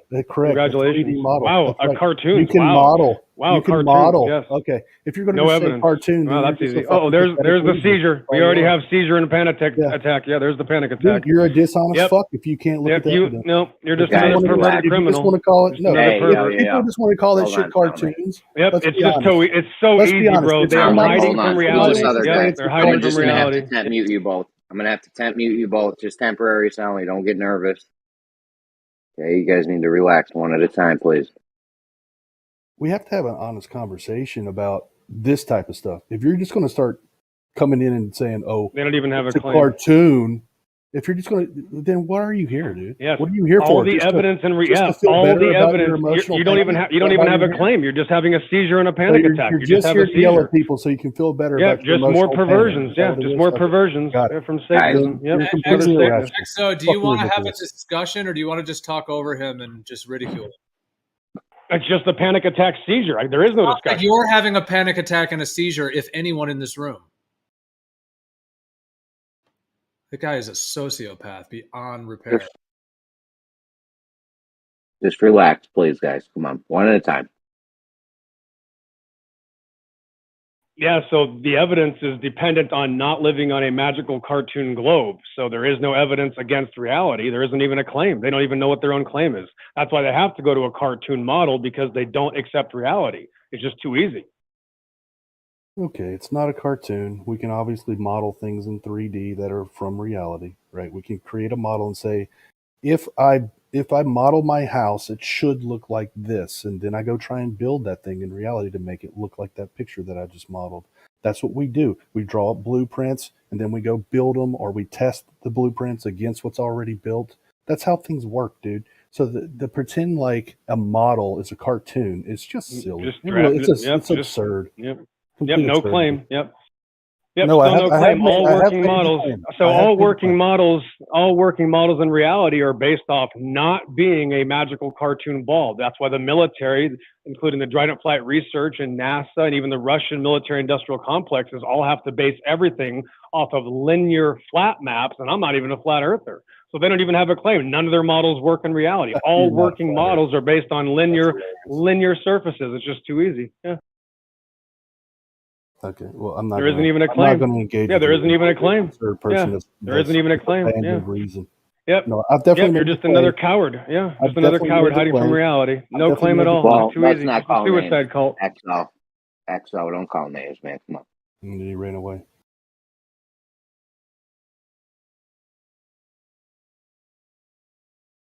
The first thing that should happen, that everybody in this room should agree to, is to actually have a rational conversation and stop name calling everybody. It's ridiculous.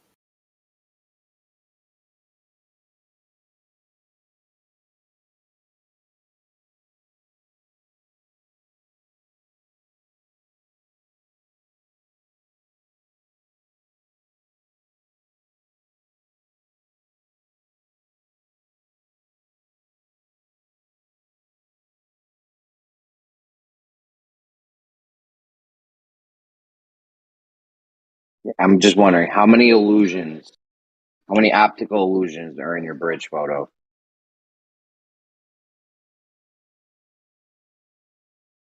What do you think? There's a fair number of optical illusions that's happening in there.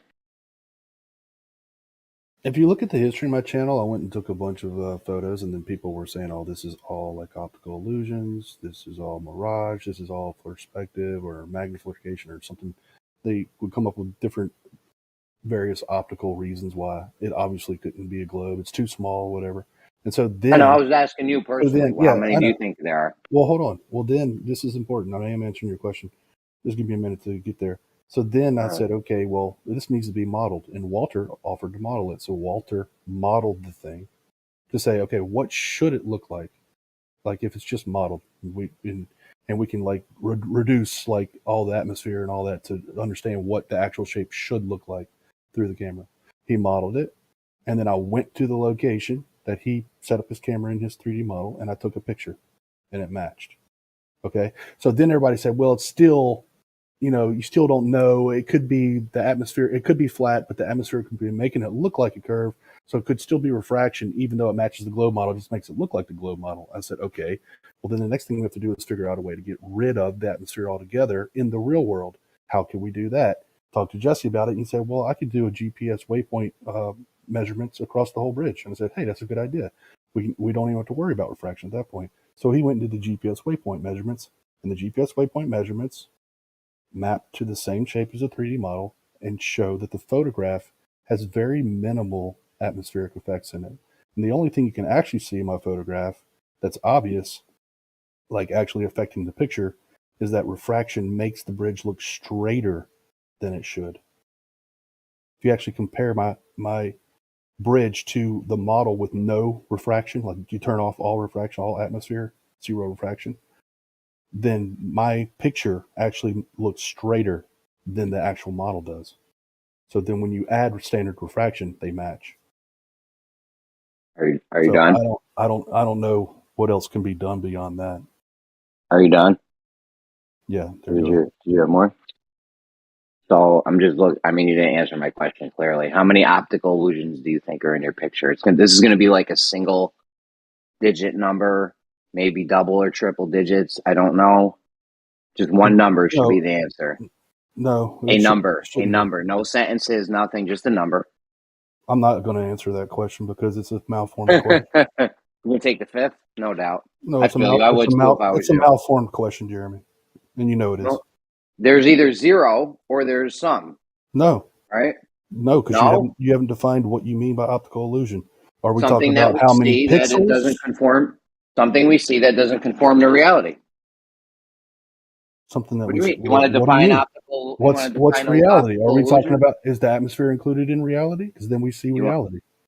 So you want to find optical illusion? Do you want to define optical illusion before we go on? I want you to quantify how we can count one. So what are we going to say is one optical illusion? Define what that means so that we know how to count it.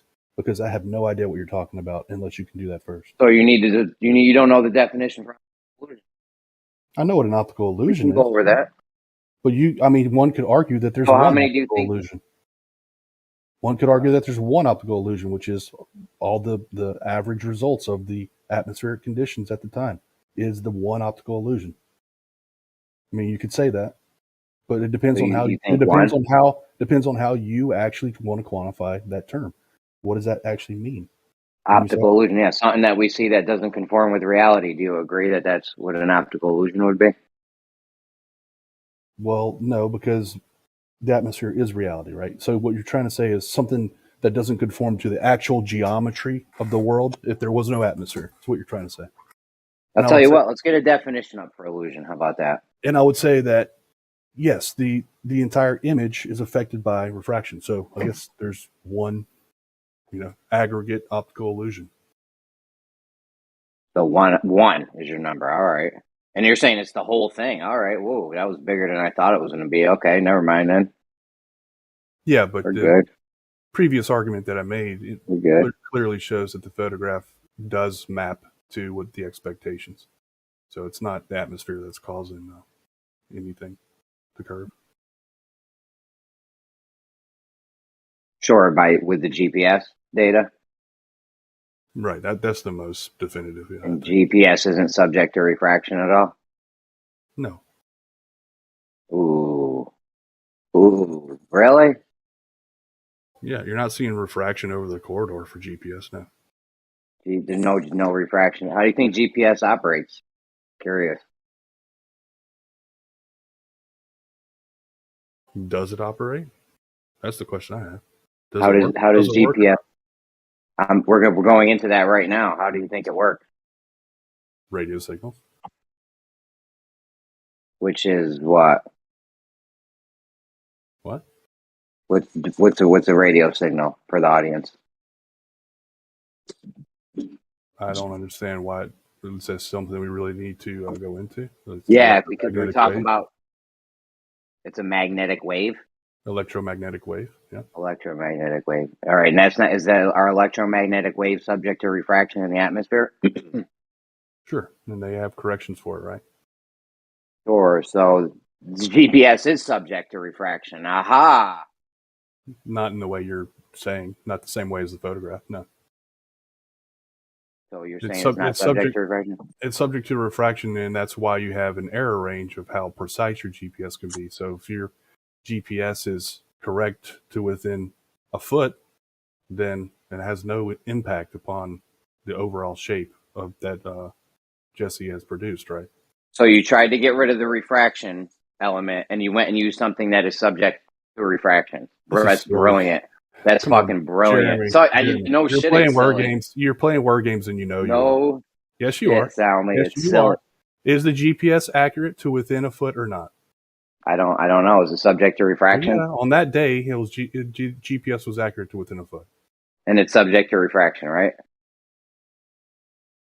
But it's accurate within a foot. That's what You I'm went saying. and checked to make sure there was no refraction, and you used something that's subject to refraction. It's just silly. No, it's not. It's borderline ridiculous. What's silly is you trying to conflate the refraction that GPS has to deal with for accuracy reasons, and the refraction that dealt with the visual signal from the other side of the lake, and you know those are two different things, and it's ridiculous for you to be playing this word game right now. It's okay. It's not a word game. They're both subject to refraction. It is a word One game. of them. You're both making guesses on. You're conflating the term. You're making guesses. You're conflating it to mean two different things. I'm conflating the word refraction. Yeah, you're conflating two different concepts. Refraction of GPS and refraction of my photography are not the same thing. Electromagnetic wave. What's light? Electromagnetic wave. Okay, what's the GPS work off of? Radio waves, which are electromagnetic waves. Mm-hmm. So we've both got electromagnetic waves going through the atmosphere, right? Mm-hmm. Both subject to refraction. Okay. Okay, you went and checked your refraction against something that is subject to refraction. No, dude. Dude, you can't be serious right now, right? Looking through 24 miles of atmosphere near to the ground versus a GPS signal which is accurate to within a foot are two different animals, right? Every single measurement he made was accurate to within a foot. That's different than looking through 24 miles of atmosphere, right? Those are different things, right? The GPS and the observation are two different things, yes. However, they are both subject to refraction. Oh my God. It's just silly. It really is. Guys, can I have a mic check? It is silly that you would use something that we hear you, Matrix. You're trying to check your refraction with something that's subject to refraction. I know, it's silly.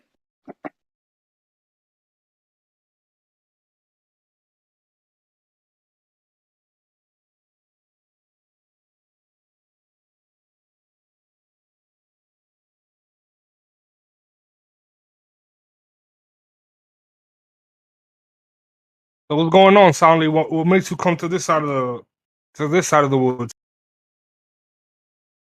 Usually just servers funner than the other ones. I like this place better. You guys usually have more interesting conversations. We get it in, yeah. Oh, I definitely agree with you on that. We definitely have more interesting conversations because I think we're more open to the possibility of newer concepts. I like the idea of there being a lot more flat earthers over here too, because I feel like we can actually have conversations versus some other servers that I'm not going to name, but where it just seems like there's just a big pile on, and it's not fun. How do you feel about these people that have these servers and they seem to use it strictly to like make fun of flat Earth? Yeah, not a big fan. I go over there and I listen. Sometimes there's some good conversations over there too, but I don't know. It just sometimes it gets a little toxic over there. I don't know how to explain it. It's just different. Have you ever? I don't know if you mind me asking you questions, man. Do you mind at all? What's that? Do you mind if I ask you a few questions? No, I don't mind at all. Yeah. Have you ever questioned the nature of your reality? Well, yeah. Or at least with the flat Earth, have you like pondered about it a little more? Well, of course, I've pondered all this stuff. I mean, for sure, I've pondered flat Earth, thought about it a lot. But and not just flat Earth, some other stuff too. Would you say that the implications of the quote unquote flat Earth, just the implications of it, would have a severe, like a very different look to what most people think is the nature of their reality? You mean if it was true that there was a dome, like would people react to that? Is that what you're saying? I mean, yeah, just let's just say we have the official story, the official narrative, which is that we live on the globe, right? We might have or might have not have come to by a cosmic accident. Let's just say we've discovered, right? Officially, even the authorities say, all right, you guys caught us. The world isn't as it seems; it's something else. Have you thought of the implications of those things? It'd be an interesting thought experiment about what society would do. They'd probably freak out a little bit. I think. And why would you think they'll freak out? What would be the cause of them being like, oh shit, shit is not as it seems. I need to freak out. I mean, of course, I'm asking you hypothetically because you wouldn't know. You're not all people, right? But what makes you think that would make them freak out?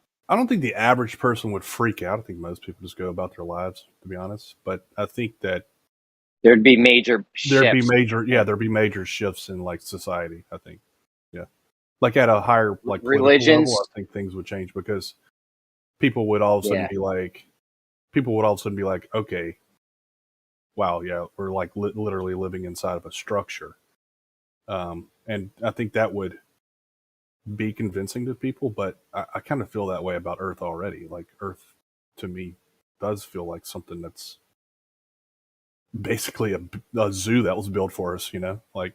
But we're going 100%. 100. Listen, the Earth Zoo is the best analogy of what this place might be ever, bro.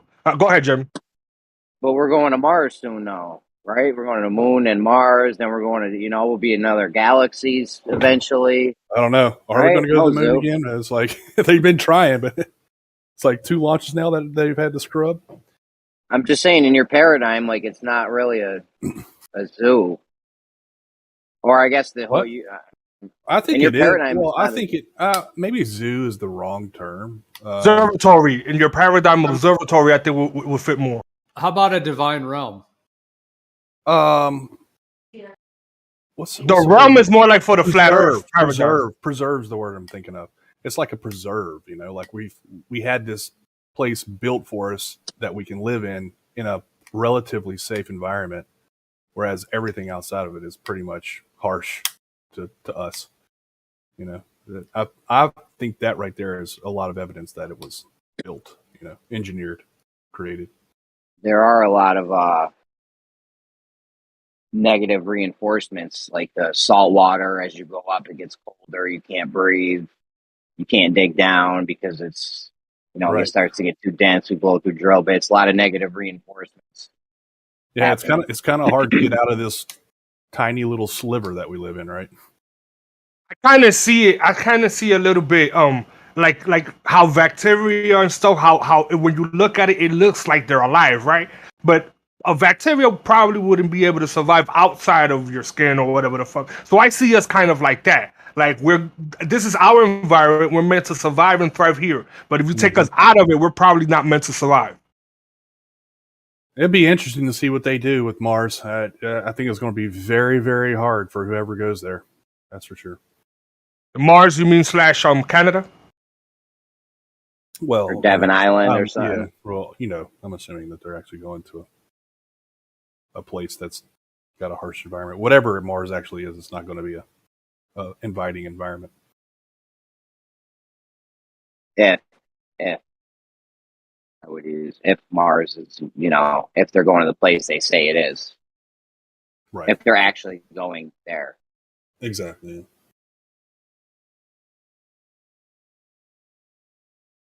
So they're talking about putting the Artemis mission's talking about putting people on the moon. Like, what do you think would be powerful or convincing that they're actually there to you?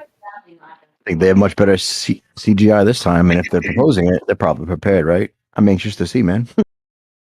I would say give us a. Saying, yeah. How would you go about like what if you said if you do X, Y, and Z, then I'll believe they're actually there. Like this sounds stupid, but Democ used to say this shit all the time. Like, put something on the moon we can see. Bring up some spray paint or something, or when you're driving around on the rover, leave a little paint. I don't know, something. Do something. Make one of those lines in the ground like they did in South America, the Nazca line. Do something.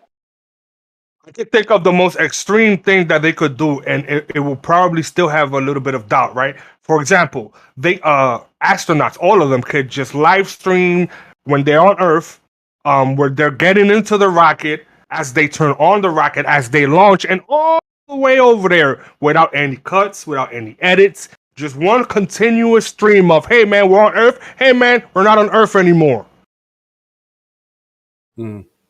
Yeah, we were Did you talking about live that. stream? That's the only way. Yeah, we were talking about that the other day, like in terms of like there's no footage that exists that I'm aware of, or anyone that I've ever seen that anyone has proposed of someone actually leaving Earth, you know, popping out into the vacuum, as it were, you know, through the Kármán line, the whole thing, going into space, and then watching the Earth fade away as another body gets closer, like the moon or Mars or anything like that. Like there's no footage of that.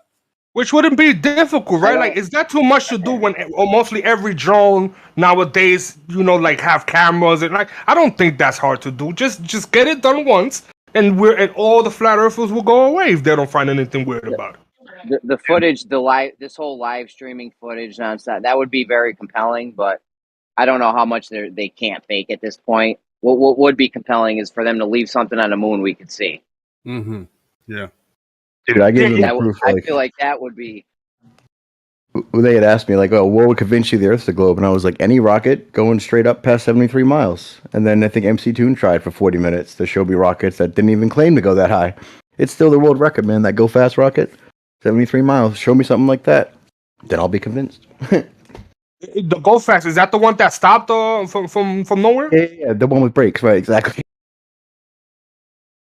It didn't have brakes. Come on. So I guess, well, when you say that, SpaceX has done a lot of live streams, right? So that doesn't work. Yeah, but we're under the assumption that SpaceX and NASA and all the world and NASA are equally full of shit. So. Oh, you want an amateur to do it? Is what you're saying? Well, that's still it's the world record amateur rocket. Exactly. Yeah. Mm-hmm. Yeah, I got you. That would be a pretty impressive feat, man. If an amateur could actually launch something into orbit, that would be. Dude, they were trying. There's a formula. There's a formula where I forgot what Kosho calls it, but it's if you try to go straight up, you have a problem with you have a problem with the amount of weight that the fuel is. Yeah, you can't go up, buddy. Yeah, I know, but if the rocket goes straight up, it will come down because the only way it stays up there is if it goes into orbit. It has to go into orbit, stay up. Right. Oh, I know. I understand what you guys mean. It's kind of how you know those cars and motorcycles that go sideways. That how they have to do it gradually from the bottom to build up momentum, and then they could. Oh, okay. That's what you mean. How they got? That's why they have to do it like curving, so they could kind of gradually. No, they say they. They say they have to do it. Go ahead. Hold on. They say they have to. There's some formula or something. There's a specific name for it. Some kind of fuel thing or something. But the more you want to get higher, the higher you want to get, the more fuel you need.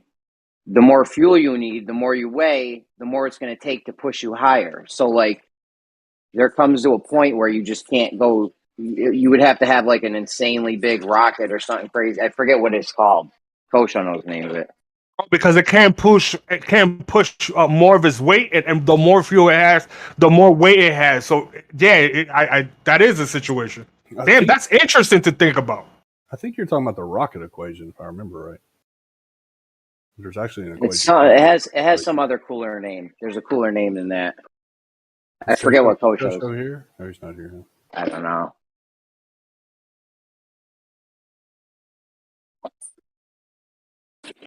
But it's an equation. There has to be a happy medium, happy like middle ground between sufficient fuel and not enough to be able to even do the mission. Yeah, at some point it's too heavy to even go. Yeah, they're saying the only way to do this is to curve it and get in an orbit. Yeah, they can't just take off and go straight to the moon because the problem of Earth's gravity. Like they have to actually increase their velocity enough to go, and that means going into orbit first.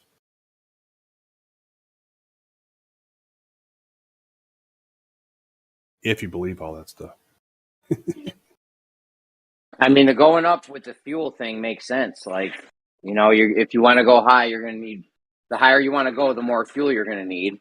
The more fuel you're going to need, the more weight you're going to have on your total thing, and the more fuel you're going to need. Dude, you just gave me a good idea for a flat Earth field trip, dude.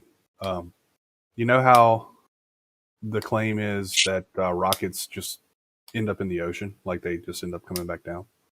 Yeah. Couldn't you go out to the ocean and like film it coming back down? More than likely, the areas that they hypothesize the rockets are going to fall, this is just hypothetical, of course. They're probably going to be protected by some sort of military or you know, army type situation. So you wouldn't even be able to get close to it. Hypothetically. Yeah, they actually scrubbed it. They actually scrubbed the launch once because there was a fishing boat in the region. I mean, maybe you could get to the side of it. You know, maybe you could have people lined up, figure out what path they're going to go, and then line people up along the side of it, just out of the perimeter of the safety zone. I don't know. Yeah. Something, though. Yeah. They'll probably cover the perimeter so long that you would need something like a P-1000 to even, you know, begin to see something. And if you have to zoom so much, what are you going to be able to see? You know. Well, no, the thing has a path, right? The thing has a path. So if you just stay out of that path, but you have people lined up all along the perimeter of the path, one of them would have to see it coming down eventually, I guess. I don't know. Right, but all of that, hypothetically, of course, could be calculated, right? They would be able to calculate its trajectory, and they'll be able to calculate exactly where more or less is going to fall. So I would assume if they don't want to get caught, again, if they're doing this, they would have like at least 100-mile perimeter surrounding that area. It's not that bad. It's not that bad, though. It's not that much.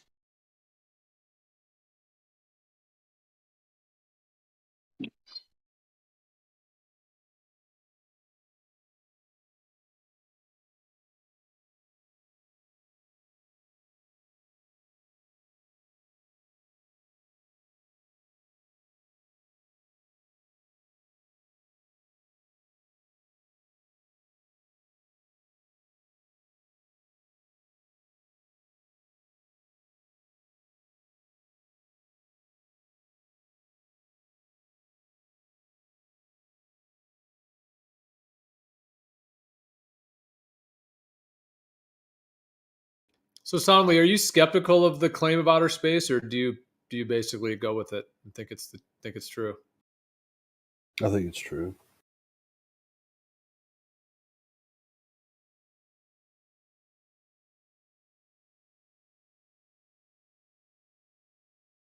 What do you generally think about the idea that it's all completely fabricated? I think it requires a vast conspiracy that doesn't seem reasonable to me. Like, I don't think it's possible. And part of that vast conspiracy would be the Apollo film vault, which is just film that the majority of people have never looked at or never seen, because it's all like mission stuff. It's all them like doing checklists and doing like technical things that are just boring, to be honest. So it's weird that you would have to create all that when most people don't even know about it. So I think that's pretty compelling.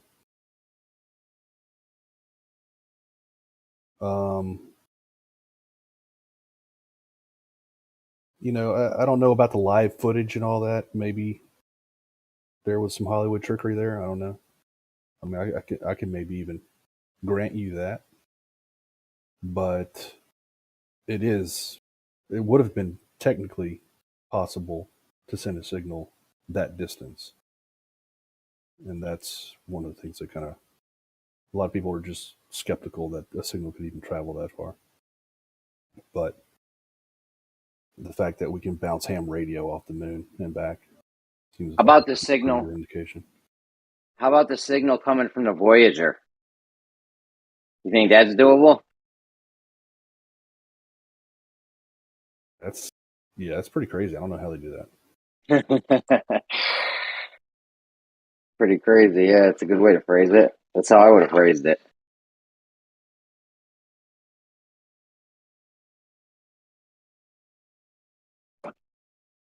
I guess if your radio antenna is sensitive enough, you can pick it up. But seems seems like a technical feat for sure.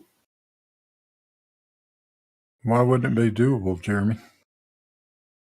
I don't know the amount of energy you need to send a signal. How much energy does it take to send a signal that far? Well, it's your receiver is what you need. You need a sensitive receiver. Signal's going to make it. If you've got an antenna and a receiver with enough gain, why can't you receive it? Does it take a certain and just any amount of energy you'll send it out infinitely? Well, it's it's electromagnetic energy. It doesn't just get tired and say, "Fuck it, I'm not going to go any further." Yeah.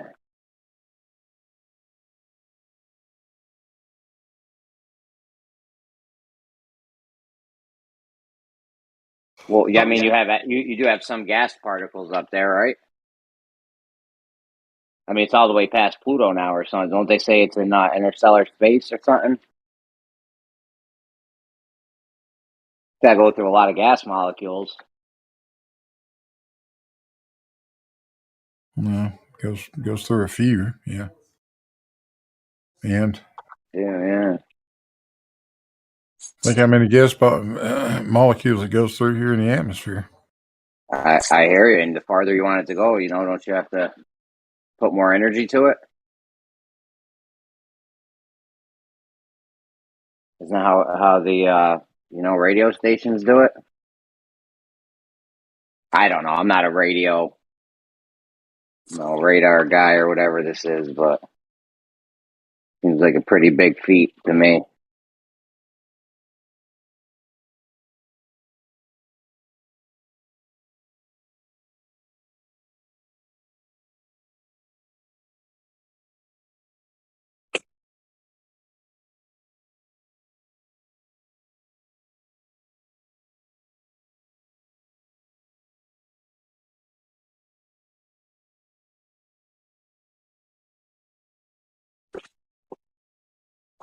So, Stanley, what part would be impossible about like you were saying would have to be a massive conspiracy? Like, what would be, because you used the word impossible? Because I mean, in my mind, like you've got, obviously they've got the news media propaganda part of it all. They have kind of the engineers on the ground level that really aren't going to space in any way. They're just receiving data. So that's not hard to fool those guys. And then there's all the news propaganda. And then you've got sort of the elite guys, as it were. I don't even really like to use that term in relation to them, but the astronauts and the ones that are obviously would have to be in on it more than, they would have to be in on it. So you've got sort of the, that level of it. But what would be, what's the part that would be impossible? Like, you mean just convincing people that work for NASA that's real, or convincing the people through the news, or through the media? Right. Yeah, all of it. I mean, conning the engineers, like you said, that are in the mission control, conning them. To me, it's impossible. You're not going to do that. Like, imagine, How would they even know? How would they even know, though? They're just looking at numbers on a screen. Whatever. There could be a man behind the Wizard of Oz shit with some guy just feeding them information. Right. But so this is right. So this is an argument from my personal professional experience. You can't move big data like that. You can't just generate big data like that very easily. It's very hard to do, like to generate fake big data, and it be accurate enough to actually represent something that's actually happening. Well, maybe you can't do it, right? But we don't know what technology they actually have, right? Or you don't tell me you're one of them guys that you're not one of them guys that think you know all the technology the government has, right?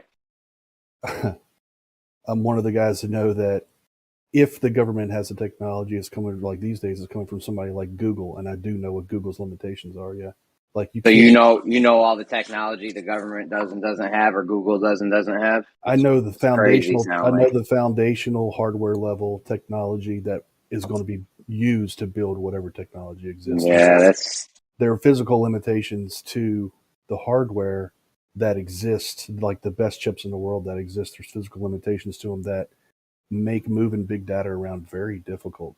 Like, so here's an example. Here's an example. I just want. Hold on. So you know the technology the government may or may not have. That's what you're saying. You know they definitely don't have this technology. I know that the leaders in our industry, like Google and Amazon, who are very good at moving big data around, I know what technology they have, and I know that the government is not as good as them. How do you know that?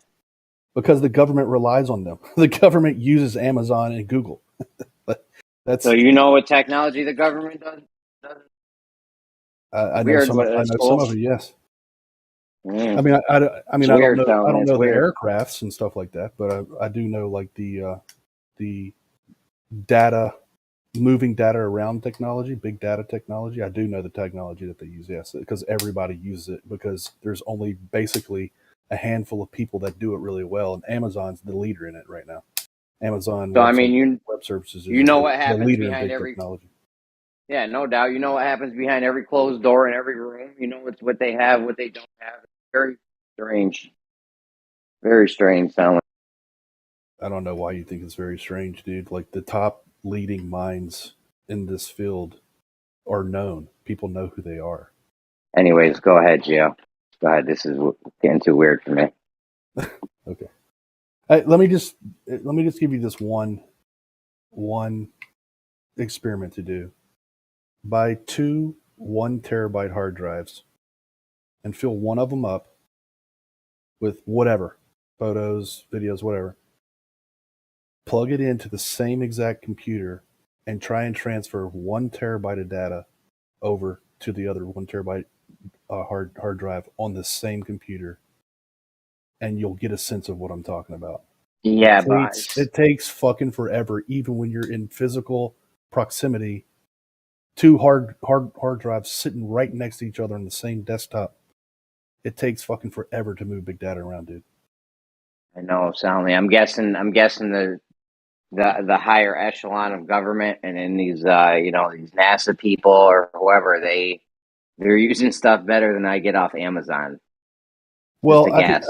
I can tell you this: if I were going to put together a team of software engineers to build this system that's going to pump out fake data that tricks engineers, that team is going to be huge. It's going to be like 300 engineers strong to build that out. Like it's Suppose not a because you small don't know the team. technology they're working with. Maybe No, it takes one guy. I suppose because I've been doing this for 20 years, dude. Like, what are you talking Okay, about? but you don't know what they have Okay, right now. You don't know the all right, man. technology the Well, government has. Crazy, bro. you're just speculating on some magical technology that no one knows about except for a handful of people. We're both speculating. Yes, I'm speculating you don't know the technology they have. You're speculating that you do know. Yeah, I'm speculating that if there were a technology that was cutting edge, it wouldn't be very much cutting edge. Like you're not going to move a terabyte of data in 1 second from hard drive to hard drive. Like, just it won't happen. I know, because you know the technology they do or don't have. Anyways, go ahead, Gio. This is too weird for me. I don't know. It's very intuitive to me. That part of it. What I was going to ask, I mean, if outer space isn't real, meaning it's not like a real physical place you can go to, then I would think it would be like almost like a computer simulation of sorts. Like there's certain distances that they claim, and so it's sort of like it's like a simulation. And if that's the case, then they would be essentially sending data from that simulation. It's like the engineers might build some things on the ground, whatever it may be. Obviously, the rocket part, if that's just going up and coming right back down to Earth. So everything beyond where that rocket claims to go into outer space, they would have control over that data. So I'm trying to figure out where you're thinking that it would not that it would be impossible to be sending engineers or people in the mission control whatever data comes from that computer simulation. I think that computer simulation itself would require. I'm not saying it's not possible to build something like that. What I'm saying is that amount of big data and that amount of engineering effort to actually build that simulation is massive. It's not trivial. And all the IT and everything else has to go to it, with it. Like there's a bunch of people. Do they have a simulation? There's a bunch of people Don't now that have to be involved in like a simulation that they know it's a simulation. don't they already have a simulation? I'm sure they have tests or like dry runs and stuff. I'm sure. They already got it. Okay, perfect. Yeah, the dry runs aren't going to be like real world data though. Well, there was that She's infamous. changed. Yeah, I don't know if I can remember his name. I did remember it at one point. What's the guy's? Anyways, but it's like a documentary it's about the moon landing being legit. Like it's a mainstream documentary. It's not about moon landing hoax or anything. And I just forget his name right now. But the guy, and he's like one of the he's like one of the main like manager dudes in the mission control. And he was saying on this documentary that they had no way to decipher when the quote unquote real moon landing happened. He said they had no way in mission control to decipher whether it was real or whether it was just one of the simulations that they had, the dry runs, like you said. Like he and like I said, that's like a mainstream documentary. It wasn't about moon hoax, anything. He literally said they had no way to decipher the difference. Yeah, that'd be interesting. I'd like to see that quote. Does anyone remember the name? I mean, he's kind of a famous-ish guy. Like that's why I remembered his name at one point, but it's not coming to my mind right now. I do. I remember hearing about that. I don't remember the guy's name though. Is that the series they have on Daily Wire right now? When the one I'm thinking of, it was like a documentary that came out like in the 90s or something. Like it's a little bit older. It was just like more like, like a moon landing, documentary kind of. I'll see if I can find it.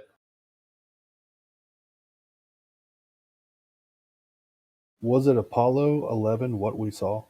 Is it that one?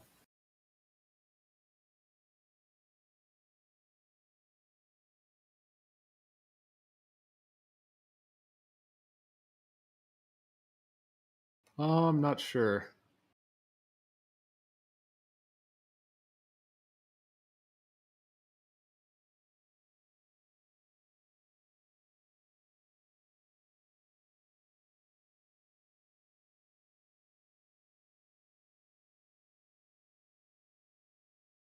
Even how could they tell?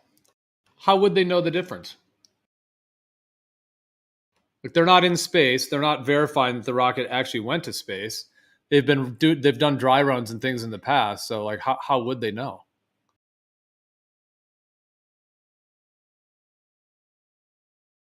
Yeah, my assumption is that well, this is typically what happens with us whenever we do dry runs or like a big test for a launch.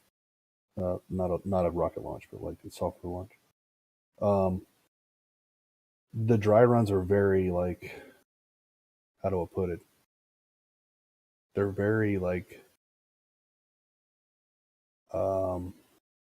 unnuanced. They're very cut and dry. Like it's hard to actually create simulations like advanced simulations like that for things failing and stuff like that. So it's it seems like very artificial. So whenever you're like trying to do a disaster recovery plan, for example, right, and you just shut down like 5 servers in your staging environment, and you're like, okay, now what happens? Like the notifications go out, and it's pretty much like a script. It's like, okay, well, I have to do this, I have to do that, I have to do this, and boom, now all the servers are back up, right? But in the real world, when you actually have an incident happen, it's never like that. Like in the real world, there's always some nuance. There's always some weird thing happening. There's some dude in Russia that's attacking us with a DDoS, and we got to figure out what the IP address is and all that. And like during the simulations, it's very hard to simulate all that. So my assumption would be that these engineers would know the difference between the simulation and the actual thing, because simulations typically are very scripted and like programmatic and unnuanced.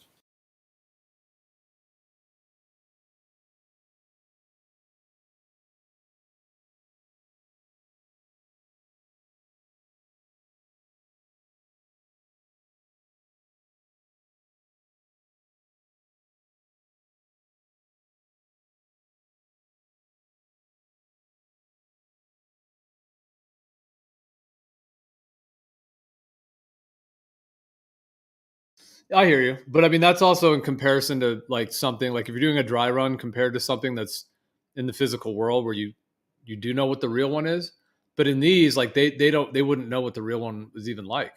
Mm. Yeah, maybe so.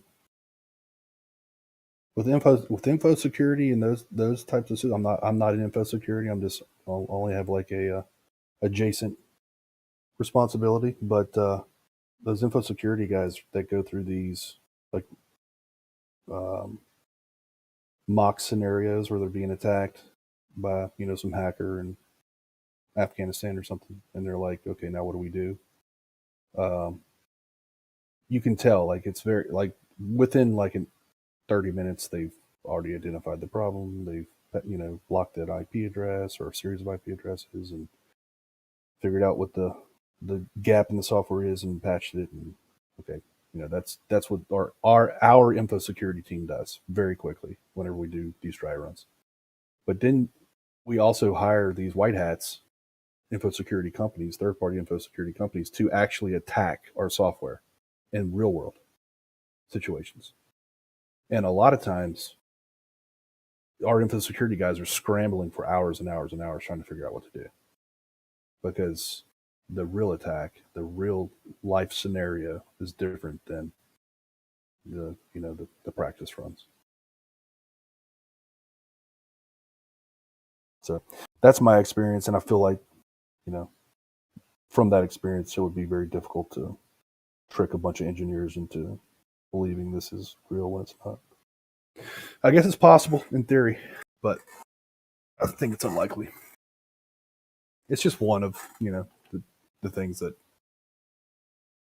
occur to me. Yeah, no, I hear you. But I mean, at the end of the day, when something is claimed to be launched into outer space, the only thing they're claiming to be getting back from it would be signals, whether that's, video, radio, whatever it may be. So at that point, all there has to be is a junction between that claim of the thing being in outer space and then the data that's claimed to be coming from outer space that tells the engineers that it's actually there. So it seems like that could be done, like just as like a program or simulation, whatever it may be, that because it's like one source, basically one channel from the outer space to the engineers. I'm curious, if you tried to do that today, could you do it? It actually would be an interesting experiment. Like, could you actually take like a game like Kerbal Space Program, take all the telemetry out of it, and just pump it into these engineers' workstations and convince them that a launch is actually occurring? I'd be interested to see that. Yeah. The only thing is that the people that develop this stuff would have so much money that I'm just saying, like, what they might have to do that might be beyond Kerbal, Oh yeah, I mean, you mean the software? Actually, the stuff that we have nowadays as consumers is pretty damn good, dude. I mean, compared to you think about even where we used to be, like say in the '90s, and where we are now. The shit we have right now would have been tens of thousands of dollars of software, that we can pretty much download for free now, like Blender and all these 3D animation programs, Well, we'll go back even further, Stanley. How would they have done that with 1960s technology? Yeah, I know. I agree with you. The response is going to be, well, they had the technology that we had. Because you know what they had in the 60s. We know. You guys know what happened behind all closed doors and all rooms on Earth. I know. Well, actually, I do, Jeremy. What was released in the 60s? I do know what they had. By the way, the guy's name is Gene Kranz. And yeah, Gene Kranz was a chief flight director. Flight director at NASA, yes. Right. So he's the one in the documentary I'm referring to who said that during the first moon landing, they didn't have any way to know whether it was a real run or a simulation run. He's the one who said that. I don't recall that, but what documentary was that? Yeah, that's the thing now, because I mean I've seen the documentary and the clip, and I'm gonna have to go back over all my notes and see if I have it listed somewhere, if I can find that actual clip. I mean, it's like a mainstream documentary. Like I said, I remember it came out like in the 90s, so it was like Yeah, he was being interviewed. the one I remember is called Apollo 11. I don't remember when it came out. It was a series. That was a recent series, actually. But so it's not. I guess it's not the one you're talking about. What we saw on the way to the moon, or something like that, or there's a couple of them. Yeah, maybe the way I could look for, it's got to be like a filmography type thing that he's, discography kind of thing of what he's been in. I'm not saying that right. It's not filmography. What is it?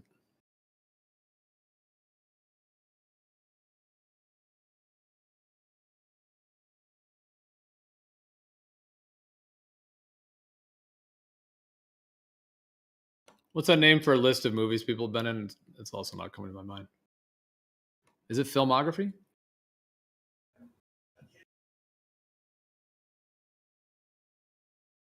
Yeah, I guess it is. Yeah, it is. Could be it. I'm not sure. Yeah, it is. That's what I said first, and then for some reason I was thinking discography, but that's more for like albums that are released.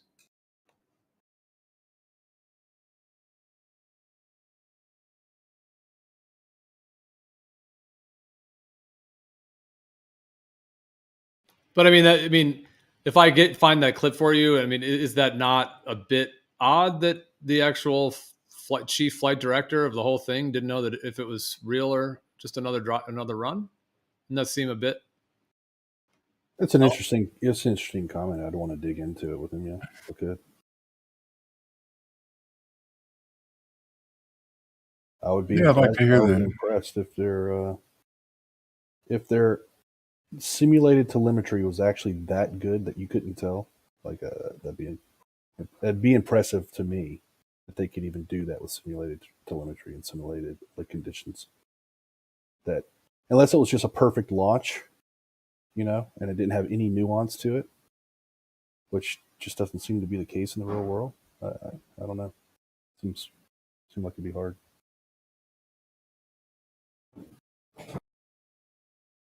Yeah.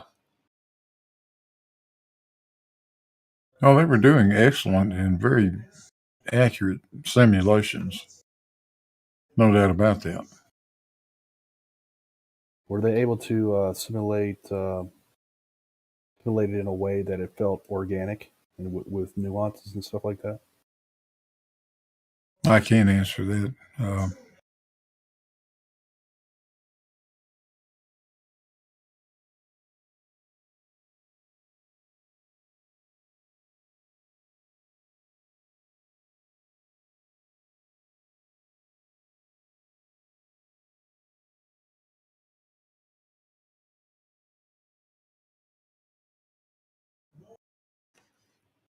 I mean, I hear what you're saying, that it's a big thing to pull off, like that.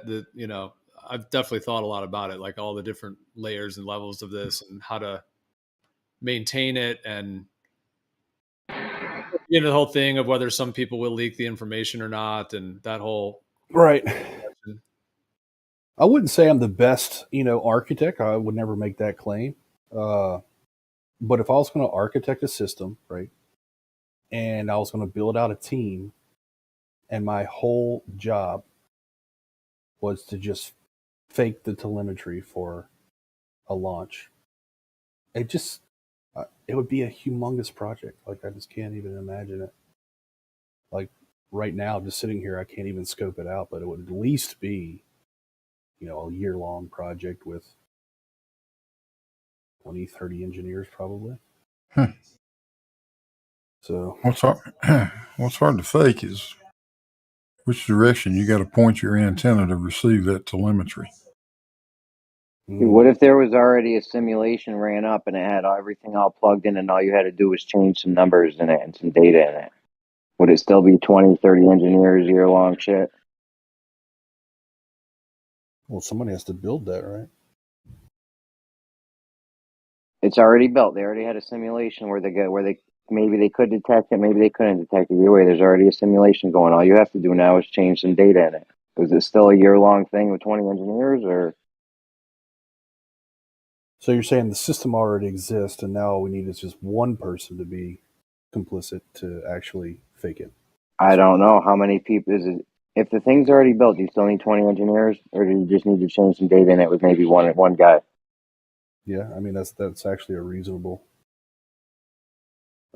question. You probably could, yeah, probably could automate it. I don't know about back then, but definitely today you could. Just because you know what technology they did or didn't have back then, too. Well, considering that computers were actual people back then. Yes, exactly. As far as you know, sure. And you know what the No, government. no, they're actual. This is history, man. Come on, we can't just deny all history.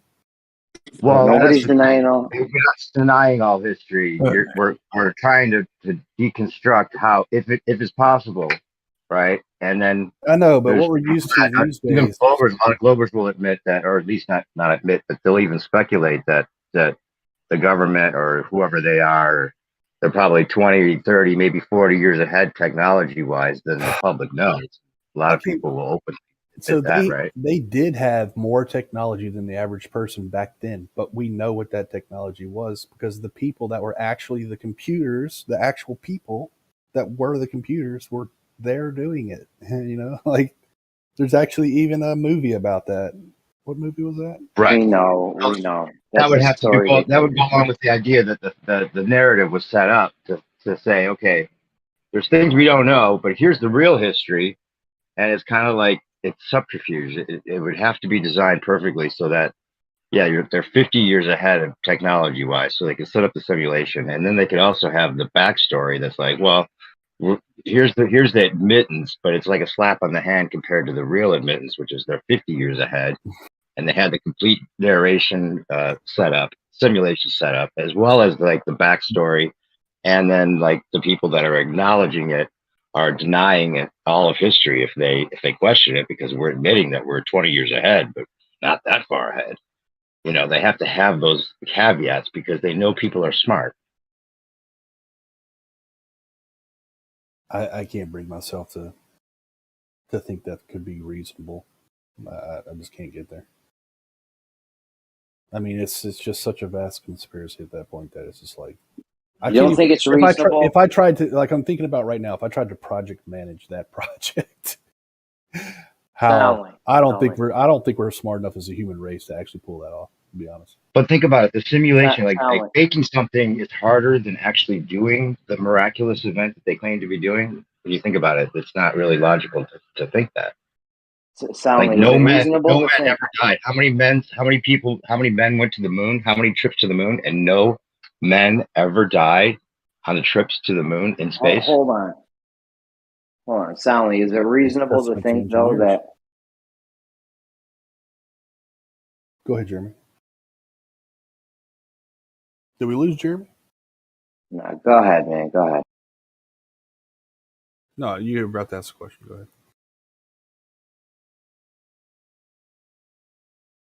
Is it reasonable to think they might lie to you and tell you they only have technology that's 10 or 20 years ahead when they are actually more advanced? Or do you think the government's always telling you the truth? I think when you actually dig into... So let me put it to you like this. The government can create technology that we don't know about, right? But they're creating it out of components that we do know about. Like the people that are actually creating processors, for example, like CPUs and chipsets like that. Like there's a handful of people in the entire world that know how to do that. And we know who those people are. And no one else. And that knowledge, the barriers they're running into right now are physical ones. Like they're trying to figure out physics, how to work around the physics of these chips to make them better. Okay. And so those physics are still barriers for like whoever super secret group is in the government too, right? Yeah. Okay. So you know who those people are because you know what's happening behind every door everywhere on Earth, and there could never ever not be any other people that can also do this that you don't know about. No, but I mean, You know about them all. we have to have some sort of like line of like reasonable, speculation. I mean, we could always say there's always like, yeah, of course, there's some guy named Superman that lives at the North Pole in a castle, made out of crystals. He really exists, but or does he? That's a stretch. We ain't talking about Superman. We're talking about advanced technology that you just don't know about, that the government may or may not have, dude. Not Superman. Don't try to. From my perspective, you really are talking about a superhero. You are talking about a superhero with a super mind that's doing something that is breaking physics. Like, we're trying to figure out how to break physics right now in different ways, or not break it, but like manipulate it in tighter and tighter ways to get more and more out of these CPUs. Well, there's technology that they are on the cutting edge of. Like, let's say there is some of that technology that people are actually on the cutting edge of. That doesn't necessarily mean that they weren't advanced enough to create the simulation that we were believing that went along with the whole moon mission and everything. Like, about the analog, like they used like the analog controls mostly because the whole argument about it didn't even have a meg of RAM for the memory, and supposedly they went up, dropped the guys off on the moon, circled the moon orbited the moon somehow analog without even a megabyte of RAM, and were able to like rendezvous with this space shuttle from the moon and then get back to Earth. I mean, that is more, no matter what you say, that is more unbelievable than the idea that they faked it. I don't think so, man. How do they do it without a meg of RAM? Think about the computer. Think about the timing on it and the difficulty it would be to do it analog. The timing on it. To circle the moon and then pick up the guys off rendezvous from the. I mean, it's just an incredible feat. That was just well, I definitely agree it was an incredible feat, but it was basically all the timing was based on math. So I mean, they had the formulas worked out ahead of time, right? And they had the computers that figured that out, and then they calculated all that stuff before they had actually executed it. So they had to execute at precise timings for it to match what they already had calculated, right? And the tiniest little mistake would have thrown it all off, and those guys would have been dead in space. You're right. If one of those computers would have screwed up, you're right. It would have been over. Or even the guy that was steering the ship, right? Like if he didn't know exactly how to analog the whole thing to make it work exactly how they were without the computer actually doing it for him. We were talking about human error. How could the human error be so perfect? Yeah, well, steering it's not like the steering back then it's not like they had a joystick and they were flying like a ship around in space, like with a joystick moving around like that. I mean, they did have a joystick, but that's not what we're really talking about. What we're talking about is they're in an orbit and they had to basically hit their boosters at a certain time. And so basically it was just hit the button now, like hit it at the right time. So yeah, there was a little bit of steering, but they tried to limit how much they actually touched it, I think they said they circled the moon like 10 times or something. Yeah, well, they were in orbit. Right, but I'm saying if it was that easy back then we would have people flying around analog right now without all the technology that we think is needed for that to happen. Well, if we needed humans to do it, I think they could. I mean, it wasn't until just recently that we had automatic docking, right, on the ISS. Oh, that's right. I mean, yeah, faking it would have been a lot easier than believe. Well, at least it's easier to believe that they faked it when you look at the evidence, in my opinion. Regardless of how much technology we had or didn't have at the time, and then for the feat to come off without a hitch, no men ever died going to the moon. How many missions? Six missions to the moon, and they never had a hitch. Well, 7 they had a big hitch. Yeah, they had a big hitch. Well, yeah, with some of the people, some of the claims, right? That helps with the narrative, right? But nobody actually died in space. Well, it wasn't a narrative. I mean, Apollo 13 was real. That wasn't a narrative. Well, that's what we were told, guys. No, that's what really happened. I know you think that.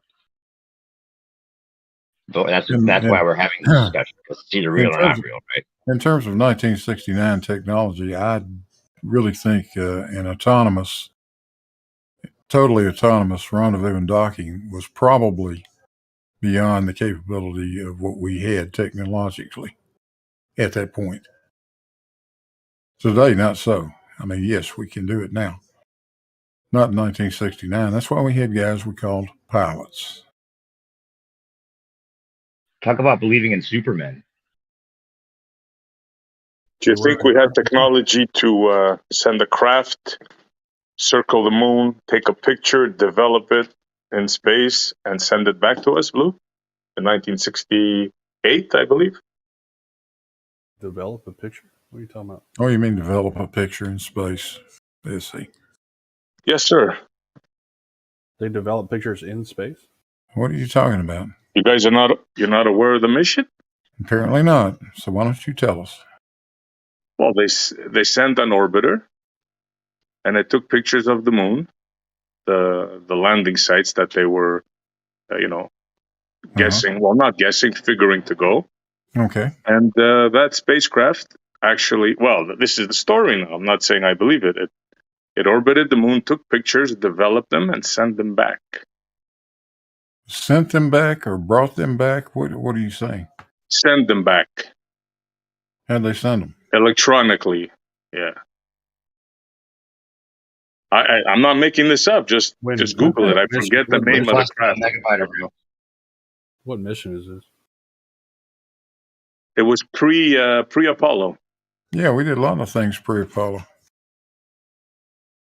We sent Well, landers. this particular one, I'm saying, the one that I just told Remember you. when they Take a remember on picture. the Apollo mission? Hold on. Remember on the Apollo mission when they took a picture, a video of the lunar lander taking off the moon? When they were leaving the moon, they had the guy followed it. Remember, he practiced for multiple missions. So, yeah, is that what you're talking about, SD?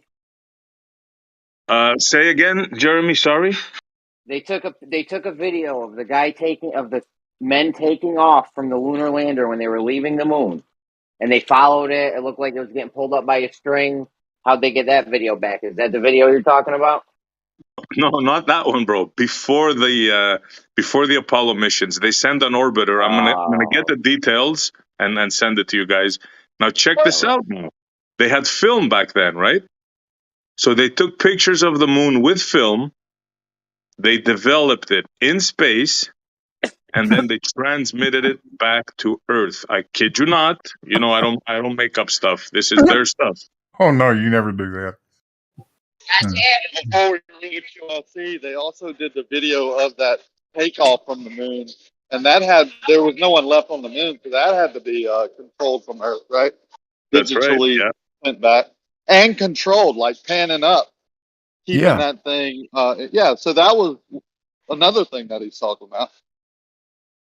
Yep. No problem, right? No problem. And they finally got it right after 3 tries. But Is you that didn't the even know story? what I was talking about, right? The orbiter that took pictures with film, developed it. You guys didn't know, right, Blue? You didn't know. But the question was, No, that's crazy. I I have no still idea don't what you're believe talking it. about. yeah, but the question still was, don't was believe that you, SC. Let's see it. you asked the question, do they think that technology existed back then?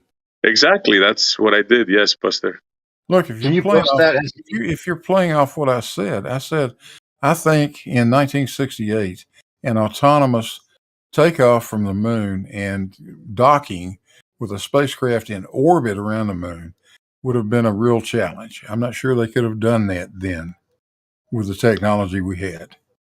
Right. That's And then what I asked you the question that I asked you.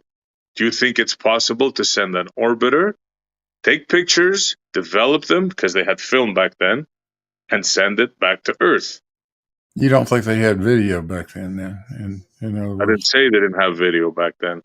Yeah, I'm curious how the sending back to Earth part went. All the rest of it. Oh makes sense. man, just I'm not gonna say it. Just check it out. I wish I was there to see your eyes when you read how they did it. It could have been I guess it could have been VHF, or it could have been some type of TV signal, right? Just YouTube it. You're gonna freak. You're gonna say no freaking way, man. They developed what? Where?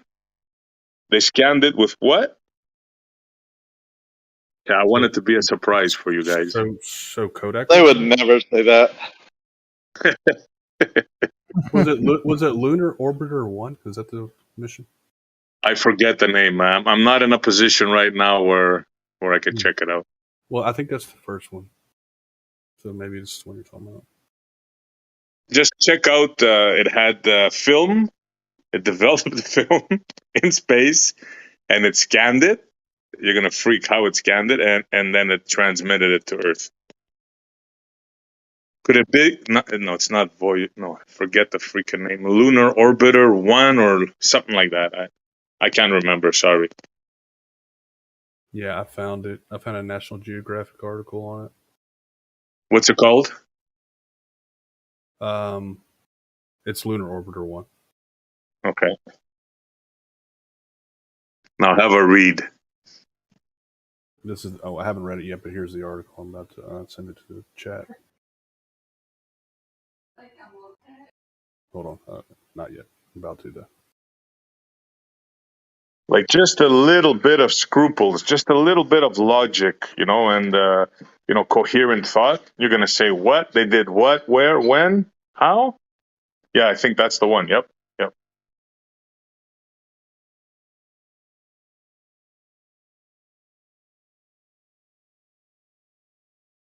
If what you're saying is true, SC, I'll take the bet that those two people that answered you or were talking to you, would never say that. I think they would say something along the lines. Now, this is just me speculating based on the past, what I've heard in the past. That, oh yeah, that's interesting. I didn't know about that. Yeah, of course I believe that. Yeah, totally can be done. If they did it, if they say they did it, it can be done. Yep. And just a minute ago, they were laughing at me. Remember? Yeah. Well, maybe, but I mean, a part of me agrees with them. I'm still right? laughing Like at a you. small percentage. You're still laughing, Blue? Yeah, I am. Yeah. Is that laughing? Yeah.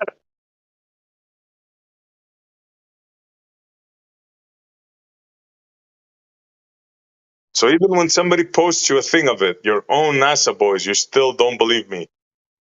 I know if I would have said that Chihuahuas are small little dogs, you wouldn't believe that either.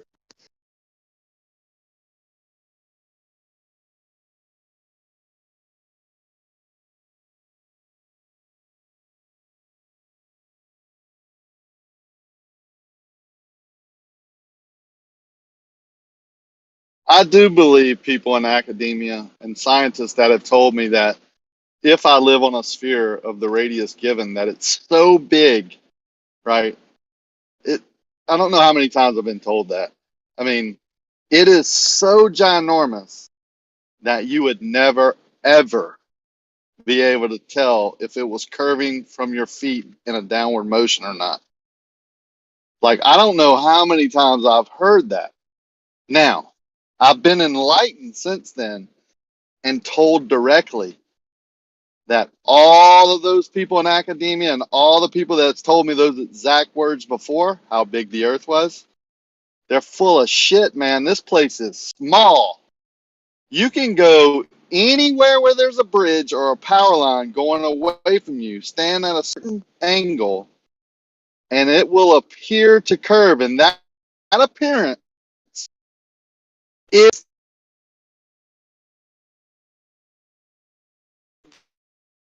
the earth curving. Now, if that ain't news, I don't know what is. That should be all over Science America, Academia Plus, whatever I don't know any of them because I don't read them, but all of them. Cover page, Earth curve from ground level 2020 vision. Maybe even credit the people who came up with it. Well, why isn't that happening? Oh yeah, Soundly and the boys could be doing interviews. I mean,